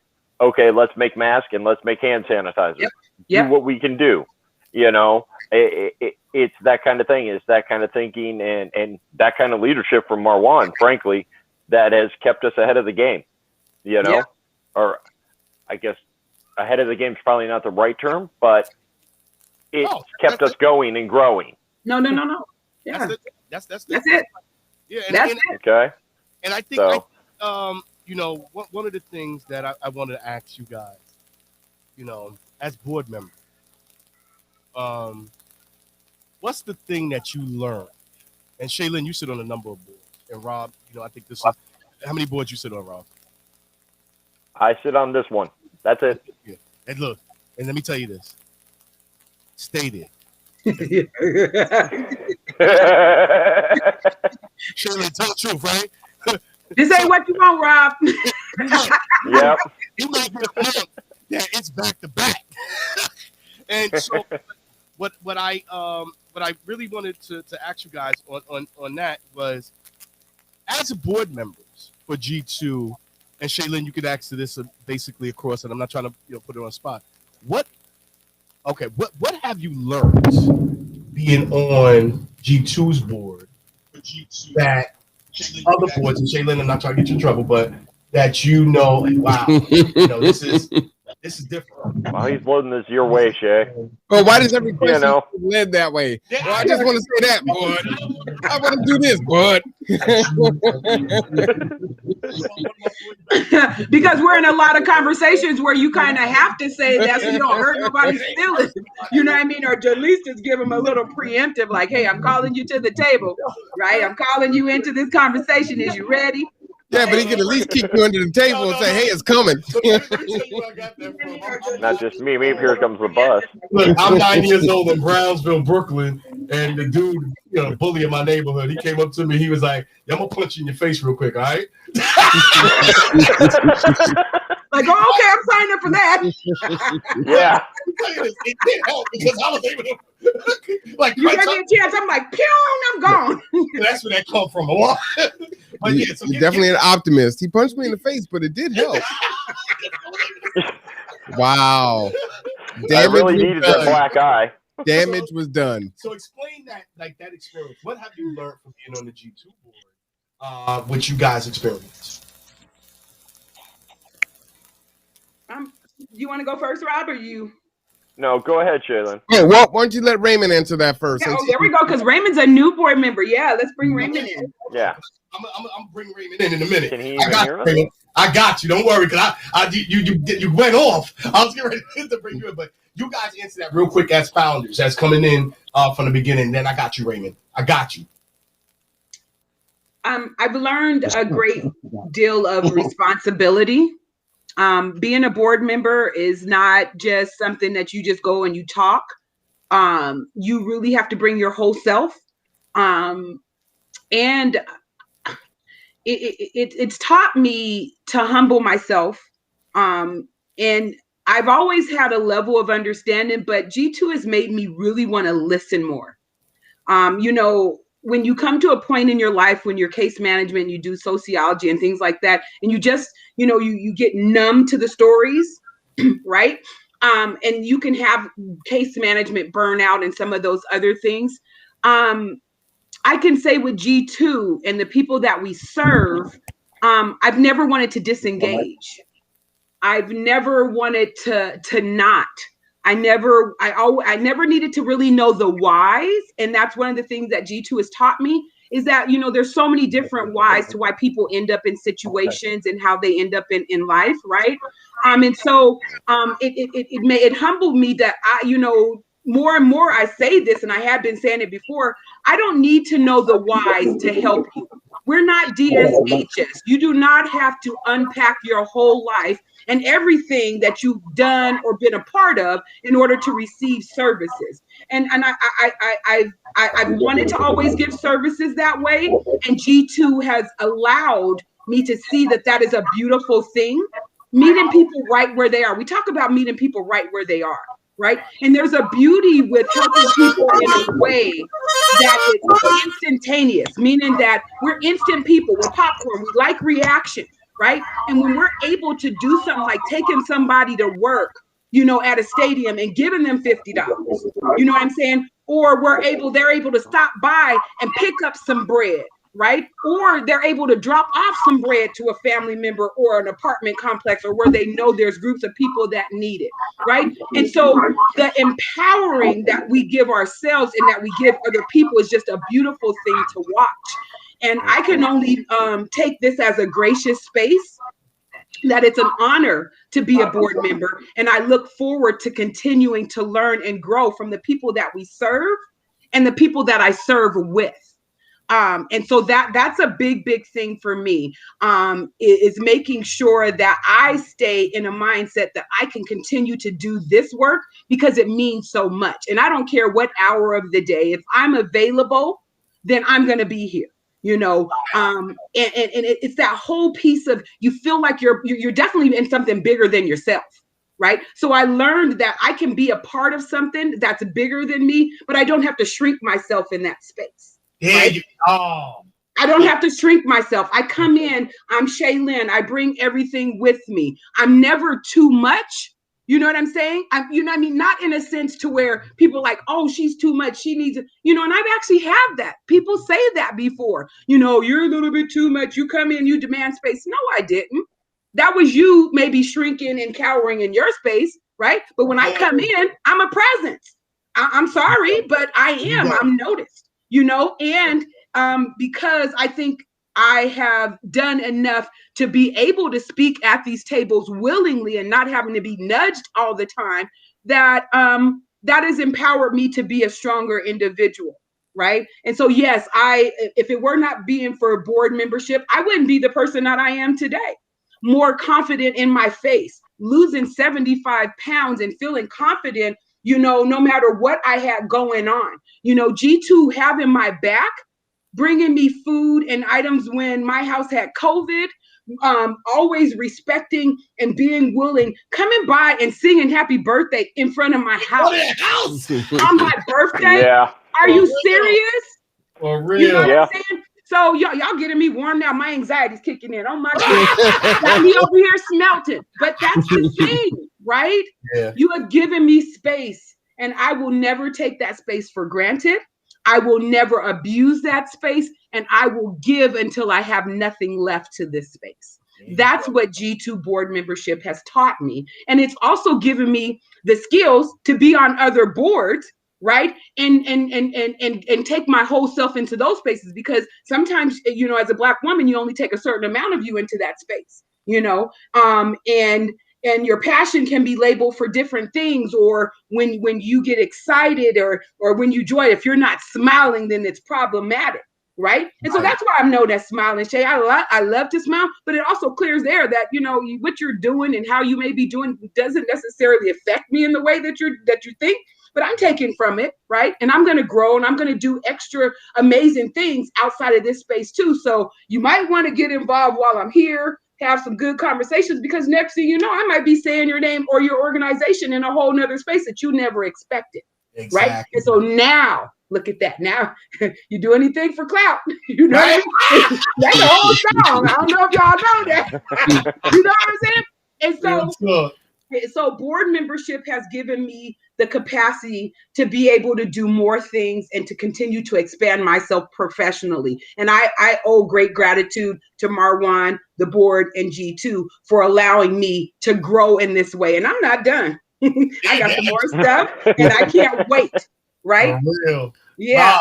Rob, how about you? And before Rob goes in, I think that speaks to what I was saying, right? of not only coming in to get services, but to provide the services. I just want to comment on Shaylin's thing because I mean, she said so much. It'll be lost by the time I get on. So, you know, yeah, I'm not gonna remember that. No, I got you. Okay. Rob, we know you're old. I got him. Right, look, he forgetting that he asked me to do the interviews in the beginning. Right? Well, I'm not. Yeah. I'm doing a podcast. I'm not used to not talking. I'm like, man, I ain't said nothing in like 20 minutes. This is but You're dying there, aren't you? And Diana says that you lost your feed on. We lost the feed on Facebook. Diana says we lost y'all on Facebook. So Marwan, can you check that to make sure we're good? Yeah. Oh, Okay. wow. Okay. Yep. I'm just checking, reading in the chat. Thank you, Miss Diana. Yeah, thank you. Because like I know what I went IG live, man. I got so many people. Shout out to Washington State. Hold on, let me. I gotta. Why that? Rob, don't lose your spirit on it because we want it to go on there. I got. Dottie, shout out. What's good? Yeah, there was so many people that hit me. It was like, yo, can you go on the IG live real quick? I have some government officials that's on IG live. Shout out. I'm not going to talk about it right now as it pops up. We'll see. But yeah, I think, you know, because I want to get Facebook Live back with it. I just think I mean, you should see that there's so many things, so many people that's logged on to it. That's what it is too. You know what I'm saying? We're getting hit. And I think, you know, that's the thing. And you got it? Okay, keep talking. Okay. So and I think that what Shaylin is talking about, Rob, I want to hear your take on that. I don't want to start another conversation with it. I just want to ask her, is it back up?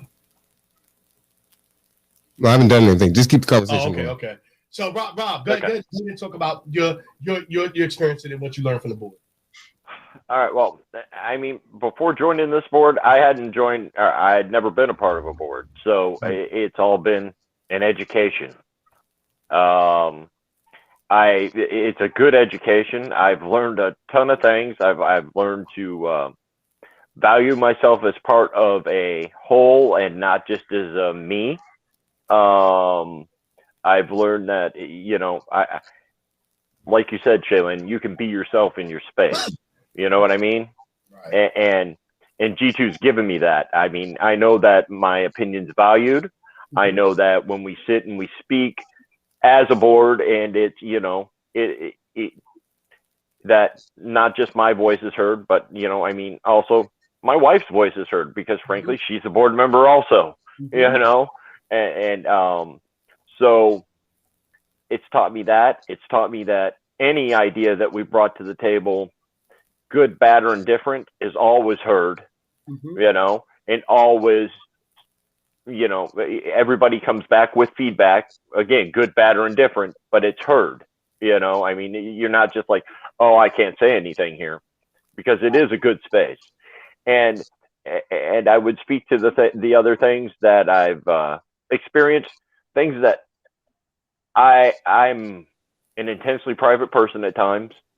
And, yeah, and, you know, we don't do birthdays. We don't do those kind of things. And well, Mr. Cameron just won't let that happen. just won't. Yeah. Okay. Yes. I mean, I turned 50 years old this last year. What do I get? What do you want to do? Well, let's have cigars and whiskey. Well, we'll do that quietly. No, you don't want a whole party? No, I really don't want a whole party, man. Why don't we just hang out and get a couple of guys we'll be good. Right. But it is those things, or it is showing up at your house and singing happy birthday to you, Shaylin. You know, so I've learned to value those things and to celebrate those things. So, you know, and I've grown as a person. Yeah. So there you go. That's what it is being a board member to me. So Raymond, I can't see y'all good. He's there. Yeah, okay. All right, there you go. Raymond, you sideways. Hold on. Turn your camera. Here we go. Like the old school basketball Batman show. Can you hear me? Ooh, can you hear me? Can you hear me? Me and Raymond got to get up because Raymond, can you hear me? Yeah, I can. Who's that? Okay, that's Raymond. Oh, I can hear you. You hear me? Okay. I can hear you clearly. Okay, all right. So with you coming on, like after, right? You got the two founding board members that's there. You see the work they're doing. You came on, and I told Mawan this when I was like, yo, your man on point. Like, yeah. And I was like, what did you learn? And in your position in working with him that made you buy in? Because like and everybody know something. Say something. So just got So and you and I both know we come from the East Coast. We don't latch on to things that ain't gonna make no progress and no movement. Yeah. What did you see in a board member that you said, you know what, this is the place I want to be. This is the place I want to support? I heard it today, man. You either at the table or you the meal.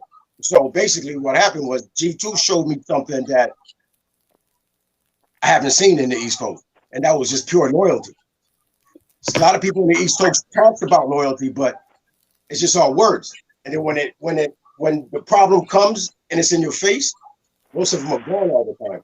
Mm-hmm. And so from the beginning, from day one, he threw out the loyalty. He just threw loyalty out there. Like, you don't have to do that no more as of today. I still can remember those days, those words. So what G2 has taught me was, what hasn't it taught me? It changed me. I'm a different man. I believe I am the walking example of what G2 is striving for. We could do anything from driving to going to concessions to construction to whatever the cause is. It's the person that you take off the street and you bring them into, and then you give them a vision of what you see. And then if you can see it also, that's what G2 does. It gives you the opportunity to see something that you haven't seen before. It's not just talk. It's a lot of hard work. And so hard work comes with sacrifice, because I don't give 100% of something unless I believe in something. Right. Nobody does. So G2 has, basically G2 has changed me into a person that I'm more self-conscious. It was always about Raymond. I don't like it. It's not like, but when you start thinking about other people, and we all broken in one way or the other. Yes, sir. We got people that's homeless. I was homeless. You got people with mental illness. You got people that was incarcerated. But the difference is everybody's broken. You don't have to go into those extents to be broken. Yeah. But you have to also understand that if you close your mind and are not willing to grow, you're just going to stay where you're at. Mm-hmm. There's a time and a place where you're going to say to yourself, like, I have to change. That means that man has to die. And it's not a Christian. I'm not religious, but that man has to die, and somebody else has to take his place, because he can't take the wheel no more. He's crashing everything. So he needs to stop. So that's what it is. And very important. So a willing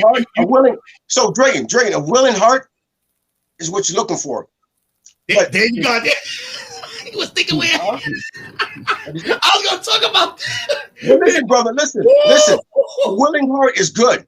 I mean, there's a lot of commercials and TV shows about, yeah, you can do it, and psych you up.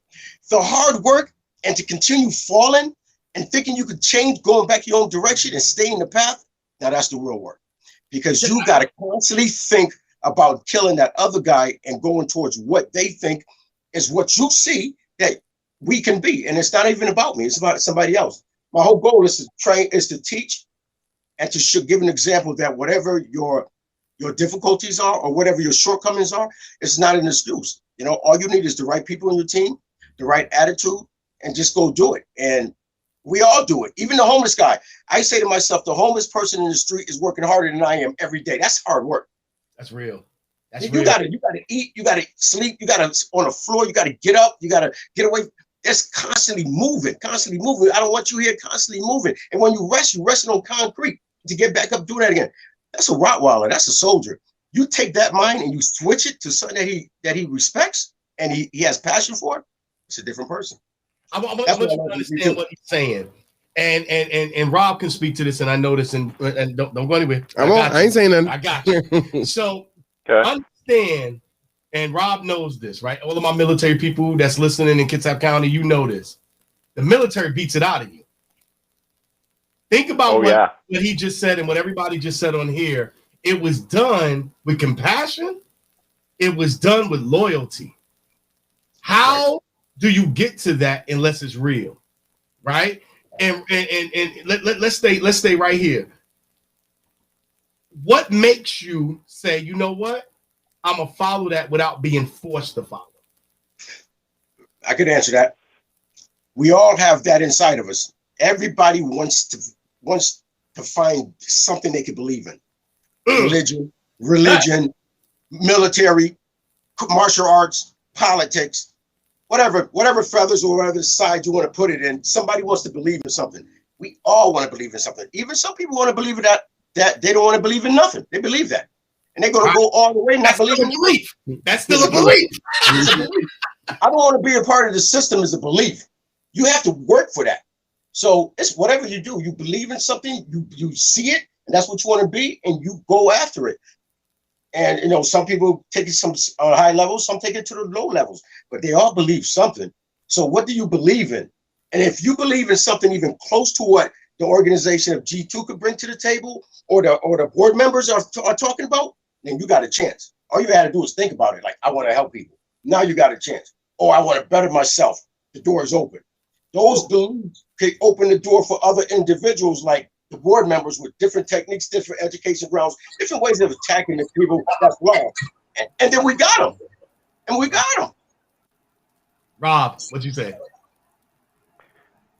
Well, one, I agree with your statement. The military beats it out of you, Drayton. Right. But for me to, it is what Ray says. It can be done with compassion, and to follow it. I mean, in my example, I just felt that for all the work and all the effort that it took from me and from all the agencies and everything out there, that there had to be a way to give back, but there had to be a better way.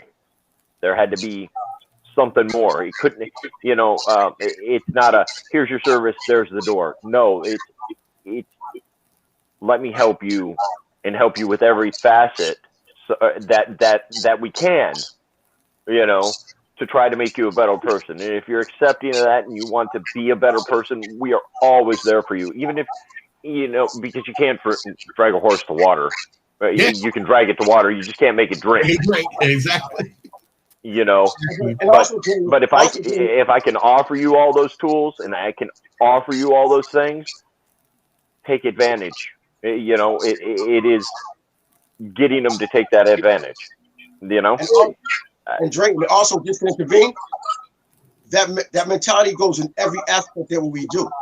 It goes into construction, it goes into driving, it goes in picking up the patient, because it's all about wanting to take that extra step, the extra mile with them. Nobody else is going to do that. So I will personally do whatever it takes to get you out of that situation.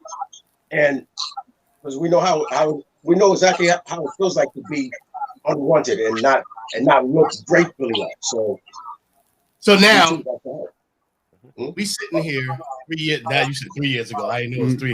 Like I said, the work that we've been, it feels a little longer. You saw so much longer. Well, 3 years, 2 months. Yeah. So we 7 dog years. We sit across right now from where we sitting now. Mm-hmm. You and I. You poured something. You said, I want to talk to you about something. I want to build this organization. I want to do this. I want to help people. The children, the kids up there, they can't eat. I moved down here because I want to give them access to come down here and get some food. That first week, remember? After you said, I was like, this man bugging out. Man, I was like, he crazy. Right? I was like, I get it. But you want people to come up in your house? Like, your house. I'm not doing. Yes. So, we sitting there. He puts me on camera. First conversation, our first official board meeting was homegirl that was in France, and then her partner, Spain, Erica. Spain. Yeah. Oh, Erica, yeah. Yeah. We sitting there, and he said, "I want the." I'm gonna say this, and I don't know if you remember. You said you looked at me when I said, "Well, we had got off the call, and they had laid it out for you," and I said, "Well, how big do you want this?" And he said, "This is what he said this to me." We sitting there now. We good now. We had a meeting that I didn't know was a meeting. 4 hours done passed. But he took care of you. Like, yeah, we just got more facts at the end, right? And he said to me, I said, I want to change people's lives. How can I, we need to do it. And I looked at you and I said, it's a heavy lift. No, I didn't say that. I said, it's hard work. I said, dude, I'm like, let's go, right? And like I said, you took it off and went. Hearing what you just heard from everybody sitting on that board right now, how does that not make you feel? How does that think about your mission when you wanted to start this? Hearing that from the board. I just got done having a conversation. I think it was Raymond the other day. And one of the things that I told my students to do, right? So, I taught business, I taught non-traditional students, general studies, all these different things, right? Right. Just a broad spectrum. And people are trying to figure out how to make their way. And I believe in transferable skills, right? The things that you learn doing one thing can be transferable to something else. Right. And so I told people, go ahead and on a sheet of paper, write down is what I'm doing right now serving my mission, and put it underneath your feet. And so when you're working and you're doing something, take the time to look down every now and then and look and say, even if it's metaphorically, is what I'm doing serving the mission, right? And so what I would say is sitting here today and then reflecting back to that point, then I would say I can look down and I say what I'm doing right now is serving the mission. And we are on mission because that is the outcome that we wanted, right? That was the vision that I wanted, was to be able to change people's lives.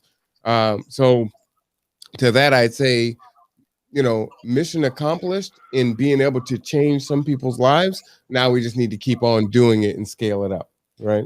What have you, we asked them that question as being board members, what have you learned as a founder, as a executive director, as somebody that started something? What is the two biggest things that you learned in your journey to where you at now? Woo, two biggest things I've learned. Just give me two. You get the supersized question. Well, I mean, I got a Bible over there. Exactly. Right? Where Marwan messed up and could have done it different. Yeah, oh, I could write that novel for you. Hold on, for any nonprofit executive director and founder, if you don't got your Bible, you ain't checking yourself. You ain't looking in that mirror and being real with yourself. You better have your mistakes in that Bible. You better have your accomplishments in that Bible. The real talk. All right, go ahead. Sorry. Just two. Just two. I want them to be kind of relevant to everyone and not just, personally to me. Well, you know what? I will make it personal. Yeah, I will make it personal. The first one is self-care. For me, that's one of the things. Shaylin's smiling. So she was the biggest pusher of that. Yeah. Like he gonna work himself out. So in that one regard, I do not practice what I preach, right? Nope. So it's a technique. No, you don't. Thank y'all. Yeah. Raymond, get back on, man. Good. So it's a technique, that I preach and teach, but I don't do in practice, right? And so during the lifespan of G2, my father passed away, my mother passed away, my brother passed away, and I've never taken the time to mourn their passing, right? It was, okay, I got to get ready to set up a funeral. I've got to move my brother's items. I've got to deal with this and that and the other and keep everything pushing, and right? then went on the world tour to take care of family outside of Washington State. Really? Okay. Just saying. What is the saying? When much is given, much is required. Right. Yeah. That was the position that I was put in. And when Dad passed, then, to me, I became the patriarch. I needed to step up and fill that role at that time. But I needed to take some time for myself. So I would say self-care is a big one. I'm trying to get better at that. I mean, even with the podcast, I want to, I take on more and more and more, right? But even with that, it's like, okay, well, let's do a Disney, podcast, and just have some fun with it and talk about, Falcon and the Winter Soldier or whatever. The Layla and Daddy podcast, is a way for us for me to have self-care and then have, valuable time with my daughter and just experience things that she'll be able to keep and look at and share with her kids long after I'm gone, so that it will live on. So self-care would be the first one. The other one would be, self-care is like 1 through 5, actually. That might be 1 through 10. That's huge. That's the one that really sticks to you in the back of your head. Like, I could have did that better. So the other one is this. We have grown tremendously, fast, right? And growth is good, but you still want to have measured growth. You can't grow too fast. So you've got to be careful. And I was having this conversation earlier a few days ago with Rob, right?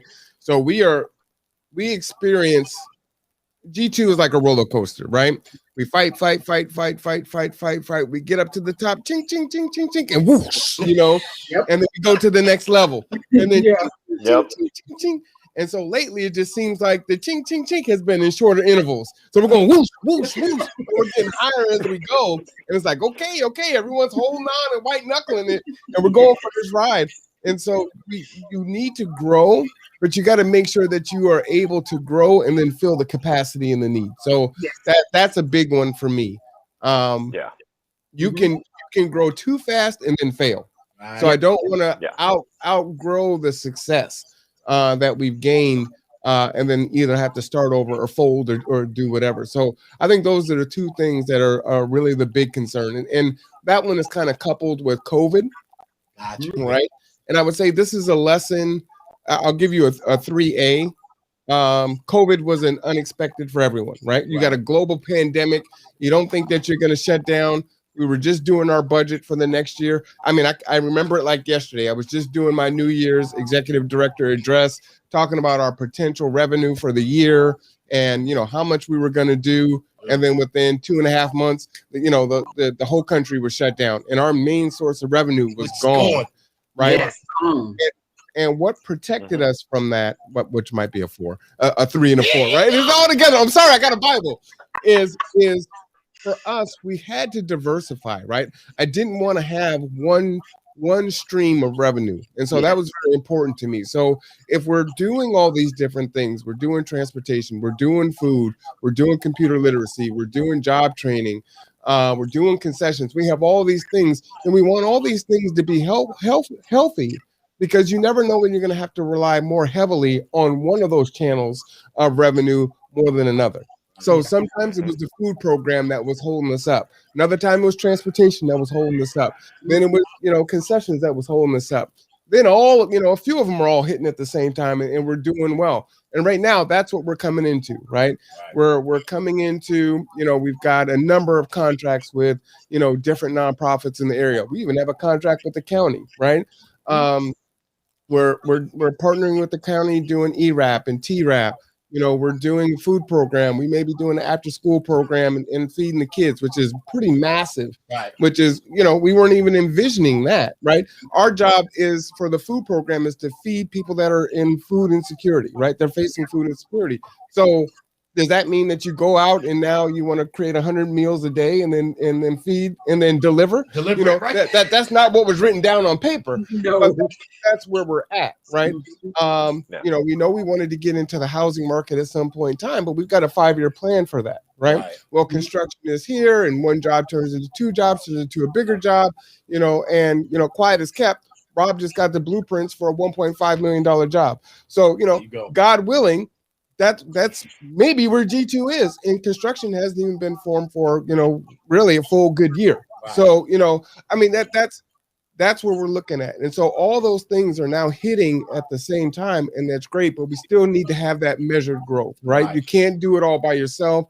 You have to make sure that you have people around you. You have to have the right people around you, and clearly from the testimonies of everyone speaking, I do have the right people around me. So I thank all of you for that, because I can't do it by myself. You guys have to trust in me. I have to trust in you. And then we have to trust in the mission and go forth and then make it a reality. Right.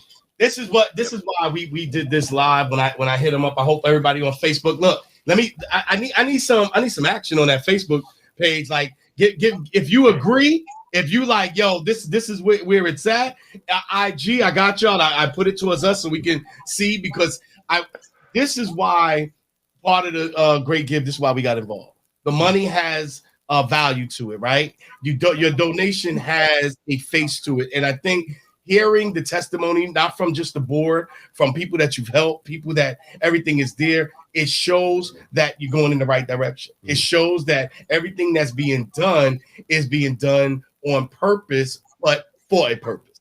You get what I'm saying? And I think that's hearing from your board members. And I'll tell you, the greatest thing when I sat on the board for me, like, the only reason why I got off the board is because of being an elected official. I didn't want no, I didn't want no, what do you call it? Conflict of interest. And at the time, there was a law that stopped me. But you start to realize, and Shaylin kind of said it too, Rob said it as well, these opportunities to have that voice, these opportunities to see there. And I think that testimony from your board members and from people that have been helped from G2 is showing that the point of where you're at and where G2 is going with all the help and the growth is still there. And I'm happy that you said that, because a lot of times, and I'm going to say this right now to him with y'all on here, right?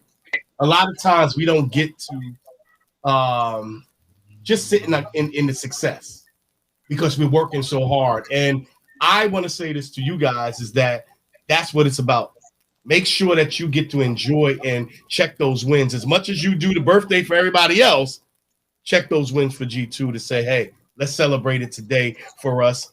We've done this. We've done some good work. We've helped this person get there and do that. Because I think a lot of times with the nonprofit world and just with advocacy, anybody with advocacy, I had this conversation with somebody recently, like when we're doing the work,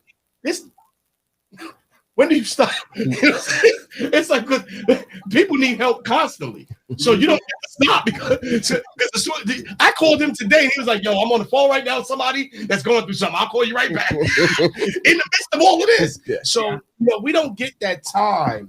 I'm gonna say something he did that and it changed my heart, right? He took and I couldn't go. I couldn't because I was going somewhere else, right? Mm-hmm. I couldn't go. And I think Naja went, right? No. Did Naja go? Yeah, I think Naja, we'll tell the story and then. Yeah. So he took his board on a retreat. And then not only that, he had took some other board members down to another city just to have fun and enjoy themselves. Now, I come from the corporate industry. I remember a $12 million trip with 35 people inside a resort, and we were team building. That went away from corporate America. Mm-hmm. That's the reason why I think corporate America doesn't understand empathy anymore, because you don't know people's stories. You don't get that. And when you did that, I said, damn, that's taking care of your people. Now, regardless of the money, that was as a board member, I was like, how much you spending? The hell out of here. You ain't no. What's the fight? Because that's what my mindset came from is we got to stay within the guidelines, man, of the money. Well, that came out of the bank of Cameron. Yeah, I did. Yeah. I put that whole bill myself on that. That's what calmed me down. I was like, okay, then you good. Yeah, you did. Yeah. But Rob, you want to talk about the trip? A lot of people don't know about it. I thought the trip was incredible, man. Which trip are y'all talking about? Wait. When he went, see, you see, he keep going ahead, and so when he did it, right? I saw it. I don't think he saw it. I think he just did it off the whim. Everybody was burnt out. Yep. And he took everybody down. Can I say it? Mm-hmm. He took everybody down to New Orleans. Yes, he did. And he took everybody to the beach resort. And when you did those two things, the first thing that came to mind, and I say, because I think I was going somewhere. That's what it was. And I said to myself, yeah, Naja could go. Yeah, and Dom was there. Yeah. Jaden was there. And I said, he gets taking care of his people. Yeah. He gets it. And that's the one thing that once you see somebody understand that the people around them, right? This is not a soapbox thing of let's praise Mawan and praise it. No, what this is reality and truth, right? And reality and truth is, I dare any organization to tell me when's the last time that they took their staff, full staff, on a full retreat to have fun and then deal with the business later. Let me tell you how that was amended, though. Go ahead. Go ahead, Shay. Wait, Ray. Let's Shay Liz real quick. Quick? You said quick? I know, right? Hey, none of us are quick. None of us quick. Shay Liz, give it. Yeah. Look, I want to hear what Ray, and then we go to you real quick. Go ahead. No, Shay Liz, go ahead. Oh, go ahead. So, you thought that was pretty amazing, right? So I couldn't go because I couldn't physically leave, right? So I couldn't go on either one of those trips. Yes, that's right. Guess what? he made it special for me and my baby girl. You gonna make me cry here. There you go. So I couldn't go, right? And of course it was, he asked me, right? So he said, well, what can you do? You know, and what are you going to do? And I need you to figure that out. And I need you to give me a budget. He wasn't playing. He wasn't playing. So you know what he did? He knew that me and my daughter loved seafood. He knew that it was very important for us to do things and celebrate and be together, because I couldn't go off and do it. And, you know, he understands the relationship between me and my daughter, right? Paid for us to go, I believe, we went to Point Defiance Zoo. He paid for everything. He paid for us to eat seafood boils before they were all really, you know, everybody's eating seafood boils now, right? My daughter loves seafood. He paid for that. And then he also gave extra money just for gas and just for me to have money in my pocket. And then we went down and we did like the lights down in Renton. I got to go see my auntie. You know what I mean? And so he afforded me what I needed to do as far as self-care for me. I couldn't go and do the big thing. And of course, I would have loved to be able to, but I just couldn't leave the state. I couldn't leave the area, right? But I could do something. And he then put it on me. It's like, okay, you can't, well, let's figure out what we can, because you gonna do something. So you see how his brain works? It's not all about what he wants to do. It's not all about how he believes he should be taking care of you, right? And when it comes up that he cannot do what he wants to do, now he's going to find another way to do something, right? And that's just the way that man's mind works. We all know him, and he scares me at times, and I tell him this, but it's just awesome and amazing that even though me as a board member, like I would have loved to go to New Orleans, I would have loved to went down to the beach and been down there, you know, and been down there celebrating and having fun with everybody, but it just wasn't the right time for me, right? But I got to do something that fed me, that rejuvenated me, and that gave me a chance to spend some good quality time with my favorite little young person, my little favorite little, she's kind of like my little best friend. Not my broke best friend, because she be having money, but she's my best friend, right? And for him to do that, and he was serious, like, make a budget. What is it that you want to do? And he's already writing stuff down. I know he's already writing stuff down. He just wanted me, you know what I mean? And I just really appreciate him for that. I really appreciate him thinking about me individually and saying, if you can't be a part of this, we're going to do something else that's going to be just as fulfilling, and it's going to be about you. And we're going to think about you on that trip, right? But we're also going to make sure that you enjoy yourself and you enjoy your daughter and you enjoy this time. And so that meant a lot to me. That right there was just priceless. And it allowed me to be able to do something really, really fun. And we had an amazing time. We had an amazing time. So thank you for that. That's why I said that. But wait, because I want to get Raymond. Ray. But I'm saying I want to go to Rob real quick with what he went through with New Orleans and everything real quick, and then we coming to you. That's a long one. You should go to Raymond first. That's a long one. Yeah. Really? I'm the loquacious one? Really?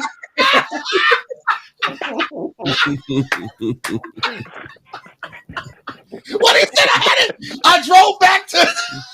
I know the story. That's what I'm saying. Go ahead, Ray. Go ahead. All right. So, am I good? Yeah. But wait, hold on. Since Ray's here, hey, Drayton, I have this philosophy. Philosophy works for me. You give the people their flowers while they're here, not when they're gone. All right. So I've lived that every day. So you have to give the people that's in your life the flowers, man. Don't give it to them when they're gone and you didn't recognize it when they were here. So with that being said, I didn't know what kind of man he was, but I found out. I think I was working and I was doing rides and concessions, and but Valentine's Day was coming through. And, you know, I didn't plan anything with my girl. So we were talking about what we're going to do, but we had to find the time because there was a lot going on. So I think he came to the office and he was like, so what you doing this weekend? I was telling him the schedule. He goes, no, you're not. You're going, you're out of here. And I said, I'm out of here. He goes, yeah, you're out of here. So where am I going? He goes, wherever you want to go, but you're going to go. So he my choice. wherever you want to go for the weekend, take your girl, it's on me, handle your business, stay relax, brother. It's time. And so as an executive director who takes the time to come out there, wherever they're at that time, and to recognize where his workers are and then push it to the limit, well, that's why, you know, that's what makes Mr. Mawan who he is, Mr. Mawan. And then the next time he got me, and it's going to be real quick, I don't celebrate my birthday. I really don't. He could not get me to that house. So they had a surprise birthday party, and I didn't know anything about it. But I would not go to the house because there was only one man in the office, and we had a lot to do. And he's like, "You coming to the office?" "Nope, I just got another ride." "Nope, I got to go over there." And he tried everything. There was no way possible. And eventually he said, "Oh, 911 call. We got an emergency over here. G2 classified." I ran. I'm like, "Oh, okay, everything stopped." You know how to get me. Run through that door. Surprise. Nice. So, you know, an individual who understands his workers and knows what could drive them and know what will pull me there. He tried everything. Mr. Ryan, am I right? You want, you know, just tell the guys to go home. No, close the shop early. You know, tell them to take the car and then bring it back Monday. What? For what? Well, you know, so basically, yeah. I'll make it short. Mr. Mawan, he has a way of showing his love exactly what it needs to be. So Rob, go ahead, because and look, you don't have to tell the other story. We were driving. Oh, it was the most incredible trip ever, man. Rob, do you remember? I called Rob and it was like, "Yo, is everything good?" Because I was nervous. I was like, "Yeah, took y'all all out there. Y'all losing y'all mind." You called me before I landed in Seattle too, man. The plane's just close enough to the ground, and you call up. You doing concessions on Saturday? Man, I ain't even off the plane yet. Talk about it, brother. Talk about it. Well, you know, I mean, we go to get out of here, and don't get me wrong, the New Orleans trip was incredible. Marwan afforded the ability for my wife to go somewhere that she has always wanted to go, that I went when I was younger, and and I'm forever thankful about that. But I mean, we get on this plane, and we're flying. You know, the plane's delayed to begin with, so then we get on the plane. And our plane that we're supposed to catch in Dallas, well, yeah, we're not going to make that change. So now we're in a rental car driving to New Orleans all night. So you add to it, well, let's stop and pick up some supplies. Oh, okay. 3 hours later out of Walmart, then we get on the road. You can't make this stuff up. You know, I mean, and it was a good drive all night. Okay, I mean, it was, you know. So we get down there to New Orleans, and I think one of my funniest memories of New Orleans is Marwan walking down the street yelling, "Pride, where are you, Pride? Pride, where are you?" Oh my! Because it was just, you know, it's one of those things. It was priceless, you know. But we got to enjoy some good food. We got to go to the Cafe du Monde and have beignets and the cafe au lait and the frozen cafe au lait that Stephanie still talks about to this day, that she needs to go back just to get one of those, you know, for the coffee. Yeah. The other thing that Marwan afforded me was we went down there to New Orleans. My parents live 8 hours from there. Yep. And I said, "I'd like to go see my parents." And he said, "Take the car, go see your parents, fly back the next day." So you know, fly back. Yeah. Wow.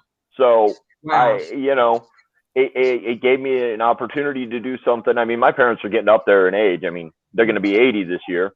You know, but it gave me a chance to go there, and it was the first time Stephanie had set foot in my parents' house or seen my parents face to face since my son was 4. Wow. Brandon's 20. You ain't noticed. That's what he told me when he came back. That's what that he is. told me. Hey guys, just real quick, I gotta go. Before I do, Drayin, we gotta spend some time together. Let's get together, man. Meet up, all right? Indeed. And all the board members, you guys rock. I just want to leave with Mr. Mawan. Just one last thing. The reason how we could talk like that is because this is exactly what Jiu-Jitsu is about. Is exactly what he's thinking about the public is how he thinks about his workers. It's no different. He's always looking out for the next person, wherever they're at. You know, and he'll go down from, if they have nothing, to try to pick them up, and where they're at, he's always trying to give you that little extra. So with that being said, he gets his flowers now, and I respect you, brother. I'll see you in the rebound. I'm out. And Zulu, thank you, All sir. right. Zulu. So let me say this, and I'm gonna ask you this. You know how your father was. Mm-hmm. You know what he told you. You and I had that conversation. What would your father say with him hearing what these people have said about you? He would say, God is pleased. God is good. Mm-hmm. Amen. And he'd be right. So listen, with all of that, because I mean, trying to get emotionally sitting here crying, man, messing my makeup. I thank all of you board members. I thank everybody for coming on. Listen, this is still about giving. How many more hours we got? What time is it? Yeah, 3.5 hours. 3.5 hours. Listen, this number stayed the same. So everybody that's on Facebook, I need you to do something for G2 and just really push it. And let's get the numbers up. Like I said, we when we got together today, you and I both said this. It's not about raising money for, even though we do. We do. Every dollar has a face to it, And I think that coming together today and hearing from the board members, hearing the work that you doing and G2 and how it's grown and how it's affected people is important. And I think that has to result into economics. And I think what we do when we deal with let me say the word. I know you're BIPOC companies, we really I know, but we play when it comes to giving us money. We play when it comes to giving us money, and the conversation that we was on today with the Department of Commerce that got brought up. Mm-hmm. People think that they gonna trick the money away. You're gonna get a bench. You're gonna get the proof is in the pudding. Proof is in the pudding. And I think that's what this is all about. So for everybody that's out there that's listening, the Kitsap Great Give is still going on. There's many organizations involved. There's many people there.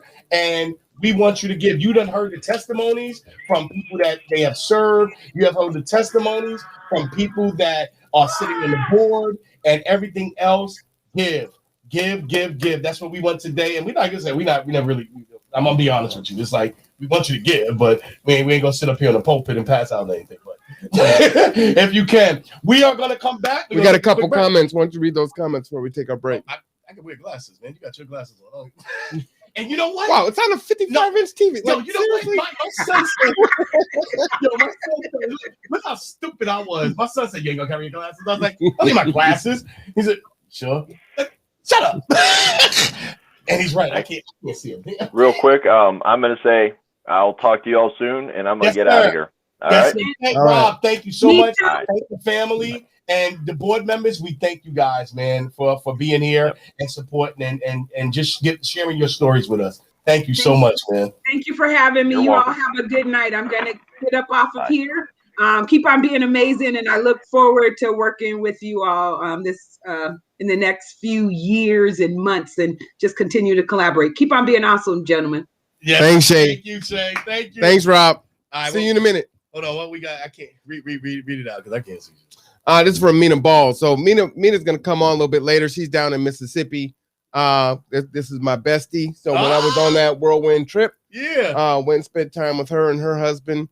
I know without a shadow of a doubt, his father left this earth proud of the man he raised. Go ahead. She also said, I've known Marwan for 23 years and have seen his work firsthand, even at a younger age, going through his own battles. Marwan always made sure that those around him were okay. He gave what he didn't have and ensured that those he called family didn't go without. Right.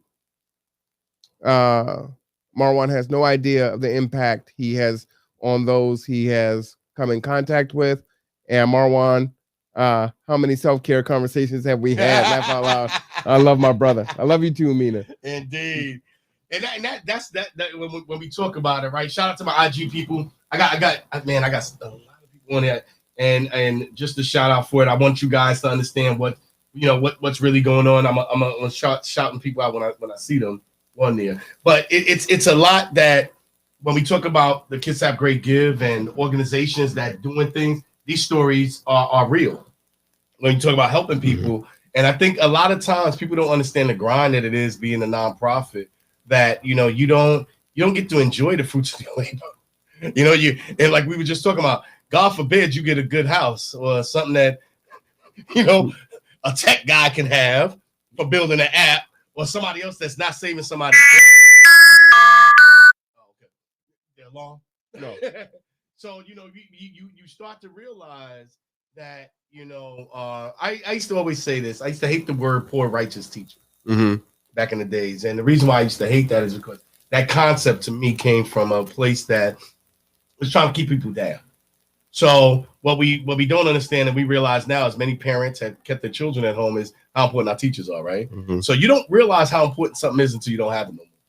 And when you see foundations and organizations like G2, the Foundation for Poverty Homeless Management, you don't realize the impact until it starts to impact your life. And then you start to say, you know what? I need that. Right. I need that closeness. I need that. And like I said, there's not too many organizations that you can see the owner. and everybody's testimony has been, you know, it's not about, oh, you know, hey, let's put them up on a soapbox and you know, what's the word? When you hero, make everybody hero, but what's the word? Hero. I always got it wrong because I have New York accent.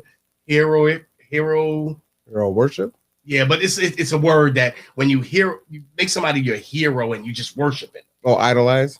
Besides idolize, say hero something. But anyway, I was trying to be intelligent real quick. But you start to realize that's not what this is about. This is about the truth. And I think what we don't understand is the truth for it. There's many organizations that's doing great work. There's many organizations that can do the same thing and give those testimonies. And I think hearing from the people that you have served, hearing from the people that are sitting on the board and serving, I think is a great testimony to everything there. I wish we had music because it would be nice. You know, play some Mozart. That's what you need. Well, what I'll do is while we take our break, I'm going to play another video from the podcast. Yeah. I will play something light. And then we'll come back in about 15. And I hope, hold on, I hope that we get some of my people from New York. But we gonna and I think that it's one of those things now. Yo, let's talk about just fun. We gonna have fun for the couple next 2 hours. Well, we got one more serious thing to do, and then we can go and have some fun. Make sure you give. Make sure G2 gather together, grow together. The Foundation for Poverty Homeless Management. Make sure that you give. Make sure that you give. And everybody that has already given, we thank you. We thank you so much. We thank you for everything that you have done and everything that I say. The dollars have a face to it. We'll be right back. You go a little faster than me. I still got to get a video up there. Yo, cold coffee is not good at all. I've been forcing myself, but like it's different than you mean ice lukewarm? coffee. Yeah, it's not ice coffee. Right. It either needs to be hot or cold. Exactly. I'm like, oh, not in the God. middle. But I was like, I need it because being up all day, it's like you realize you got the curdled cream, huh? Exactly. Down at the bottom. Say, this is not popping. Exactly. This is not the truth. I was about to get on the app and I was like, order some coffee. I'm like, damn, the phone is being used. So shout out to everybody on IG Live, my Facebook people. Shout out to all my government people. I see you. Yeah. And I gotta say just government people because I can't say the, you know, who they are. Gotta keep it quiet. But yeah, so definitely doing some good things for it. I think, you know, when we talk about the Kitsap Great Give, what I like about the Kitsap Great Give is that it's community focused. That's one thing that I realized, and you know, us this being our first year, I think that it just makes you understand to have fun in our community. Right. You know what I'm saying? Just have fun in our community. All right, we got which one? Oh, Layla Daddy Podcast. Yeah, there it is. We'll be right back. All right. And why are they rainbow hamburgers? Tell everybody, Layla. Because I had nothing else in my mind except for rainbows. So, yeah. That's why. If you were wondering. I mean, of course you were, because you're always wondering what I'm thinking, so.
Have you guys come back?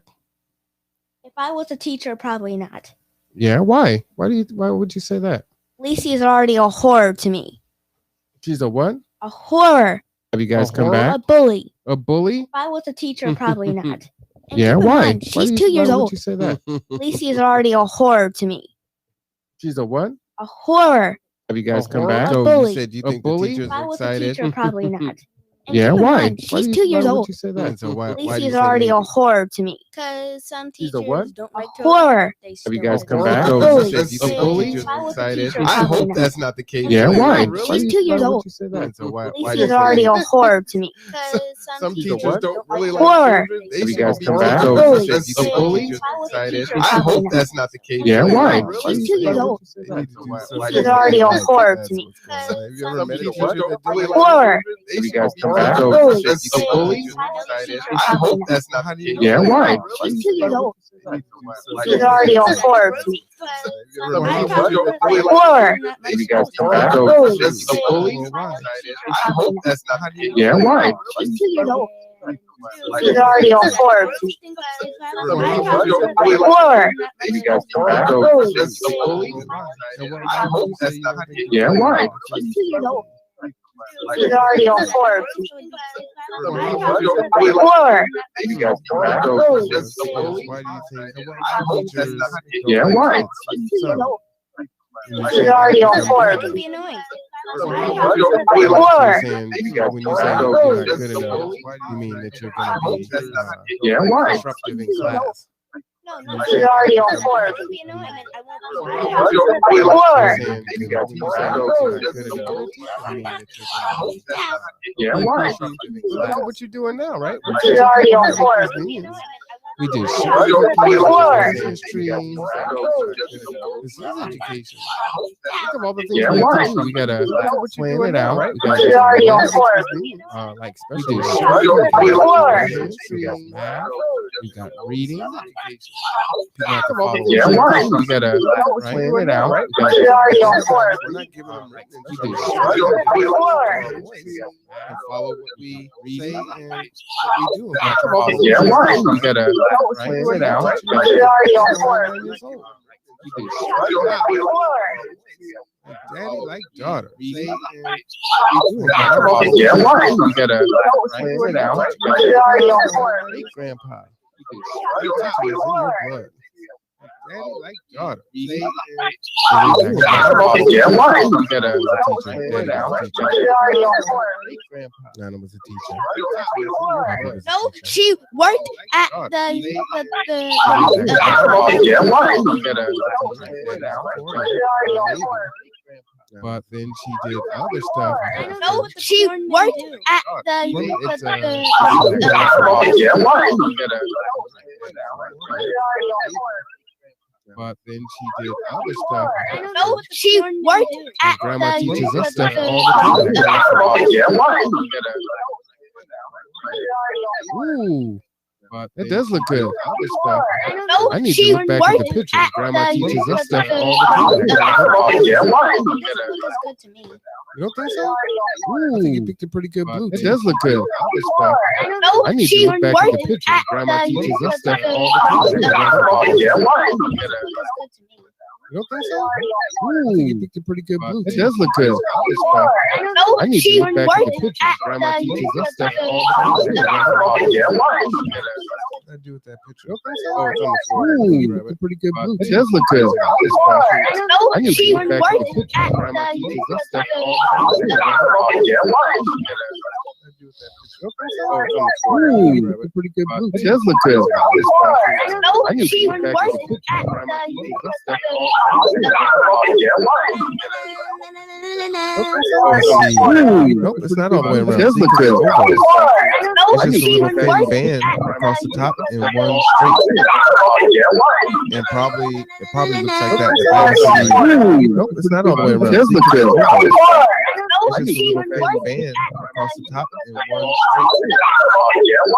And probably it probably looks like that. Nope, it's not all the way around. It does look good. No, It's just she a little thin worked band across the top and one straight. And probably probably looks like that. No, it's not on my list. She's at home. She's not at mom's house. Oh, I think she is. She said she was. So she said if you want to go, no, it's not on my list. She's at home. She's not at mom's house. Oh, I think she is. She said she was. She said if you want to go, no, it's not on my list. She's at home. She's not at mom's house. Oh, I think she is. She said she was.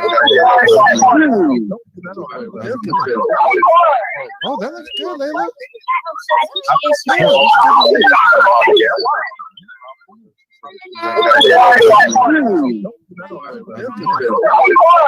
Oh, that looks good, Layla.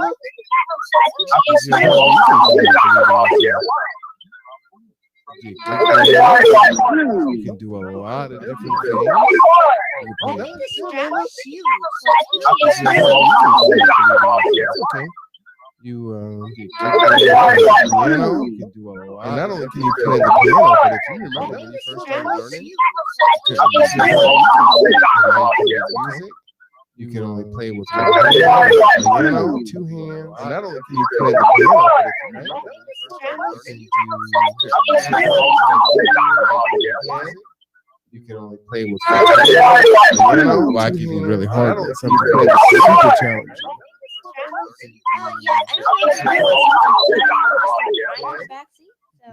Play with well, I give you really hard. Some people play super challenging. Do you really? I mean, I like the math problems. I Play with well, I give you really hard. Some people play super challenging.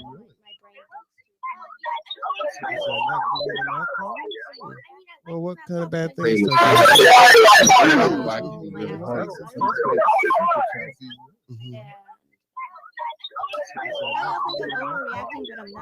Well, what kind of bad things? Yeah, it gets frustrating, overreacting, but I'm not.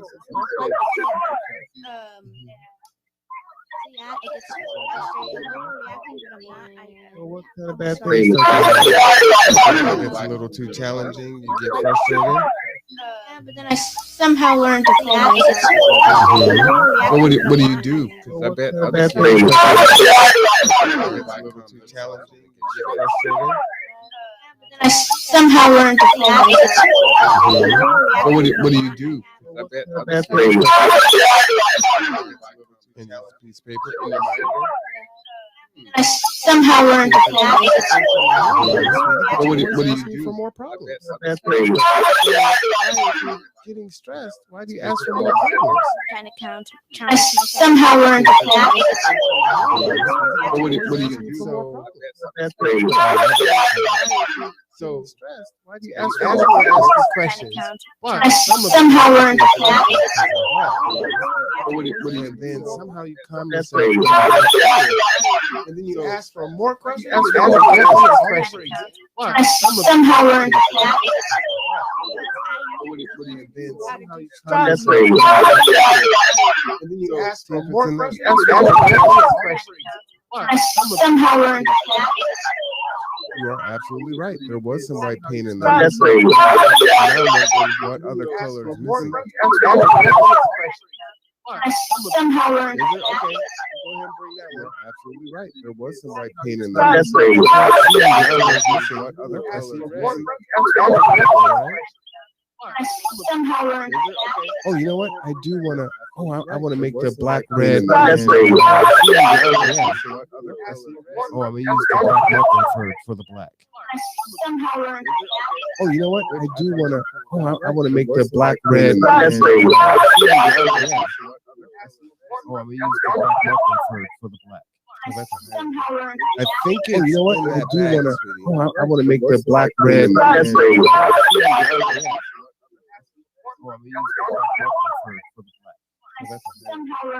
think it's, you know what? I do want to. Oh, I want to make the black red. I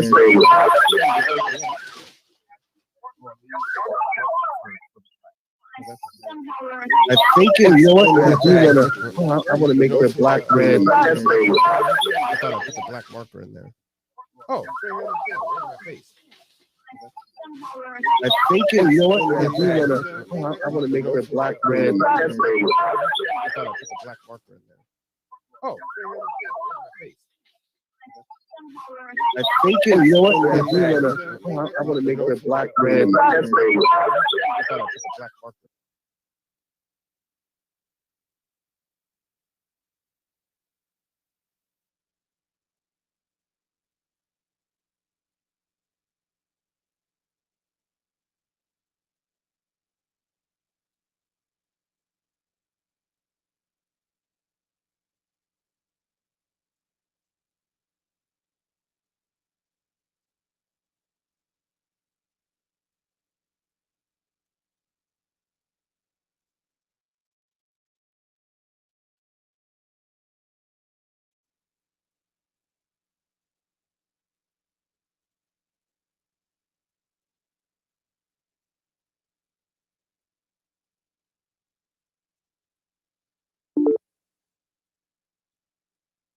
Okay, it makes sense. Yeah. What I did was like there's an actual special light frequencies for depression that help that mimic sunlight. Right. And they make like little light lamps and have like different settings. Hey, check this out. You're now live in the show with me. I just wanted you to know that. Hey, Neil. Yeah, I just clicked the button. I'm doing great. I just clicked the button and all of a sudden I was in. So I'm gonna call you back. Bye. And you are live, sir. I know. I know. Chuck, where you at? We're gonna get started here in about 2 minutes, but you are live. Just want to make sure. For sure. All right. Hey there, Neil. How you doing? I'm doing good. All right. You are live. Getting the band together. Roger that. Like where the headphones go? Yeah. You on? Yeah, look at the screen. No, Chuck. Chuck is there? Okay. Yeah, turn your mic on. All right. Get your mic on. Oh, Neil is there? Ron is there too? That's Ron, right? Yeah. All right. Yeah. No, we waiting on Chuck. All right, we waiting on Chuck. Chuck, let's go. Tell him let's go. Oh, welcome back. Real quick. Let me log on to Instagram. Real quick again. We really did good. We had to take that break, boy. Woo. Some good stuff, emotional stuff. It was emotional. Yeah. I don't care what you say, it was emotional. All right, here, type. You want me to type for you? Come on, man. You killing me. You killing me. I can start this. No, you killing me. You know my spelling is wrong. I grew up in. Hey, he's killing me, y'all. I grew up in the New York educational system. I love the K-12 system. I'm a board member now. I love the K-12 system, but my New York educational system back that time that I grew up, yeah, we ain't take spelling tests until the 5th grade. I'm just letting you know.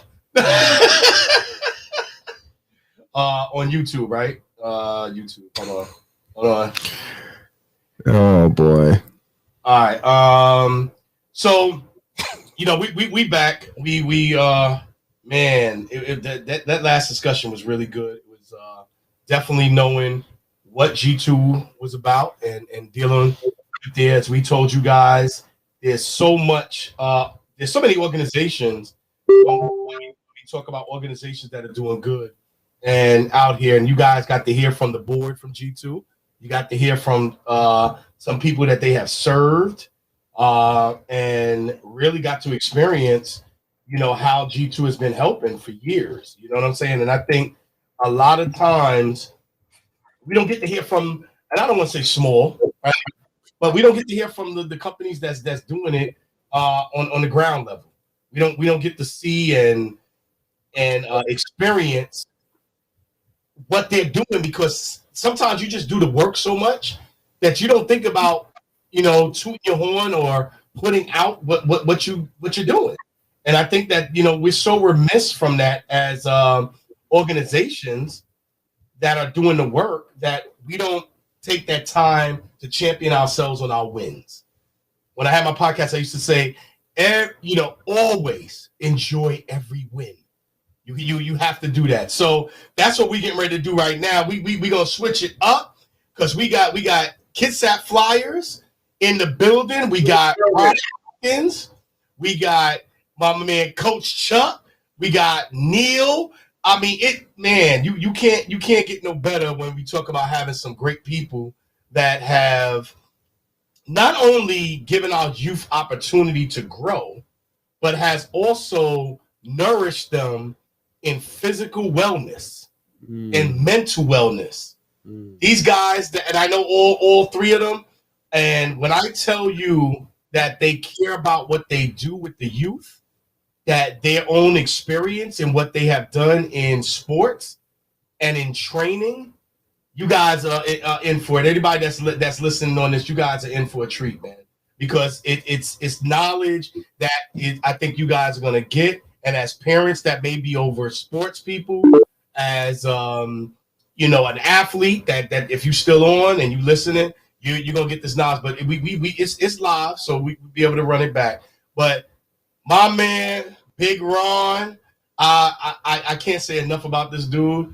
Every time that I look at Ron, let me tell you this: I'm 50, right there. Well, next year, and every time I look at Ron, I get inspiration. I can do it, and then I'll go out on the track and I'll get halfway around and say I can't do this.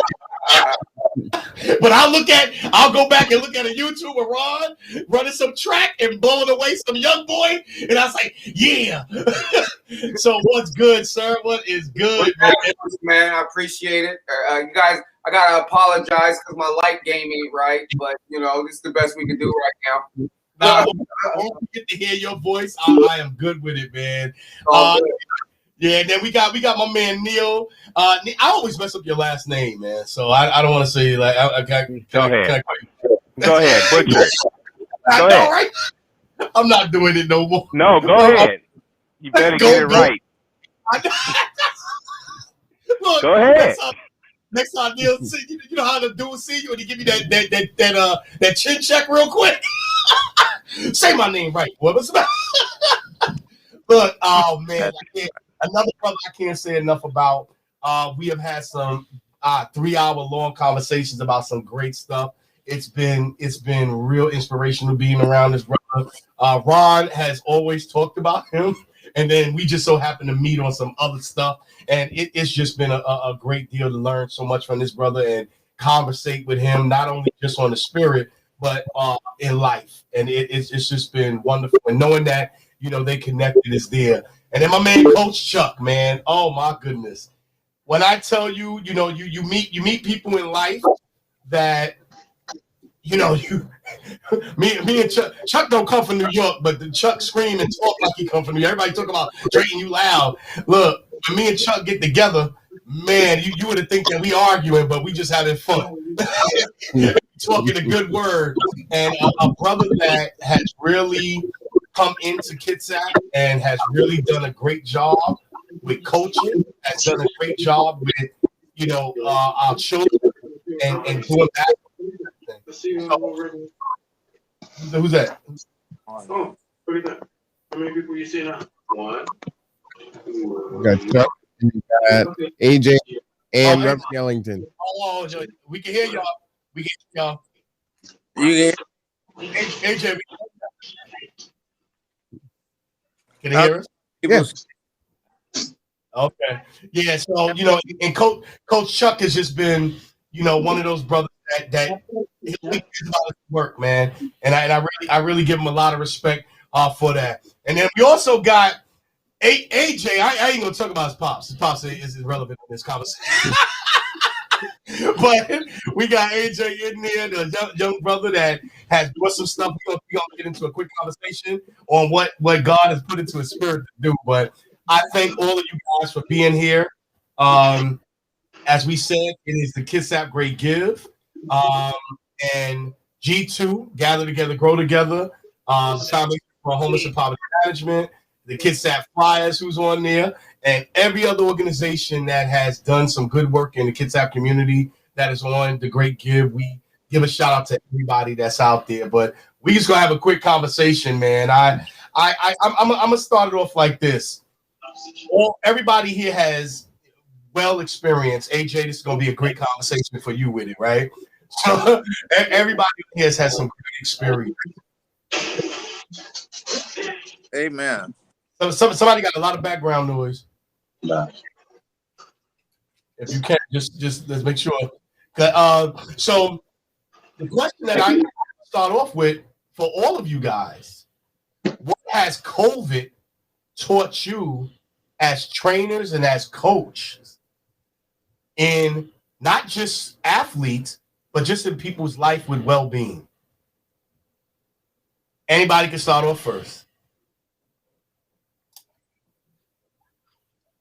Well, I'm out here in Tacoma, and you know, I run a fitness studio, so I interact with, you know, I've been and also manage a 24-hour fitness in Tacoma, and I've been interacting with clients actively for the last year.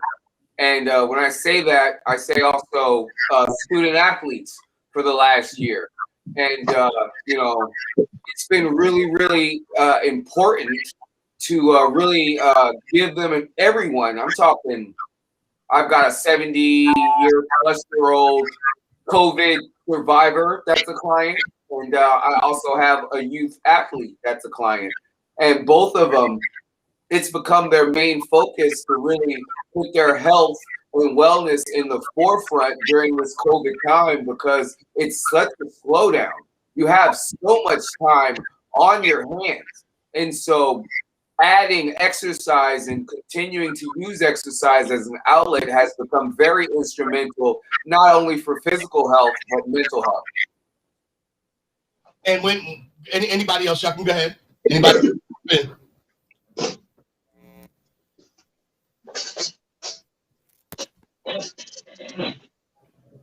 Neil, I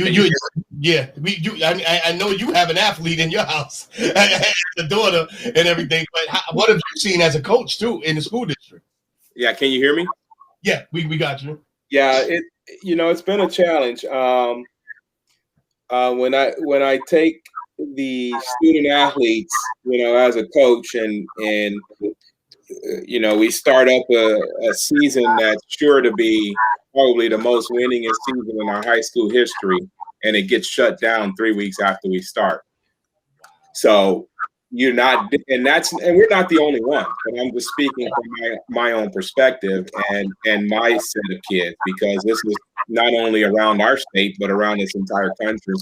So you take that aspect from an emotional and physical side of it, dealing with these young athletes. And so we were fortunate enough, like Ron was talking about, we were fortunate enough to keep them active. We run the Kitsap Flyers track club.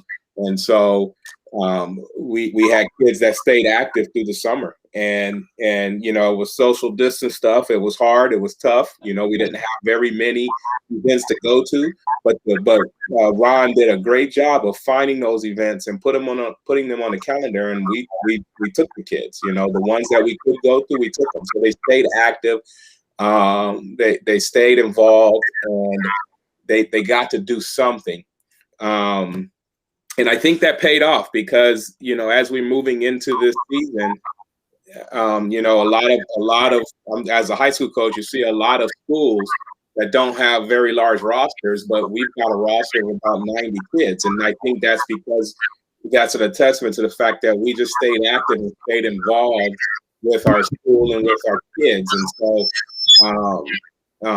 it's important. It's important. When the most heart-wrenching thing that I think happened, during this pandemic is the news about the 9-year-old taking his life.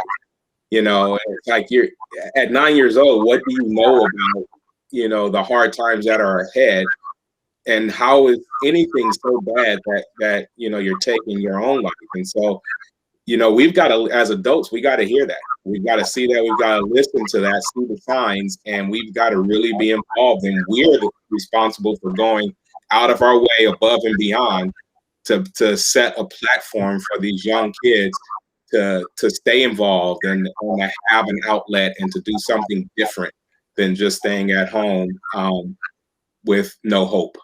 So Coach Chuck, it goes right into what Neil is saying and Ron is saying. You got kids that parents came to you and was like, hey, I need them to, like, they're melting down. You know, what was your experience with getting these kids in the midst of the pandemic and not being able to have high school athletics to go to? Well, for me, it's been the same old, personally, just because I've always been the type where I always volunteer my time anyway. And so, but like, I guess COVID has made me realize how relevant it was, because at first I was a high school basketball coach when COVID first hit. And I mean, when they shut everything down in COVID, kids were literally being pulled off the bus on their way to the state tournament. And so from there, I went from, the Oregon coast, and now I moved up here to Bremerton. And I mean, when I was at the coast, it was the same thing. I was trying to find whatever kind of outlet or extra outlets I could provide for the kids in order just to give them some place to be, and try to keep them out of trouble and give them something constructive to do, some place where I can maybe mentor to them and, give them something positive to think about. And then now I've never seen kids be so receptive to it at this time. Like, you really see how much kids are wanting something.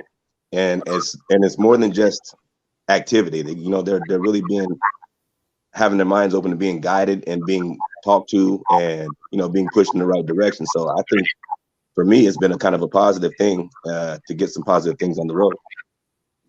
AJ, I want to bring you into this conversation because, Neil had talked about something that I think is relevant. A lot of kids that were athletes were suffering through a lot of depression. A lot of pro athletes was talking about it too.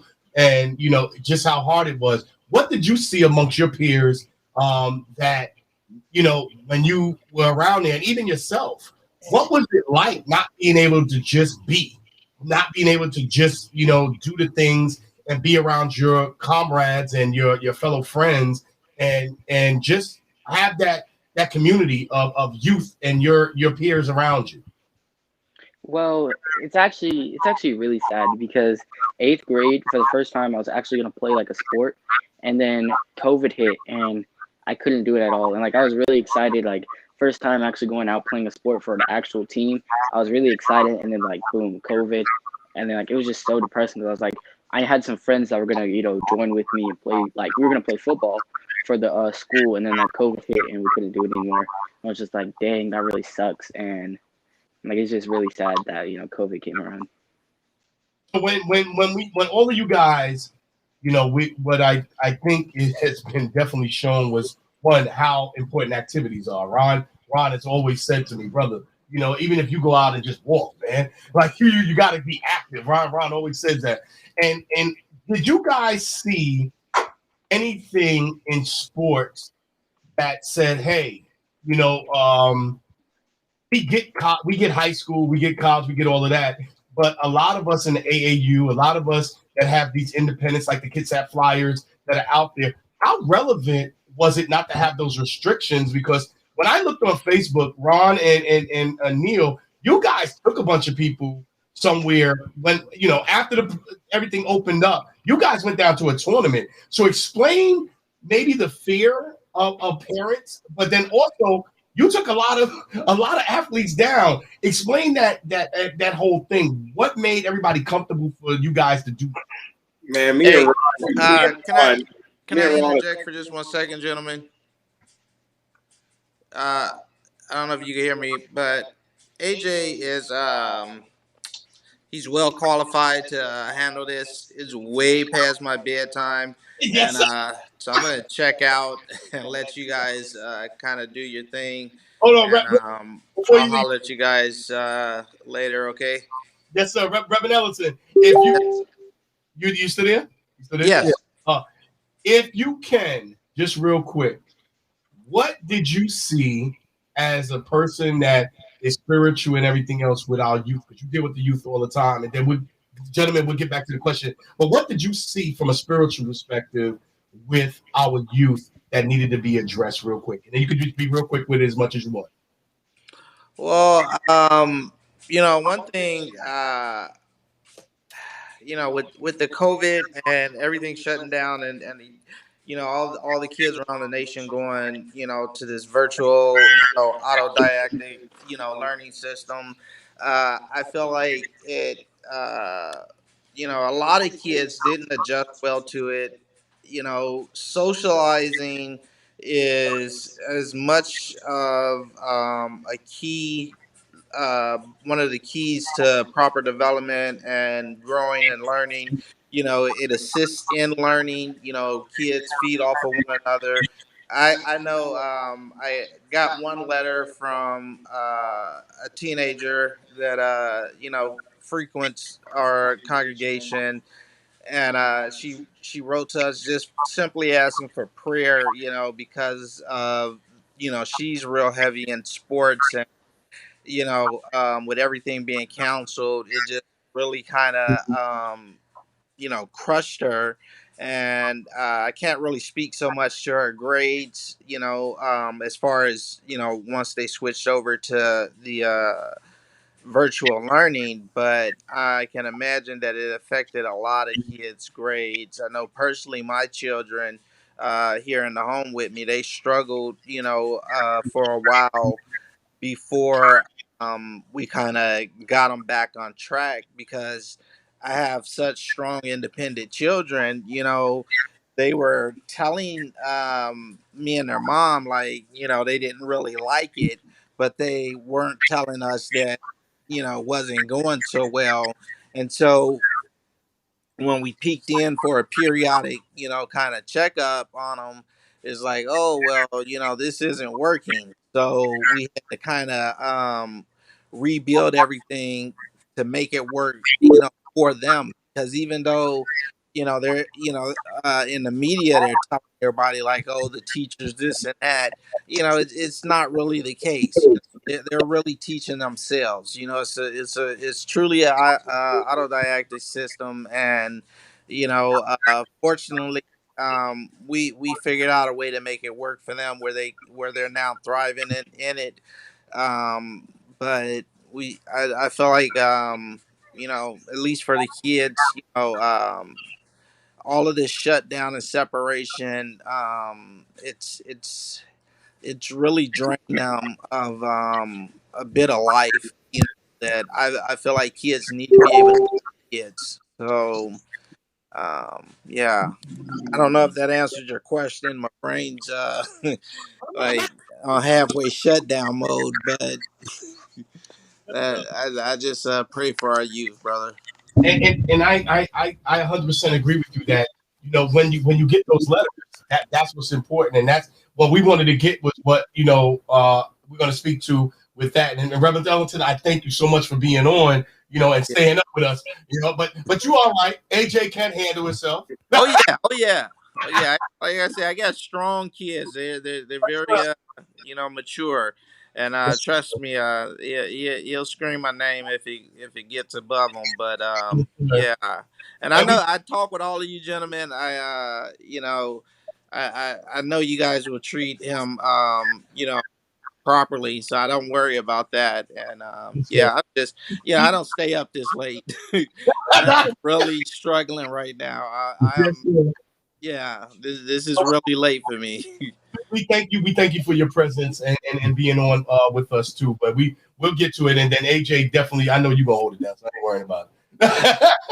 Well, thank you, gentlemen. Y'all have a blessed evening, and I will speak with you guys on the next time we get to get together. Okay. Yes, sir. All right, Rev. All right. God bless you all. God bless. 10 a.m., Rev. Exactly right. No, So, tomorrow's after 1 o'clock. You said. Oh, after one? Oh, okay. Thank God. Do you need to switch to 10? No. One is good. I like to get some sleep. I've been up all Okay. live 12 hours. Okay. All right. I got you. Bye now. Thank you. So the question, and I think the Reverend get at it, and you guys can, because I asked the question, what was it like? Because you guys were taking people, you guys took people, and traveled with their children, everything. Like I said, the question was how did y'all, what was the fears? How did you get across that? But the question that the Reverend put up, did you guys get any emails and letters that said, hey, I need to compete?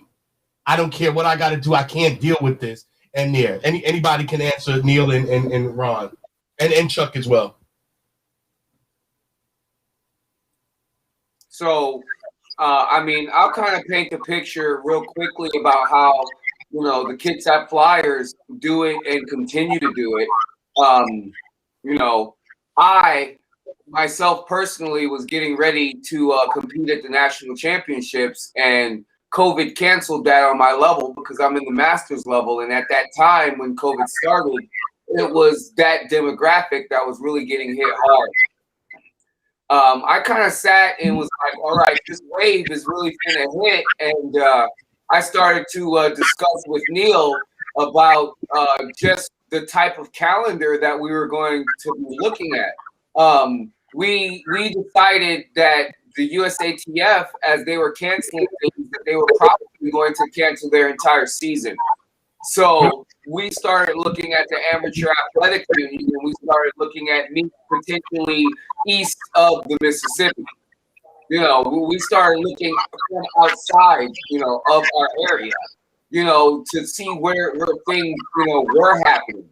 And so once I found some meets, and I talked with Neil, and we got it approved as a board that we were going to let the individual parents decide whether their kids were going to be a part or not.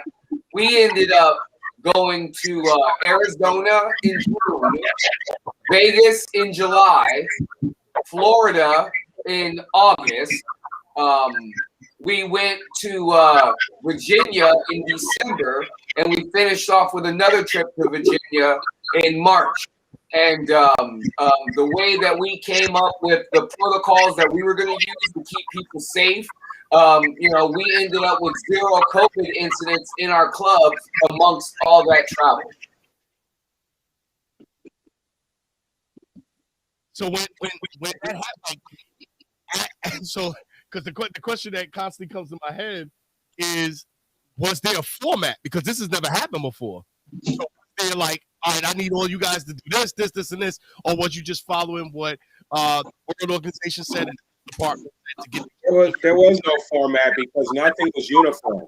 What they did in Arizona was different than what they did in Vegas, was different than what they did in Virginia, was different. And so Ron and I and our board, we got together, and our parent, you know, our philosophy is we're going to have to learn to live with this thing. And, you know, of course, we did our research. We watched the health departments. We looked at the health departments and the places of where we were going, figuring out what phases they were in and what kind of protocols they had. You know, we studied up on the CDC, what we should do and shouldn't do. And even if we were going someplace that didn't promote masks, it didn't matter for us. As far as we're concerned, our kids were going to be in masks at all times, and that's what we did. We kept social distancing. We didn't social distance with each other, but we social distance anything outside of our group. And we just, you know, our athletes are really disciplined. We have great athletes and great parents, so we just didn't have any issues. And we say that this is a way we were going to do it based on what we saw in those other states and what we were going through here. And we set that protocol in place before that travel, and we had no issues. And like I was saying, you know, we're in Vegas in July, and the only thing people know about testing for COVID at this time is a temperature check. It's 120 degrees outside, so when you come inside, you're going to have a high temperature. Yet we never had any issues with any kids getting in and out of hotels or getting any of that. So we just, you know, we like to say that we just did it smartly. You know, we understood what was out in front of us, and we allowed the parents to make the decision on if the kids were going to take the risk. And then when we went, we followed every bit of protocol we could possibly follow, and we stayed safe. And we were successful at doing it. Like Ron said, I think we had about 5 trips, no incidences. And that's 5 trips on planes, flying clearly across the country and back, and no incidences. So with what you guys said, I got to ask this question. What do you think was missed in what everybody was saying, and all of you can answer this, with athletes? Like, that was the one thing I think, when baseball went back into effect, when the WNBA, when the NBA went into the bubble, and also the WNBA, they shut off everything. What do you think was missing on the outside for people? Because all of that was money. That was the one thing that I kept arguing with people. Is like, hey, they got the money to do it. You know what I'm saying? But what for you guys dealing with youth, dealing as coaches, as trainers, what do you think they were missing from like the health department and all of those that were making decisions on this? What do you think they were missing? They were adults that forgot what it was like to strive to be something or become something as a youth. Expand on that. Expand on that. They made choices and decisions based upon adult responsibilities, adult motivations, adult everything. And they forgot what it was like to want to wake up, to go to school, to be on a football team, to be on a track team, to be on a baseball team, to be amongst your friends. Some of the kids, that's the only place where they got any type of positive social activity. All of that was taken away instantly by individuals who don't congregate like that anymore. And a lot of it had to do with risk adversity. Everyone was risk adverse.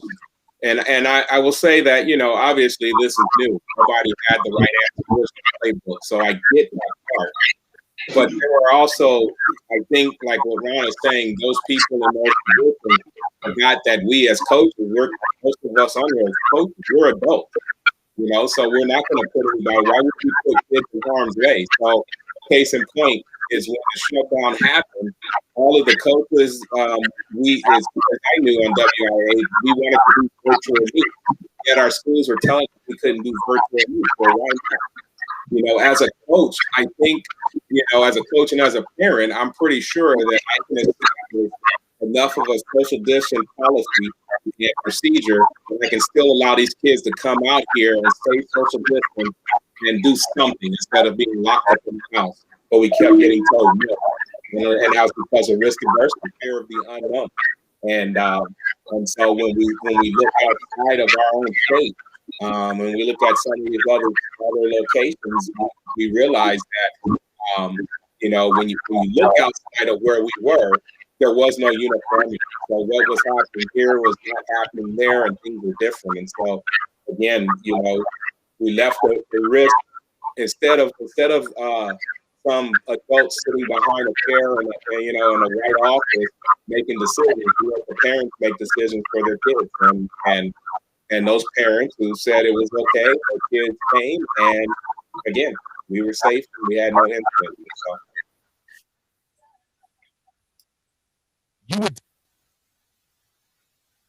You're in and out, Drayton. We can't hear you. Oh, my fault. There it is. All right. So, Coach Chuck, I know that you were dealing with parents coming to you saying, "Here, take my child. They got to do something. I'm watching the meltdown." What was the thing that you saw when you started working out with these athletes that had took a pause for maybe 3 to 4 months, and when they came into your gym and you started working them out? What was the drastic change that you saw? Did they lose anything? Did they gain? Or was it just like, I am so happy to be doing something and training to get my body back? They were definitely happy for the chance to have a release and be able to play sports again. But I think one of the most common themes I saw in most of the kids, because after you're sitting there and you're training the kids for a while, they tend to try to open up and talk to you a little bit. And I think the biggest thing that I noticed was the amount of stress that they shared that their parents were going through and the adults around them were going through. Like they were taking on a lot of that stress as well as their own. You know what I mean? I think that added on to whatever they were going through already, was being around their parents and having to watch and see and experience what their parents were going through as well. And I think that a lot of us lost sight of how much that could be affecting the kids around us as well. So let's talk about this with youth sport. And then I want to bring it back to you guys as trainers, coaches, and Ron as an active athlete right now, that Olympic caliber. I'm just saying. When we talk about youth sports, do we understand how important it is in it? Kiki Barber, one of the people I've always followed for a while. Kiki Barber said this, and it stuck with me because people got on him about retiring early. And he said, look, you guys are counting my college years and my NFL years, but you're not counting my Pee Wee years. My body has taken a beating. When we talk about youth sports, there is so much that goes on, especially with football and all of these sports, and people are worried and all of that. Can all of you guys that have coached and have trained youth, how important?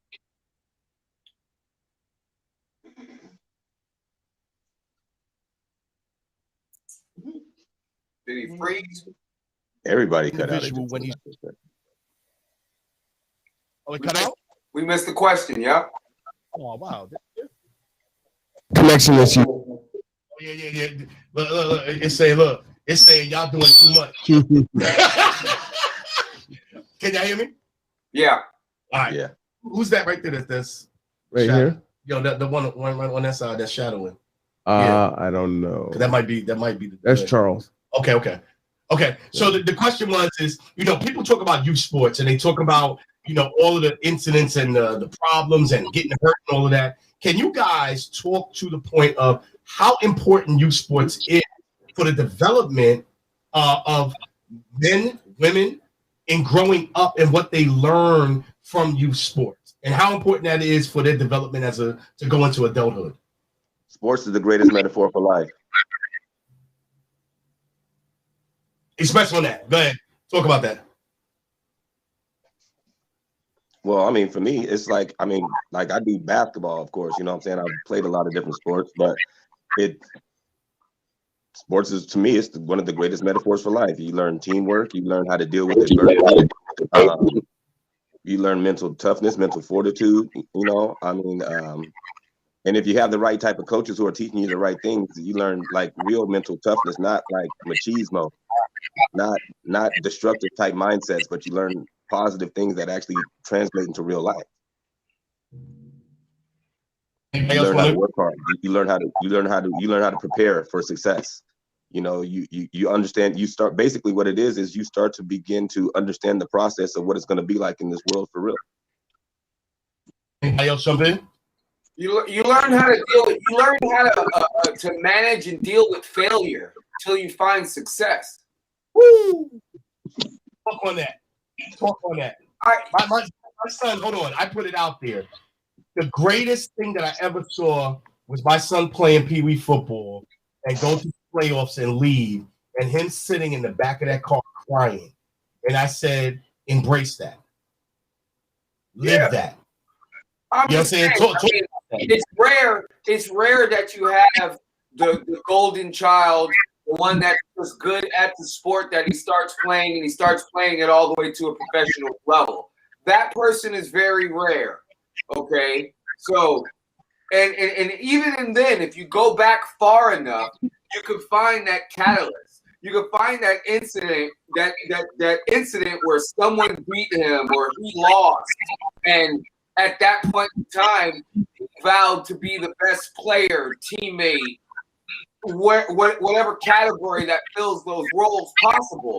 And it set up goals and a journey for the rest of his or her life. I keep saying him. I'm going to include every little girl and little boy and everyone else that is involved in sport. You see what I'm saying? And that's where I agree with Chuck. There's just so many things about it. The victories, the joy you feel when winning, the redirection you feel in defeat. I mean, you talked about myself. I've come in fourth 2 times. They don't give 4th place medals.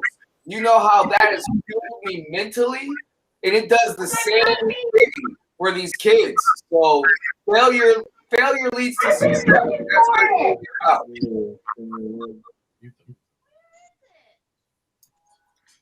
I mean, Go ahead, bro. Go ahead, Neil. About that. Were you done, Ron? Yeah, absolutely. Okay. Yeah, I mean, like what these guys are saying, I mean, that's key right there, because, we're not, we have this thing, we want to say, I remind the kids that they're student athletes. And I remind them that the first word of that phrase is student. So before you're an athlete, you're a student. And all of that kind of goes into play with just being a person. You know, you're not just someone who's out here that can run fast, throw far, jump high, dunk a ball, catch a ball, whatever it is. It's not that, you know, you are a person first. And so where is your character? Who are you? You know, where do you see yourself going in life? Where do you want to be? And if as coaches, again, we're adults. Most of us, if not all of us, are parents. So we're coaches, right? And so if we're not taking the same philosophy with every other kid we come in contact with that we would with our own kid, because I'm not going to raise a kid that has no desires or no energy to do anything or be anything in life. That's not where we come from. That's not our cloth. And so why would I do that with someone else's kid? You know, I could be the first line to someone who's suffering something that we just don't know. Right. And if I'm not treating them like they're my own and not treating them like they're just as important. And that goes like what these guys are talking about, that goes along with all athletes. Because just because I have an athlete who is not an elite performer doesn't mean they don't deserve my attention just as well as that elite performer. Right. We're raising people. We're raising people, young men and women, to be athletes. And so if we can't raise them, you know, if we're not teaching them how to be good characters in life and just helping them get through regular everyday life struggles, then what good are we as coaches to help them get through sports? That to me, the two are intertwined. You can't separate the two and be successful. It's impossible at all. And I want to honor everybody's time for it, but I want to definitely end with the last part of this real quick. Adults have went through the most tremendous time mentally, right? We talk about, and then physically, 15% body fat. That they said I can say that cold-heartedly. So when we talk about adults, all of you guys, every time I get around you guys, I'm just like, you know, I suck it in, I hold it in. You know, Darryl was on here too. Darryl almost in his 50s, looks skinny as well outdoors. I'm like, how they do this, man? You know, so when you guys talk about adult health, we know, especially in the communities of color, diabetes, right? All of these things that are there. Since COVID happened, it is heightened to that level. What do you say to those adults that are all of you guys are 40 and more, if I'm not mistaken? How do you, that is not an athlete, that has not been your lane, that is not something that you practice in your life, what do you say to those adults that say, hey, this is hard for me. I don't know how to do this. I don't know how to exercise. I don't know how to do this. What is the simplest thing that all of you guys can give advice for those adults that may be going through it mentally, but at the same time may realize because of COVID, I need to do something to survive longer for my children and my grandchildren? Exercise is important, but it's not all about exercise. It's a lifestyle change, you know. And if you truly, if that is something that you are saying as an adult, then you have to believe it and you have to buy into it. And you just change your lifestyle. I exercise, I stay active, but I don't exercise nearly as much as I like to. But how do I stay healthy and in shape? It's because we eat right. It's a lifestyle. You know, my family, we don't eat it. We sit down, we have our meals, we have, you know, our meat, our vegetables, our starch. We drink water and things that are healthy for us. And so we just like what we teach our athletes, Ron and I teach our athletes about health and nutrition. And we live that health and nutrition. You know, I'm not going to tell you don't do this and don't do that. Yeah, I'm doing it. And so, you know, it's just a lifestyle change. You gotta buy into it, and if you buy into it, everything else will fall in place. Ron, I mean, one of the things that I'm going to say, and you know, you brought it to the adults, and you know, I really deal with them on a daily basis. And what I'm seeing is, especially in our beautiful state of Washington at this time of year, get with one or two of your friends, find a nice hike, and go see something. Spend an hour outside a day, 3 days a week. Walk, laugh. I mean, just do that and watch and add good eating on top of that and watch your life just change. Go ahead, Coach Chuck. Can I add to that? Yeah, go ahead, AJ, sorry about that. Go ahead. I had you coming last. You was gonna call out for us. Go ahead. No, that's fine. Healthy lifestyle is very important. I know COVID, it really like I used to go outside every day, play basketball. I was in shape, and like COVID, like it just messed me up. I wasn't in the proper shape, and so I started to go outside and play basketball more. We were going on walks, runs, and all that. So and like you feel a lot better after you're done doing it. So like you said, it's a lifestyle, and once you do it for like a certain amount of time, you're just gonna want to do it. You're gonna like feel like, yes, this feels good, and then future, and it'll be easier to do it. So eating healthy and doing what's right for your body is definitely like at first it's gonna be hard, and then it gets easier. Right, Coach Chuck. And AJ, don't go anywhere. I'm coming back to you. I was gonna let you end off, but go ahead, Coach Chuck. I think it is, maintaining balance in the sense of this. In the health field, in the physical health field, we tell people, at least I tell people, professional athletes have personal trainers. And if you see somebody that has a physical disability, they have somebody that works with them on the physical basis. So why doesn't everybody in the middle? And I think what we need to do is we need to apply that. So going and finding the right leadership or the right guidance, so to speak, or accountability. Ron suggested going and getting with a friend and going on hikes, or, it might be going and getting a personal trainer. I don't know, you might go get the mirror, whatever you do. But it's about finding yourself some type of guidance in your physical life, in your mental life as well. I think counseling gets a bad rap, but I think people need to look into it a lot more. And then in your spiritual life, I think that's a pure part of life that people overlook a lot. And whatever your spirituality may be, I think that people really need to get tapped into it, because when you let one of those areas slip, it can drag the other two down with it. So I think it's about maintaining the balance between all three, or finding a balance between all three. And I think that'll eventually help you maintain the lifestyle you want. So AJ, I was ending it off with you because I wanted to ask this question. You heard what all of the quote unquote adults said, right? What is the one thing that you think adults are missing with youth today when it comes to you guys' mentality, you guys' physicality, and then you guys' endurance to be able to deal with? Because this generation is one of the generations that has so much coming at them. Y'all got information that is there. I just showed my son an encyclopedia, and he was like, "Wow, that's crazy! Like, you really want me to read this?" So, yeah. What would you say to the adults that's on that? Hey, this is what we're going through. This is who we are, and this is what we want to become, and we just need this. What is those things? Yeah, I think some adults, they have too high of like expectations from like past, like what the expectation was in like the 1900s.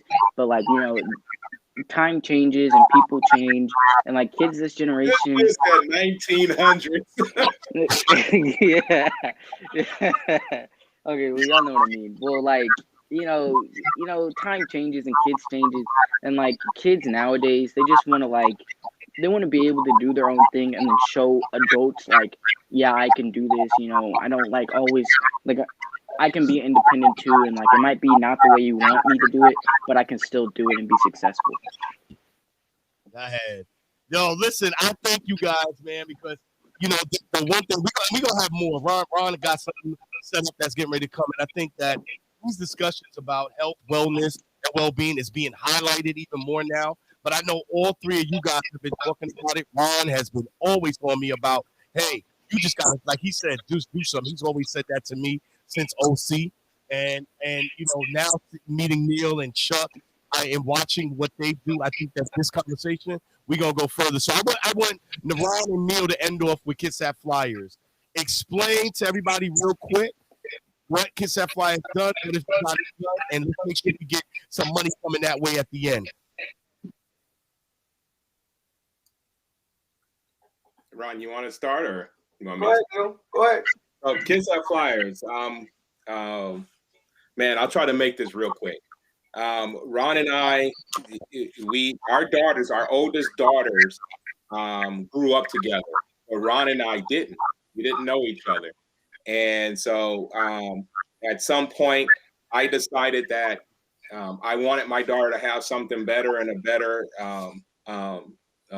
chance at going on to college in sports, and so did Ron, and so did our other partner, Snyder, out at North. And so we ended up getting together, the three of us getting together and saying, look, let's be a part of the solution and not be those parents that complain, but let's do something about it. So we decided to form the Kitsap Flyers Track and Field Club. We went out and got our USATF certifications, became certified officials. We did the whole 9 yards, and we brought an elite program to the area of Kitsap County. And we started doing it for our kids.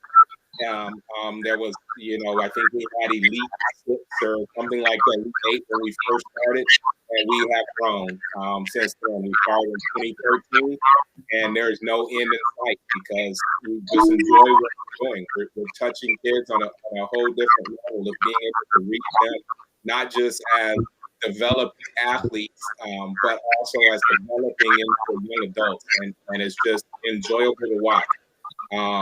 We've had kids that have gone off, several kids. Every year we have kids going off into the collegiate level from D1 on down.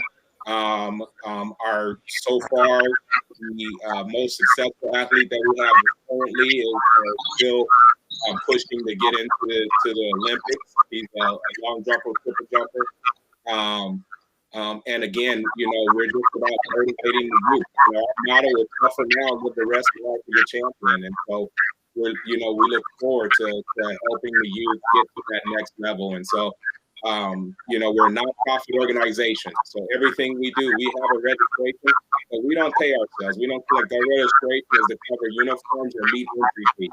The coaches, when we travel, we pay for that ourselves. We pay for our own this and our own that. And so, we're looking to raise for a nonprofit because not only do we want to make sure our coaches can stay active and get to locations and out to nationals and things like that and not have to worry about getting into their own savings, but we also like the scholarship kids because we don't want any kid left behind. And so often we have kids that say, I can't do it because I can't afford it. Well, we want to be at the point where we say, yeah, well, we got you. Just come on, we'll take care of it. So we want to be able to scholarship those athletes.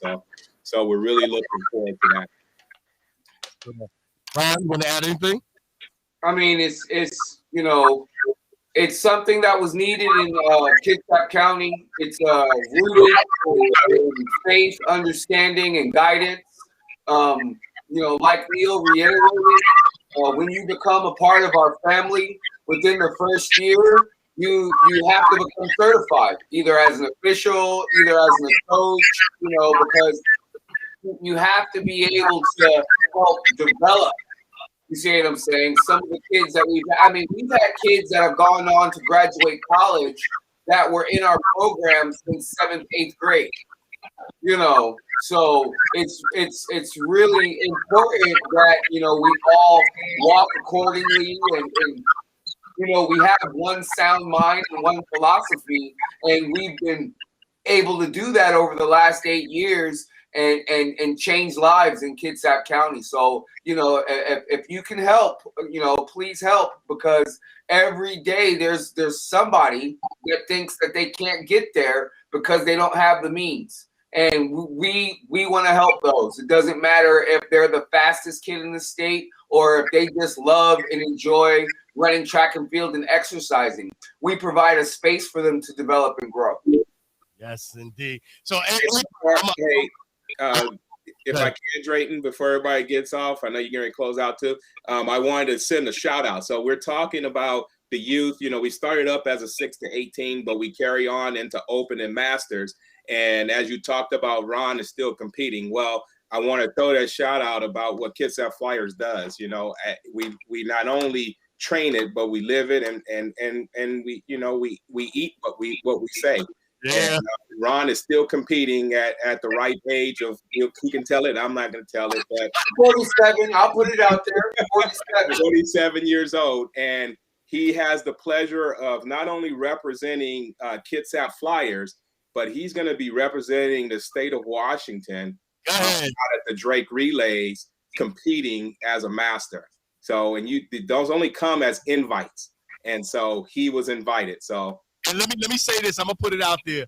So, G2 and the Foundation for Poverty and Homeless Management is full supporters and sponsors of Ron going to this and going, and like everything that else that Ron needs to do, we are fully behind it and vetted for it. I'm glad you brought that up, Neil, because living it. Look, we're not just a client, right? Yeah, that's how I appreciate all the support, my brother. So AJ, I wanted to lend, and I don't want you to go too deep, right? Don't put it all out there. But AJ, just express a little bit about what's coming from you, and then what is going to happen is AJ is going to get on Marwan's show, and he's going to announce something really big. But do you want to touch on it just a little bit? Well, around July. I'm just gonna host a tournament in. For right now, we actually got the flyers in today, so we're gonna hand those out soon. We're working on passing those out, and it's coming together. We're gonna have the website up sometime soon. So basically, it's just gonna be a tournament, 3-on-3 and a 1v1. Anyone can join. For right now, we have a minimum of 50 slots. So if someone wants to, get prepared, get a team, and just be ready for it. Go ahead. And all of this came out of what? Talk about how you got this whole thing to come about. Because you're sitting here with coaches and other nonprofits that are there. Talk about how this led to you coming to this. Well, honestly, my dad, he gave me Marwan's number, and to be honest, I got to give full credit to him because he got me talking to all these people, and I'm just so grateful to him. It's ridiculous. He got me talking to everybody, and it started, hold on. And okay, sorry for the background noise, but and yeah, Marwan, he just got me talking to all of you guys, and it's getting off the ground, and I'm just so thankful to him. Indeed. So, and I brought that up because our youth need that lane, and the Kitsap Flyers and Ron, Chuck, and Neil have given that lane to their athletes. And I think AJ is the proven example of somebody that has a desire to do something and connecting. You know what I'm saying? Him and Chuck has connected to put everything going forward. And I think it's going to be something great for our youth. It's going to be something great there. And once again, G2 and Marwan had made the congruent, right?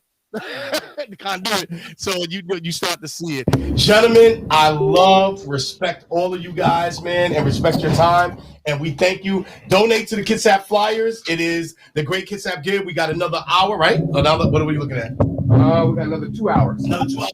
I'm on Instagram with I got about 40 people on Instagram from back home and every place else. So we on Instagram. Give to Kitsap Flyers. You got Foundation for Homeless Poverty Management. You got G2. You got so many other organizations. We're not done. We got some more interviews. Gentlemen, I thank you guys for the health, wellness, and fitness. Kitsap Flyers, make sure that you give it out. All right? And we'll make sure, send over. We're going to have the information on both of our websites so that you guys know how to get in contact with them. We're going to have Coach Chuck's website. We're going to have Neil and Ron. So if you guys want to connect with them and do some work with them, whether as a trainer, whether to get your kids involved, we're going to have all that information on both our websites and put it out there. All right? Much love to everybody, man. Hold on. Before you go, really important. There's quite a few of us in here that started off some conversations, but there's some new people in here, and I want to recognize them. So we've got Eric Farmer, who has been a longtime member in the community, DJ extraordinaire, musician, all kinds of different things. I've interviewed Eric earlier. So looking forward to having him participate in this. We also have Rick. Welcome, Rick. What's good, Rick? Yes, sir. Good to see you. Daryl Riley. How you Kings doing tonight? How are you Kings doing? This is wonderful. I love it. I'm up from Slavery Initiative. And so what's important is we talked about the state of affairs. We know what's going on in America. We know what's going on with our own people. And it's important now as Black men that we stand up and we lead. And we find those pockets and spaces to collaborate and lead. And part of that leadership is collaboration, right? Finding a way to work together, even if we don't even see eye to eye on everything. And so when I first started the Conduit in February, some of my first people coming on the interview were Eric, Daryl, and Rick. I didn't even know Rick. And so very appreciative to that. I was just saying earlier, you know, right now I'm meeting 1 to 2 people new every single week. And everyone that I'm meeting is wanting to collaborate. And so here it is, 10 o'clock at night. And we have all these Black men on the same, you know, Facebook and YouTube post having a conversation. And I'm appreciative to all of you for that. And so I wanted to acknowledge that before we ended the conversation. I'm sorry that it ended so late. This was impromptu. It wasn't planned. We decided because it was the Kitsap Great Give, just to give some context, to go ahead and do a Jerry Lewis type telethon and broadcast all day long. So that's what this is, right? So I'm going on hour, 12? He been holding it down. I ain't gonna lie. He been holding it down. but mic on? Go ahead. I'm sorry. Is my mic on? Yes. Oh, I just want to say real quick that I'm looking forward to meeting everybody. I'm ready to network and work in the community. I've known Marwan for a while, good brother. I'm looking forward to bringing some ideas. I have I believe, a lot of ideas that I can bring to the youth and homeless and other organizations. Just looking forward to working with everybody and meeting everybody. So I and Marwan was pushing me for this. If you want to stay on, I'm gonna say this for everybody else that did the sports thing, all you coaches, Ron, all you guys, AJ. If you want to stay on, please do. We want it because Marwan acknowledged it, and like I said, I wanted to give everybody their space and their time for it. You know, with what it is. I want to start it off with, because Marwan had already introduced everybody else that's there. You know, but we got Up From Slavery with Daryl there. And I think today is one of those things. I said this when I came here. You know, you walk in the supermarket and white folks is telling me, yo, we won. Today was a victory. You know what I'm saying? So I'm a straight shooter when it comes to it. So I want to put this question out there. Was it a victory for us today with the decision that was made for there? We got Black men that is on there. My son, who is 10 years old, goes through it with me going out, with us going out. Was it a victory? Do you feel it was a victory with everything that happened with the George Floyd verdict? If I could just address it real briefly. Yeah. I'm a big basketball guy. And when you win a championship, that's a victory, right? You can get a win, but that don't mean you're gonna be victorious at the end of the day. I think it was a win, and it's a small step in progression. But you'll be standing for as up. many times as this is taking place, 1 out of a million, just to use that vast number, is it's hard to count it as a win as Black men, as Black people. It's hard to count it as a win. Now our white counterparts be like, finally, but where you been? Where's this been? So I'm gonna leave it at that. But that's just where I'm at. And I've had dialogue on Facebook with a lot of my friends and whatnot. Like, yeah, okay, it's cool that we did it, but what's next? Because being found guilty doesn't mean you're gonna get what's expected. Because if it was one of us were found guilty, they gonna hang us. Right. Let's talk on it. Shaman. Again, on that, I love what he said, and my initial response when you asked that question is while they were reading the verdict, a 15-year-old girl was being murdered. So But look here. My brother Alex right here. So he's downstairs with me in my office, and he heard the conversation, and he said, "Man, I wish I can chime in." I said, "So this is my brother Alex." Good evening, Alex. I would tell you, being Puerto Rican, understanding where I grew up in New York City and Connecticut, that I wasn't raised with seeing color. I was raised with seeing the importance of a person's value, right?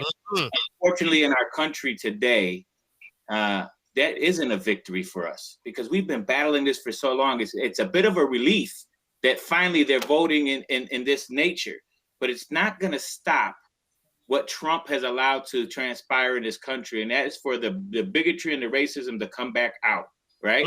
So it doesn't matter what we do as minorities.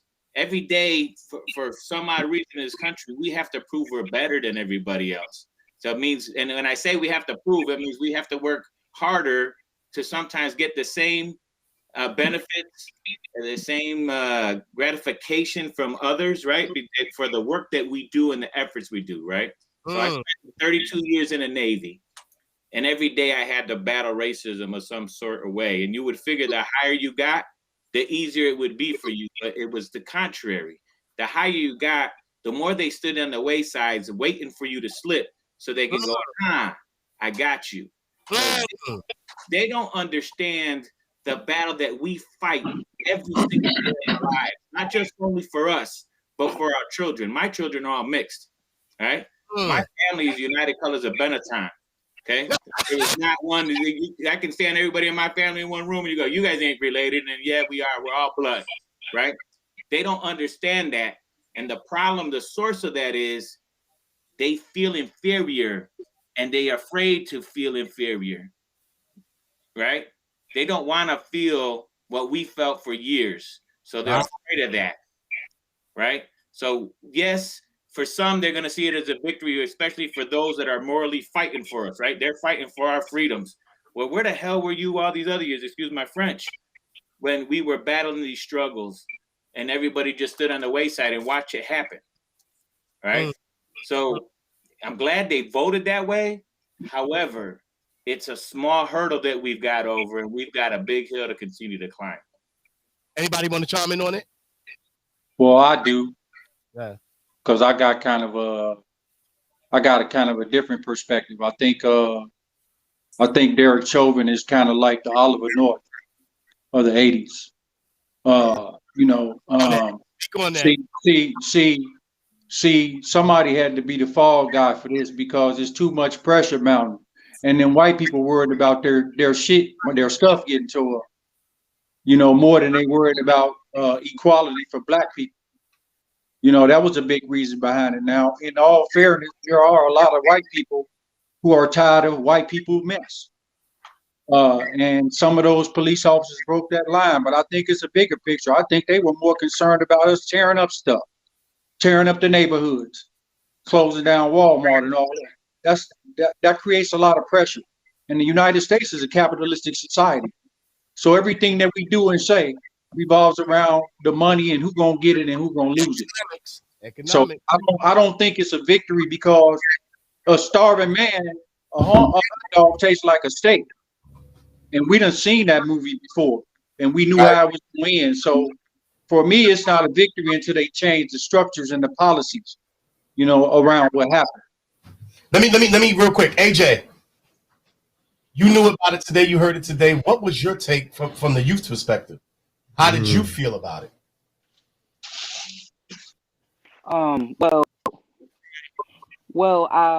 My social media, I don't really follow too much into it, but I could see that he got arrested. And to be honest, I'm just glad he got arrested, but I didn't really feel much, he got arrested, okay, but yeah, it's what he deserved. But black people, they really deserve is not arresting some cop. They deserve you guys stop being racist in general, because you arresting one cop isn't going to change anything at all. There's still going to be racist people in schools and public, even cops. They need to take it a step further. Stop giving cops guns. They don't need them at all. And at all. You know, it's just y'all white folk. They try and give us the least that they can to satisfy us, but it's not. No, we deserve so much more than that. Because black people, we're not racist. What I see, honestly, I don't really think black people are racist. They're just upset that we get treated the way that we get treated.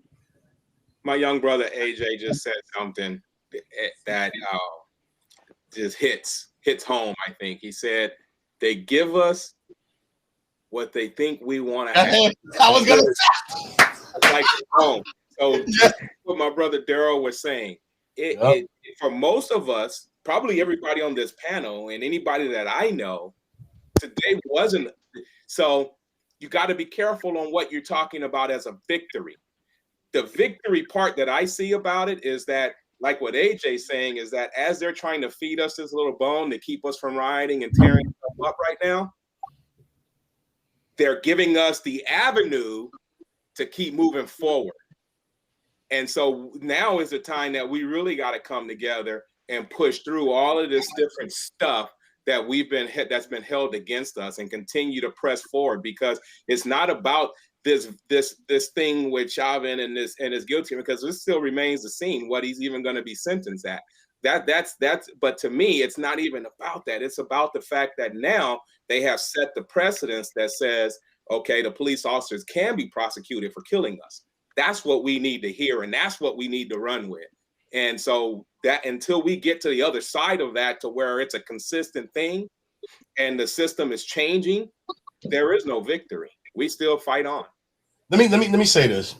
I stick by this. I say this to my sons. I've had them do it. I had them watch it. I had them go over some things. Rodney King, for me, showed this country will never. And I'm gonna say some things, and let's open it up, right? Because this is a good conversation. AJ, Rob with us as long as you can, because we need that youth perspective, right? Yeah. I watched Rodney King get his behind beat on camera. Man wasn't a threat to nobody.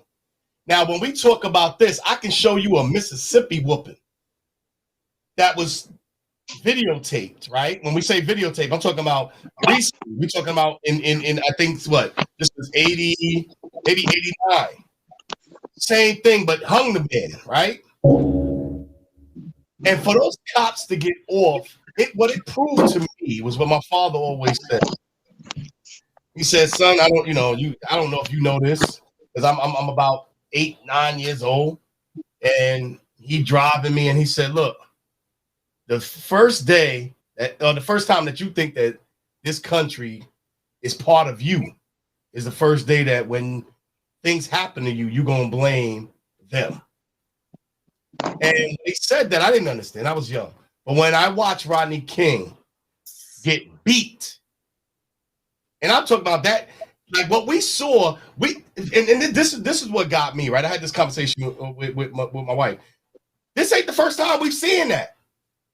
Rodney King was the first time we saw that.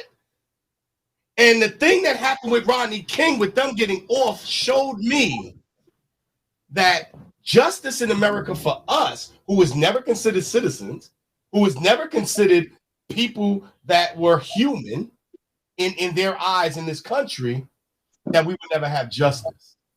How do you, and this is the question I'm gonna open up to you guys, how do you deal with a system that was never made for us to be a part of it and survive in it?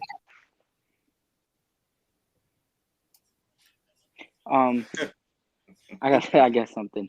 I think that what Black people have to do just simply to survive is be submissive. I don't know if I said the right word, but just like accept it. Like we're like, and with the riots and stuff, I mean, we'll protest. We're starting to like get away from that and be like, you know what? We're done taking what you guys give us. We're fighting back. We're done with all that, because in all the previous years we've just accepted it. Like this is the only way that we could take it and survive. And now people are starting to realize like, we're just fed up with all this and we're done. We're not taking it from these cops, and we're just gonna fight back. I think that goes to I love all you. Go ahead, AJ. Go ahead. Somebody. Go ahead. Sorry. Close to what Daryl's initiative is, up from slavery. Am I correct, Daryl? I mean, that mentality is, yes, sir. And we were taught that. So don't get me wrong. I grew up in South Central LA.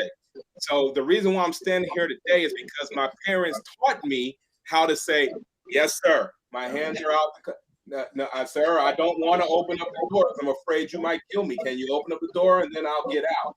Yes. So we had to go through that and we learned that. But here today, in this, we are now at the age in this generation that as we've learned that, now it's time to go down to our youth, the AJs, and to the youth of today that have the energy to now take what we've learned that we can teach them and press forward for the change. And so you're right, AJ. It is time.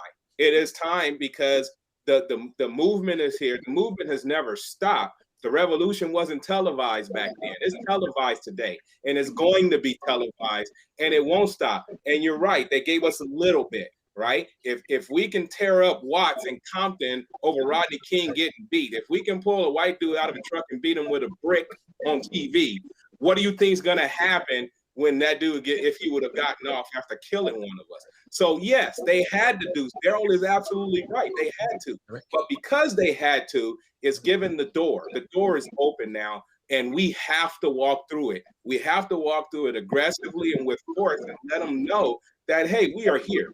United States. So, no matter how you want to get out here, we're here. I actually got a door for you to walk through.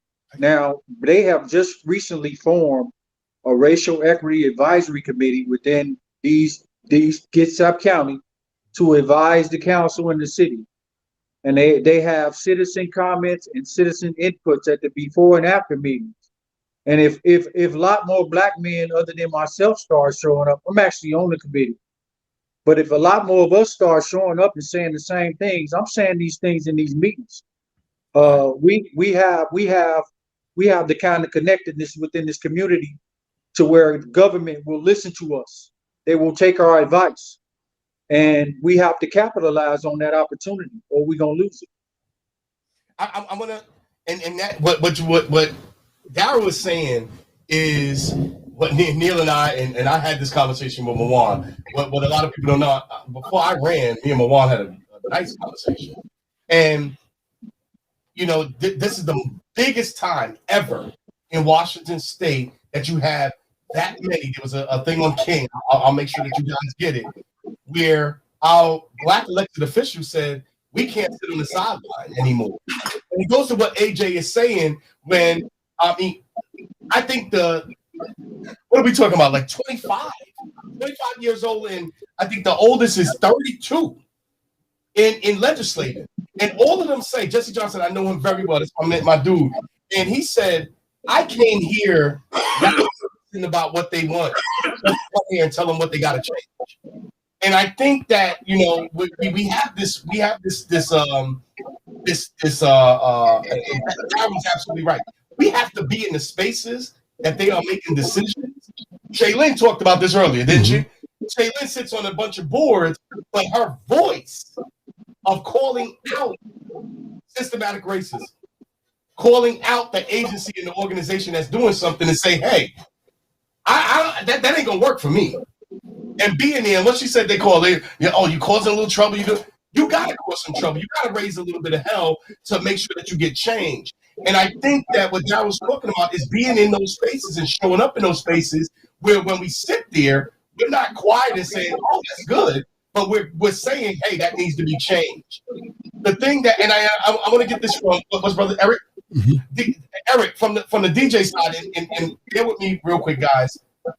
Hip hop for us, anybody that's in we almost touching 40. We came through when hip hop was just so revolutionary and giving us the information and giving us the marching orders that's there. As a DJ, and then as Eric being a youth, do you see that happening with our artists today? And let me say this when I say that. I believe a lot of our artists are playing, and I had this conversation with Mawan, right? I believe a lot of our artists is using their platform to do social justice, but using their music as a job. I'm gonna say that before I said it. But do you think, Eric, as a DJ, as somebody that's dealing with that, is our music industry and our artists selling us out, and are they leaving us on the table, or are they doing what everybody else does, like Arnold Schwarzenegger and everybody else? Hey, this is my job, but I'm still advocating on this side. Well, because of the movement now, the George Floyd incident, you see more artists gravitating towards making music that involves social justice. But going back to selling out, the commercialization of hip hop and making a dollar and being concerned about making a dollar more than being concerned about what is right.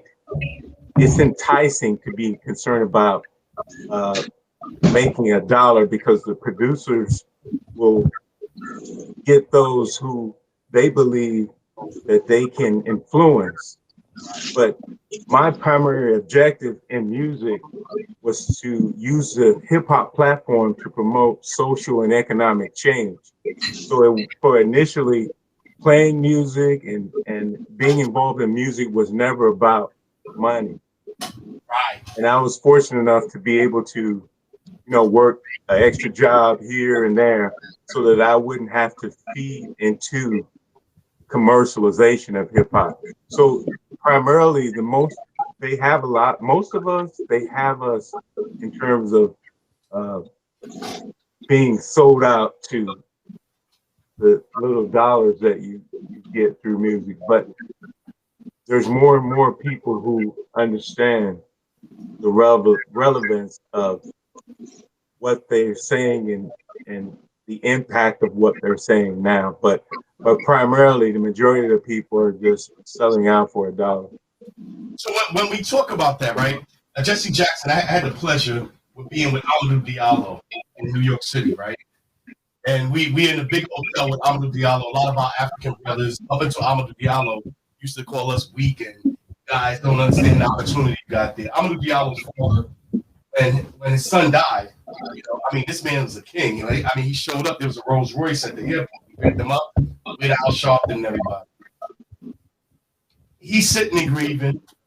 And then he said to us, he said, how come Black America does not have economical power? And, Al and a couple other people gave their scenario. Do you believe, when we look at people like Jay-Z, that's a billionaire now, and you see the initiatives and everything that he's funded, look at, I always say Dr. Dre is doing so much behind the scenes. Nobody understands what he finances and does in Compton. How much is economics still a play for the Black community to have power? Because I think, what we talk about is the revolution. We talk about the fight, but, Huey P. Newton said this: your donations is going to make our aspirations to fight and give us the ability to do the things that we need to do. Is economics still important into the struggle of racism and us having power in racism and changing it? It's very important. We need to, like what we're doing here now. I'm looking forward to introducing ideas and us working together.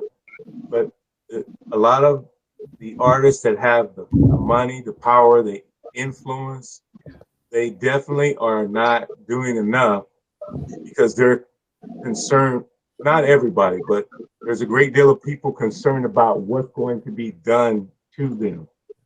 And I say that meaning that, of course, as Black men, and women, we are targeted for our wealth. And so a lot of people are reluctant because of that. And we are targeted for our wealth, and we become a target in the system, in the criminal justice system, and all different things that come into play. So we kind of fall prey to the pressure. So can I respond to that?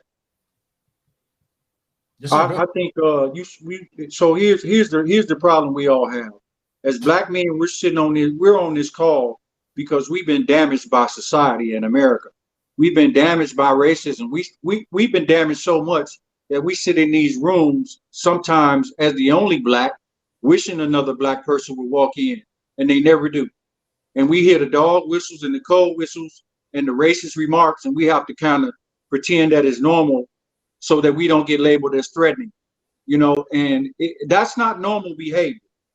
So part of that is what I like to call PTSD, post-traumatic slave disorder. And we all suffer from it in some capacity. And that's the reason why we don't have a black bank at this time, because finances doesn't determine whether you suffer from post-traumatic slave disorder. Because we can count 10 billionaires right now that are black entertainers in this country. If they wanted to have an FDI insured bank, we could have it in less than 6 months. They know the predatory banking industries that are causing us problems, that's taking all our money, that's giving us high interest rates on mortgages. Of course, Magic Johnson, LeBron, and they all know about finances. But why won't they make that available to us?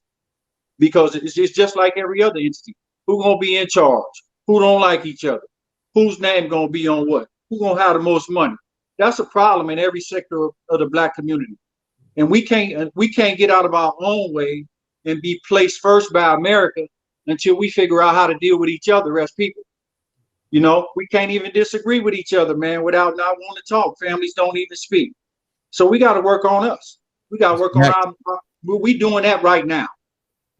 And this is where it begins at. I think we focus on all these other issues, but we got to get out our own way, man. We got to get out of our own way. This is the first time this has ever happened in the history of this country, where they're looking at us and our rights on an equal footing. But we tripping over each other. Everybody doing different things, trying to outdo the other person, crossing lanes and being disrespectful to one another when we all after the same thing. Let's get our reparations together instead of waiting on them to give it to us, because I get mine every day. I want to, Neil, I'm going to come to you, and Rick, don't go anywhere. I got something for you, a question, and then we're going to bring it in, right? You want to shout out Bailey? Shout out Bailey. Bailey, what's good? All right. We see you out there. And I think that we haven't, this is what is needed. And I thank Lawan for giving us the platform to do this and have it done at this level. Neil, I want to touch on this real quick, and then we're going to bring it back to the community of Kitsap. When you saw another military person on camera get disrespected by a police officer, somebody that submitted, somebody that was trained, somebody that did what they were supposed to do, what was the thing, as a person that's been in the military, what was the thing that you realized right then and there that, okay, I get it now? There was no realization I get it now at that moment for me. You got to remember, I'm 52 years old. I joined the Navy in 1987. In my submarine community, I was one of 6. I was driving on board at 19 years old. I was heading on base after getting off of work of Subway, because I used to work 2 jobs. I have on a red Subway shirt and a red Subway hat. I am driving on base because I lived on base. The base security pulled me over and arrested me because they thought I was a gang member wearing my colors. Talk about it. So the thing that happened with the police and the military, there was no aha moment for me. It was that's what we go through. It was another level of being angry about the fact that this stuff still exists. There's another level of understanding that over the last 4 years, it was allowed to be manifested, and they no longer were afraid to hide in the dark anymore. Now they're out again.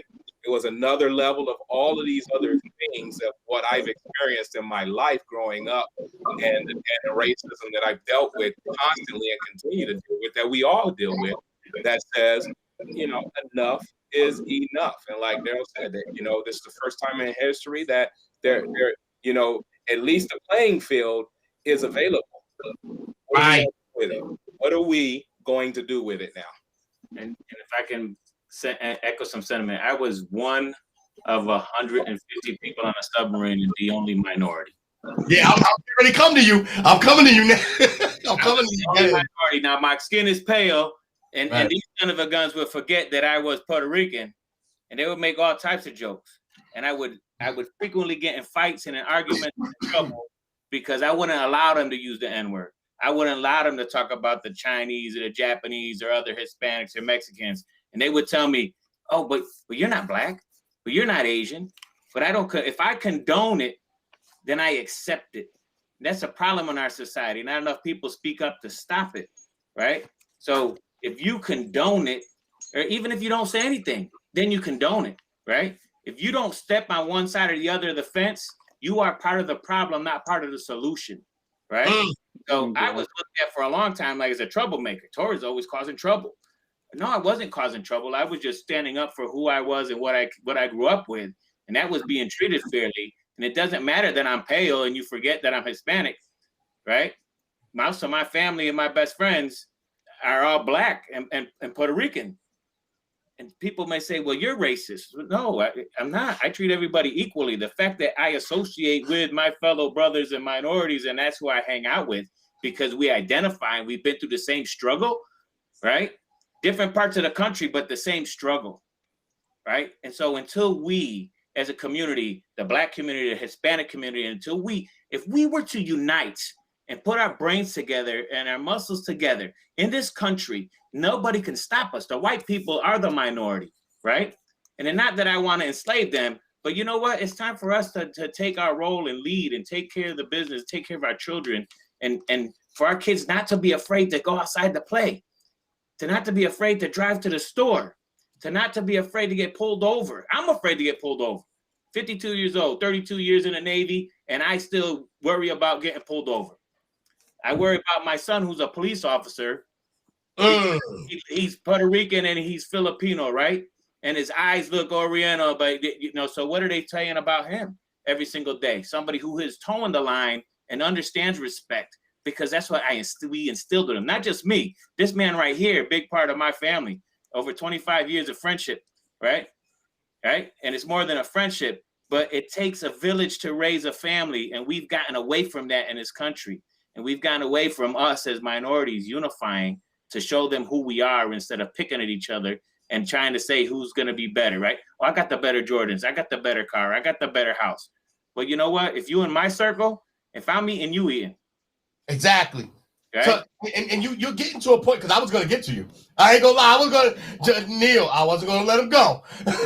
There is, and I want to talk to this. The Latin community is very divided. And the Latin community plays a big role in, I believe, in America, especially white America, saying, hey, look at those minorities. They're not saying what you're doing. When you talk as a proud Puerto Rican, when you look at your Latin brothers and sisters, almost 40% of the vote to get Trump elected was Latin. Right? No, excuse me, 32%. Let me go there because I know you was gonna hit. Hey, yes, sir. Let me go there, right? What you have is Cuban Americans in general that came from a socialistic environment, right? That understand what socialism is, okay? Which our country doesn't understand. And when they believe one party is leaning towards the socialist movement, they are against it because they lived it, right? Pitbull, we coming. They lived that socialism. That was the big part of the vote. I still don't understand why they did it, but I get the background where they come from. And the more I read my history about my people, about Puerto Rico, my people, we're all the same, right? Dominicans are the same as Puerto Ricans. We're the same exact bloodline. We were just on a different island, right? So the same island of the Dominicans has the Haitians that just had more French involved in that portion of the island. Cuba is the same. We're all indigenous from the Taino Indians, right? Which come from the same tribes. If you look at the bloodline to Aztec Indians and the Incas, they're all interrelated, right? So our bloodlines, for you guys and us, a Puerto Rican is a West Indies slave, a Spaniard, and a Taino Indian, right? And if you don't identify with that, then you don't understand the history. And the more I read about history, Puerto Rico's been raped and pillaged for years. Yes. For years. Okay. Domino Sugar was by the most corrupt governor they could send, and they got rid of from the States and send them to Puerto Rico. And when he realized what Puerto Rico had, he raped and pillaged it and developed a sugar company, which is known today as Domino Sugar. Right? Okay. And we got the right one tonight.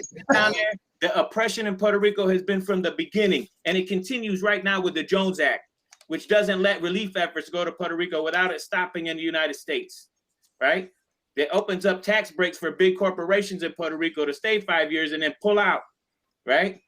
So that's a touchy subject with me, but I tell you, real quick, that I stand lock and step with everything we do. My brother Neil here knows it. Lock and step.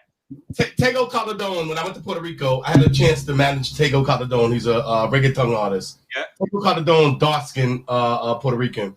Yeah. I went to Puerto Rico. I was with Wyclef, and we were in Puerto Rico. And the guy said, "Yo, I got this artist that you need to meet." Daddy Yankee was really big at this time.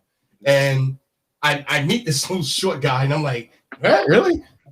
And we talking. We at the hotel, and he's like, "Papa, you know," and I don't speak Spanish, so he's like, "Papa, like you and I are the same."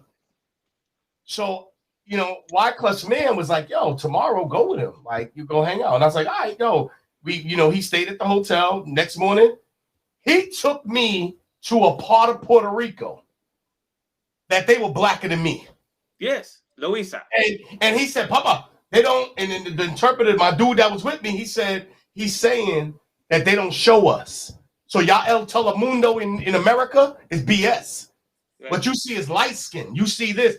And I think in our togetherness, the reason why Fat Joe said this 2 years ago, he said, once we start connecting, like to see the both of you sitting there is dangerous. We done. To the establishment, right? Because now, oh my God, they don't get it. I said, my 10-year-old son said, "Daddy, why does it say, are you Latin American or Latin?" Like he couldn't understand it. And I was like, "Son, I'm trying to figure that out too." Why does a job application or paperwork we fill out federally ask me if I'm Hispanic and then ask me if I'm black or white? Black or white, exactly. Why does it ask me if I'm black or white? I'm Hispanic. I'm a Latino. Does that matter? Separation of it. Why is that even a question? Let me tell you this. We're going to come back to that because there's so much that we can do to that. And Neil, I thank you so much once again, brother. You have brought something together that's going to go. Rick, I want to get to you. AJ, do not go. You're ending us off. Our youth is going to end us off. Rick, I want to ask you something. Oh my God, I got to plug that in. This is the plug. Real quick, because I got people on Instagram that's loving this right now. Yo, Rick, you grew up here. Yes, you grew up in Kitsap County. Your pops, your moms runs a well-established business.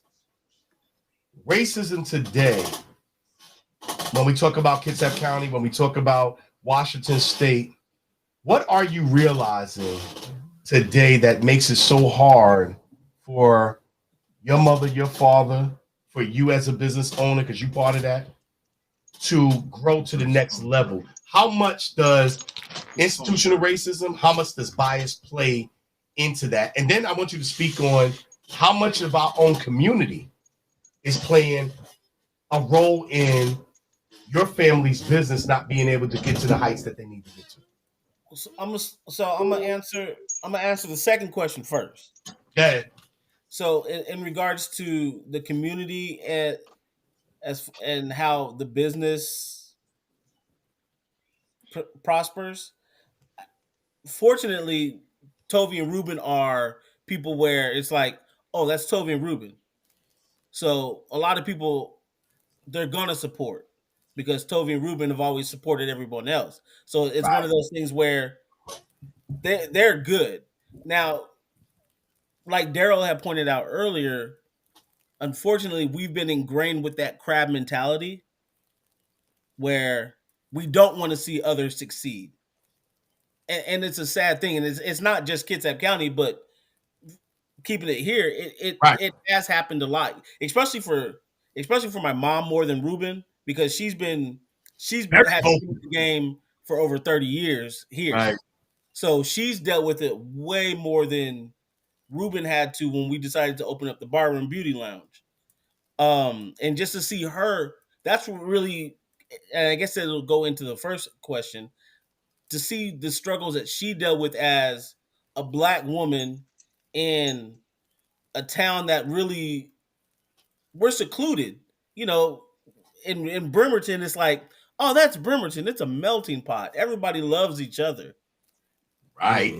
From the outside, from the outside, people see that. But when you're here, you're like, nah, bro, it's not like that. It's a good old boy network. For the longest time, you had the Mentor family.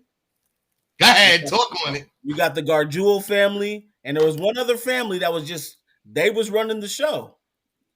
So it was tough to get in. They owned all the buildings. So if you want to rent a building, you're getting hit. If a building costs $15, $2,000 to rent for a month for David, Tovey got to pay $2,500 a month. And that's just how it was through the 80s and 90s.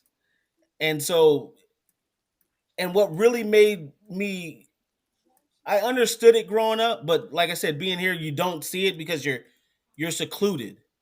Right. But when George Floyd was murdered, and I had to talk to my 21-year-old son and explain to him, this is all he's known as Kitsap County. He's never been anywhere. And they explained to him because his girlfriend, who was white, was trying to console him. And he was like, I don't even know how to deal with it because he's never had to experience it. And that was like, man, okay, I felt like a failure. Like, I've lived here all my life. I was fortunate enough to get out, travel, join the Navy. I got to see the world. I got to see other places where it really, you can see the divide. It's there, black and white. I used to joke around about racism, like I love Southern racism more because at least they're honest. It's open. You know, up here it's like the racism is very closeted. And growing up, going to Bremerton High School in early 90s, you knew it was there. If you didn't play basketball, run track, play football, you wasn't winning. You were not winning. But that was my experience. And so what I try to teach my four kings is, hey man, you have to be ready because you never know. Right. You do the right. I'm gonna teach you to do the right things. And young AJ, you're on something. You're on it, man. And yes, sir. I applaud you, young man, because you're on it. Thank you. Thank you.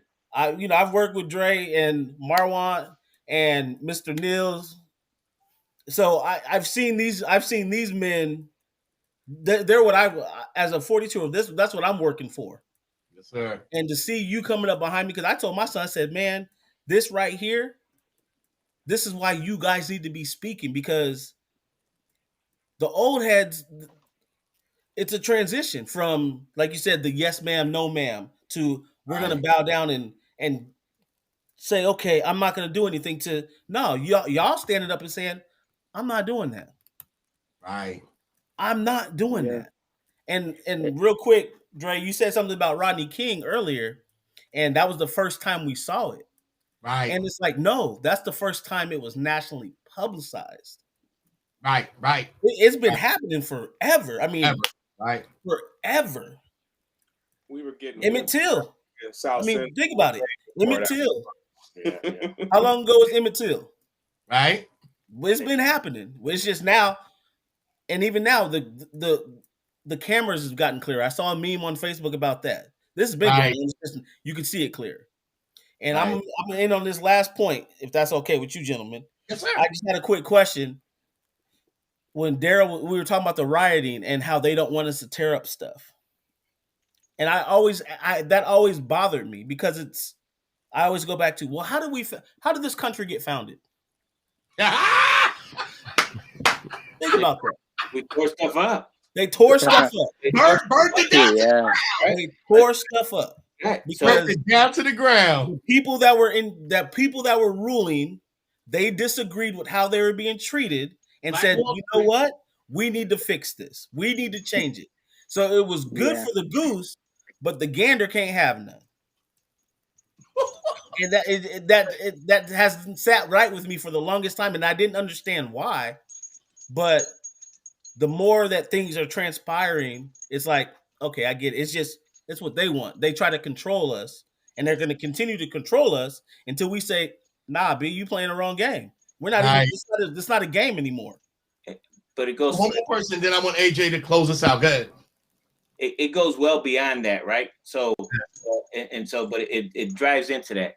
Those that are in power for 27, 28, 32 years that continue to be reelected by the same lemurs that reelect them over and over, that do the same lies and never make a change. That is where the problem is still, right? It is still at that problem. We have to extract it at the root, right? You got to pull it out from there, because until you change that, things aren't going to change it, because they'll just filibuster it, right? They'll just sit on it. They'll just squash it. No matter how good the bill is written, no matter that it benefits the people of the country, if they don't like it and it doesn't line their pocket and it doesn't line up with what they believe, they're just going to squash it. So until we start getting out, not only to vote for the president, but to vote for the city councilman, to vote for your senator, your governor, your representatives, but your school district masses, it's not going to change, because those schools have enough lemurs. You can look. They idolize Trump. Idolizing a president is like idolizing a stripper and thinking she's going home at you at the end of the night, right? Right? So I'm just saying, we have to go to the root, and part of that is we only go out as minorities to vote for the president. But you know what? The president doesn't hold all the power. All that electoral votes is where it comes from, right? We've got to infuse it in there. That's where the infusion begins. That's where change really starts evolving. But it starts with the young man on the screen that pushing and talking, because we are tired of being silent, because it was better for our health at the time, or because we were so outnumbered that we kind of had to sit in the back a little bit. We don't have to sit anymore, right?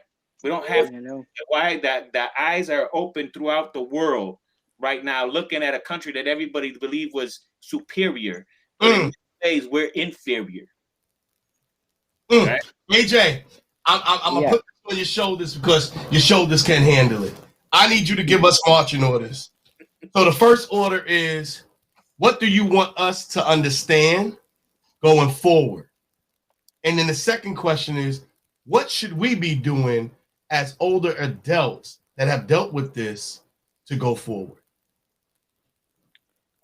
Okay, your first question, what do you mean about, like, I want you guys to What do you want us to do going forward? What can we do about to help racism? Yeah, in racism. What can we do to help you to make it clearer for you? Well, I don't think that there's anything that, as Black men and people, there's much that we can do, because there's always going to be the racist white man that is stronger. They have, all these police and cops that are going to come for you, and there's always going to be white people that hold you down and oppress you. So as Black men, we don't really have strength. As like you said, Black people, they just don't like to work together. They're just, they always like to steal from each other and hold each other back when there's something that we should be doing together. And, taking down these white people, we just, if there's anything that we could do, is start working together and understand that, kids aren't as dumb as you think. Because me personally, I'm more of a little quiet person, and it's really hard for me to tune people out. So all I do is listen. Like, when people think you're not listening, trust me, I'm listening. I'm listening, and I understand a lot of things, and like my concept of life is pretty clear to me. And so I know that there, about racism and about like a lot of things. So if Black people could just band together and, start working together, we wouldn't have to deal with the amount of things that we deal with on a daily basis. And the second question is, what do you want us to do? What should we be doing to move forward? Well, I think that as you guys being adults, that I think that, I'm not sure because racism is just something that's been passed down through generations. It's not something that you're born with. Racism is passed down. So there's really not anything that, black people can do because white people are, they're going to get mad and shoot you, be like, oh no, it's an accident. I don't need to go to jail. So, there's really not anything that we could do except for work together and go against this government, and because it's so corrupt that we need to start letting new people in, especially these younger people, because the kids really have sharp minds and strong enough that probably would do better than these old white folks. It's just kids are very strong, and what adults need to do is change their mindset that you're just a kid. Yeah, I'm just a kid, but I'm just as smart as you can be. Oh, I want to say thank you, AJ, because thank you for real. Saying that right there makes me like I have to change how I communicate with my children. Like, because as a parent, you'd be like, nah, you just a kid, you don't get it. But and fortunately for me, my kids know, like, I'm gonna educate you, and like I told my son, y'all got to take the lead, and I'm proud of you for doing that. And I'm glad Drayden asked you that question. What do you need from us? Because you guys are the leaders. Us old heads, we just like the people before us, they fought. The people before them fought. And so we fight, and then once we're passing the baton, we're not leaving, we're not quitting. We're just passing the baton. And we following your lead now. Right. So wherever you going, we right there, man. Yeah. So I'm gonna be looking out for you. We're gonna have to link up. Thank you. And I appreciate Marwan and Drayden for 100%. even thinking of me to come on here. Yes, I sir. just want to say you gentlemen be blessed. I gotta take this Yes, call. sir. Yes, sir. You gentlemen, We still got a lot of people still on live that's watching. Bailey, shout out to you. Bailey's an example of that. But Juan, I want you to end it out because you gave us the platform, man, to do this. What do you say with closing this out? AJ done gave us so much wisdom, and AJ, I'm being 100% honest with you. What Rick said is that's real. That's real. Like, you gave us marching orders. You know what I'm saying? You get, and then that's the whole point with it. Mawan? So, there's a lot to reflect upon. So many men spoke tonight. So I'll try to give a blanket summary with this. And to do that, we need to go back several hours. And you asked me a question of, how do I know, if G2 was successful? Something along those lines. Right. Yes, right? sir. And so when I think of creating the podcast, and the name of the podcast, it's called The Conduit. And so, for those that are watching, if you notice, there's 8 or 9 black men here on this forum, and I didn't speak. I don't have to because I'm the conduit, right? My job is to open up the pathways for people to start to have that dialogue. So as AJ was saying, is we have to learn how to work together. Well, most of these men have never been in the same space before, but they are tonight. Right. And that's power. And that's the power that we have if we only take it. Power is not given. Power is taken. Power is seized. So if you're waiting for someone to give you power, you can be waiting a long time. And so that is what we are doing. That is the call. I think that is what AJ is saying. And this is what that looks like, right? And so putting ego aside and finding a way to find common ground. We are not going to agree on everything, right? We may be polar opposites in some of the ways that we would tactically go against things, or the way that we see the world to process it. Talking with Reverend Ellington, we were talking about how, 5 people can read the same Bible verse and have 5 different interpretations, right? But at the end of it, they're still serving God. Right. And so that is the crux of it, right? That's the outline, that's the bones. And so from that, you can create a form to go forward on. So that's what's important. AJ said something else earlier this evening, and he said, it's time for us to fight back. And the way that I look at that is, you have your First Amendment, right? But you also have your Second Amendment. And, you need to exercise your Second Amendment, right? You need to protect yourself. You need to protect your family. And that's tremendously important, right? You have these rights, unalienable rights. You need to exercise your rights. You have every right to protect yourself and to protect your family. And look and see what that means. Now, I'm also going to say something again, because what's important is we have all these different philosophies, right? And I'm going to use Tara Simmons as an example, because this is what AJ was saying. And then was it Rick? Not Rick, the gentleman who was with Neil. Right. Was saying that we needed to vote, right? Up and down the ballot. Right. But I'm going to take it a step further, right? Now, you have Tara Simmons, who's run for office, right? And you think about all the obstacles and struggles that she's overcome, right? Convicted felon, went to prison, came out, not supposed to be able to sit for the bar, passed the bar. You're not supposed to be an elected official, become elected, and you're going and you're passing laws. Whatever you think about Tara, right? It takes people like Tara in order to kick down some of those doors so that we can walk behind it, right? In some instances, in many instances, 1 out of 3 Black men have felonies. So if that's the case, this is our warrior class. These are our leaders. And so without the Tara Simmons of the world, we cannot walk through those doors, right? Because we have systemic racism, and we have these institutions that are designed to keep us there. And so the more that go down, that we can't ascend to any of that power, right? And again, power is taken.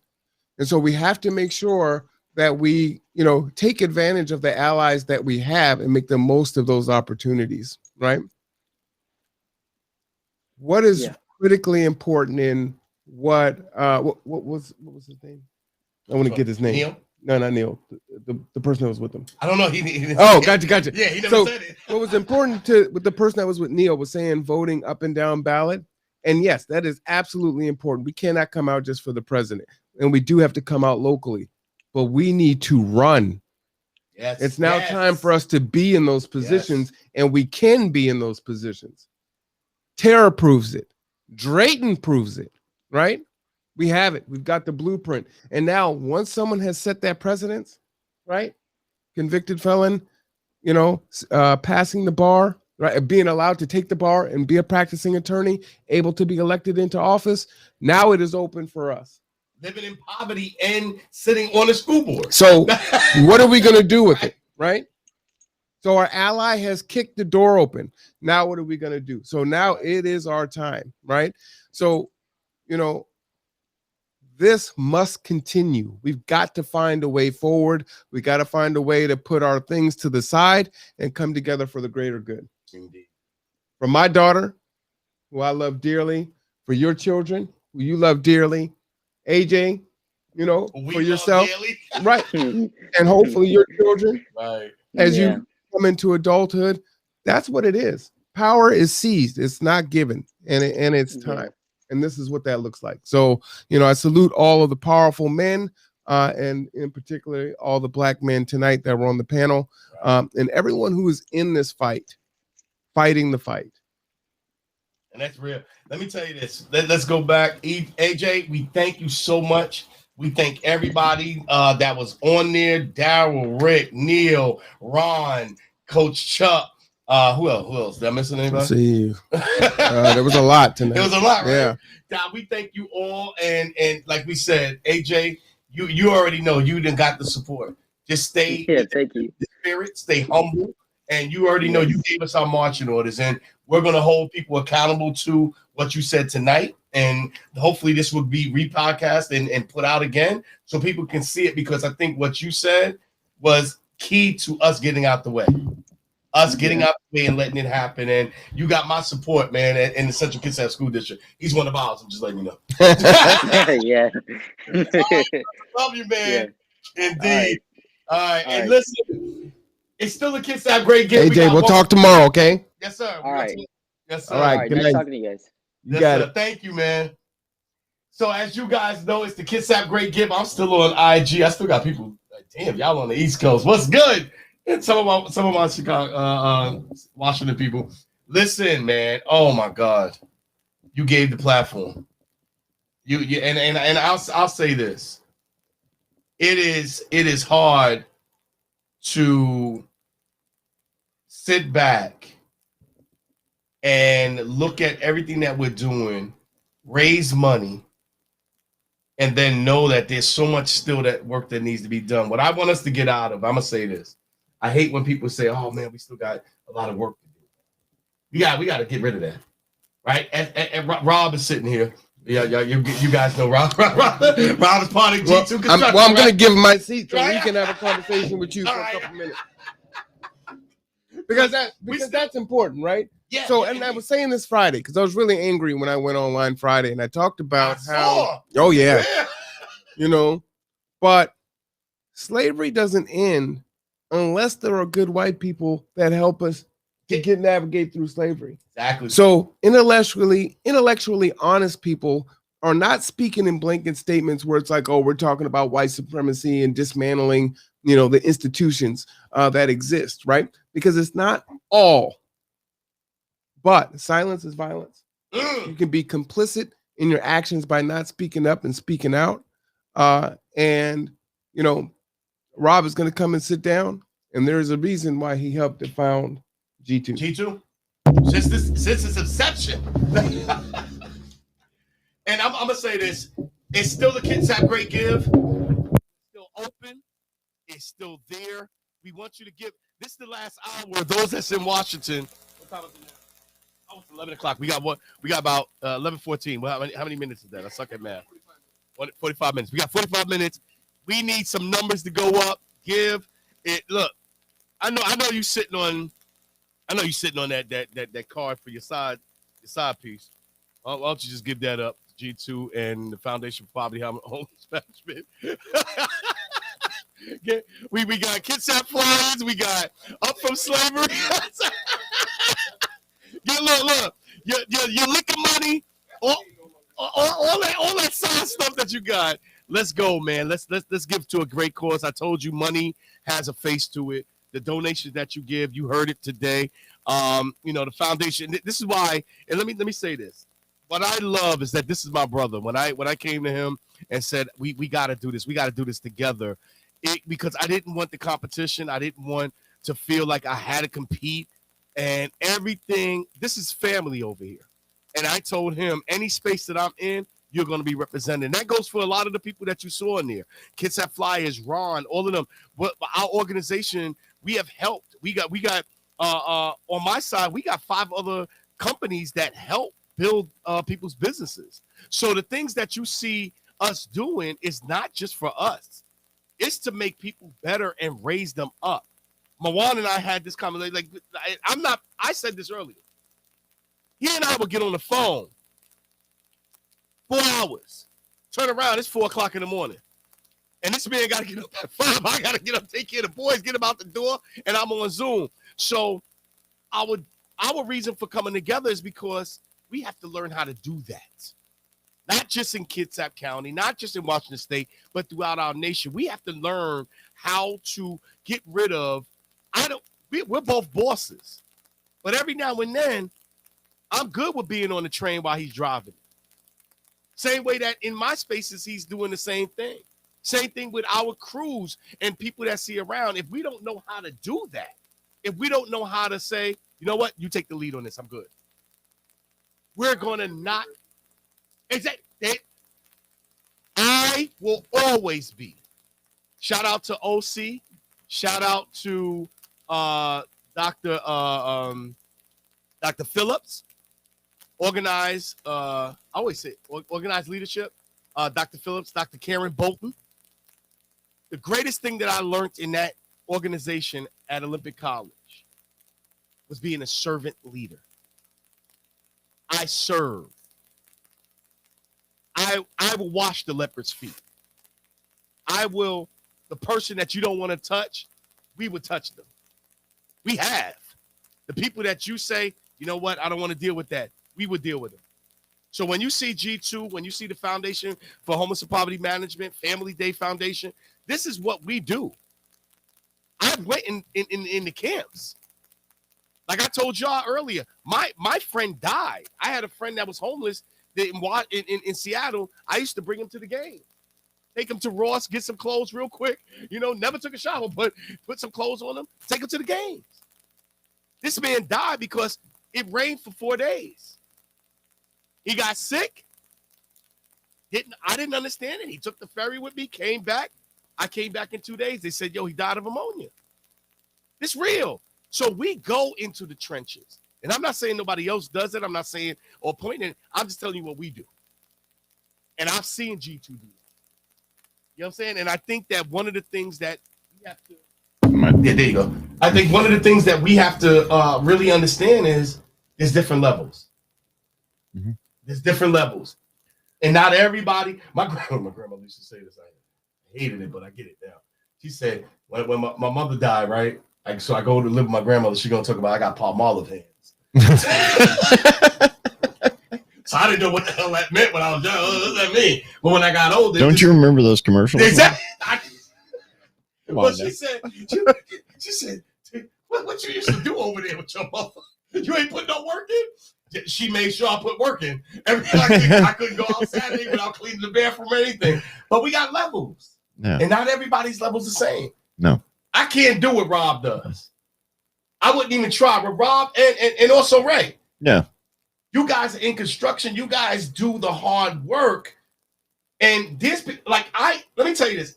I'll do it, right, as a job. But I can't, it's not my forte.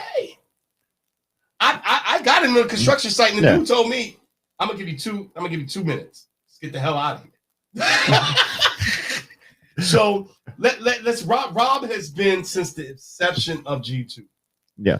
And one of the things that, you know, I always respected about this man is, you know, he would always speak his truth. Me and him had, as much as he's a chain smoker. Yes, I am. You are absolutely correct. And it's killed me in the last hour. I got asthma, goddamn. I was like, Rob, I can't speak to you when you're smoking, man. You're killing me. So I'll stand over here. Exactly. You stand over there, and we'll just go with your normal volume, and we can still talk. We were 10 feet distancing before this. But what I always loved about him is that when he came to G2, it was the dedication. And like he said, and he said his story earlier, you came before it was G2. Yeah. You saw. What was it for you? And let me say this. White privilege. We had to teach Rob about white privilege. Well, apparently, you know, from all I've heard, Rob didn't understand. I'm the epitome of it. Rob didn't understand that. But what I loved is that I watched these two guys, right? And I sat to the side and I was just like, look at this, man. This is what it's supposed to be. Yeah. And what is the thing that you think, and I'm just gonna call it out, as a white man that you learned in this space? God, there's a huge list of things I've learned. I mean, there are things I've learned things about our history in this country that I've learned from having conversations with Marwan, and Marwan being honest and saying, ask what you want to ask and giving me answers. Right. Okay. Because there's a history, as I've learned, that I'm taught in school, which is the one that's taught in school. And then there's a history of what actually happens. Go ahead. Okay. Go ahead.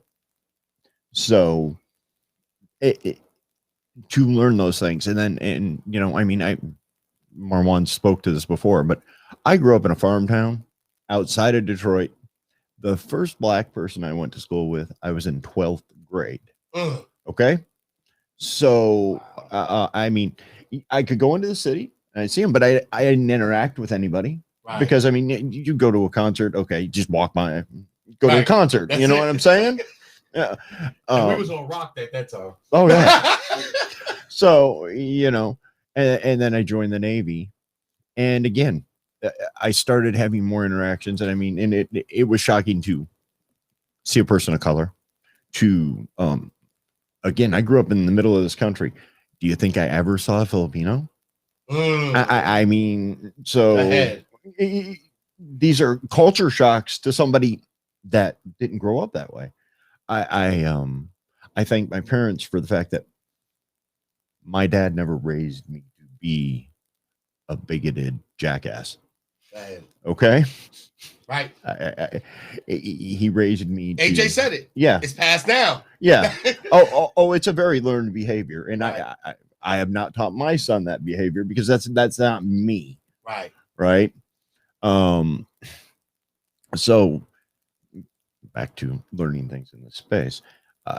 It is learning all those things and learning about the history and being able to ask the questions and being able to talk through issues. Like you asked the question about Derek Chauvin, right? And I'd come out of the other room and I'm shaking my head no at you, right? Okay, not a victory. So exactly. You know, and I said something to Marwan quickly about it that I don't think is a victory for Black people in America. I don't think it is a victory for anybody in America. Right. Okay.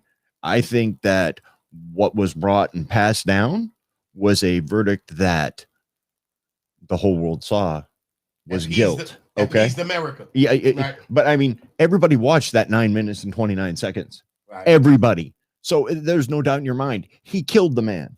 Right. And where you're going to see if it's a victory or not is when they sentence him. Right. And if they sentence him and they look at it and go, well, this was a cop and he had all these honors until he leaned on this guy's neck and he's a white guy with no real record. Yeah, right. That's going to be a freaking loss. Right. I mean, and then everybody should be up in arms. It shouldn't. I mean, everybody should, because that's wrong. Right. When you look at, this country today, mm-hmm. the unity that you have, I had this conversation with Marwan, and I said, a lot of times we don't understand. And I'm not gonna say allies. I hate the word ally. But mm-hmm. when we talk about people that are true to us, yeah. When we talk about people that are your man said it today, loyal. Yeah. When you see like a person like Marwan, that and myself, that we're Black men mm-hmm. in the community trying to do things. You see AJ, you see all these Black men. As a white person there, what does that give you? Because there's a lot of white people in America, and shout out to President Obama who said this, and it stuck with me. Because it was just like, wow, I didn't think about that. And in his closing speech at him leaving, he said, and let's not forget about the white middle class American man that's losing his country. Right? When you hear that, when you see that, and you see what's going, how does it make you feel? This is how it makes me feel is, am I losing my country or am I giving parts of my country back?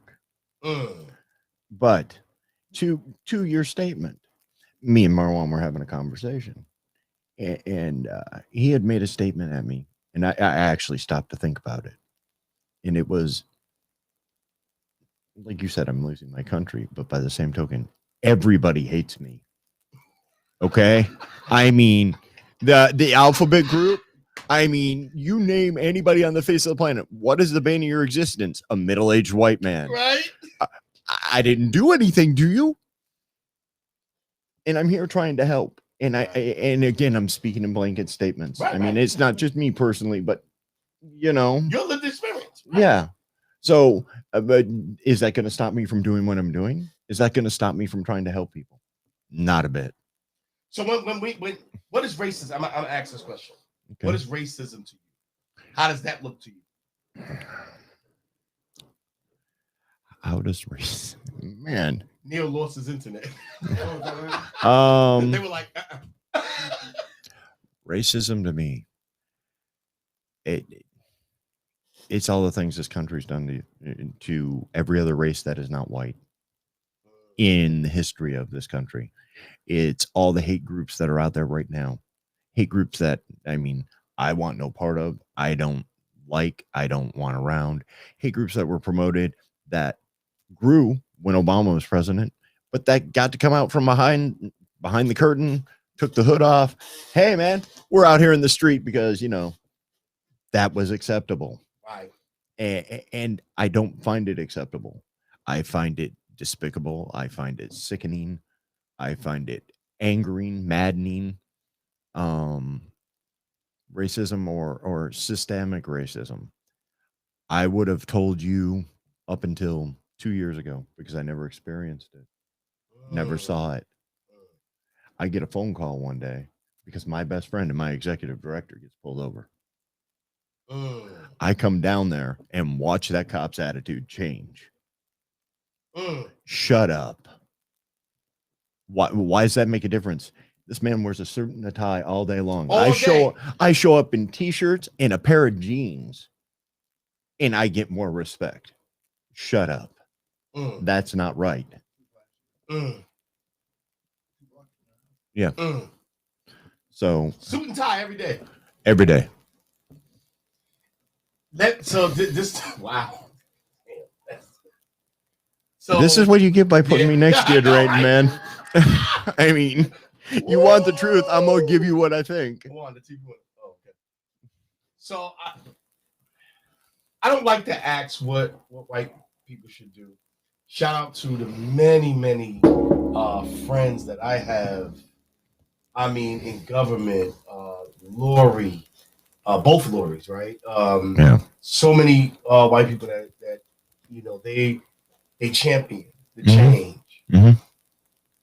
As a middle-aged white man, what is the thing you think that the white community needs to do? And don't just, but I don't want you to say it. I'm gonna say this right now. We just need to support. I don't want that. What is the action? Well, now you've just taken my answer. Exactly. We just need to support you. But what's the grind work? What's the grind? You're in construction, right? Yeah. So when we talk about look, I told you my grandmother said palm olive hands, right? You know why she said palm olive hands? Because your name's Madge. Remember her? So she said, my grandmother asked me to do some dirt work. And my son goes through this now, right? It's so funny seeing myself again. It's like, I gotta put my hand in the dirt. She's like, what the hell? But you do grunt work. So when we talk about racism, it's more than just, hey, I'm here. Yeah. What is the grunt work and the action that white people need to do, and other people that are not people of color need to do to change racism in America? Whoa. And I know you're not speaking for every white person. Yeah. But what do you think it needs to happen? I think that things that we do now, I mean, things that we do now, it is showing respect to each other. It is doing the work. It is, I don't, honestly, how do I put this? I don't care about the color of your skin. I care about the value of what you've got to say to me. You understand? That's part of my philosophy. Okay. I mean, but that's me personally. Now, to get all people to do this, probably impossible, because you're always going to have haters. Right. I mean, haters are going to hate, and it's just the way it's going to be. And I don't like it, and I hate the statement. But it is learning to, as I was watching you guys in your group with black men, it is learning to work together and doing the work, and just, because we all have value. So we need to treat each other like we all have value. I mean, I'm no better than you. You're no better than me. We all have value. So I don't know if that directly. So I'm gonna ask you a hard question, and I want you to be honest. Do I love my wife? Yes, I do. After 28 years. Am I proud of my son? Yes, every day. Every day. You took away my last question. So let me ask this, and then we go, because I want the last couple hours to be about trying to get some more money in at it. Okay. As a white man, when you see the black community, when you see communities of color, from your point of view, what should we be doing to make ourselves stronger, to make ourselves go forward? And I've asked this question to a number of people personally, but I want to know from you. And let me tell you, there's no right or wrong answer to it. It's what you really think. And I want you to stand in that truth. What should the communities of color, especially the black community, be doing to advance themselves and change themselves and be part of changing America? The things that you've been discussing, really, honestly, learn to work together, learn to collaborate, learn to overcome. I mean, you look at and I hate this. Say it. But you look at white companies, white communities, white nonprofits. They work together. They collaborate. They do these things. Okay. I don't want you to emulate that, but I want you to do that, because if you can come together, there is power in numbers. No, and you would find there are so many people that would help you along the way. I mean, just today. I mean, like right now. Right. So, and I think from listening to you guys and listening to Daryl speak and everything else, this is the time. And me and Marwan have talked about it, that there's a tingle in the air. There's a feeling. It is the time. It's the time. You have the chance. You have the platform. You have the ways. Make it happen. I said this when I went to DC. Mm-hmm. One of the things that I think is done on purpose. I went with our superintendent and 2 people from our school board and somebody from the administration in our school district. And it was a wall that was dedicated to white people that died for civil rights. And I ain't talking about civil rights at the end. I'm talking about in the thick and thin of it. Mm-hmm. And I told our superintendent, Eric Prince, I said, they don't want to show that. Because if they show that, it would change the way that we all interact. Yeah. Because once you show that there was people before you that was in this struggle. No. This ain't new. So when you show that we've been fighting this together, and there are white people that have died in the civil rights to get that. Yeah. Then what you realize is a young white kid that has a black friend that's suffering because every time they try to make a connection, their parent get involved with, I don't know about them. I don't. Yeah. I had a white kid in our school district come up to me and hug me, and she said, "Mr. Jackson, I'm tired of every time that I just want to have a relationship with my homegirl, my black friend that I've known since kindergarten, and my parents get involved on, well, what if this? What about this? What about this? And then an incident happens and it destroys the relationship."